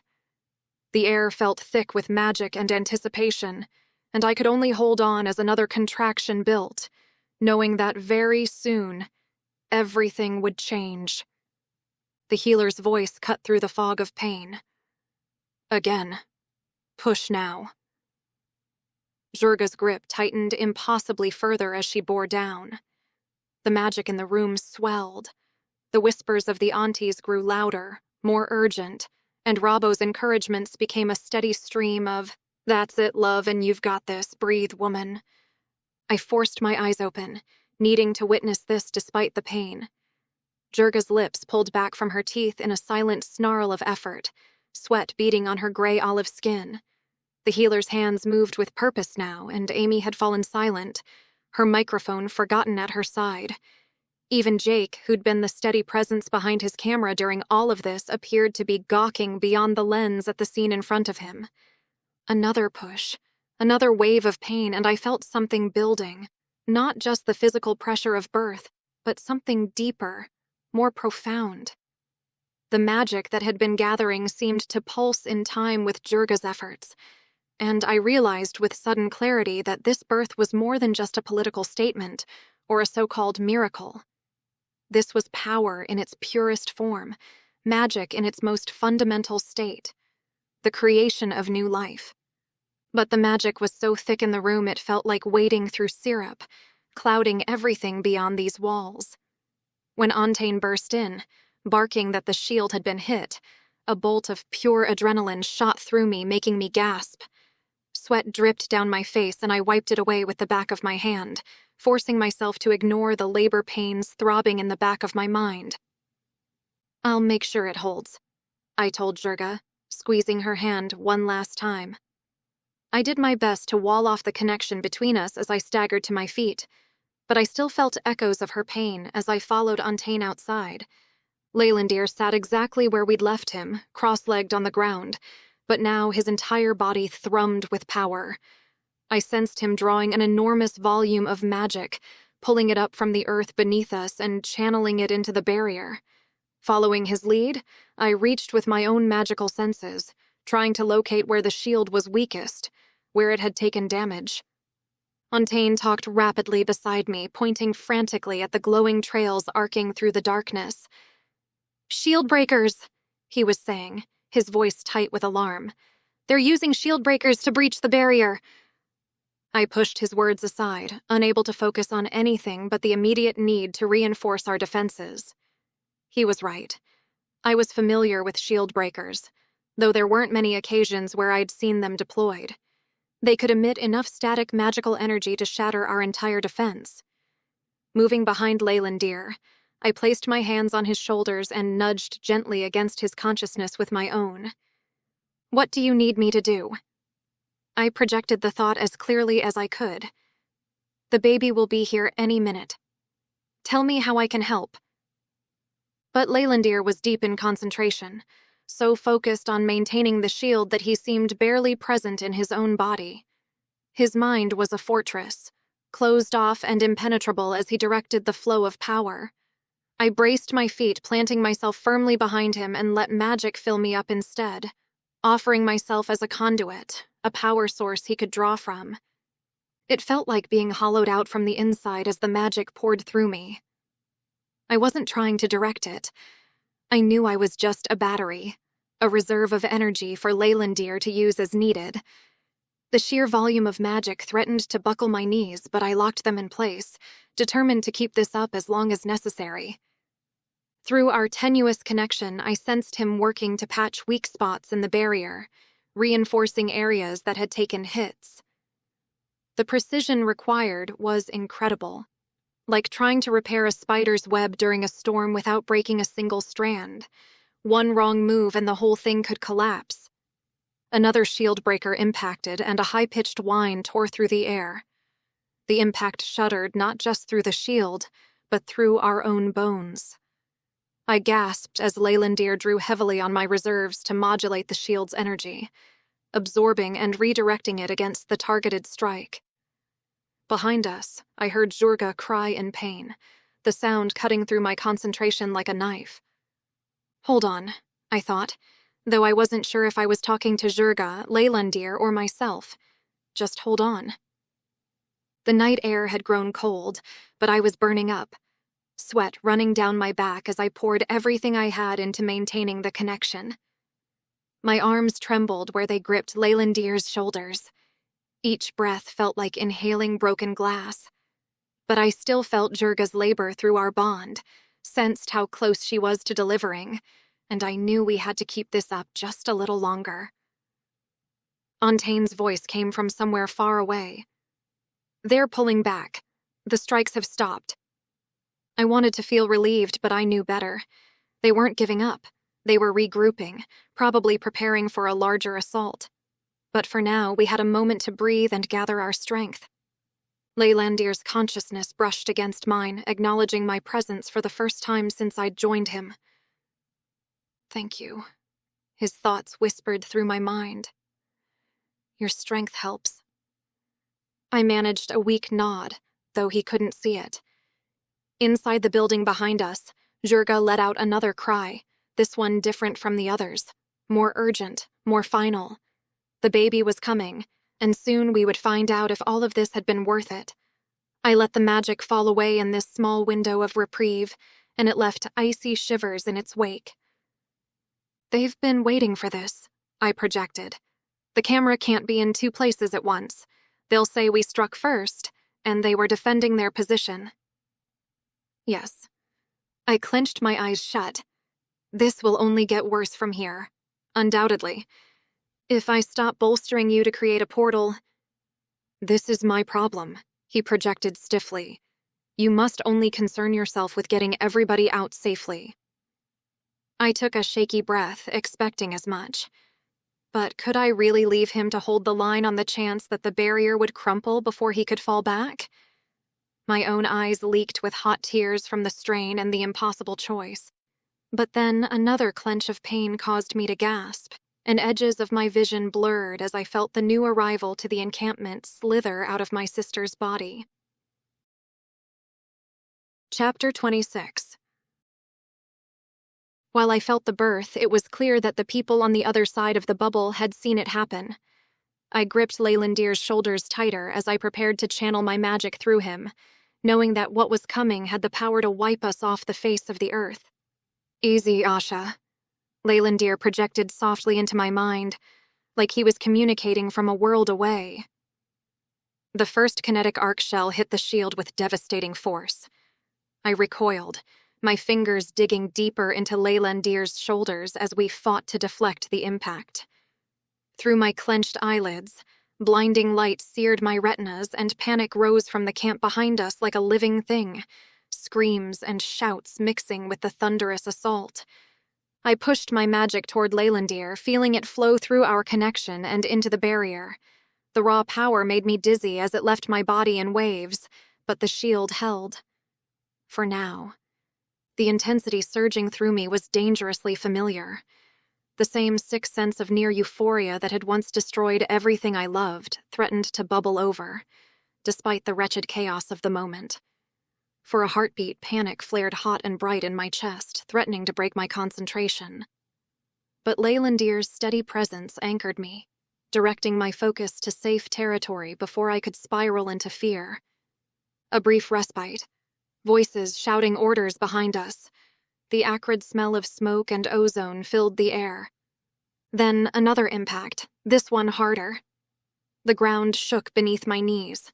Debris rained down on the outer edge of the barrier, bouncing off harmlessly, but I felt the strain building in my chest like a tightening vice. "Third wave incoming!" someone shouted from the camp. This time, 3 kinetic arc shells struck in rapid succession. Crack, crack, crack. Each hit sent shockwaves through the magical construct, the force traveling down my spine like lightning. My magic reserves dropped with alarming speed. Sweat beaded on my forehead despite the cool air. What is happening? Jurga's mind brushed against mine, her thoughts tinged with worry and exhaustion. The baby is here. She is healthy and well. I struggled to form coherent thoughts as another wave of attacks hammered against our defenses. Get everyone ready. Must move. The stilted words formed in my mind. Before she could respond, I pushed her consciousness away, needing every ounce of concentration to maintain the barrier. The reality of our situation clawed at my throat. Each second I delayed was another step closer to watching people I cared about die. I needed to break away soon, before my magic completely drained.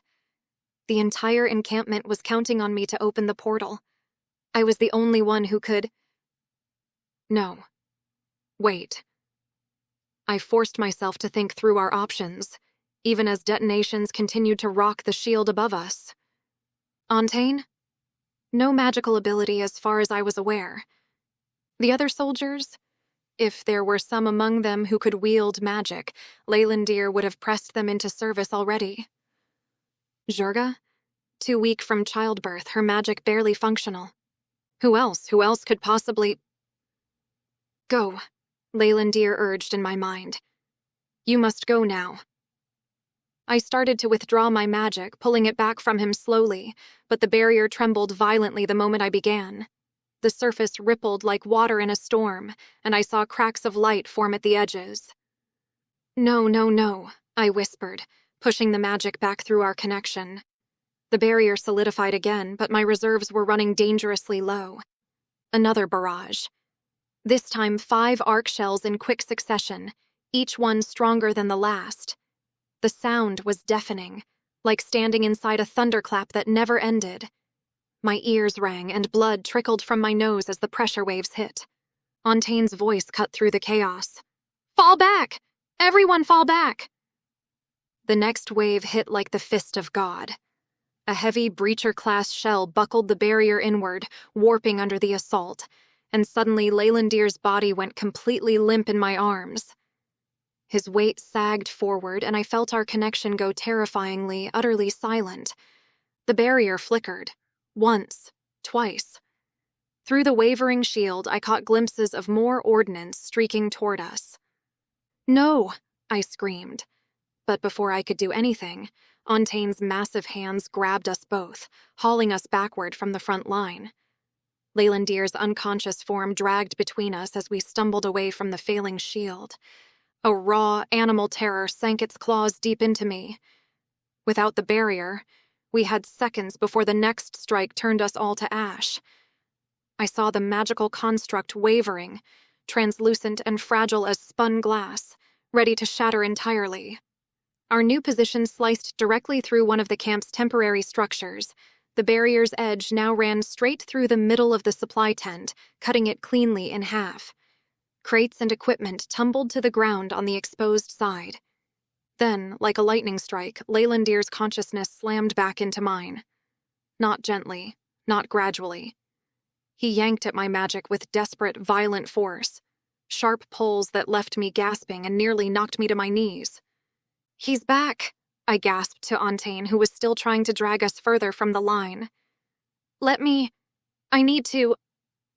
The barrier snapped taut again, opaque and solid as steel, just as another wave of detonations hammered against it. But I felt the change immediately.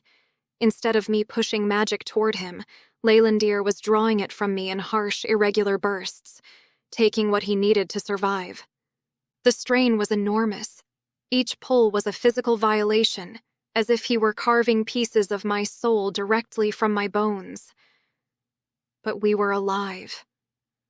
I opened my eyes slightly, squinting against the brilliant light emanating from the barrier. Through my blurred vision, I saw people running, gathering supplies, preparing for... What? Where could we possibly go? Then I felt something change in our connection. For a terrifying moment, Leylandir stopped pulling at my magic entirely. The flow just stopped. I reached out desperately, offering everything I had left, but he wasn't taking it. The sudden silence in our connection was a void, and a stark, cold terror bloomed in its emptiness. Was he unconscious again? Had the connection failed? Without him channeling my power, the barrier would... "I can't hold much longer," he projected weakly, and relief flooded through me so powerfully I nearly sobbed. He was still there, still fighting, just gathering strength between assaults. That's when I saw him. Robbo. Standing in the open at the center of the encampment, hovering protectively over Jurga. And in her arms, the baby. Time seemed to stop. The battlefield, the explosions, the roar of the shield, it all receded, fading into a distant, muffled hum. There, in the middle of a battlefield with death raining down around us, was the most beautiful sight I'd ever seen. Jurga cradled her newborn daughter against her chest, and despite everything, the explosions, the chaos, the very real possibility that we were all about to die, she was smiling. Tears streamed down her face, but she was smiling. The baby was perfect. Even from this distance, even through the magical haze and smoke, I saw her tiny features, her small pale pink fists waving in the air. She was alive. She was healthy. She was everything we'd fought for. A fierce, possessive pride surged through me, so powerful it threatened to shatter my focus. This child, this perfect, innocent child, represented hope in a way I'd never understood before. But they were completely exposed. Robbo looked lost and terrified, standing over his mate and baby with a savage look about him. He was trying to shield them with his body, but what good would that do against military-grade explosives? People rushed around them, soldiers gathering weapons, the healer helping the wounded toward the center of camp, everyone preparing for an evacuation that had nowhere to go. We were trapped. And then it hit me. Robbo, the man who'd crossed interdimensional barriers to find love in the most unlikely place, who had enough magic to forge a career as a mercenary on Earth. Which meant, "Robbo," I screamed, my voice raw and desperate. "Open a portal to Gashaktor. Now." The savage snarl on his face sharpened into understanding, followed immediately by determination as he met my eyes. He nodded once, then swept his arm around at the crowd in front of him, his words lost to my ears as another arc shell detonated overhead. He could do this. He could get everyone out. And heck, maybe we'd even have time to fall back behind him before our defenses cracked.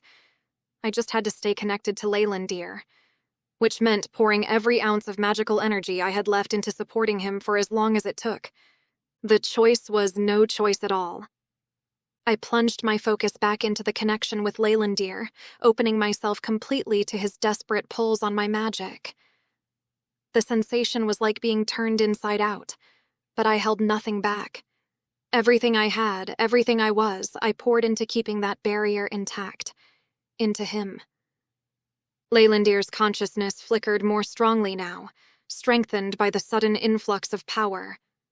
Together we contracted the barrier, pulling it in tighter around the camp but making it stronger. The surface went from rippling water to a solid wall, brilliant and, for now, unbreakable. My breath came in ragged gasps as I felt life itself flowing out of me and into the shield. Behind me, I sensed Robbo's magic working, tearing at the fabric of reality. The air around him shimmered and twisted. Time stretched like taffy. Each second felt like an hour as we balanced on the knife's edge between survival and annihilation. People shouted, ran, and gathered in a frenzied rush, too freaked out to stop and reckon with almost certain death. The magic burning through me felt like acid in my veins, but I held on. I had to hold on. For Jurga. For the baby.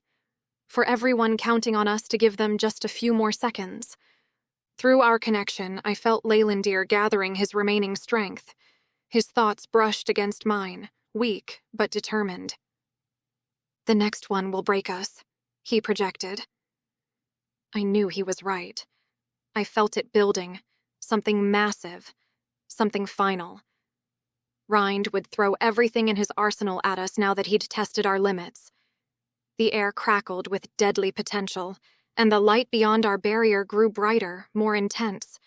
Behind us, reality tore open with a sound like the world screaming. Robbo had done it. The portal was open. Together, Leylandir projected, and I understood. We would hold the line long enough for our people to escape, or we would fall trying. There was no middle ground left. The barrier contracted even further, becoming diamond-hard and brilliant as a star, just as the world outside erupted in apocalyptic fury. Through our connection, I felt each priestess's magic withdrawing from the shield like threads being pulled from a tapestry. It had to mean the others had made it through. The barrier contracted further, growing dangerously thin as our combined power waned. Behind us, the sounds of evacuation continued. Running feet, shouted orders, the crackle of energy from the portal. "Almost there," someone called. I didn't dare look back to see how many remained. A crack appeared in the shield. Just a hairline fracture at first, but it spread like lightning across the surface. Leylandir's consciousness flickered against mine, his exhaustion bleeding through our connection. Ontaine's massive form still loomed beside us, refusing to leave despite my desperate plea. "Go!" I screamed at him, but he just grabbed both our shoulders and started dragging us backward as the shield shrank and writhed. Through the wavering barrier, I caught a glimpse of Hancock standing at the portal's edge, her face a mask of uncertainty. Dimrin clung to her shoulder with wide-eyed terror as he pressed himself against her neck. "What are you waiting for?" I shouted. "Get through, now!" She hesitated for one more heartbeat before diving through the dimensional tear. The shield cracked again, more severely this time. Beyond it, I saw another breacher shell streaking toward us, its trajectory aimed directly at our position. We were out of time. Now! Leylandir's thoughts slammed into my mind. I severed our connection, and the barrier shattered. Ontaine yanked us both toward the portal as the ordnance's approach lit up the world behind us. Heat scorched my back as we stumbled forward, Leylandir's weight heavy against my side. The dimensional tear burned cold against my skin as we plunged through. For one eternal moment, reality twisted inside out. Then we were falling onto soft blue grass under an alien sun. I collapsed beside Leylandir, my body giving out completely. I threw one arm protectively across his chest as darkness crept into the edges of my vision. His face was waxen, his eyes closed, and a fierce, cold panic sliced through the fog of my exhaustion. "No," I rasped, my voice a shredded whisper. I fisted my hand in the front of his tunic, the fabric twisting in my desperate grip. "Don't you dare die on me, Leylandir Tulcassiel." My grip slackened as my own consciousness frayed. The last thing I saw was the slow, shallow rise of his chest, proof that he was still blessedly, beautifully alive, before exhaustion finally pulled me under and the world went black. I woke in a panic, my body seizing in a full-body flinch, feeling like it had been run over by a tank. When I tried to sit up, the world tilted dangerously, and my stomach lurched in protest. An orc healer materialized beside me, her gray-green skin creased in deep lines. "Here," she said, offering me a clay cup filled with water. Small sips. The water was cool and sweet, tasting faintly of minerals. After a few careful swallows, I pushed myself up straighter, ignoring the way my muscles screamed in protest. "Did everyone make it?" My voice came out as a croak. There was a persistent ringing in my ears that made everything sound distant and warped. I shook my head, trying to clear it, but the sound only intensified. The healer's response seemed to cut through my skull like a knife. "All who fled Earth arrived safely. Few sustained serious injuries." She gestured to the next cot over, where Leylandir lay motionless. "This one needs rest. Stay. I will fetch medicine." She bustled away, muttering to herself, but I stared at the unconscious elf. I stumbled to Leylandir's bedside, my legs weak and shaky. His hand was cool when I took it in mine, and his features slack and pale. Had he woken at all since we arrived? The amount of power he'd channeled to maintain that shield should have killed him. Maybe it still would. The healer returned with a small vial of murky liquid. I downed it in one gulp, immediately regretting my haste as the sour brew made me gag. "How long was I out?" I asked, rolling my shoulders to try to work out some of the stiffness. "Your party arrived late yesterday afternoon," she replied, checking Leylandir's pulse at his neck. "The people of Nargakash are only now breaking their fast for the day." The ringing in my ears persisted as I stared at Leylandir's still form. Will he be okay? His afflictions are those of the mind. It is difficult to tell what his condition will be once he wakes. I am told he used magic beyond his capacity to defend Orduk lives during Jurga's birth. He has our gratitude for this. But it is likely that he has gravely injured the part of his spirit, which is enmeshed with magic. Frowning at the healer, I lifted his hand to my mouth. "What does that mean?" The woman sighed.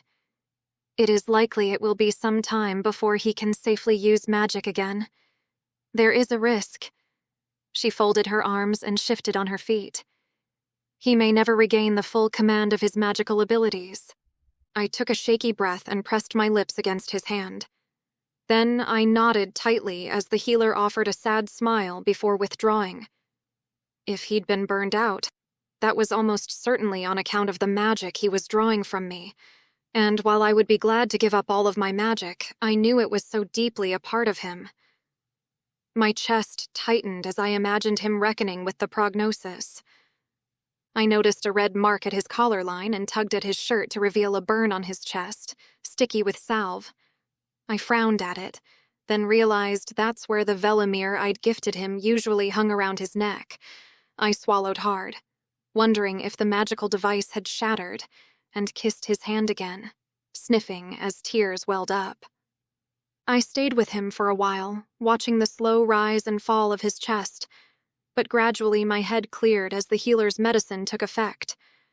My stomach growled loudly, reminding me that I needed to check on the others and figure out what happened after we'd fled Earth, and eat.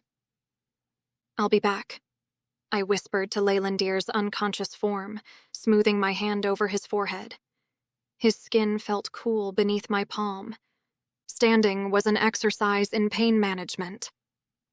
Every muscle protested as I straightened, and I had to pause for a moment, bracing myself against the wall until the room stopped spinning. When I felt steady enough, I made my way out of the infirmary and into the orc settlement proper. The carved stone passages were busy with activity, and I drew curious looks from the orcs I passed.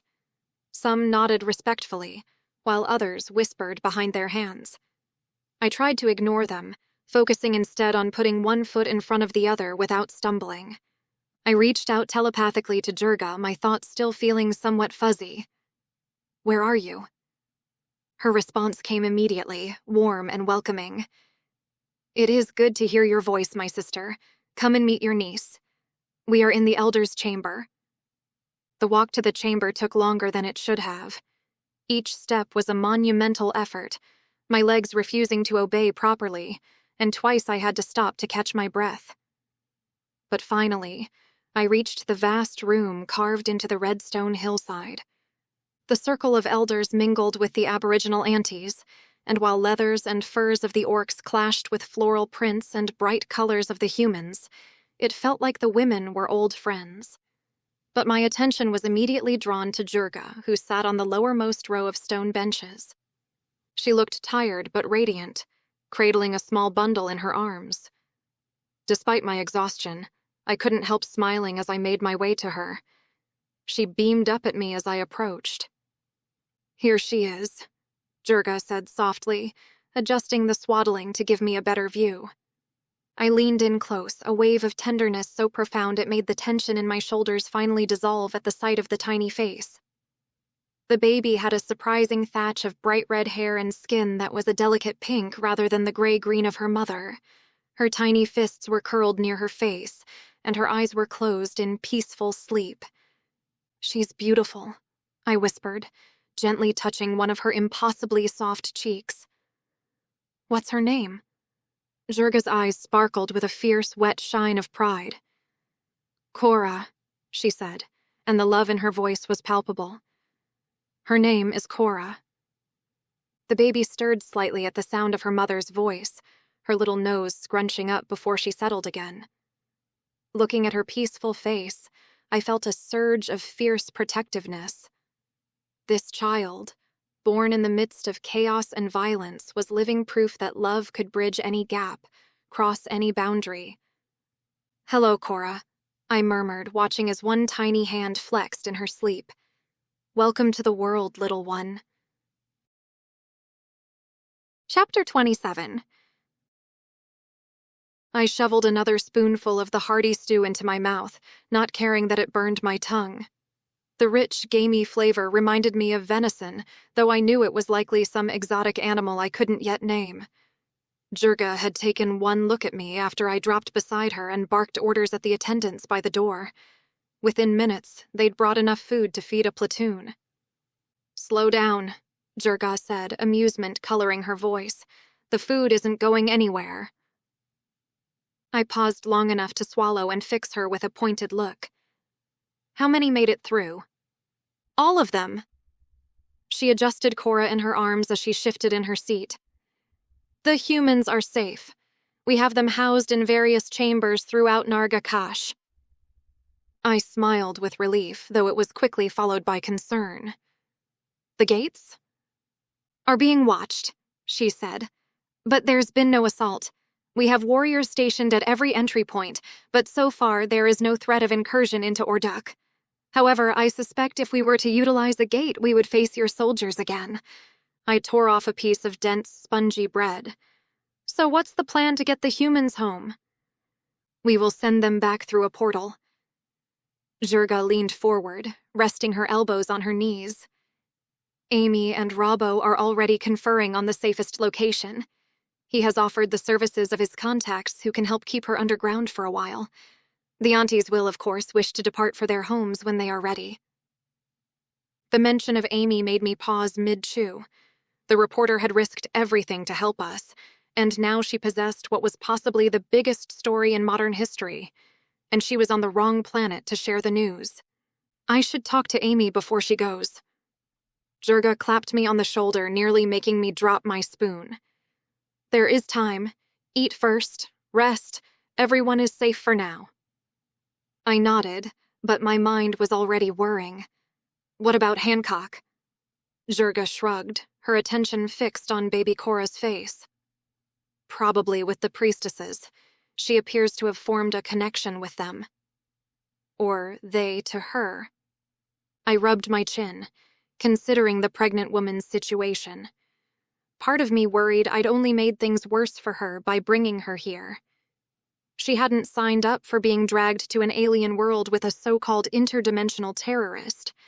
Then again, I reminded myself she'd been a prisoner at the research facility. Her life had been at risk, and maybe her unborn child's. Here, at least, she had choices.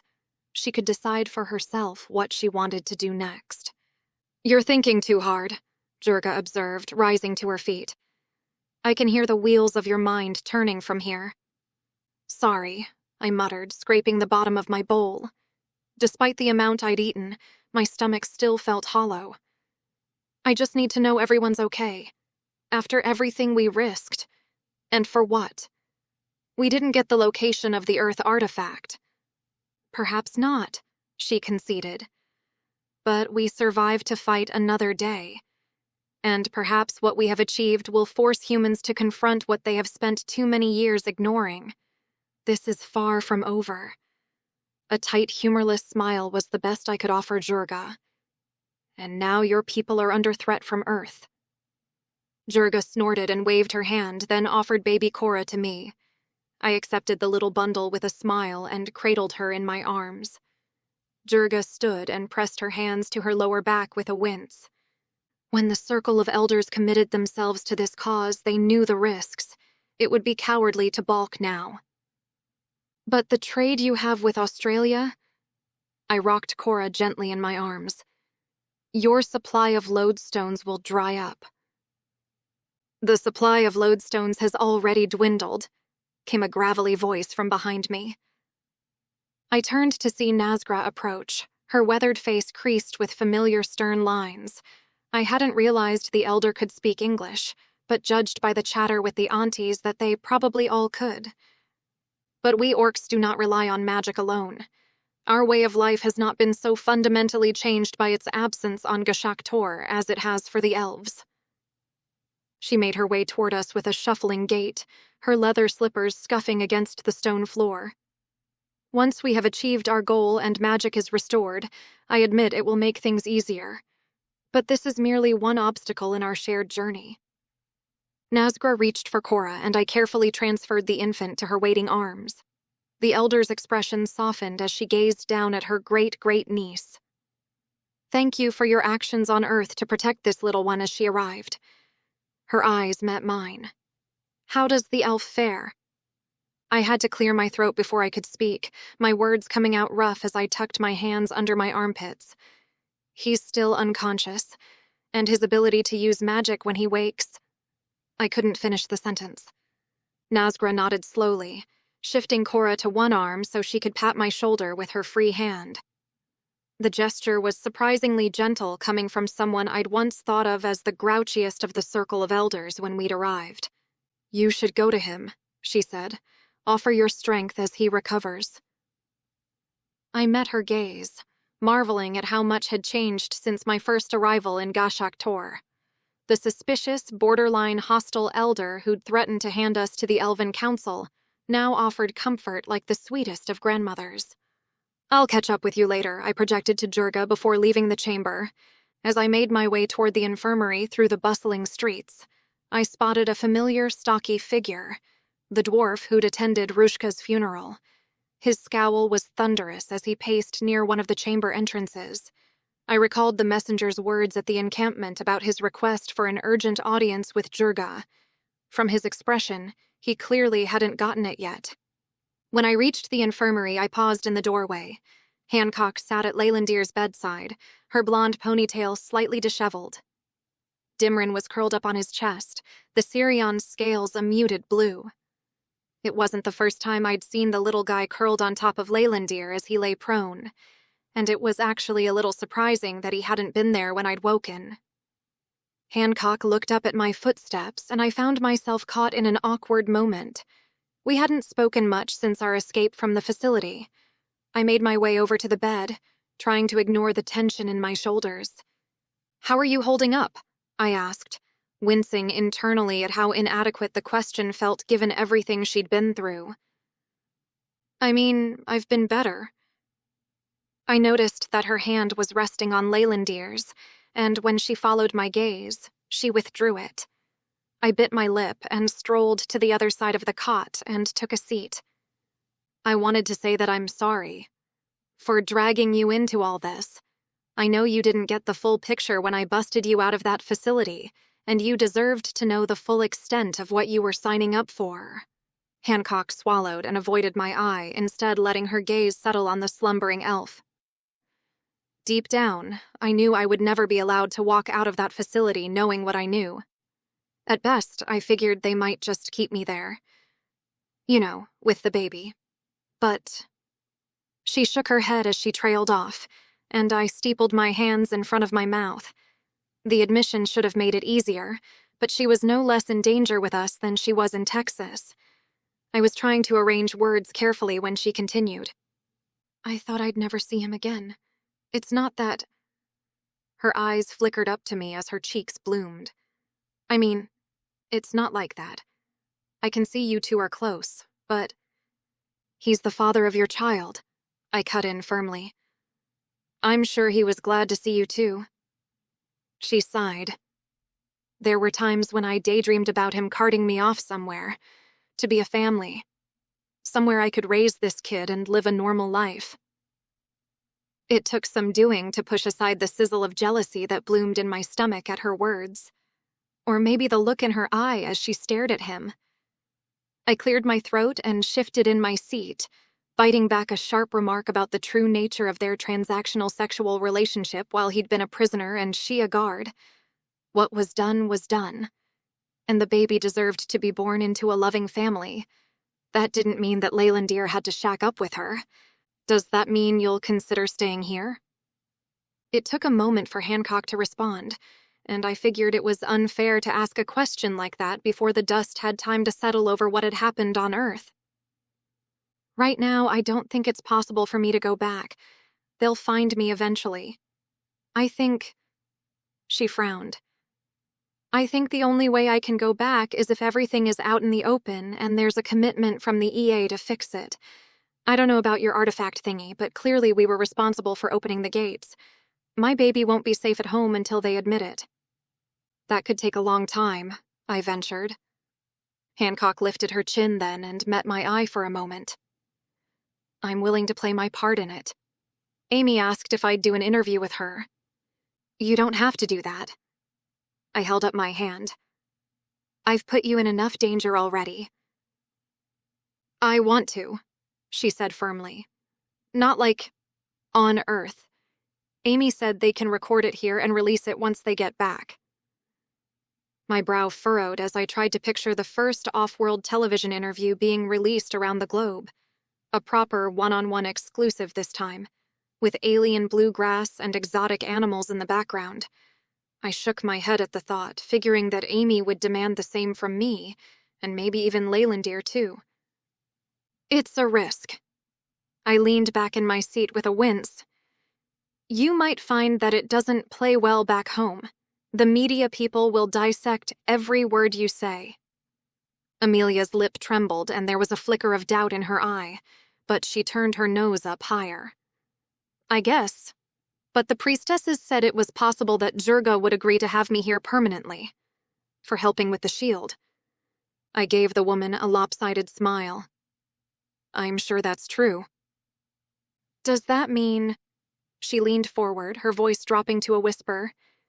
Is there a chance I could be giving birth to an orc baby? A laugh escaped my mouth, and I clapped my hand over my lips, chagrined. If that were her biggest concern about setting up camp among the orcs, I wasn't looking forward to telling her about the funeral rites. But the woman's cheeks had flushed with embarrassment, so I schooled my features and folded my arms. I mean, it's possible. I had an elf once offer to help me figure out who my ancestors were. Maybe the priestesses can do the same if you ask. I glanced at Leylandir. I know he doesn't have any orc blood, but you got your magical abilities from somewhere.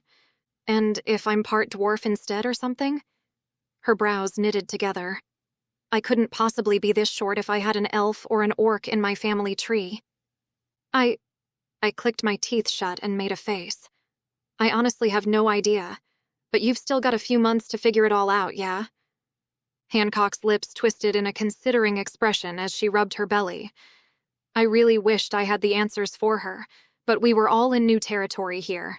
At a pinch, I was sure we could arrange for her to deliver the baby in the location of her choosing, and was sure Leylandir wouldn't balk at having his child display the attributes of any of the races. I was about to say as much when Robbo sauntered in with his hands on his hips. "Thought I'd find you here?" His lazy grin was weary, with dark circles underneath his eyes. "Jurga told me you were up and about." Hancock stood to leave, muttering something about finding Amy, and I offered her a smile before answering the Aussie. Up and about might be an overstatement. I stretched my arms overhead with a wince. "You look about as good as I feel." Robbo barked a laugh and sidestepped Hancock as she left. He approached the bedside, stifling a yawn with the back of his hand, considering Leylandir's prone form with Dimrin still snuggled into a ball on his chest. "Hey, mate," Robbo said as he reached to give the Sirion a scratch. The little cat dragon cracked one eye open but didn't answer, which was unlike him. I chalked it up to worry over Leylandir as Robbo sat with a grunt. "Have you even slept since we got back?" I cocked my head. "No rest for the wicked and all that." He waved a dismissive hand. "And Cora has other ideas about sleep anyway. Got a good set of lungs on her. I can tell you that, for nothing." I chuckled, more at the way his eyes lit up at the mention of his brand new daughter than the image of Jurga and Robbo facing a much more normal set of sleepless nights ahead of them. But Jurga had mentioned that Robbo was already trying to figure out how to get everyone home, so I refrained from jibing at him over his new parental responsibilities. "Are there any updates since we escaped?" "Nah." Robbo scratched the back of his neck. "Too hot to go looking for trouble, if you ask me. I've got a few rendezvous points set up with the lads, but I reckon we'll give it time to cool off for a bit. The gates are off the table now, but nobody seems like they're in a huge rush to get home." I pressed my lips together at that, concern once again bubbling up about the likely fate of those who made their stand with us in the encampment. "You sure your people can keep Amy and Jake underground? The aunties?" The Aussie's lips twitched and he shrugged. "I reckon the old birds should stay for a bit where they'll be safe. There's no telling what'll happen to 'em if they insist on going home like nothing happened. The reporter? She'll want to get back into the thick of it soon. First, she wants to do a wrap-up of what happened with everyone here. I'm surprised she isn't here already breathing down your neck." "So I heard." My mouth twisted in a grimace. "Hancock said she's agreed to speak to her." "Ah." Robbo folded his arms and leaned back with a grin. "So she's happy to sign her death warrant, too? Soon they'll run out of room on the top 10 most wanted list if we keep this up."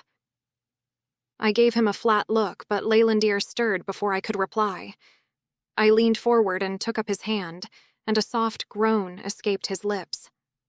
Robbo stood and said something about finding a healer, but his words didn't really register in my head as I gripped his fingers in mine. Was he simply stirring, or... "Asha," he projected into my mind. He hadn't opened his eyes yet, and I moved to cup his cheek, horrified for a minute that he was warring for consciousness. "I'm here." I tried to keep my telepathic voice even. "Don't struggle. You're safe here."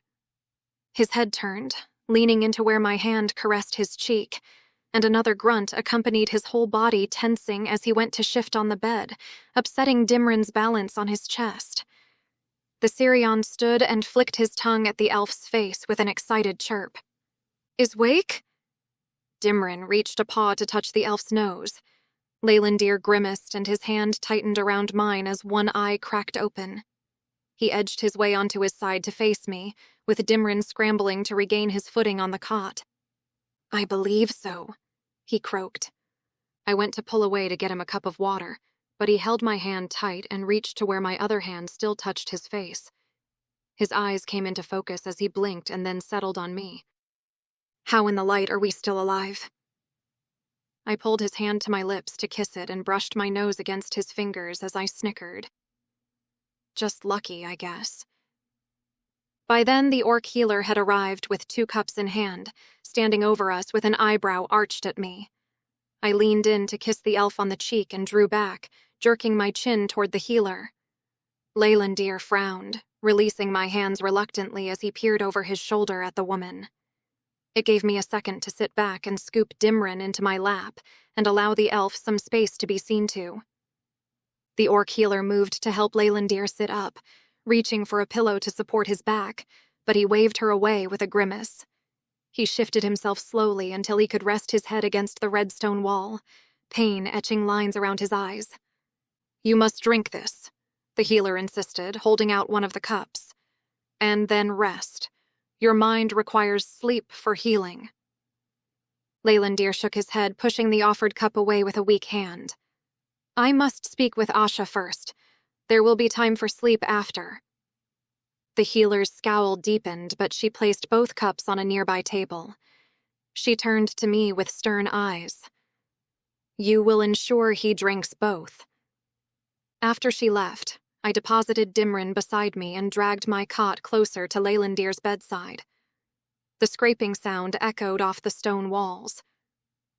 "What's so important that it can't wait?" I asked warily. He held a hand to his forehead for a moment as if gathering his thoughts. When he finally looked me in the eye, there was something haunted in his expression that made my stomach clench. "I have not yet told you what happened on Viridia." I stilled, my own breath catching at the seriousness of his tone. How could I have forgotten the look on his face when I'd asked back in the encampment? The shadow behind his eyes that had now returned. We hadn't had the time to discuss what happened in the midst of everything. But now? I took his hand and pressed my lips together, resigned to the fact that it wasn't going to be a happy story. "Tell me," I said softly, turning my hand to lace my fingers through his. Chapter 28. My arrival was inconspicuous, as planned. He swallowed, his voice still rough, and I stood to get him a cup of water. I arrived in Viridia unseen and traveled to a Shadarian residence in a remote location. He accepted the water and swallowed it in a few short gulps. I reminded myself to sit, even though it felt like he was about to deliver bad news. Viridia is one of two worlds that the Shadarians govern. It has a more rural aspect than Lumenfell, and— "Your mother," I butted in. "Is she alive?" Leylandir pursed his lips, but I couldn't help it. A lesson on the geopolitical nature of the Erendor worlds wasn't important right now. "Yes," he said, his face not betraying any sign that this was happy news. "She is alive." "But—" The elf's grip tightened around the empty mug as he took a moment to reply. "She was not held by Nerianthus against her will. I suspect she has been in Viridia for some time, though she would not tell me where she has been since departing Eldoraon. The words caught in my throat, a sudden pressure building behind my ribs as if I'd forgotten how to exhale. "I'm so sorry." "You have nothing to be sorry about," he said, his voice tight.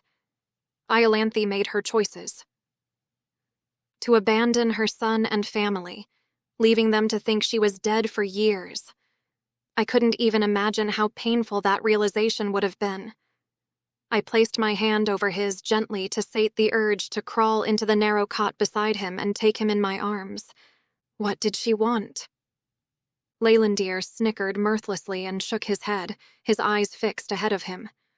To save me, it seems. I frowned but didn't press. This was his story to tell, and I told myself to keep quiet until he could get it out. My mother beseeched Nerianthus to intervene when she learned of my sanctioned execution on Earth. She was most angry at Calathil for allowing me to venture to Earth on what she described as a foolish quest. Leylandir's lip curled. Nerianthus himself told me that the council did not have the vote of House Shadarian for my execution, but I do not believe a word that comes out of his vile mouth. I blinked, trying to picture the conversation. Had Leylandir's father known all along that Iolanthe was alive? Were they still— He would have me believe that Maelornith was given instructions to return us both to Viridia, where we might meet with he and my mother to make arrangements to exonerate myself and Calathil. He glanced at me then, though he did not say what he would have done with you. I found myself shifting in my seat, the movement a restless echo of my thoughts as I played back Maelornith's pursuit of us in my head, trying to reconcile the events. That might explain why he was particularly vicious about your mother when I spoke to him, if he thinks she and your father— He is not my father, he snapped, then closed his eyes with a pained expression. I apologize, It's okay. I squeezed his hand. You have every right to be angry about this. The elf sighed before opening his eyes again, his jaw clenched.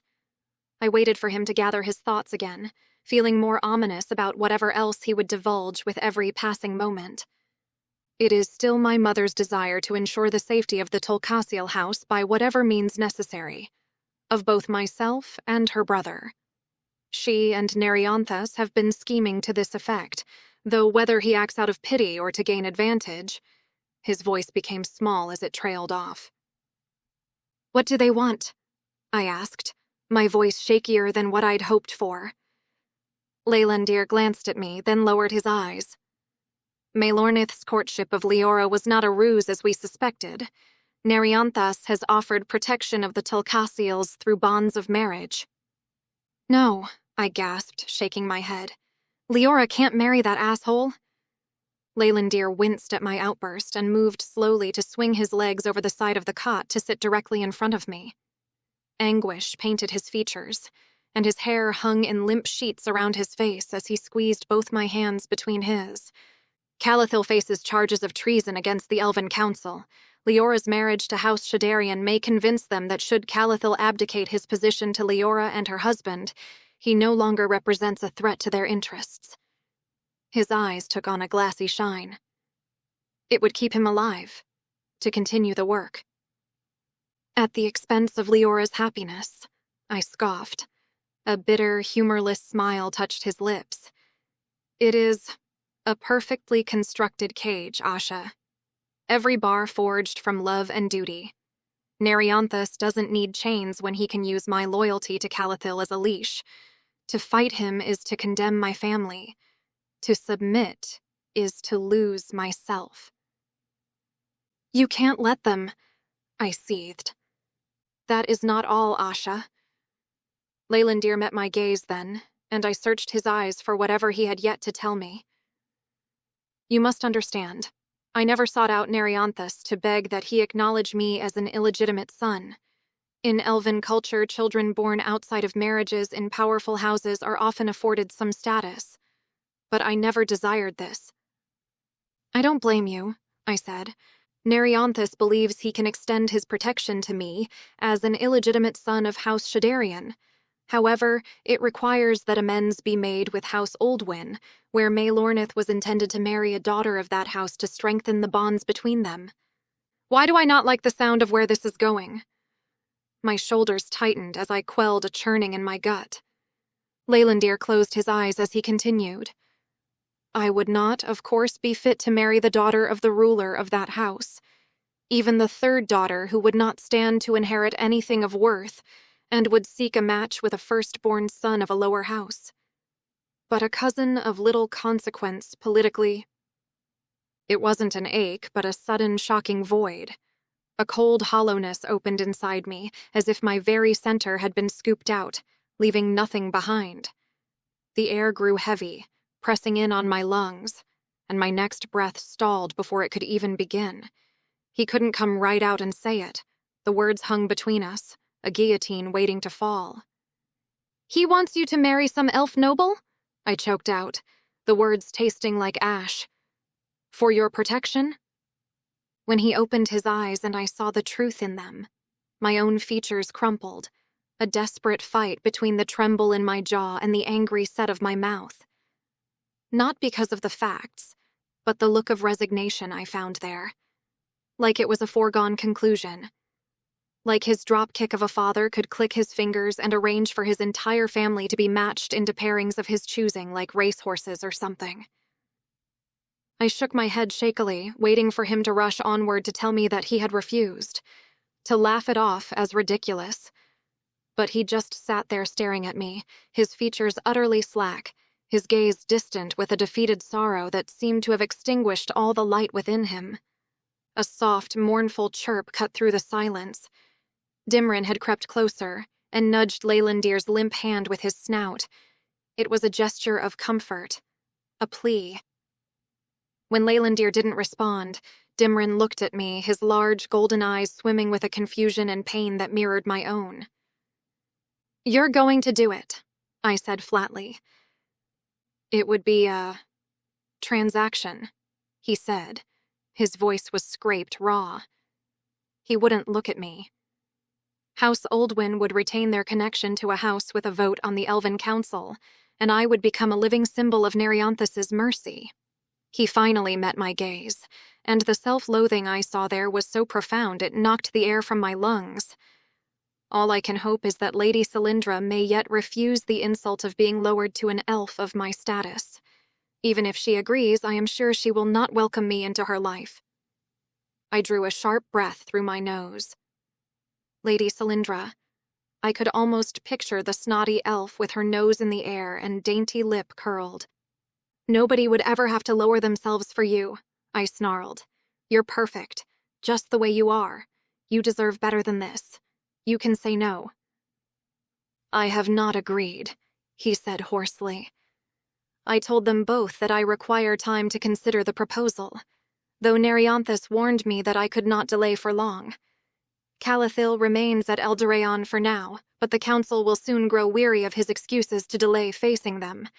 The activation of the Erlin Galad has bought him a little time, as the council knows that nobody understands more about it than he. But this will not last. I stood then, taking my hands from his and folding them across my chest as I paced the room. The logical part of my brain told me that Leylandir was only considering this to keep those he loved safe. The other irrational part. Asha. There was a plea in his voice, but I couldn't look at him. My eyes threatened to spill over with tears. We escaped Maelornith, who intended to deliver us to the Elven Council, damn it. Not so that he could drag Leylandir and Leora off to a wedding altar. Maelornith hated Leylandir. Maybe that was why. A ludicrous image formed in my mind of the two brothers playing happy families over dinner. It seemed about as likely as hell freezing over. But to save Calathil's life? The man who raised Leylandir after he was abandoned by both his parents? It was just too much, and all of a sudden the air in the room felt too close. I turned back to him, my voice trembling. "What happens if you refuse?" Leylandir's shoulders slumped. "I do not know. Whether Nerianthus would still extend protection to Calathil through Leora's marriage alone." He trailed off, shaking his head. He might withdraw the wedding proposal. The words tasted bitter in my mouth. It is difficult to say. The alliance between houses would still benefit Nerianthus if Eldoraon's magical resources have increased. But his voice was hollow, defeated. "That wouldn't satisfy your mother. She wants this. She wants you after all these years." My mind raced, searching for alternatives. It occurred to me that I'd been the one to refuse, whatever this was between us, saying that our relationship would be fruitless once the gates were closed between our worlds. A dead end once we were on the opposite ends of the multiverse. We were living moment by moment, but eventually we had to consider what came next. We'd have to deal with the fallout of our decisions, and Leylandir had just been given a free pass by the man he loathed and the mother who had been a fantasy in his head for years. It was too much. Far too much to grasp all at once. Leylandir remained silent for a long moment, his gaze distant. When he finally spoke, his voice was thick with emotion. "When we defended the orc encampment, some small part of me hoped I would fall there. A sharp, constricting pain seized my ribs. What?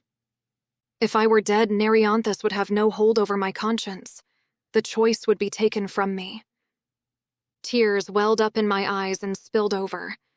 I shook my head violently, trying to clear the image of him lying unconscious as we dragged him through the portal back to Gashaktor. "Don't say that," I choked out. "After everything we—" "Everything?" he interrupted, his voice breaking. "Asha, don't you see? The only moments I have ever felt truly alive, truly seen, have been with you." He is not asking me to marry another. He is asking me to spend a lifetime in a room full of people while being utterly alone. My voice broke. I'm the one who said there was no future for us. I saw the pain flash across his face as he struggled to his feet. No, not you. Never you, Asha, he said, his voice raw with conviction. Don't you understand? Everything with you has been real, unvarnished. Even when it hurts, it's honest. You have never been deceitful. You have never tried to control me. He reached for me then, his hands rough as they cupped my face. My breath hitched. I understand why. Do not say it, he breathed, and then his lips were on mine. It wasn't soft or sweet. It was hungry, frantic. A final futile attempt to carve his memory into my soul before he was gone. It was the kiss of a drowning man, like I was the last breath of air he would ever know. I clutched at his shirt, trying to memorize everything about this moment. The warmth of his touch, the familiar scent of him, the way his hair fell forward to brush against my cheek. Because soon enough, this would all be just a memory. Another casualty of the war that had already taken so much from both of us. When he pulled back, resting his forehead against mine, I felt him trembling. Or maybe I was the one shaking. It was hard to tell anymore where his pain ended and mine began. From the corner of my eye, I saw Dimrin retreat into the shadows under the cot. He knew, somehow. He understood this wasn't a beginning. It was an ending. I never meant for any of this to happen, he whispered. I never meant to. He couldn't finish the sentence, but he didn't need to. I knew what he was trying to say. I never meant to fall in love with you. I closed my eyes, letting out a shuddering breath. I know, I said. I know. We stood there in silence, holding each other, both aware that every moment we had left was slipping away like sand through our fingers. Every breath brought us closer to the inevitable goodbye, to the moment when duty and family and politics would tear us apart.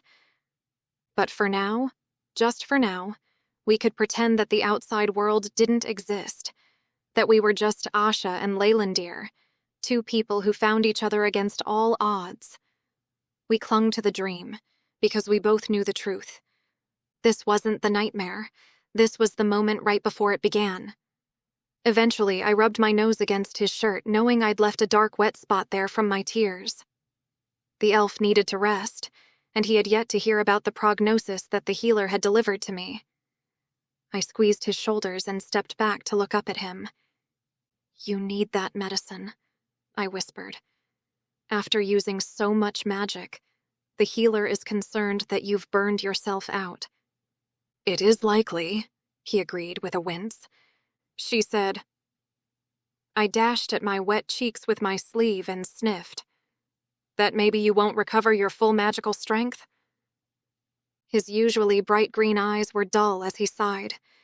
It is of little consequence. It's of plenty consequence. I gave him a gentle thump to the chest. You took too much magic from me to keep that shield up. Leylandir squeezed my hips before letting go to rub his temples with his fingers.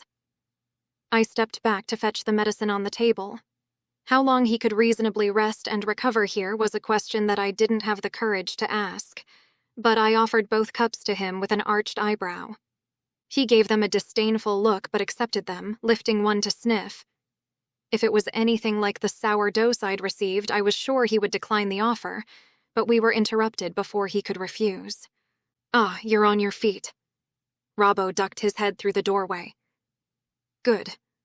Jurga wants you both. There's a dwarf spinning a yarn to her in the oldies. I shook my head. Leylandir's really not up for... The Aussie held a hand up to silence me. I reckon you're both gonna want to hear what the little fella has to say. I met Leylandir's eye, and I could tell he was just as curious as I was. I supposed rest would have to wait just a little bit longer. Chapter 29. I kept my arm around Leylandir's waist as we threaded our way through the encampment. He didn't bother to shrug me off or insist he was fine because he clearly wasn't. The healer's prognosis echoed in my mind. His magic might never fully recover. Another piece of him sacrificed for a cause that seemed to keep demanding more. I hoped whatever this dwarf wanted would be straightforward. Then I could steer Leylandir to the nearest apartment where we could sleep off this nightmare, and maybe pretend for a few more hours that he wasn't about to marry some elven noble to save his uncle's life. Leylandir's movements grew increasingly unsteady as we entered the Elder's chambers. Both bodies and tension crowded the circular room. The Aboriginal aunties remained dotted around the red stone benches, their expressions a mix of concern and curiosity as they gawked at us. Jurga cradled baby Cora against her chest, the infant's shock of red hair startling against her mother's gray-olive skin. The dwarf stood in the center of the room, arms folded across his broad chest. His silver-streaked beard contained the ceremonial rings I recognized from my time on Azagrim, markers of status and accomplishment. His sharp eyes tracked our entrance with keen interest, lingering on Leylandir's obvious weakness. I helped Leylandir settle onto one of the lower benches. He sank down without protest and hunched forward with his elbows on his knees, head slightly bowed. Jurga caught my eye from across the room, her gaze flicking between us with obvious concern. I gave her a slight shake of my head. This wasn't the time to discuss what had passed between Leylandir and me, or the impossible choice hanging over him like a guillotine.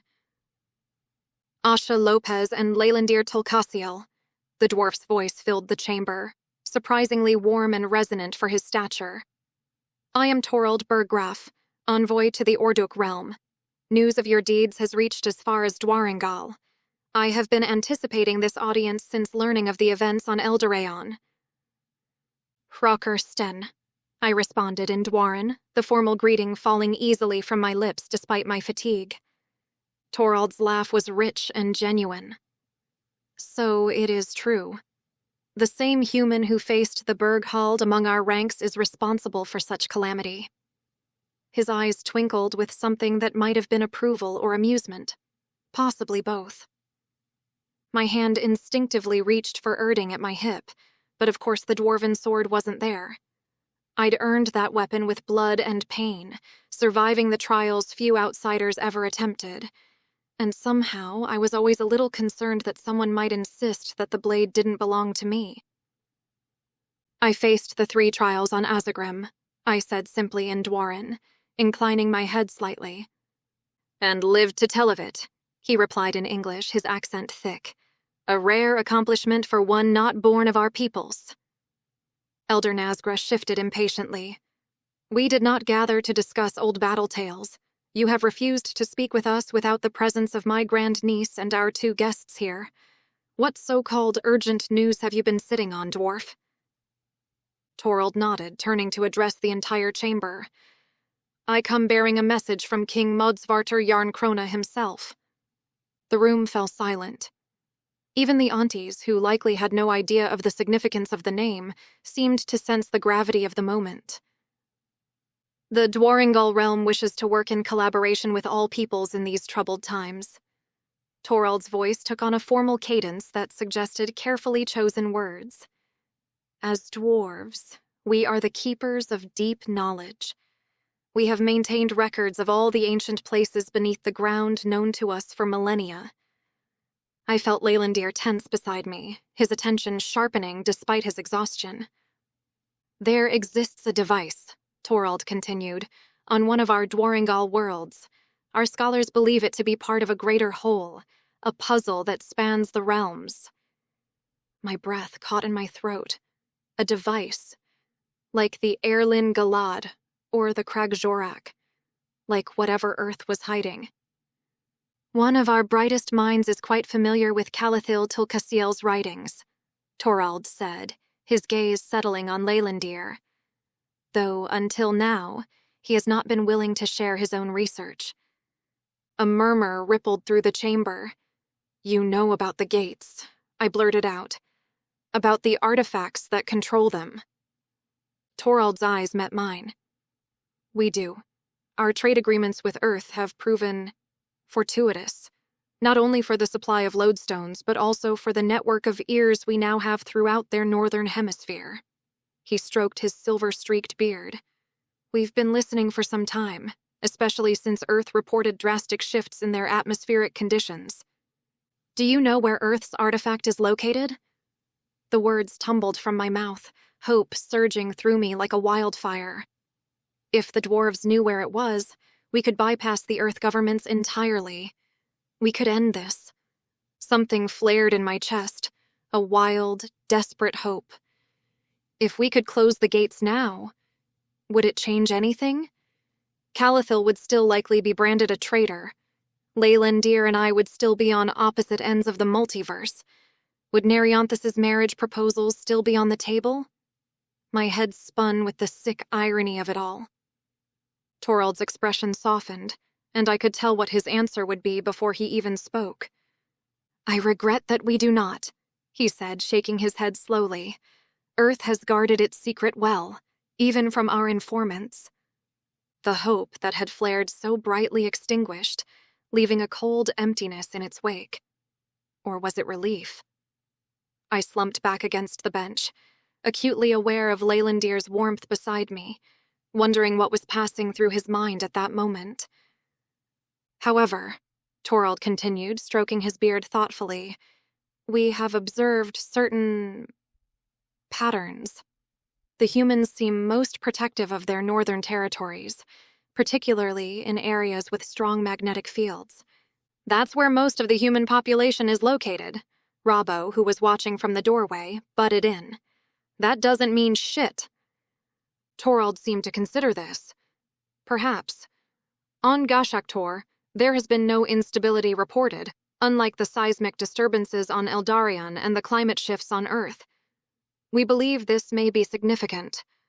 I am aware that there are sacred sites nearby. Choose your words wisely, dwarf. Dorgath's reedy voice held an edge of steel. You know nothing of our sacred sites. I do not, Torald said, holding his hands up in a placating gesture. Only theories about the likely location of an Ordek artifact. The elder orcs exchanged loaded glances. At the back of my mind, something scratched away. Rushka's memories trying to surface. Had she worked with the dwarves in her studies of the Krag Jorak? Jurga shifted uncomfortably, baby Cora making little grunts in her arms. She opened her tunic to settle the newborn against her breast.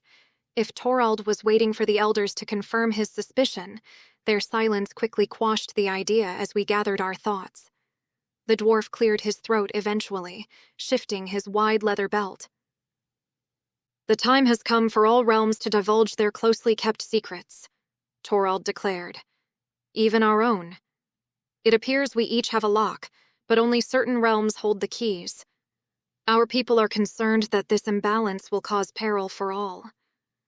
I glanced at Leylandir. His jaw was clenched tight, whether from pain or concentration, I couldn't tell.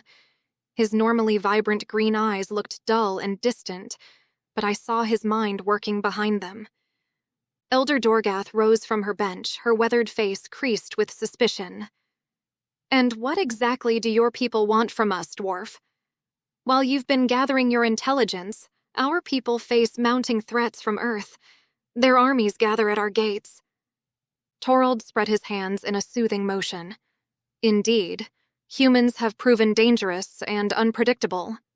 He threw me an apologetic glance, which is precisely why we believe it is time for power to be redistributed among the realms. Redistributed? I questioned, studying his careful expression. What does that mean exactly? He gestured toward Leylandir. News of the Erlin Galad's activation has only confirmed our theory that these artifacts are linked. They are meant to work in concert with one another. To close the gates permanently, I said firmly. That's what we need to do. Stop the war, separate the worlds. Torald's chuckle caught me off guard, cutting me short. That's one interpretation. A sudden, prickling coldness washed over my skin, raising the hairs on my arms. What do you mean? Speak plainly, Dorgath commanded, her voice sharp with impatience.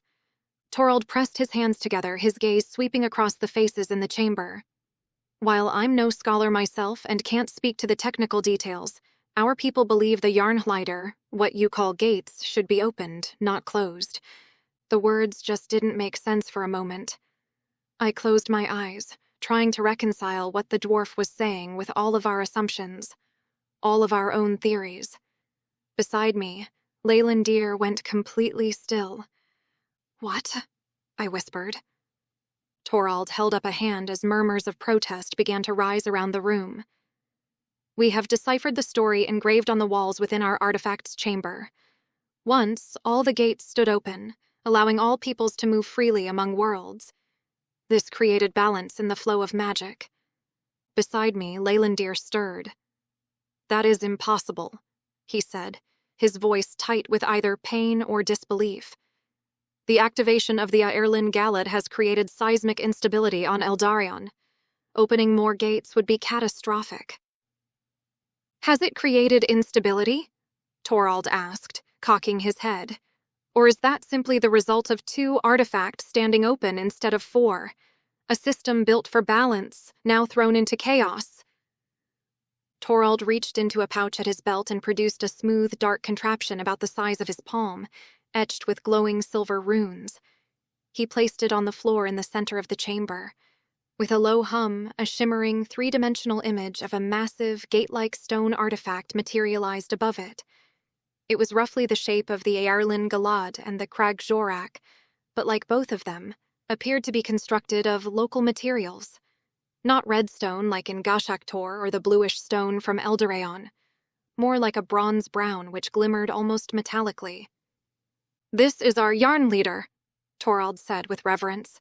He manipulated the runes, and the image shifted, zooming in on a flat wall of inscriptions, symbols that were uncannily similar to those on the Aerlin Galad.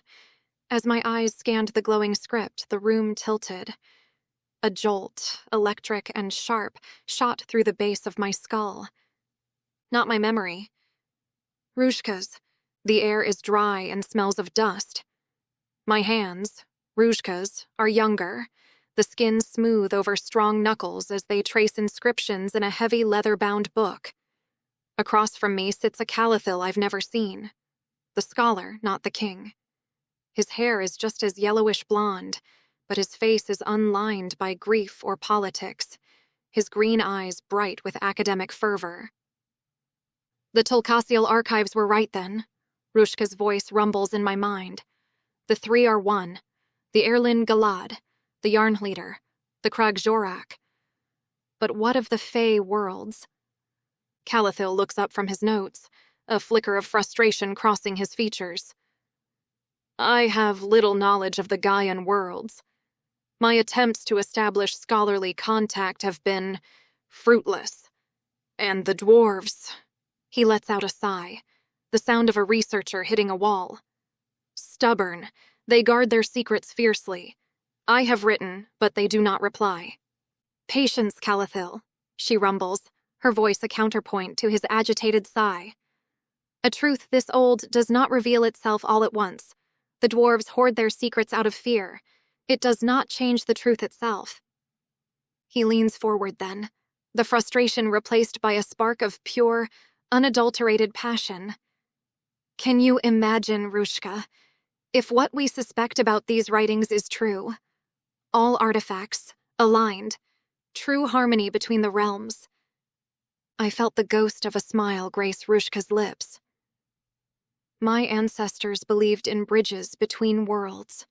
Her voice rumbled in my mind, quieter now, more thoughtful. "The portals we create now are tears in the fabric between worlds where there should be seams." I came back to myself with a sharp gasp, my hand flying to my head as the vision receded. The room seemed to spin around me, faces blurring before gradually coming back into focus. Leylandir was half up from the bench, his hand on my back steadying me. Several of the aunties had stood, their expressions a mix of alarm and fascination. "Asha!" Leylandir's voice sounded far away. I blinked rapidly, trying to sort Ruzhka's memories from my own thoughts. I saw something," I managed, my voice unsteady. Rushka and Calathil, they were studying these artifacts together. The room fell into stunned silence. Elder Nazgra leaned forward, her weathered face suddenly intent. You had a vision? Here? Now? I nodded, still disoriented. The inscriptions, I said, gesturing weakly toward the projected image. They triggered something. What did you see? Dorgath demanded. Rushka and Calathil discussing the artifacts. They said something about the three are one. I pressed my fingers to my temples, trying to hold on to the fading fragments. She said something about portals being different, tiers instead of seams. That there should be bridges. Tiers? Torald's bushy eyebrows shot up. What does that mean? I don't know exactly, I admitted, the certainty I'd felt within the vision already slipping away. It was just a flash, a conversation from years ago. They were studying this together, but they didn't have all the pieces. Jurga shifted forward, adjusting Cora against her breast. You speak of balance and harmony, she said to Torald, but opening more gates could bring more chaos, more war. How can we trust this won't make everything worse? Or perhaps it could prevent it, Torald countered. Think about it. When resources and movement are restricted, conflict is inevitable. But with open gates, with true freedom of magic to move between worlds. Inside, I was fighting two sets of realities. The first was the long-rooted desire to close the gates between the worlds, to fix what was broken, and to heal the deepest wound I carried. The artifacts had been responsible for my magical awakening and caused me to murder my family. The other... I couldn't tell if it was Rushka's memories which had yet to settle inside my mind, or the raw pain of the ultimatum leveled at Leylandir, which forced us to confront the impossibility of our long-term prospects. What say you, sister? Jurga said, her voice cutting through my thoughts like a knife. Speak your mind. I jolted and lifted my eyes to consider those in the room who stared at me. The elders, the aunties, my new sister. Even Robbo lingered in the doorway with his arms folded, his face carefully neutral. But Leylandir kept his eyes fixed ahead as he sat rigid, and all I wanted to do was to bury my face in his chest and have a moment to think. I don't know what to believe, I managed. The vision felt real, but it was incomplete. They were theorizing, not certain. Your mind contains Rushka's knowledge, girl, Nazgra said. Does it not offer more clarity than this? I took a shaky breath before shaking my head. I haven't had time to meditate like Thrala showed me. What I just saw? It was a fragment. Not the whole picture. But Calathil was in the room. He would understand this better than I could if he were here. Then what say you, elf? Nazgra rose from her seat. An elf always has an opinion to spare. Leylandir shifted beside me with a grunt. I am no scholar, but I am aware that Calathil has tried and failed to form connections with the dwarves on his research. He would be the one to make sense of what Asha has seen. It wasn't quite an endorsement of what I was inferring, and I stared at the elf as I wondered whether this was about the mission or getting between the Tulkasiels and the Shadarians for long enough to mess up the wedding plans. It wasn't, I told myself. But if we could stall the stupid vows long enough so that the alliance would never matter. I straightened, a plan forming even as my mind still reeled from the vision. Calathil needs to see this artifact and these inscriptions.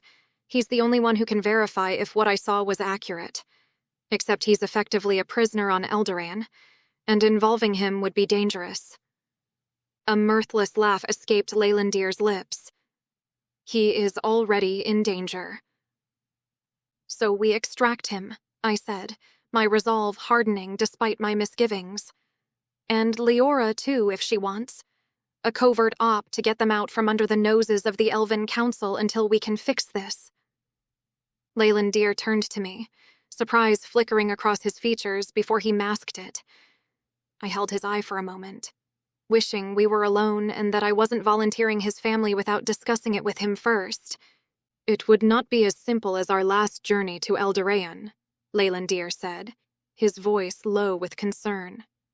"Especially now, with the Council watching his every move."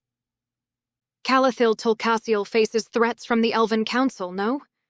Nazgûl butted in. "It would be wise for him to evade them for a time. But you must understand that the Orduk people can have no hand in this. We cannot sanction Orduk warriors to kidnap Elven nobility, which is how this would be interpreted." "I will go," Leylandir said, his voice firm.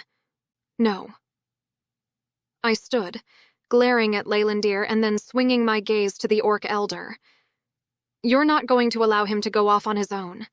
This man almost died protecting your people on Earth. We don't even know if he will recover the full extent of his—" "Asha!"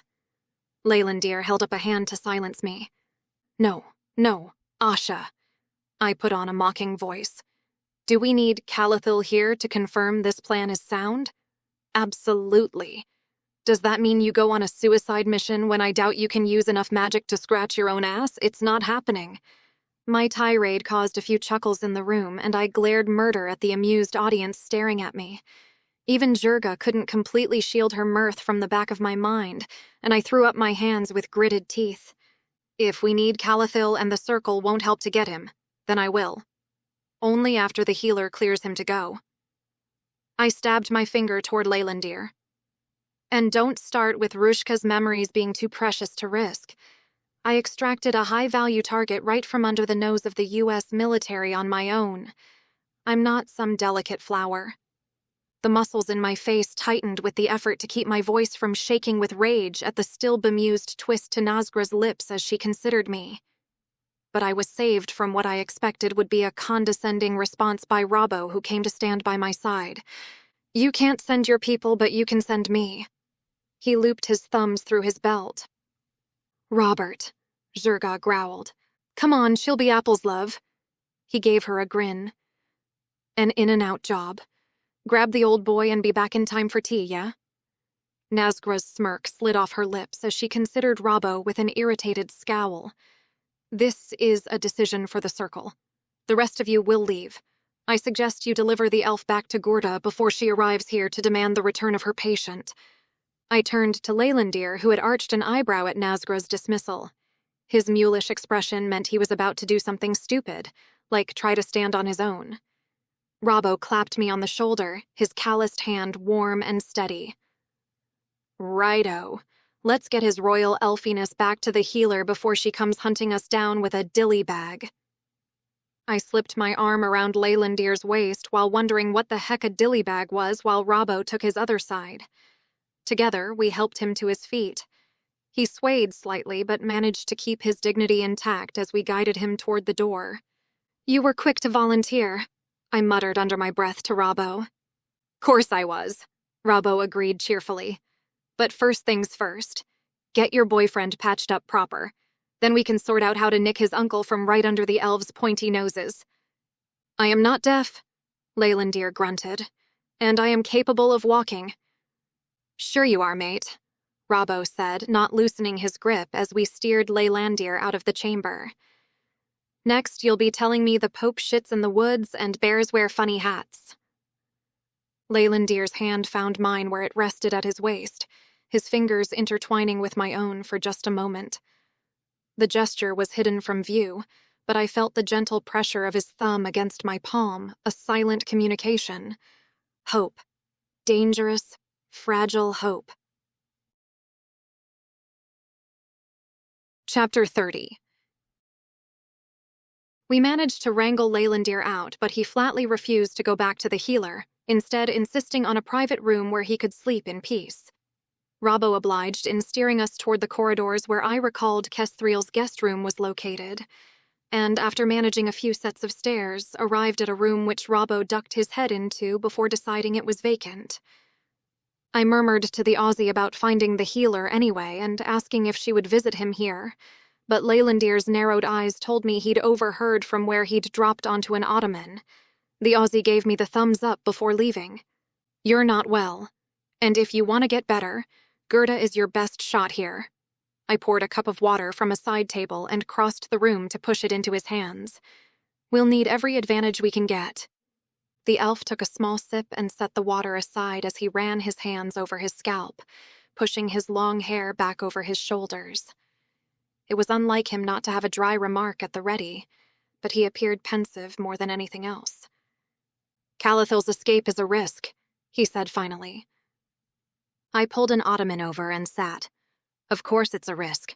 Aaron Galen won't be easy to breach. It's not that, he exhaled wearily. If Calathil chooses to come with us, which I presume he will, he may never be able to return to Eldorayan. He may see his days out as a fugitive. I nodded slowly and clasped my hands together, which puts Leora in a difficult situation. Yes. I leaned forward on the ottoman, my elbows resting on my knees as I tried to reckon with the possibilities ahead of us. There was one path, the safer one, including 2 weddings that would rip Leylandir and I apart and surely land Leora in an unhappy marriage. The other led to us all likely being killed, with the slim chance that— What? We open the real gates between worlds and land in some weird interdimensional utopia? Even I wasn't naive enough to think that it wouldn't come without sacrifice. None of this is easy, I managed. Do you think we should go to the Elven Council with this? Maybe get them on board or something? Leylandir gave a mirthless laugh and bit his lip. It is unlikely. They may choose to forge their own accord with the dwarves to learn more from their scholars, but that changes nothing for us. For the Tolcassials. What he meant was that Calathil would still be deemed a traitor, and Eldorayan would be considered a prize for whomever could drag Leora off to the wedding altar first. It seemed so beyond unfair that the sweet princess who I'd come to see as a friend could be thrust into the middle of this. We could bring her with us, I suggested, until this is all over. Leylandir pursed his lips before shrugging like he was already considering it. Perhaps. I leaned back and ran my tongue over my teeth as I considered the elf in front of me. This wasn't like him at all. His usual take-charge attitude and expectation that everyone would take his lead was completely absent. He looked about as lost as I felt with Torald's revelations hanging in the air between us. What is it that you want? I tried. He lifted his weary eyes to meet mine and offered a small smile. I wish to take you to bed and fall asleep with you in my arms, for us to wake up together with a different set of circumstances at our feet, different choices to make, for the weight of 4 worlds not to rest on our shoulders, so we could depart from here to wherever we desire. But wishing will not make this so. I smiled, but felt my eyes going glassy with moisture. That'd be nice. Yes, he said. I regret that I have drawn you into this situation. I do not believe that you desire infamy, which will surely be yours if you are known as the human who opened the paths between our worlds. His words sent an icy shiver through me. That was never supposed to be the mission, and the idea of closing 2 gates had been difficult enough to think about. Opening 2 more? Even if Calathil decided it was a good idea and I could rummage through Rushka's memories effectively enough to concur with him. I don't know if I can do it, I whispered. Leylandir's nose crinkled in weary amusement as he reached to take my hand. I have felt your strength firsthand, Asha. I know you can. I shook my head. It's not that I pulled my hand back from his and stood. While I'd confessed that I wasn't into magical shenanigans in the bedroom, I hadn't told Leylandir why. Why magic was painful for me. How I could only really manage impossible feats with the power inside me when it was life or death. You told me that there wasn't anything that I could tell you that would make you think less of me. My voice was thick, and I swallowed as I avoided his gaze. That's not true. There's a reason why I would stuff all the magic inside me into a box and throw it away if I could. Rising bubbles of panic welled deep in my belly, and despite being exhausted, a nervous energy caused me to pace the room with my arms folded. Memories threatened to resurface. Not Rushka's. but others which I tried to keep buried at all times. But he needed to know. The night when the gates opened on Earth, I choked. I could feel it. I remember it as clearly as if it were yesterday. The magic was right there and just begging to get inside. So I allowed it. I was in bed. It was late, and I remember not knowing what the fuck was happening, but it felt good. Euphoric, even. I drew more and more until I didn't even know where I was or what was happening around me. I couldn't say the words aloud, but Leylandir had already gotten to his feet and taken shaky steps toward me. I let him wrap me in his arms as he rested his chin on top of my head. My face crumpled, my eyes squeezing shut as hot tears spilled over my cheeks. I thought maybe that was it, all I had to say. But it wasn't, and I grabbed fistfuls of his shirt and closed my eyes. I killed them, Leylandir.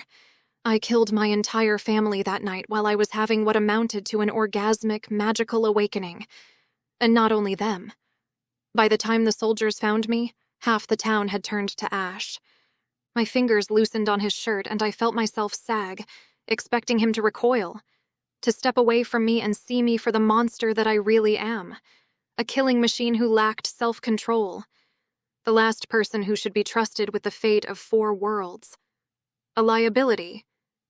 A villain. But he didn't. If anything, he held me closer as he rubbed my back in slow circles, his chin remaining resolutely on my head. Perhaps it was just shock. Or he was too tired to really reckon with what I'd said. But I leaned against him, even as the self-loathing part of myself told me that I didn't deserve his comfort. We stood there for a good while in silence, and fresh tears poured down my cheeks as I waited for the moment to crack, for everything to change. But when he finally shifted, it was only to lean back enough to bring his hand to my face where he brushed away my tears. When we departed the place beyond the Airlin Galad with our minds linked, I saw fragments. His vivid green eyes glistened as they bored into mine. Of pain, mostly. Not enough to make sense of. I trusted that one day you would share them with me. I sniffled and pursed my lips to fend off another wave of tears, and he made a soft hushing sound as he pressed his lips against my forehead in a gentle kiss. I cannot possibly imagine the wound inside you, Asha. What was done to you when magic flooded Earth. Fate has been cruel to you in unspeakable ways. I don't deserve your pity, I sobbed. Not pity, no. Pity is beneath you. Understanding and acceptance, perhaps. He stroked my jaw with his thumb, and his unwavering stare never faltered. I have asked too much of you, Asha. Far too much. I closed my eyes to try and get my emotions in check, to push down the torrent of grief and loss which made it hard to breathe. I'd pushed this onto him, and he was trying to soothe me in a way I didn't deserve. I stepped backward out of his reach and tucked my hands under my armpits. I never wanted to be a soldier, I said after a long moment. It wasn't what I would have chosen to do with my life. But what kept me going was the idea that I could be a part of what set things right again. I can't bring back my family, but fixing things for the people who deserve better than war and fear. You must have been a child when this happened. Gone were the soft words, replaced by a voice which cut right through me. Asha, this was what was done to you. I refuse to believe you chose this. Not intentionally, maybe, but it was my lack of control that killed them. That makes it my fault. No, he snapped. I have touched some small part of the grief you hold, and how it has not consumed you utterly before now is a testament to your strength. A lesser person would have crawled off in defeat, and yet here you are giving up everything to remedy a situation you had no hand in creating. I wanted to open my mouth to argue, to fob off what was a series of excuses I'd tried and failed to tell myself over the years. But the look of downright outrage on his face stayed me. Here he was, completely spent and unsteady on his feet, telling me that he accepted who I was. the truth of who I was. For a single self-serving moment, I basked in it, allowed my heart to open a crack to let it inside. You have given up your life for this cause. Leylandir took a step toward me, and I would offer mine. I do not know if the solution to this calamity is as Torald says, but even if it is not, I will never abandon you. I will find other means to protect my family, whatever the cost. I cannot bear to break your heart any more than it has been already. He paused, his gaze searching mine, and I couldn't find the words to respond. My mouth worked as I tried to pry my thoughts loose, but he only gave me a lopsided smile and stepped closer. In a life surrounded by those who see a title, a political pawn, or a weapon, you saw a man. You argued with me. You challenged me. You never once treated me as anything more or less than what I was in the moment. You are the only person who has ever looked at me without a hidden agenda. His voice had grown rough, cracking on the final word. My heart is yours, Asha. Can't you see that? Leylandir took the final step between us then, his hands coming up to cup my face. The kiss, when his lips met mine, was not hungry or desperate. It was a promise, a declaration of acceptance so complete and profound it stole the air from my lungs. His thumbs traced patterns on my cheeks as he deepened the kiss, a gentle claiming that washed away the remnants of my confession and replaced it with a trembling, terrifying hope. A sharp tap at the door made me jump. Leylandir's arms tightened around me protectively as Gerda pushed the door open without waiting for a response. The healer's eyes darted between us, taking in my tear-stained cheeks and Leylandir's scowl at the interruption. You cannot remain on your feet, she said firmly to Leylandir. If you do not submit to proper medicine and healing, you risk an incomplete recovery. It can wait, Leylandir protested, but I shook my head. She's right. I wiped at my cheeks with the back of my hand. We both need rest. Gerda produced a small vial from her robes and pushed it into Leylandir's hands. He shot me a withering glare, but I folded my arms with my eyebrows raised. You should have been asleep hours ago, I projected into his head. I do not wish to sleep, he replied, the look in his eye inferring what he would prefer to be doing. I let out a short, impatient huff.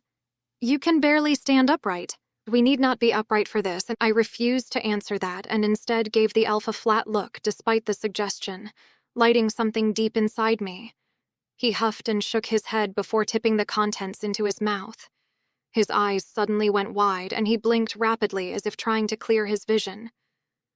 The healer gestured toward the bed, and when Leylandir staggered in that direction, I moved to help support him.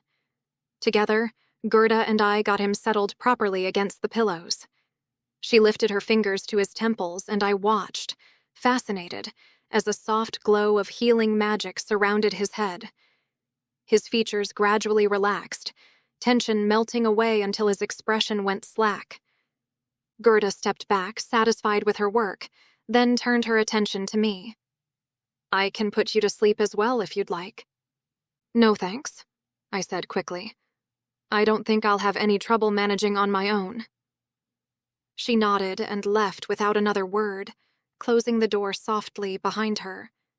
I stood there for a moment, looking at Leylandir's peaceful face.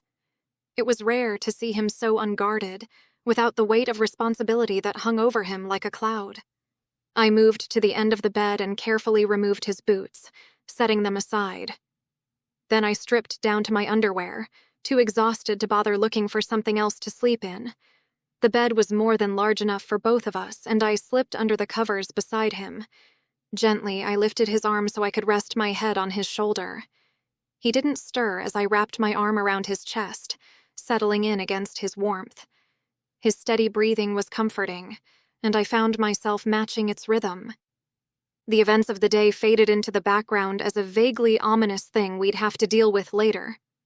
But here, in this quiet moment with Leylandir's unconscious form beside me, I felt strangely at peace. He hadn't recoiled from my darkest truth. Instead, he'd offered his heart, and somehow that made the weight of our impossible task feel a little lighter. His warmth radiated against my skin as I nestled closer, and for the first time since meeting him, there were no more walls between us, just the promise of what might come when morning arrived.